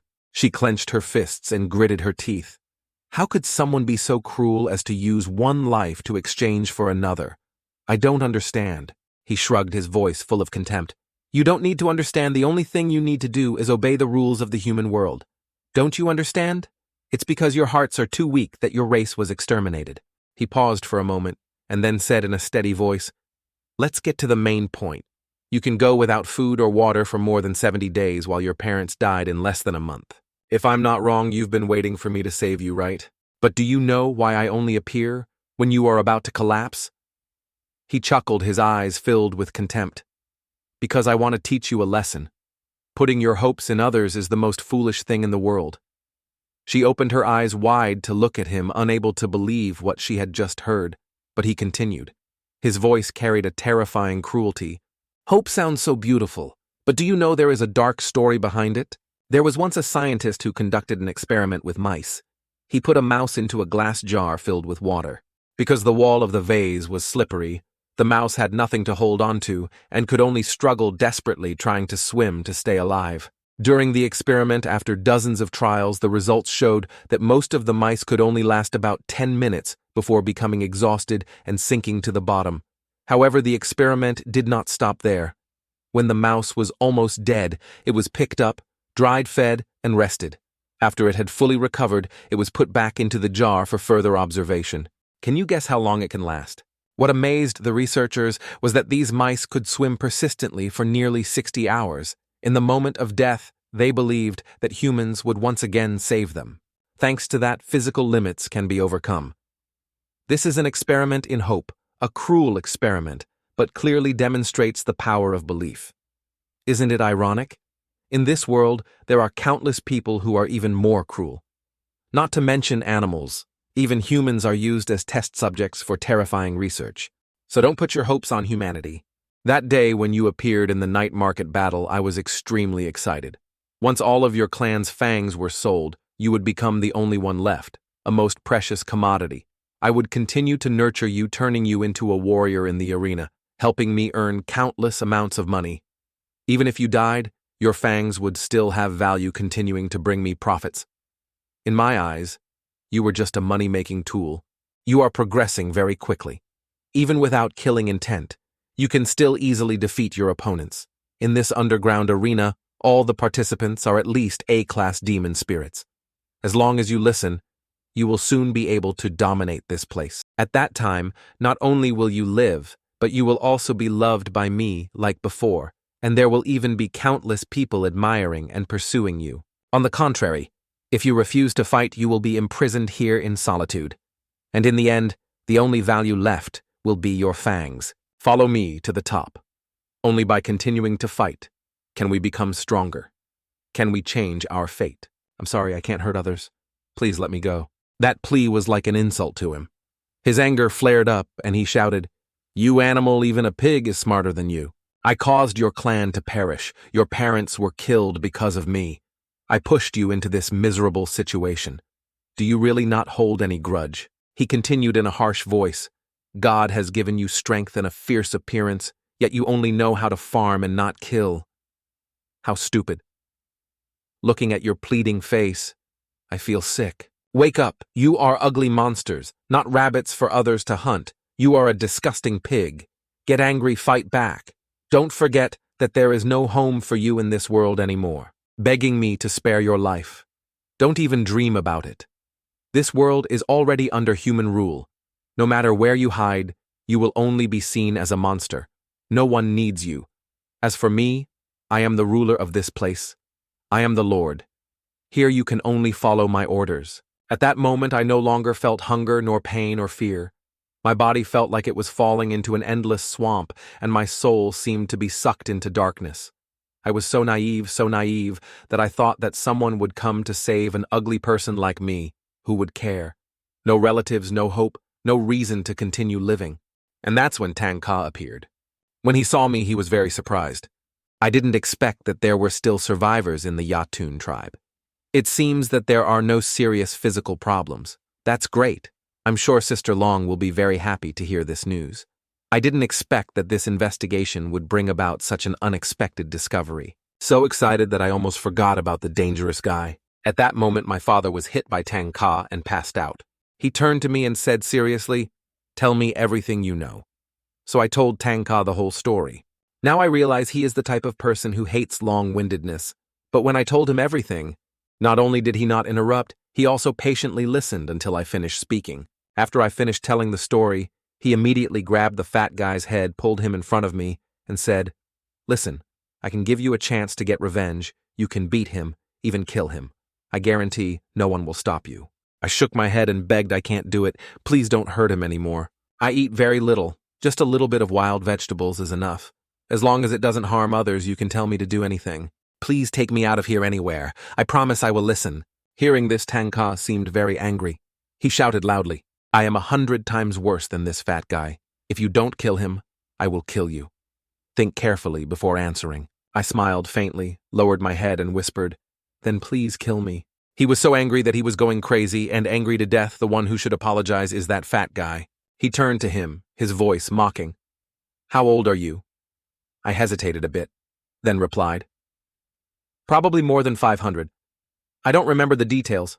I'm sorry." He shook his head and sighed. "With this personality, you'll be bullied wherever you go. How about this? I'll adopt you. The house just happens to be short of a handyman." While the two were still talking, the fat man suddenly woke up. He laughed coldly and said through gritted teeth, "You guys can't even think about leaving here." Immediately after, 2 small demon spirits were sprayed out from his mouth. He smirked smugly. "Our profession requires bodyguards. Do you know why I am always alone but still able to suppress all the demon spirits under my command? Because in my body, I have 2 extremely powerful demons. One is a red demon, the other is a green demon." He sneered and continued to boast. "I spent a lot of money to get these 2 treasures. If you dare to come all the way here, you must be Yao Chengxi, right? But I know all the people with a bit of reputation in Yao Chengxi. As for you, a stranger, you probably can't even reach B level, right? Still dreaming of catching me? Ha ha ha. Your reputation is immeasurable, I'll tell you the truth. Just these 2 demon spirits combined can reach level A. Red devil, green devil, kill him for me." But as soon as he finished speaking, the 2 demon spirits were defeated by Tanga in the blink of an eye. The fat man was stunned, mouth agape. Speechless, he stammered and retreated. You don't come here. It can't be my red ghost, my green ghost. How is that possible? Who the hell are you?"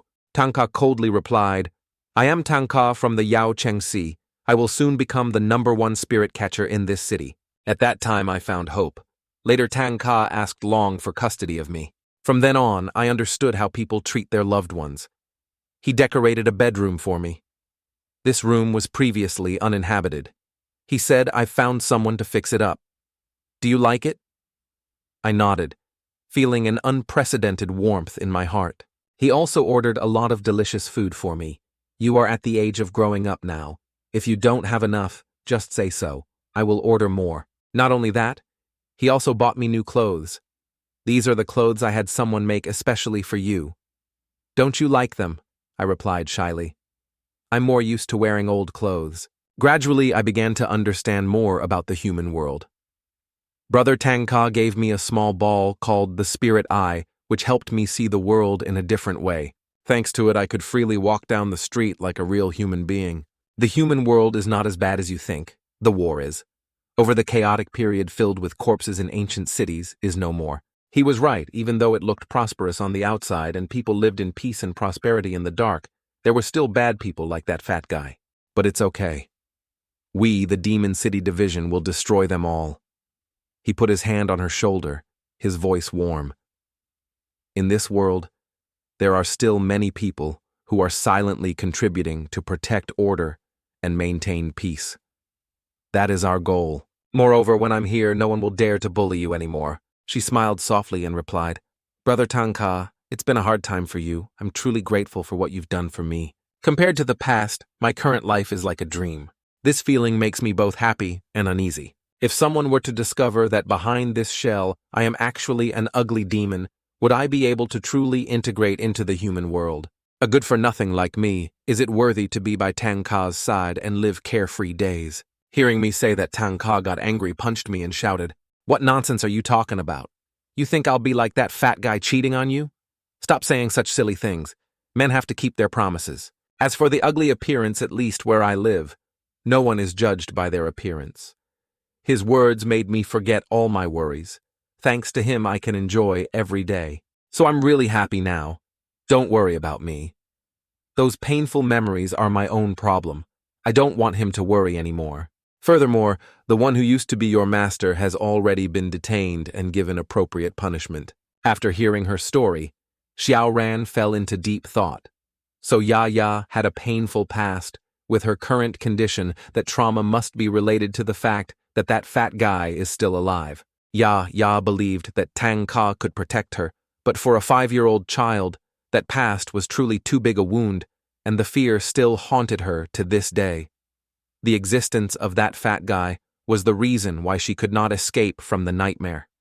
But to break this fear, advice was not enough, only she herself could overcome it. How can I help Ya get through this? Xiao Ran suddenly thought of a way. A meaningful smile appeared on her lips. She stood up, turned to her, and said, Don't worry, I won't tell Tanga. Now you don't only have him, trust me, I will definitely be stronger and will have enough ability to protect you. Ya was moved to tears. You treat me so well, I have one wish. If you can become the person by Tanga's side, I will have no regrets in this life.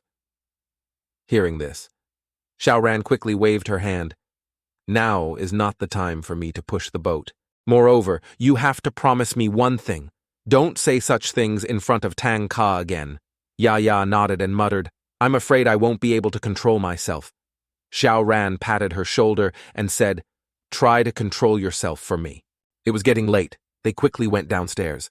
As soon as they entered, they saw Zhenyu Xiao. Ren excitedly asked, Little Master, why are you here? But immediately, she found Tanga clutching his chest and collapsing on the ground. Xiao Ran and Ya both ran over in panic. Brother Tanga, what's wrong? Zhenyu reassured. Don't worry, although I don't know why he's like this. But when we fought before, I tried touching his bloodline. I'm sure there's something special about his body, and there's no serious problem. It's just that this state has lasted for 3 minutes already. Xiao Ran worriedly asked, Are you feeling unwell somewhere? Do you need to go to the hospital? Can you stand up? Tanga did not answer. He just hugged his chest and muttered to himself, Did I lose? His trembling finger pointed at the TV screen. On it, the words KO were flashing. Zhenyu frowned. Maybe he's referring to this game. It seems like he's really into games. If we want to get closer to him, maybe we should learn to play a little. Everyone turned to look at each other. No one understood Tanga's current mood. He who has never touched a game before keeps winning. As for me, I've lost 28 games completely defeated. Tanga suddenly jumped up, pointed straight at Zhenyu's face and shouted, You must have cheated. Tell me, did you use your all-seeing eyes to predict my moves? If so, I will use all my strength to defeat you. Zhenyu calmly replied, No, I didn't. He sighed and continued, Sorry, Tanga, but I can't play with you anymore. I should take some time to calm down now. If you are still so stubborn, I will come back tomorrow. Remember, tomorrow I definitely won't lose again. Xiao Ran hurriedly followed Zhenyu to the door. Let me see the little master off. Once outside, he stopped and asked her, Miss Zhuang, "Is there something you want me to do?" She nodded. "Yes, I want you to help investigate someone." 3 days later, Xian Yushu came to find Xiao Ran and reported that the person you are looking for, that fat guy, is a citizen of the United States. He was an accomplice in an illegal spirit trafficking case. He used illegal spirit to compete. He was sentenced to 12 years in prison, but because he provided information about important black markets, should be reduced to 6 years. A year ago, he completed his prison term and was released. However, due to his past actions, he had many enemies, so after leaving the 12 continents, he went into hiding and has not appeared since. Disappeared without a trace. Xiao Ran raised her eyebrows. "Little master, don't joke around with your formidable divination skills. Is it really that difficult to find someone?" Xian Yushu smiled faintly. "I haven't finished speaking yet. In addition to that basic information, I also heard some more things. Last night I had a fortune told. According to the result, he is currently on an island in the sea of... If nothing goes wrong, he is most likely hiding on moonlit Mang Island. This island is hidden by illusions, so it is difficult for ordinary people to discover it. It is also the only place in the world with a legal spirit fighting arena. Since the sea area is not under the control of any country, humans and spirits are allowed to gamble on the island. Among the forms of gambling, the most famous are life and death battles." Hearing this, Xiao Ran smiled slightly. Sure enough, he still has old habits. This time I have to help Ya take revenge, and at the same time help her laugh away the worries in her heart. She turned to ask, "Little master, do you know the rules of death matches?" Xian Yushu nodded. "I know. There are 2 forms of competition. In addition to the Demon City division, any human or demon spirit can participate. The first form is individual competition.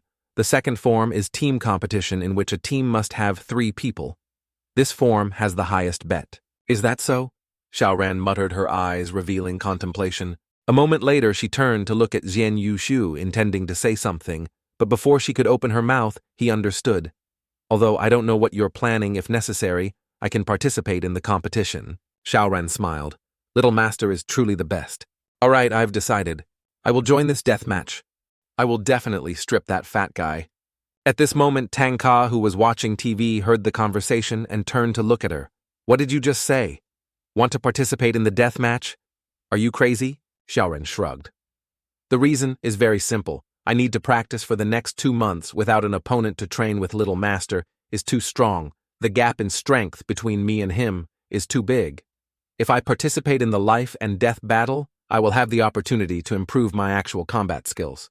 There is another important reason I want to take revenge for Ya. Wait a minute." Tanga glared. "Aren't you talking about that fatty? Why so fast? Has he been released already?" Xian Yushu nodded. "I've already investigated. Even though he committed a serious crime, he was actually just an accomplice. He's very cunning. Most of the underground spirit trafficking deals he participated in didn't have enough evidence to convict him. The only living witness was Ya. But for some unknown reason, she didn't come forward to denounce him. Thanks to his meritorious service in assisting the investigation, he was only sentenced to 6 years in prison in the end. If Tanga really cared about that guy, then Miss Zhuang's offer wasn't bad at all. Moonlit Mang Island was originally a lawless area. Even if he was killed, no one would pursue the matter." "Really?" Tanga narrowed his eyes and then smirked. "Now this is interesting." Xiao Ran panicked. "Wait, are you 2 really going to kill him?" Tanga curled his lips meaningfully. Killing him would be too easy for him. Xiao Ran breathed a sigh of relief, but then heard his next sentence. "You just focus on training. As for revenge, leave it to me. If the law can't punish him, I'll beat him to the point where he can only lie in one place and cry for the rest of his life. This time you must obey my command. I have a way to make him suffer more. Oh, I almost forgot. Participants must have a sponsor, and the sponsor's assets must exceed 2 billion to be eligible to go to the island. Even though Tanga is number 1, he definitely doesn't have that much money, right? But it's okay, I have Xiao Ran." Her eyes lit up and she continued thinking, can fortune-telling make money? She wondered. Xian Yushu just smiled and continued. "After knowing the rules, you asked me for help. Probably to participate in the 3-person team mode, right? But Tanga from the Demon City division can't compete, so who will be the remaining person?" Just then, Ya came over carrying a plate of fruit. Xiao Ran smiled at the little girl. "The last one is you." "Ya." The little girl blinked in surprise. I'm sorry you decided to let me participate in the competition on your own. Girls are often very sensitive. Their hearts always contain unspeakable pain. Time can make memories fade, but it cannot completely soothe them. The only way is to face it directly. That fatty has been released. He is on this island. I am preparing to participate in the special training competition, so I will help you take revenge. If you trust me, come with me. With us here, no one will dare bully you. He must know that touching Yaya's relatives is a big mistake. Tanga clenched his fists. His eyes determined, he continued. Although I don't know what Xiao Ran is talking about, but if that guy is released so soon, I think he must be taught a lesson. It's obvious that you two have taken great care of me and worried about me. What reason do I have to not listen to you two? Yaya choked up. Thank you, everyone. If you consider us family, then from now on you can't cry alone anymore. If you want to cry, you have to cry in my arms, Xiao Ran gently reminded. Yaya nodded. So when you're sad, can you also cry in Tangka's arms? Do you want to die? Tangka raised his eyebrows. Xiao Ran quickly pushed her into the room. Hurry up and go wash your face. Your eyes are swollen from crying. She then turned to ask Xian Yu Shou Little Master if Tangka can't compete. Can he come to the island with us? Demon City Division is not allowed to compete, but there is no rule against going to the island. It's just that people from Yao Cheng Si are not welcome there. That's good. Xiao Ran nodded. But if that fatty finds out about Tangka, he might not dare to compete with us. We need to disguise ourselves a little. Let's not talk about disguise. Yet, I'm more curious about how your abilities have been these past 3 days. Tangka asked, have you determined your limits and chosen your abilities? That's a secret. Xiao Ran smiled mischievously. I can only say that I can still borrow up to 5 types of Xiaohei and Yaya's abilities. As for what the other 3 abilities are, just wait and see what I show in the match. That'll be interesting. Tangka crossed his arms, looking annoyed. I hate this kind of ambiguity the most. I want to know right away. Xiao Ran ignored him and continued to discuss with Xinshu. Little Master, do we need to make an appointment to go to the island? No need. But if you want to go today, I have a way. Isn't anyone listening to me? Tangka frowned. All right, you can play games with Little Master. I have to go buy camouflage with Yaya. We'll leave tomorrow. On the other side of the island, Bowen's faction is also approaching this area. A spirit cat looked around and wondered, what the hell is this place? One of the group replied, this is our mission objective this time, Moonlit Mang Island. Didn't you say Plan B? Why did you come all the way to this island? It's because we have to carry out Plan B that we came here. This time the mission is to hide your identity, infiltrate the fighting arena, and find suitable personnel, fighting school, and the captain of the extreme fish. That's interesting. I want to join. Don't be rash. We need to determine the direction of the attack first. Rong Yuan turned to ask, according to intelligence on this island, there are only 4 human sponsors suitable for us to replace. Among them 2 were criminals on the run from Yao Cheng Si. One was about to die of old age, and the other was not finished speaking. He suddenly discovered someone approaching at an extremely fast speed and warned someone is coming. Conceal. Above them, a person was flying past. He was clutching a shark in his hand. It seemed like he was just passing by. Rong Yuan immediately ordered disarming. Ershu asked curiously, can you wait a moment? Instead of looking for the other 4 sponsors first, I want to find out who the guy who just flew by is. Rong Yuan clenched her fists. Her face darkened, a strong demonic aura emanated from her entire body, looking extremely angry. As far as we know, since this place is a lawless area, it's not uncommon for players on the island to go missing. If you want to find him, it won't be a problem. It's just that we should act discreetly, avoiding causing too much commotion. Don't worry, I know how, Rong Yuan replied and immediately left. The cat demon wondered to the mouse ear. Who was that guy who just flew over? Did the salamander know him? No, the problem isn't him, it's the shark he's holding. Ershu replied. The cat demon was surprised. Huh, what do you mean? Ershu lowered his voice and said, Lord Rong Yuan is usually very calm, but there are 2 things in this world that make her angry. One is when someone dares to disobey the orders of Monarch Boan, and 2 is when she discovers someone is hunting aquatic creatures, especially fish. So does that mean I can't eat fish anymore? Yes, unless you don't want to live somewhere else. The fat guy was enjoying the hot pot with his subordinates. One of them asked, why hasn't it been brought yet? We're only missing 1 ingredient. Here it comes, here it comes. As soon as he finished speaking, a subordinate carrying a large shark entered. The fat man happily ordered, cut off the top fin for me, throw away the rest. Yes, master. The subordinate had just approached the fish when he suddenly felt something was wrong.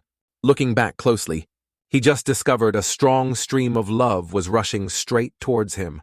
In the distance, Bo-An's 4 men slowly walked over. Ershu looked at the fat man and said, "Lord Rongyuan, the one standing in the middle seems to be the 4th target we need to replace. It seems this is the will of heaven." The group quickly headed towards the target. Seeing the 4 strangers approaching, the fat man laughed loudly. "Ha ha ha! It's the enemy's men again. I've hidden all the way here and I'm still being found. You 4 idiots really came here to give your lives." He waved his hand and pointed at his subordinates, saying in a harsh voice, "I currently have 2 A-level demon spirits. I also have a hermit who is strong enough to compete with the strongest people in Yao Cheng Si. Ancient devil, tear them apart for me." The squire saw that the situation was not good and quickly shouted, "Everyone don't come over here. Quickly take the master away first. This time the opponent is completely not on the same level as us." "Xiaoxing, leave that big guy to me, you handle the rest," Rongyuan ordered. A stream of black smoke came out of Xiaoxing's mouth. After inhalation, the fat man's 2 demon spirits immediately turned around to attack their master. The fat man was horrified. "What are you doing? You dare betray me?" The warrior director intended to return to save his master, but was blocked by Rongyuan. "Your opponent is me." As soon as she finished speaking, she continuously launched fierce attacks that left him no time to fight back. The demon cat, watching from afar, muttered, "Rongyuan's strength is not inferior to Pan Hu's at all. Even when the opponent is deep underground, she can still hit. Too terrifying." The warrior was beaten to the point that his body was deformed. The salamander looked at him with cold eyes and exclaimed, "Your whole body is broken, and you are still conscious. I must admit you are the most resilient person I have ever met." He opened his eyes heavily, looking hopelessly into the distance. The 2 demon spirits that were once loyal to him were now tearing the fat man apart. "Master? If Master is dead, I don't need to live anymore." Hatred welled up. He gritted his teeth and roared, "I will to make you blood debt paid with blood." With that, his body immediately swelled up like a giant. He roared angrily, "You dare kill my master. He is my only remaining relative in this world. Since I was a child, I have been treated as a deformed person, abandoned by my own parents. It was he who took me in, raised me, and trained me to become the strongest warrior in this arena. This act cannot be tolerated." Seeing his power burst forth, the cat demon frowned. What did he just say? His aura suddenly increased, but in the end, it was just because his muscles had grown larger. Ershu snorted. "Don't underestimate this guy's ability. All the bones in his body were shattered, yet he was still able to stand firm thanks to his muscle strength. Furthermore, he is burning his life force to strengthen his body 100-fold. With our current strength, the 3 of us working together may not be his match." The cat demon was startled. "What are you saying? Even I can't win." Just then, Ershu suddenly shouted, "Lord Rong, Yuan, if we hesitate any longer, we will lengthen the battle line and easily be exposed." Immediately after, the warrior swung his giant hand and rushed straight towards Rongyuan. A loud explosion rang out, stirring up dust that covered the entire battlefield. The other 3 quickly raised their hands to block their faces. As the dust cleared, the cat spirit stammered, "What was that sound just now?" The dust was so thick I couldn't see anything. Then he was stunned when in front of him. The hermit was left with only half of his body. Rongyuan stood there calmly and turned around. She wiped her mouth and said calmly, "It's been a long time since I've eaten human flesh, but you're really tough." Ershu nodded. "Just let Xiaoxing absorb the rest, no problem." The cat demon turned pale. "This little girl said she wanted to eat me. Before, is it true?" Xiaoxing rubbed his stomach and sighed. "Eating like this makes me feel a bit full." Rongyuan reminded, "Have you memorized the physical characteristics of these people? The fat guy is the only one left alive. Now we will replace him and his subordinates and perform the swap technique." Receiving the order, Xiaoxing cast his magic. In the blink of an eye, all 4 of them transformed into the fat guy's group. The cat demon asked curiously, "So, you have this ability. So why did we have to use the spirit pouch to blind them?" Before Rongyuan explained, "This technique can only last for 3 days. It's not as convenient as the spirit pouch. According to intelligence, their whereabouts have been determined. We shouldn't linger here too long. Let's go." He pondered, "That big guy just now is not bad. Maybe this time I will be able to subdue a few useful demon spirits." Elsewhere, Tanga is being dressed up by Xiao Ran to set off for moonlit Mang Island. He is dressed in a formal suit with a horse head mask on the front. Xiao Ran gave a thumbs up. Good.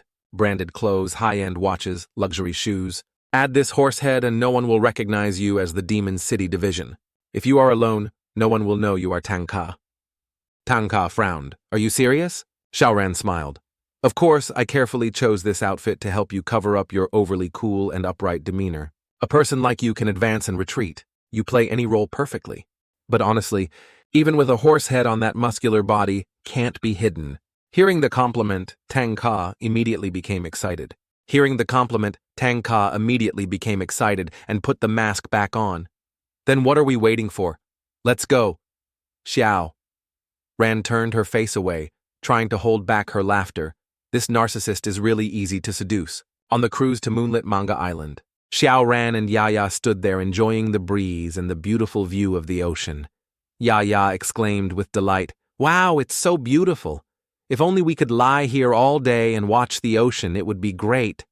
Xiao Ran laughed. "If we had the money, we could stay in the presidential suite again this time." Looking around, it seems like everyone is very excited.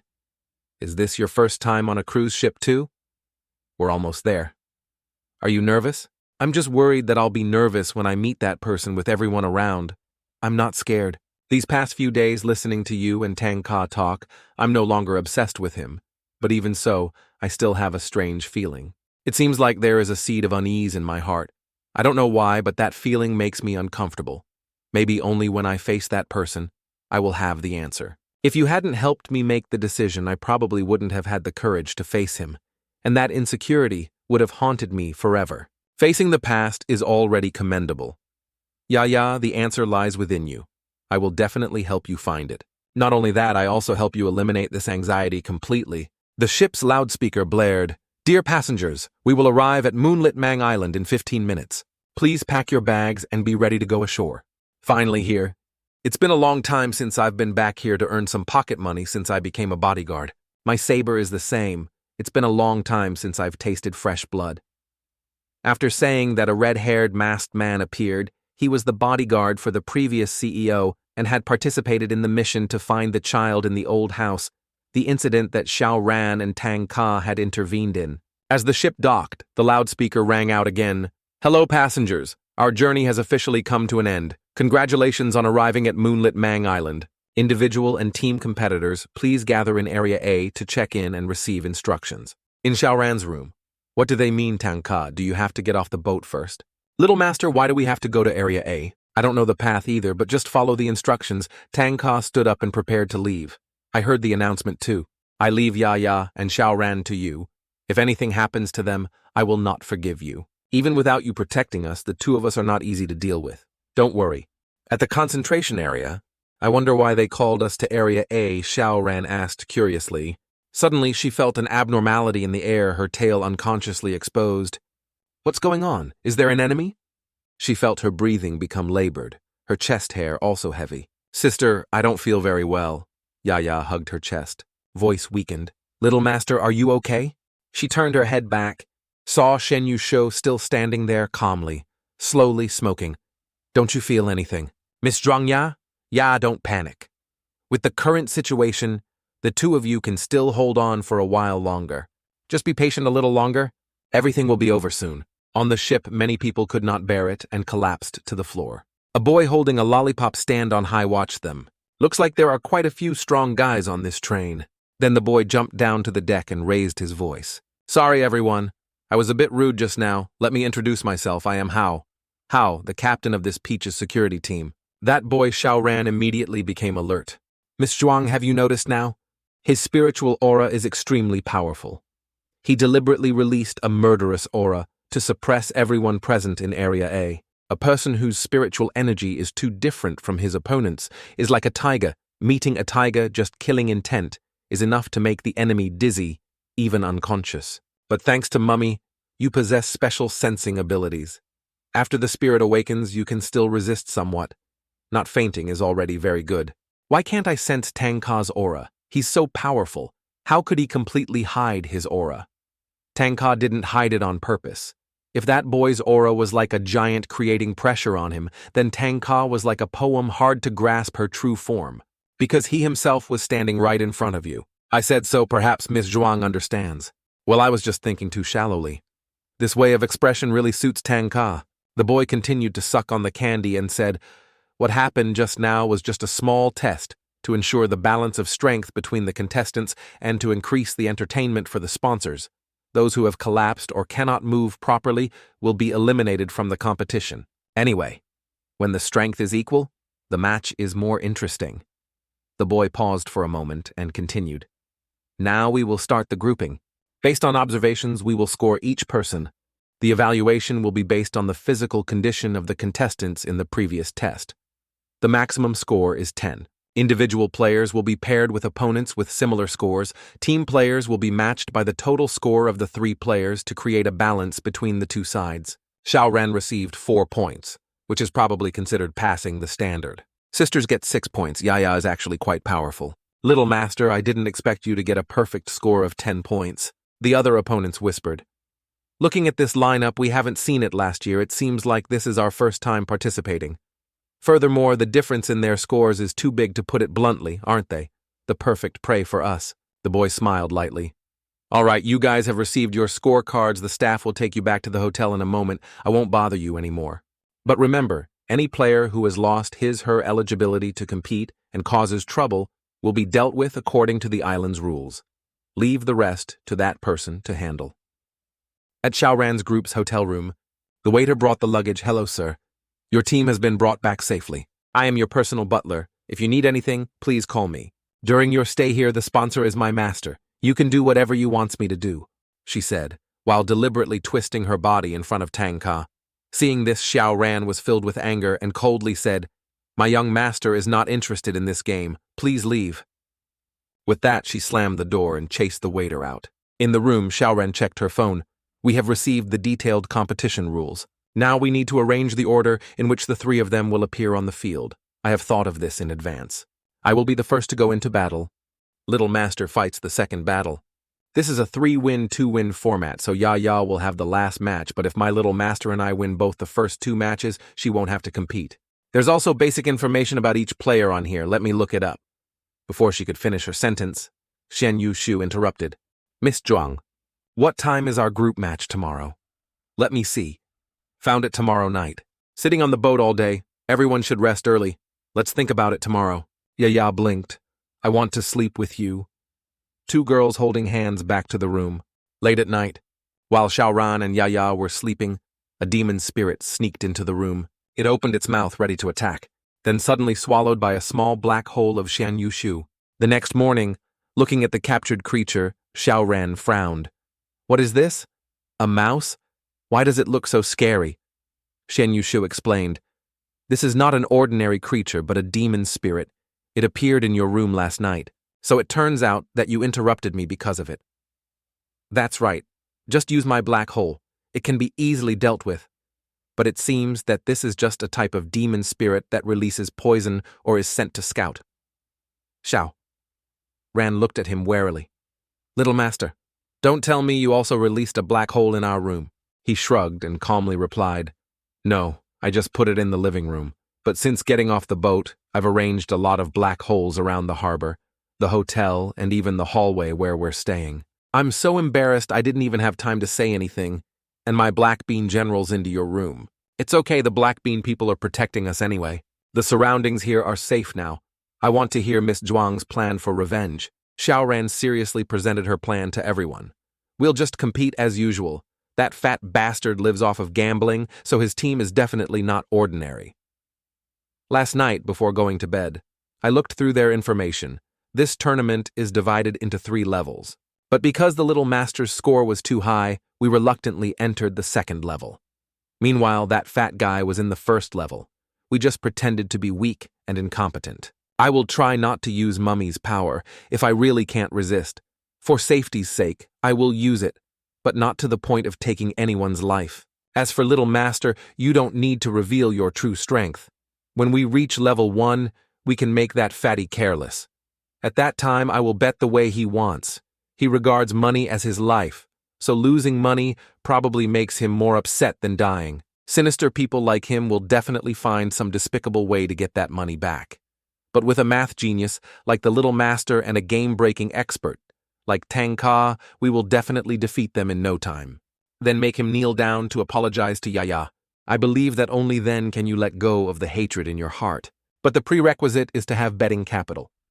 This depends on the Little Master. Mummy is an S-class demon spirit, and the Little Master is so formidable we definitely won't lose.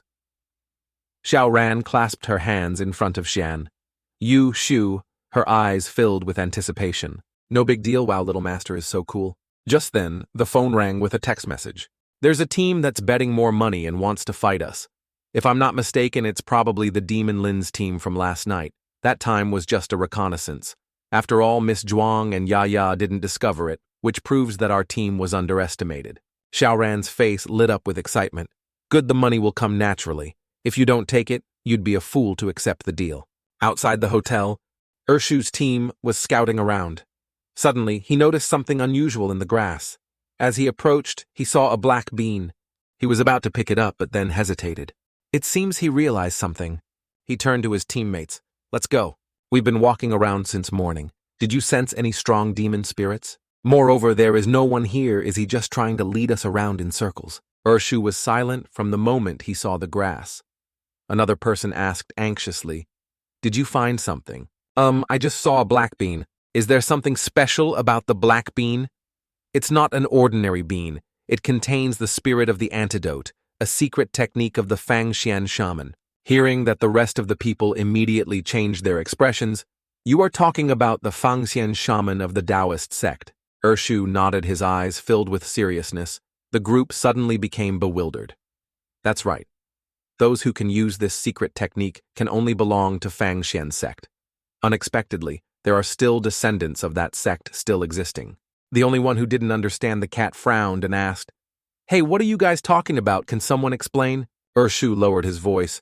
This place is not convenient to stay for long. Let's go back to the hotel and continue talking. If Fangxian shaman is really here, this plan will have to change. Without hesitation, he led the whole team out of that area. In the hotel room, a cold voice rang out. Can you tell me who Fangxian shaman is? Fangxian shaman and Tanga's Maoshan sect both belong to the Taoist sect.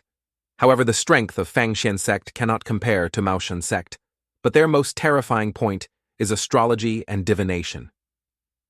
The other person laughed disdainfully. So it turns out they are just a bunch of fortune tellers. Don't underestimate them. Not only can they predict disasters, they can also deduce bad fates. Furthermore, if they possess just a drop of the opponent's blood, they can see through all of that person's memories and abilities. This ability is no different than possessing a portion of God's vision. Therefore, to the Lord, this person is an extremely serious threat. Previously, I mentioned to you the largest scale battle between humans and aliens, the battle at the Gate of Deer. In fact, this was the plan of the king. The goal of that battle was not simply to defeat humanity, but also aimed at two important things. First, forcing the founder of the secret Taoist sect, Guangchengzi, to exhaust his spiritual power when activating the Fantian seal. Second, take that opportunity to completely destroy the Fangxian sect. Unexpectedly, there was still a Fangxian shaman left alive. Looking back at the situation at that time, it seemed that they knew in advance that they would be destroyed, but still chose to fight to the end. However, perhaps they left behind a hidden trump card. Not only that this guy has been hiding his existence from the very beginning, otherwise we would have discovered him long ago. Ershu, this time the master has assigned you to be the commander. What are you going to do now? Ershu Mouse folded his arms and said thoughtfully, I have a question. The Fangxian sect has been in hiding for a long time. Why did it appear on this island now? Moreover, there are many cameras installed around the hotel on the island. If he is really from the island, using the bean solution seems unnecessary. So there are two possibilities. One is that he is investigating someone or something here. Two is that he is participating in the competition. No matter what his intentions are, once we discover him, we cannot leave him alone. If we do not deal with him immediately, he will sooner or later become a great threat to our plans. However, there is currently a very strong jamming system on the island, making it impossible for us to contact the master. Fangxian sect does not have brutal attack tactics like Maoshan sect, so we can take advantage of this to attack without anyone knowing. At present, we have not yet determined the exact information about this person and cannot report it to the army. Therefore, we can only decide on our own actions, among the four of us. Urshu is the weakest master has appointed him as the commander. There must be a reason. Urshu smirked. Such a long story, but I understand what you mean. Don't worry, let me arrange it. If Lord Rongwan has no objections, then from tonight, we will start monitoring the match, investigate that person's movements, and then find the right opportunity to eliminate him. Evening at the arena. Tanka's group was arranged in an observation room which could see the entire stadium. Xiao Ran excitedly shouted, "The view from this area is really great. Yeah, come here and take a look. The arena below is really big." The loudspeaker announced, inviting Team Yaya to enter the death match. First player, Zhuang Xiao, Ran, please, move to the preparation room. Xiao Niem turned to Yaya. Remember to cheer for me. Yeah, definitely. You must win. This team is named after you, so this is your battle too. I hope you can overcome yourself when you leave the island. Yes, but you have to be careful. There is no shortage of treacherous people in this kind of competition willing to use any means to win. Be careful. Don't worry, little master. I have 3 more trump cards. Let me reveal to everyone. Tanga also spoke up. I also want to see how far your new abilities go. Don't disappoint us. Wait and see the good show. Xiao Ran walked down the arena alone. Even though she spoke so strongly, she still felt nervous. The loudspeaker sounded again, distinguished guests. Next to step out from the deathmatch team, Yaya, the pioneer player, Zhuang Xiaoran. Despite not having any previous achievements, this team has directly advanced to the second round. Can she bring us a surprise? Next is the pioneer player of Qingwen team, stepping out of the Dragon Gate of Line and Death. Mumu has an impressive record of 8-2. This time he is facing a rather young girl. Can he maintain his previous winning rate? Passing the gate of life and death is like walking on the boundary between life and death. In this match, if any incident occurs, we are not responsible at all. According to the rules of the competition, each player will represent 1 round. If the opponent falls to the ground for more than 10 seconds, the remaining player will win. Since Qingwan team proposes the betting level, the odds will be tripled. We invite distinguished guests to place their bets. The countdown begins. 3, 2, 1. The match officially begins. Are you Zhuang Xiaoran? Then I'll call you Miss Zhuang. My teammate bothered you yesterday. I'm really sorry. When he competes, he often uses fair and just methods. Although it makes me angry, his strength far surpasses mine. So I had no choice but to accept it.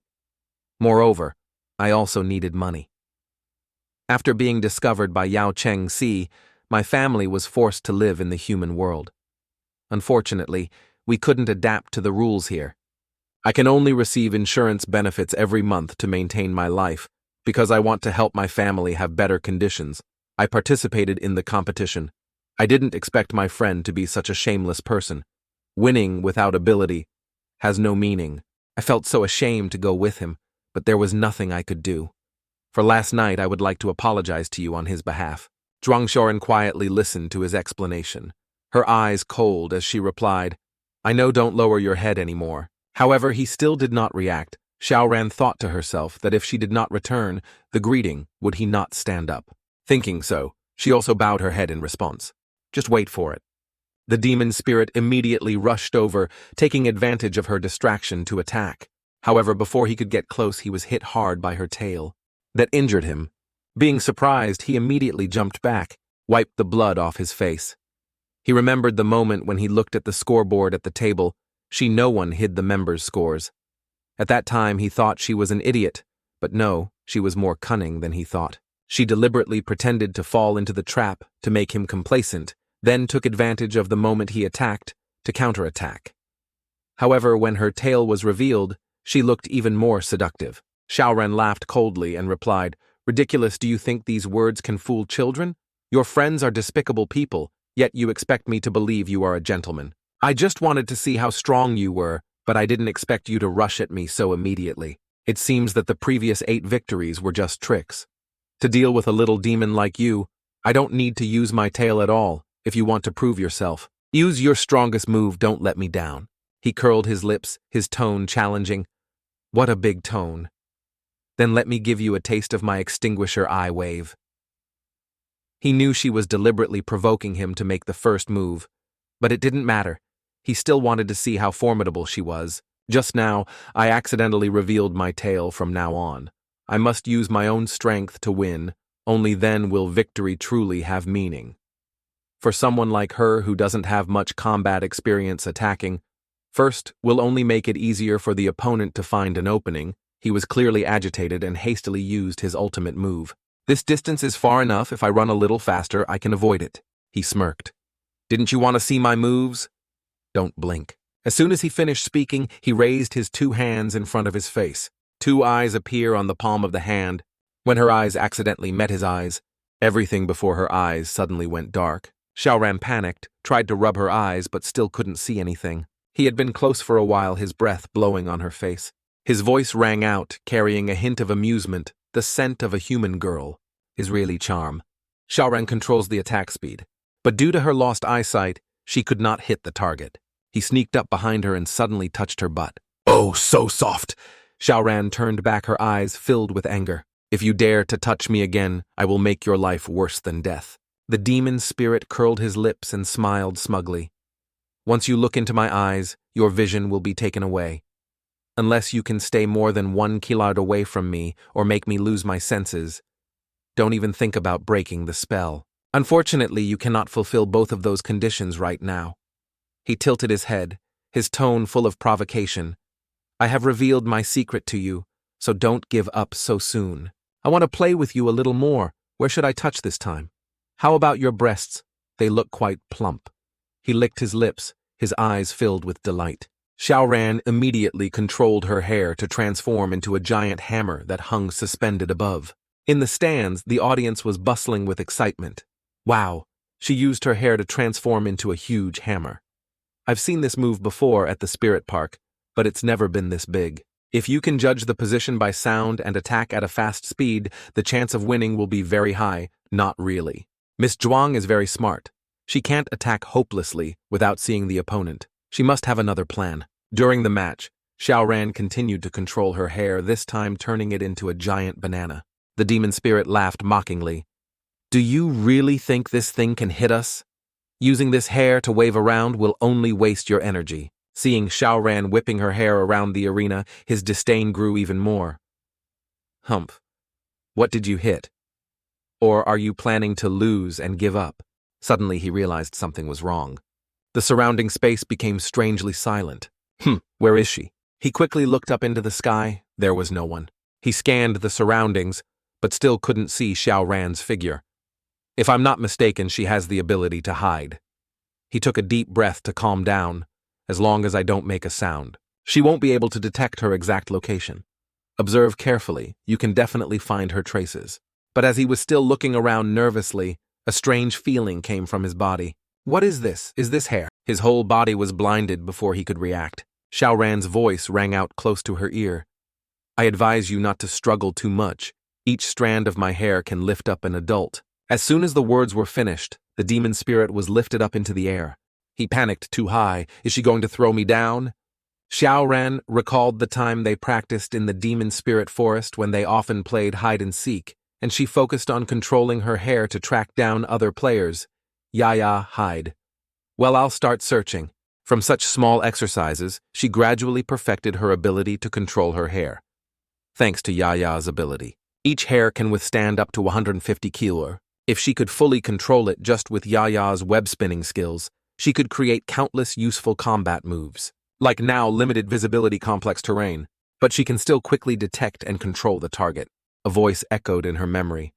You're so amazing. You found me so quickly with your eyes closed. Yaya's tribe was not warlike by nature. Their innate abilities were only used for farming and transporting goods. But after training with Xiao Ran, she realized that the combat potential of this type of ability was huge. Not only did it have high durability, outstanding endurance, and can also transform into many different shapes. I want to learn too.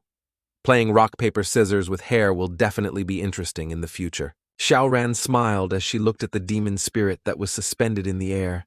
I can even transform my hammer, let alone you. Back to the ongoing battle. The demon spirit was suspended in midair.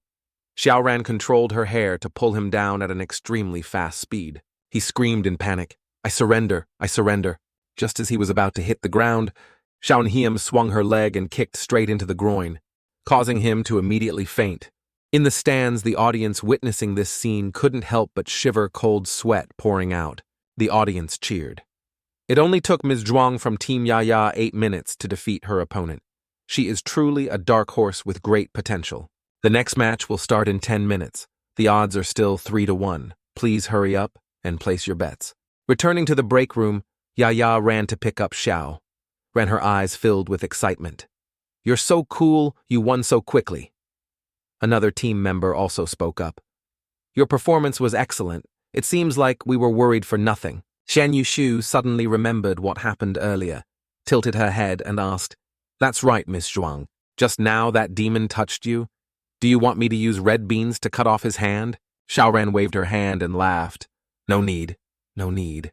It's my turn to go on stage. I'm going," the young monk said excitedly, then quickly left. Xiao Ran looked at Shen Yushu's back and thought to herself, what he just said was definitely not a joke. This little master must be very strong. Suddenly she felt a little worried about his upcoming opponent. Down in the yard, the loudspeaker blared, signaling the start of the next match. On the stage, 4 demons led by Shu were watching Shan Yushu intently. Shu frowned, his face full of doubt. This person's aura is so familiar. Where have I met him before? Suddenly he remembered. It was that night.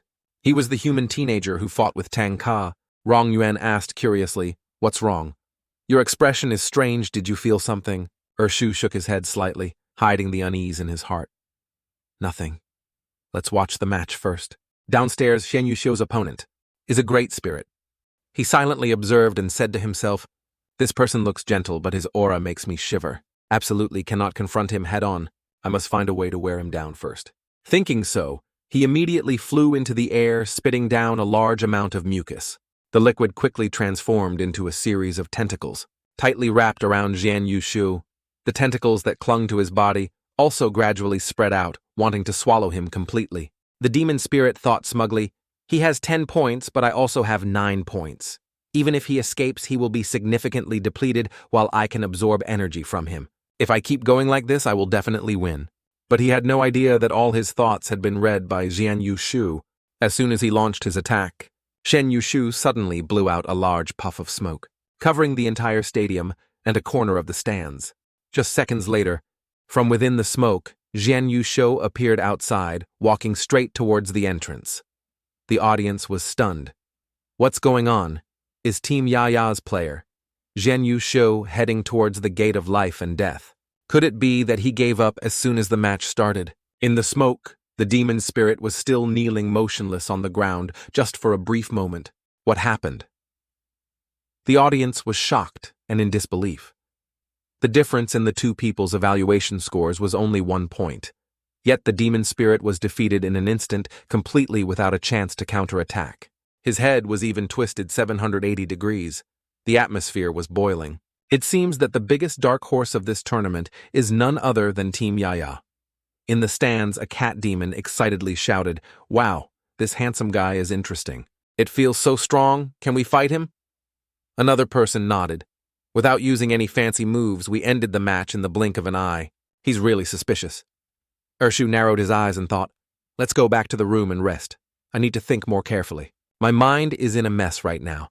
So is it because I used my perception ability too much that it overloaded? He is the Ian Yushu who fought Tangka before. It was the night we discovered the spies. Such a coincidence? I have absolutely no impression of it. You hadn't revived yet at that time. So what if he fought Tangka before? Could it be that he is also our enemy? The problem here is not who he fought with, but that I cannot sense any ability from him, unless he is really just an ordinary human who has not awakened his spirit. Or there is another possibility: he knows the Golden Seal. A person of the Taoist sect. That's right. Only those who belong to the Taoist sect can possess this magic. However, once the people of the Maoshan sect come down from the mountain, they will join Yao Chengxi. And Yao Chengxi absolutely does not participate in competitions like this. There is another branch that can cultivate this technique, which is the Fangxian sect. If so, it is very possible that he is a Fangxian Sanshi. Wait, if he really is a Fangxian Sanshi, isn't he a fellow sect member of Tangka? At that time, he had no reason to confront Tangka. What do you think, Rong Yuan? Why did they fight at that time? Haven't heard any news? the other asked curiously. Do you remember when we introduced ourselves? Gu Xiao talked about the scope of his abilities, but I didn't. That's because my abilities are more complex, and my scope isn't as wide. The so-called clairvoyance can actually only hear within a range of 3 miles. The ability to perceive is only effective within a range of 1 mile. But if one senses a human aura, the range can extend to 100 miles. At that time, I already knew that Tanga possessed the golden seal, so I didn't dare to get too close to observe. At that moment, he was standing outside of Gu Xiao's extreme sensing range. The target of observation was also only Tanga, so he did not pay attention to the others.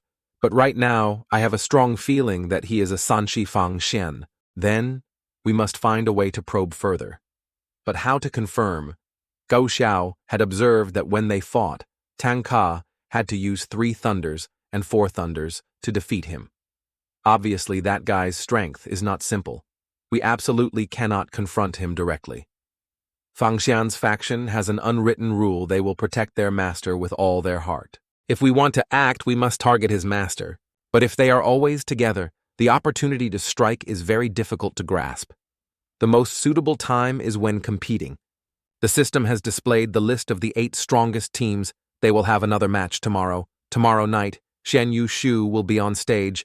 Then we will take action. Xiao Ran's team, after studying the information about the competing teams, she spoke up. This is that fat guy's team, Team Rafala. Since they were the champions last season, only the teams that made it to the finals will have a chance to face them this time. If we win 3 more matches, we will definitely meet them. At that time, my little master and I will beat them to a pulp. After a long sleep, Duong Tap sat up and asked lazily, "Are you all done fighting?" Seeing his lazy appearance, a member was dissatisfied.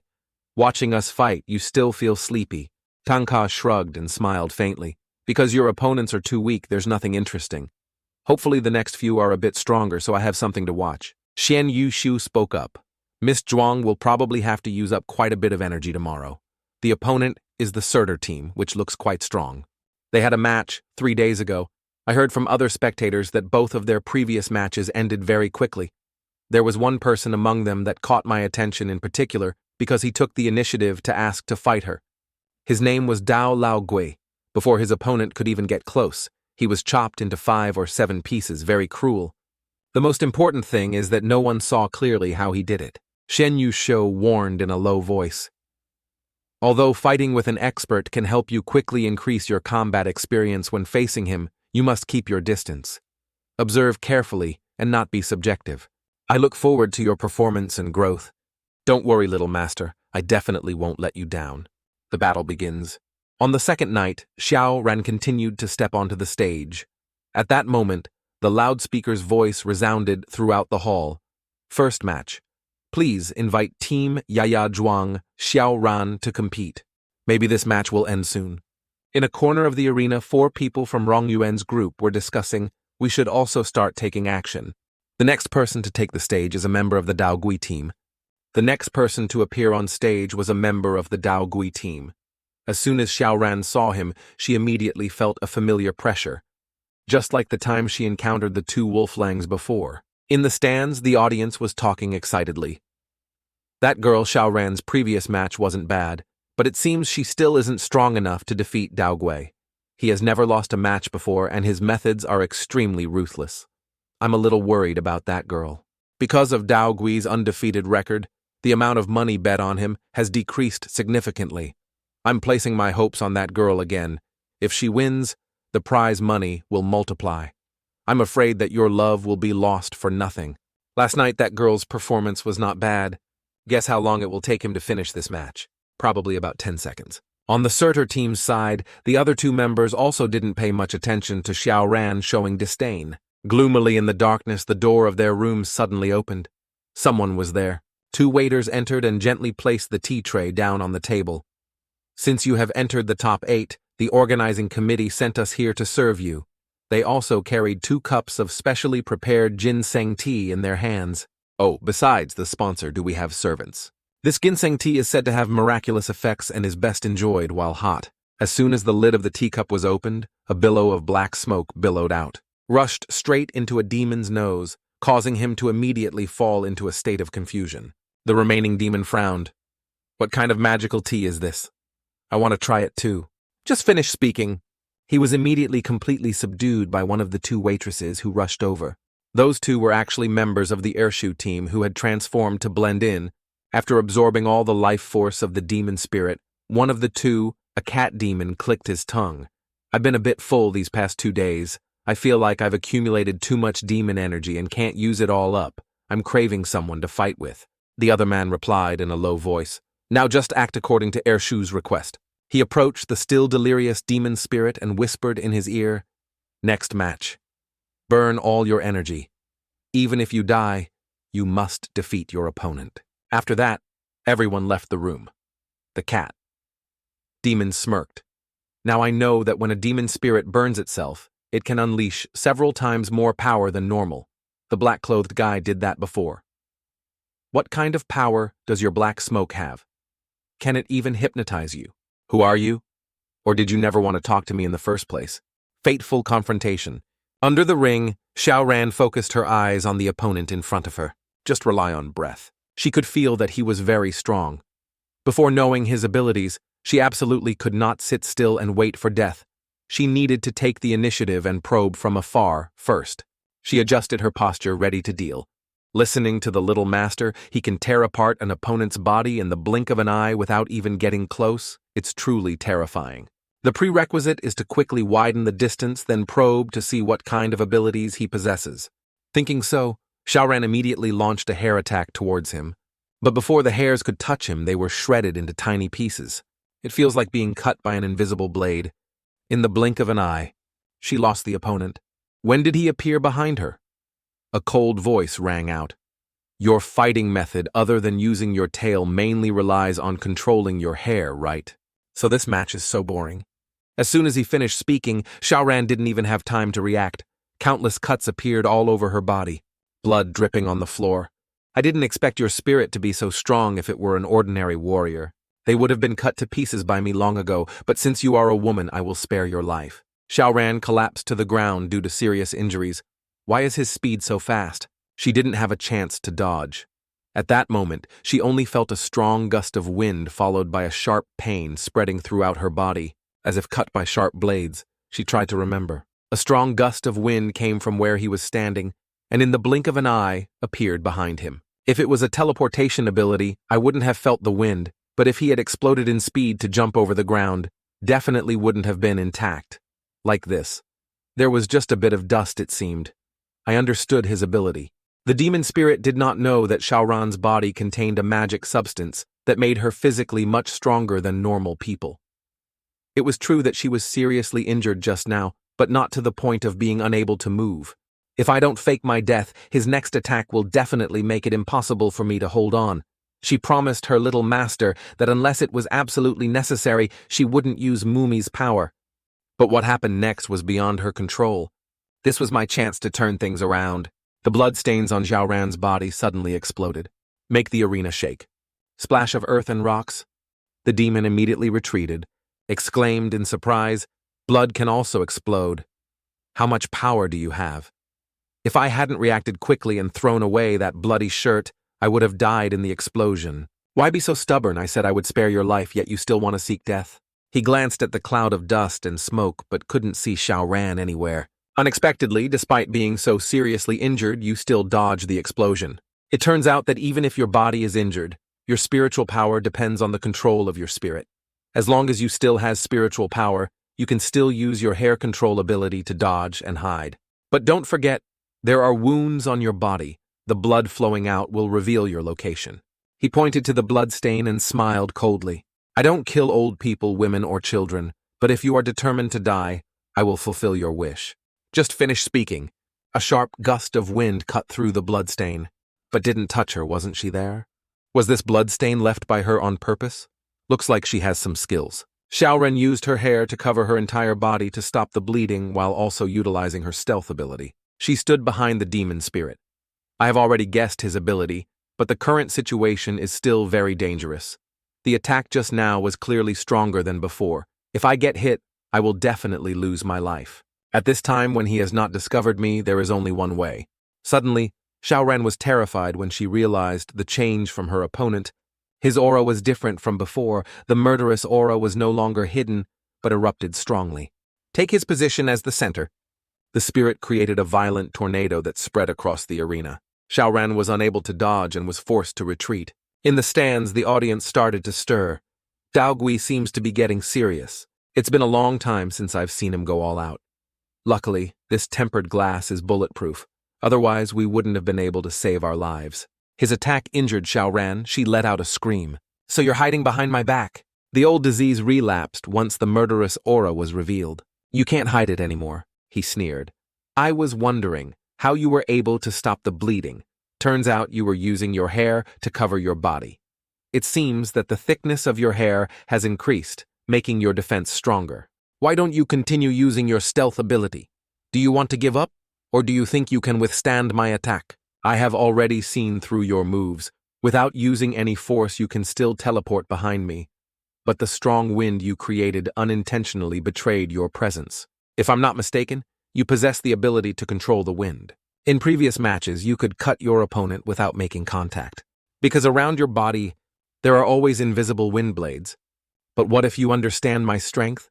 At your current speed, do you have the ability to dodge this attack? Xiao Ran tied her hair tightly. At the same time, she took off her coat and threw it behind her. With information about your abilities, I won't need to avoid you anymore. If in the previous battle my hair ability had completely suppressed that demon spirit's ability to steal his vision, this time the power I am about to use will completely suppress you. Do you have other abilities? Stop joking. Xiao Ran closed her eyes slightly, her mind immediately recalling the time she trained with Yaya in the demon spirit forest. Although it is a small animal, it is extremely shy. Just a little noise around. It will panic and run away immediately. But that same animal can emit sound waves that can cause damage, even cut through all obstacles with its very sound.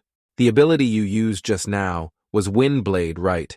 But in addition to attacking, it also increased your speed significantly. How interesting. If I applied this to combat, I could completely break your wind blades. The demon spirit frowned slightly. Sound wave. The farther the distance, the weaker the power of the wind blade. Looks like I can only fight her in close combat. Thinking. So he immediately rushed forward, launching a powerful melee attack. This time I don't believe you can handle it. As soon as he got close, Xiao Ran suddenly raised her hand. Create a powerful sound wave, knocked the demon spirit back. Sound wave. My previous attacks were also repelled by her in the same way. How much more power does she have left? Xiao Ran stomped on the ground. Use sound waves to increase speed. In a flash, she jumped into the air, then strike a thunderous kick, causing the demon spirit to be crushed to the ground, completely incapable of resistance. Looking at her opponent motionless, Xiao Ran thought to herself, it seems the match is over. But suddenly, before her eyes became blurred, dizzy, her eyes were blurred, she could no longer see clearly anything around her. The three types of abilities being used continuously in the battle, coupled with the injuries on her body, had drained her of all her strength. Not long after the demon spirit suddenly stood up, he created a big wind. You think you can defeat me with just one kick? I am the majestic wind warrior Dao Lao Gui. Yet I was beaten to this state by a little girl who still has a runny nose. What a disgrace! Now let me show you the true power of wind. He just finished speaking. Before he could execute his next move, his whole body suddenly stiffened and he fell face down on the ground. Xiao Ran approached and spoke calmly.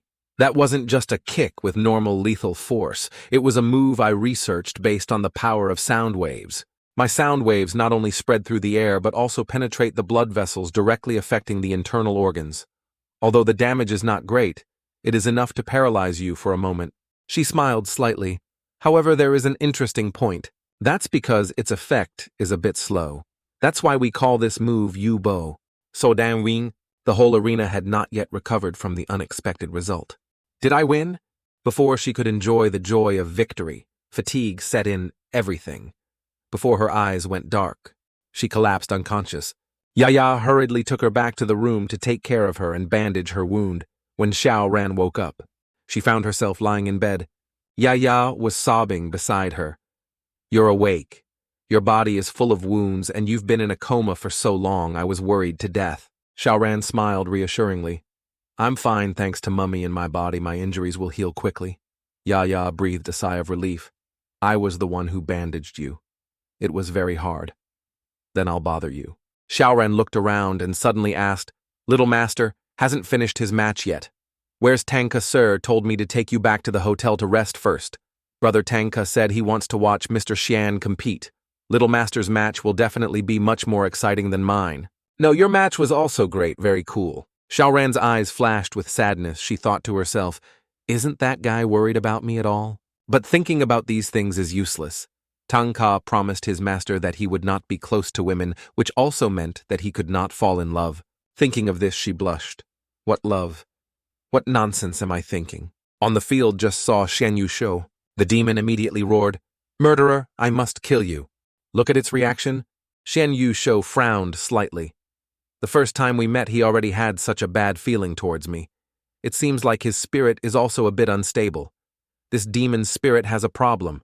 Standing above, observing Tanga, also noticed the abnormality and muttered, Oh, this demon spirit is burning its own soul. It seems like it wants to risk its life with Shen Yu Shou. Quite interesting. At that moment, 2 female employees appeared behind Tanga and bowed respectfully. Hello, sir. Because you and your teammates have made it to the top 8, the island owner has invited you to attend the banquet.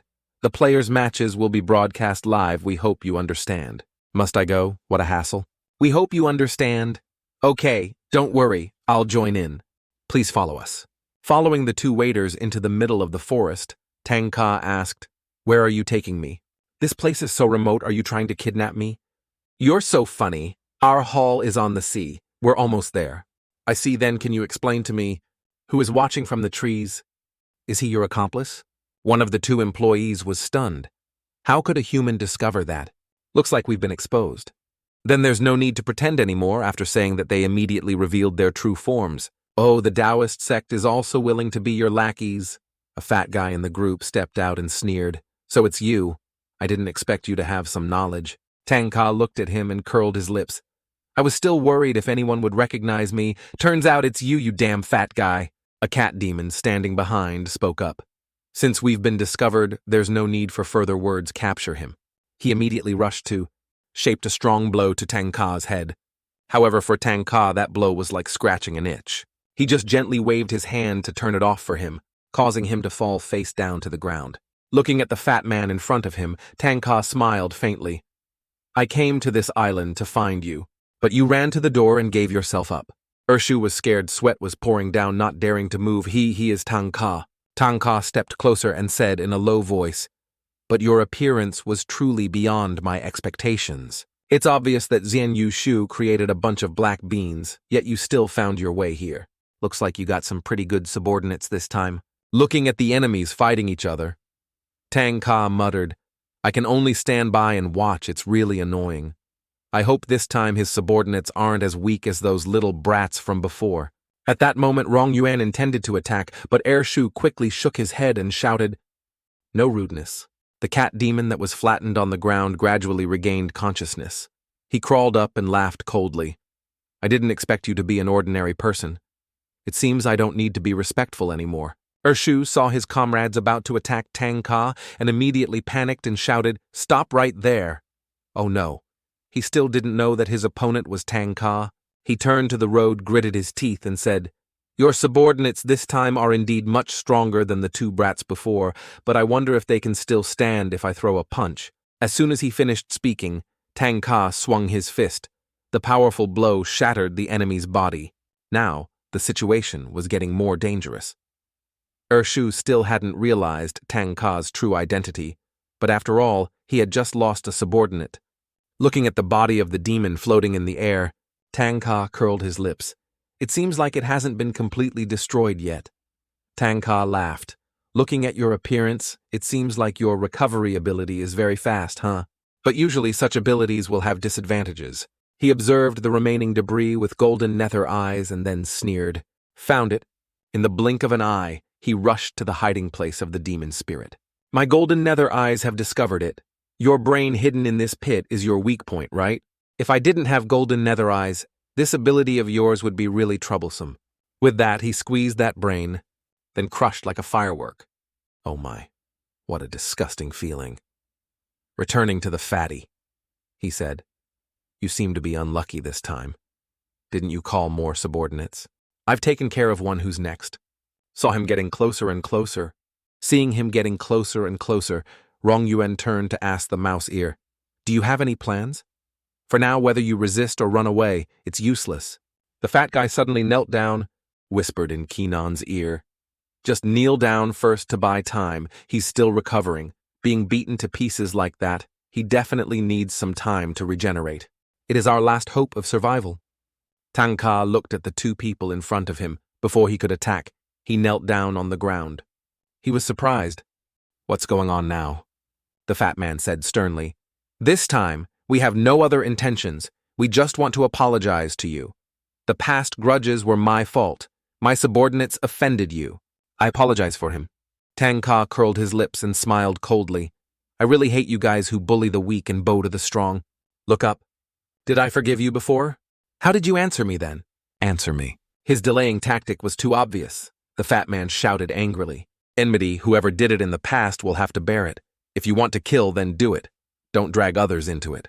Rong Yuan suddenly rushed forward to attack Tanga while shouting at the fat man, "Run quickly, I will hold him off." Tanga smirked. "Oh, finally, a worm dares to show its face. Let's see if your great water ball is stronger or my three thunders are more powerful. What do you think, using water to deal with lightning? How stupid." Take advantage of Tanga's distraction. Rong Yuan immediately used water to curl the fat man away. Smart. Disperse the water balls to distract me, hide the fatty. They even used the demon breath to disrupt Golden Nether Eye's judgment. Tanga frowned slightly. It seems like they also know a lot about me. These guys definitely don't mean well. Disguising themselves as that fat guy, what was their purpose?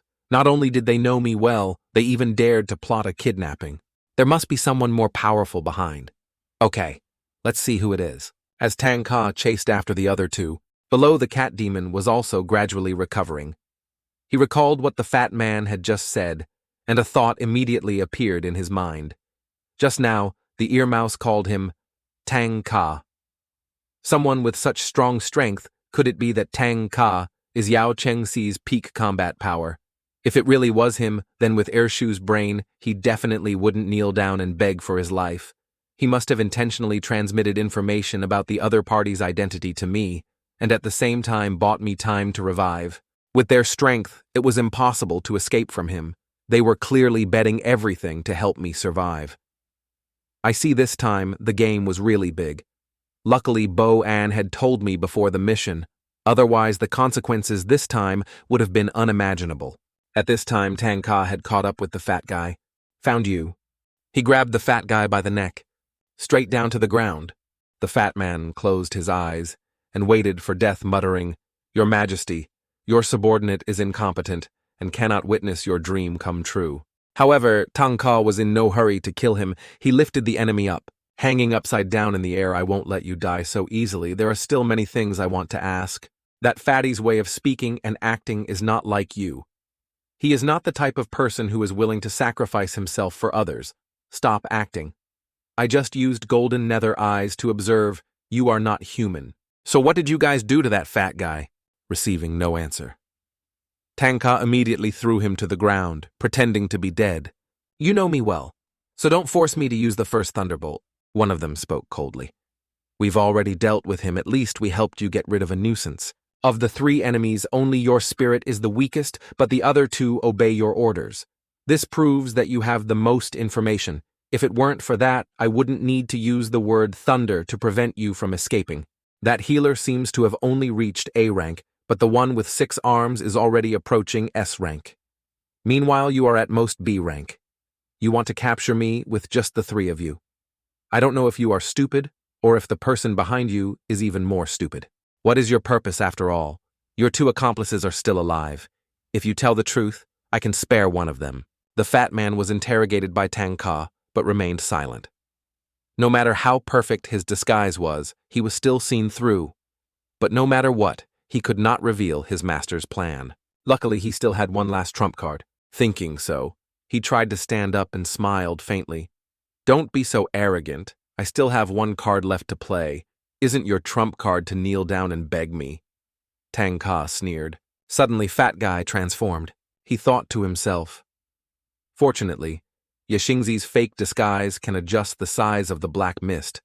I originally only intended to use it to cover my eyes and escape, but now I have to use it to hide my spiritual energy and avoid being exposed. Each spirit wolf has its own code number managed by Yao Chengxi.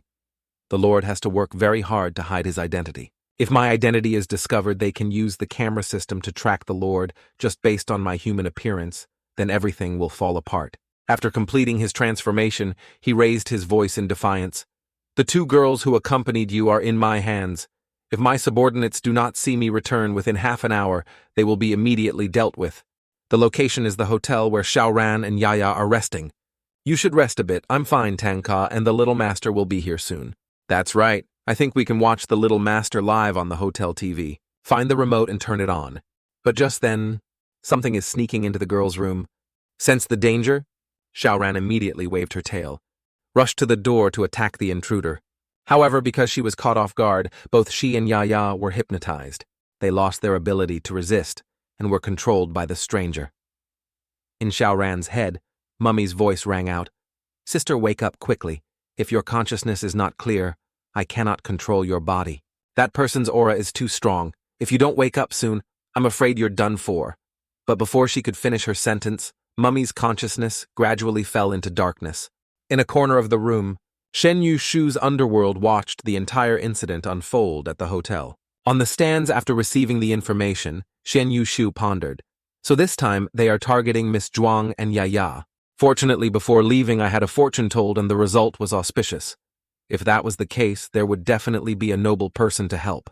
From the current situation, the opponent's attack had no clear combat logic, looking like a puppet being controlled. Xian Yushu quickly gathered his spiritual power, using almost half of his demonic aura to summon a giant fire dragon. In normal battles, escaping was already difficult, let alone counterattacking. He flew high, unleash a spirit attack to cut off the opponent's fire dragon's head. Head thrown back. The head was thrown back, and he quickly rushed after. Shoot a black bean into the enemy's hand. The other guy screamed in pain, I will kill you. I will definitely kill you. He concentrated all his demonic aura on burning. Meanwhile, Xiao Yushu clasped his hands and slowly walked towards the exit. The one-horned player had already displayed his hellfire form, preparing to unleash his ultimate move. The distinguished guests in the stands were cheering non-stop. But at this moment, contestant Xian Yushu was advancing towards the gate of life and death. Had he decided to give up, or like the previous match, had he already secured victory? As soon as the death move is deployed, he summoned the lava priest. It had been a long time since he had used this technique, because it required a huge amount of demonic energy and also caused a reaction, making him unable to continue fighting after using it. Wait. This time he summoned not 1 but 2 lava priests. It seemed he was determined to push Xian Yushu to the brink. Anyone bitten by the lava priest will be burned to death by hellfire, a fire that cannot be extinguished. But Xian Yushu remained still. He showed no signs of counterattacking or dodging had he accepted his fate. Senjuyasu muttered 3 words softly, destroy it. Immediately, the monster behind and the 2 lava priests exploded at the same time. What just happened? Xian Yushu didn't make a move at all. The lava priest had already exploded. In the stands, a commotion broke out. Natjiak stood there, his body motionless. What is he doing? Why did he explode? Xian Yushu calmly walked towards the life and death gate. Could it be that he had planned everything out beforehand? Unbelievable it was, all according to Xian Yushu's plan. But how could he do it? A contestant shouted, Look, there's something on One Horn. A small demon spirit slowly crawled out from One Horn's ear. I understand. Xian Yushu didn't strike behind One Horn to show his disdain, but rather to release his demon spirit into the opponent's ear. If I'm not mistaken, it was this demon spirit that controlled One Horn, causing it to self-destruct. Who would have thought that such a small demon spirit could control a high-level player? Xian Yushu won. It was truly a feast for the eyes. Back to hotel. Sangoyas meditates. He glanced at the clock. According to this time, Xiao Ran's noble person should appear soon. Elsewhere on the island, under the rushing waterfall, a red-haired figure meditating. I haven't been to this island for a long time. The opponent's strength was still weak. The next match was the finals. It probably wouldn't be much better. However, this place made him nostalgic, a peaceful land suitable for cultivation. Previously, his range of perception under the waterfall was only limited to a radius of 1 kilometer, but now it had expanded to 3 kilometers. The lake has 5721 fish. Within 3 kilometers, there are a total of 1,288 creatures. Suddenly, he discovered someone intruding into his area. In the middle of the night, not participating or watching the match, there must be something fishy. What's more remarkable is the extremely powerful source of demonic energy. Cultivating here is good, but fighting with experts is definitely more interesting. He stood up and left the pond. Elsewhere, a demon spirit is leading Xiao Ran and Yaya away. Suddenly, a sword flashed, slashed straight at him. Being able to take this move of mine without flinching is at least A-level. If I'm not mistaken, you're not a mid-level A-level demon spirit, but an upper-level A-level demon spirit. This is the first time I've met someone of such a level on this island. My sword is shaking with excitement. Do you want to fight? But as soon as he saw the person behind the demon spirit, his eyes darkened. Xiao Ran, he waved. We meet again, little sister. But she didn't respond. He frowned slightly. I'm not stupid enough to not realize you're being controlled by that birdman. His eyes turned cold. His hand clenched the hilt of his sword. Kidnapping a young girl in the middle of the night. This sin my sword cannot forgive. The demon spirit rushed forward, swinging his sword straight at his opponent. Sanchi quickly responded, his eyes cold. He smiled faintly. You really underestimate me? You call that an attack? No need to guess, it's just a poison technique. A cat scratch like that, just using saber energy is enough to deal with it. Sanchi swung his saber through the dense air, attacking forward. But what he didn't expect was that the demon spirit circled behind where Xiao Ran and Ya were standing. That shameless little demon is using a young girl as a foil again. Naive fool, let me show you what the fastest blade man in the world is like. Sharp blade slashes down, cut the spirit body to pieces, but there was no blood. There was no scream of pain. Why did this feel like cutting into tofu? Impossible. How could an A-rank demon spirit be this weak? It was all an optical illusion. Suddenly another demon spirit swooped down from the sky, aiming at Sanchi. The moment he defended, the demon spirit lost its chance, grabbed Xiao Ran and Yaya, and immediately flew away. Another clone technique. It had absolutely no intention of counterattacking it, just wanted to hold him back. Sanchi coldly snorted. If that's the case, I don't need to hide my cards anymore. He waved his hand. Create a barrier that covers a corner of the forest. Block all exits. Inside this battlefield, my spiritual energy is overwhelming. Clone techniques, stealth techniques, or any other tricks become useless. Unless your strength reaches S rank, no matter what kind of attack you use, you won't be able to break this barrier. The only way to escape is to defeat me. On the other side, Tanga just heard the demon spirit mention his accomplices kidnapping Yaya and Xiao. Ren immediately remembered the image of the two girls being saved by Jian Yushu. Damn, I let that guy steal the spotlight again. But he quickly dismissed that thought. Whatever, just fight, as long as Yaya and Xiao Ran are okay. He crossed his arms and curled his lips. You underestimate the person following me. He is a little fortune teller. Although his strength is still a bit weaker than mine, he is still more than enough to deal with your comrades. Furthermore, his battle ended long ago. His eyes and ears are everywhere on this island. Sooner or later, he will catch the remnants of you. So stop wasting your time resisting quickly. Tell us everything you know. The demon spirit smiled faintly. Is the person you are talking about the Fangxian mage? If you already know the strength of Fangxian sect, then why did you let your teammates go capture those two girls alone? He curled his lips confidently. Because its ability is too special. Even if it is discovered, it can easily escape. Even the magicians can't do anything about it. So don't bet on the lives of those two girls. If you let us go, I guarantee they will be safe. Tangka laughed coldly. In this world other than my master, no one has the right to order me around. His eyes suddenly became sharper. From the six-armed man's attack just now, it seems like he took action to save someone. But why do you know the intelligence about me? He must have known that he couldn't escape, but he still deliberately stalled for time. He narrowed his eyes, his cold gaze sweeping across the entire area. That six-armed man probably only suffered minor injuries, but you've already fallen into my hands. Furthermore, he looked towards a hidden corner where a demon spirit was secretly recovering.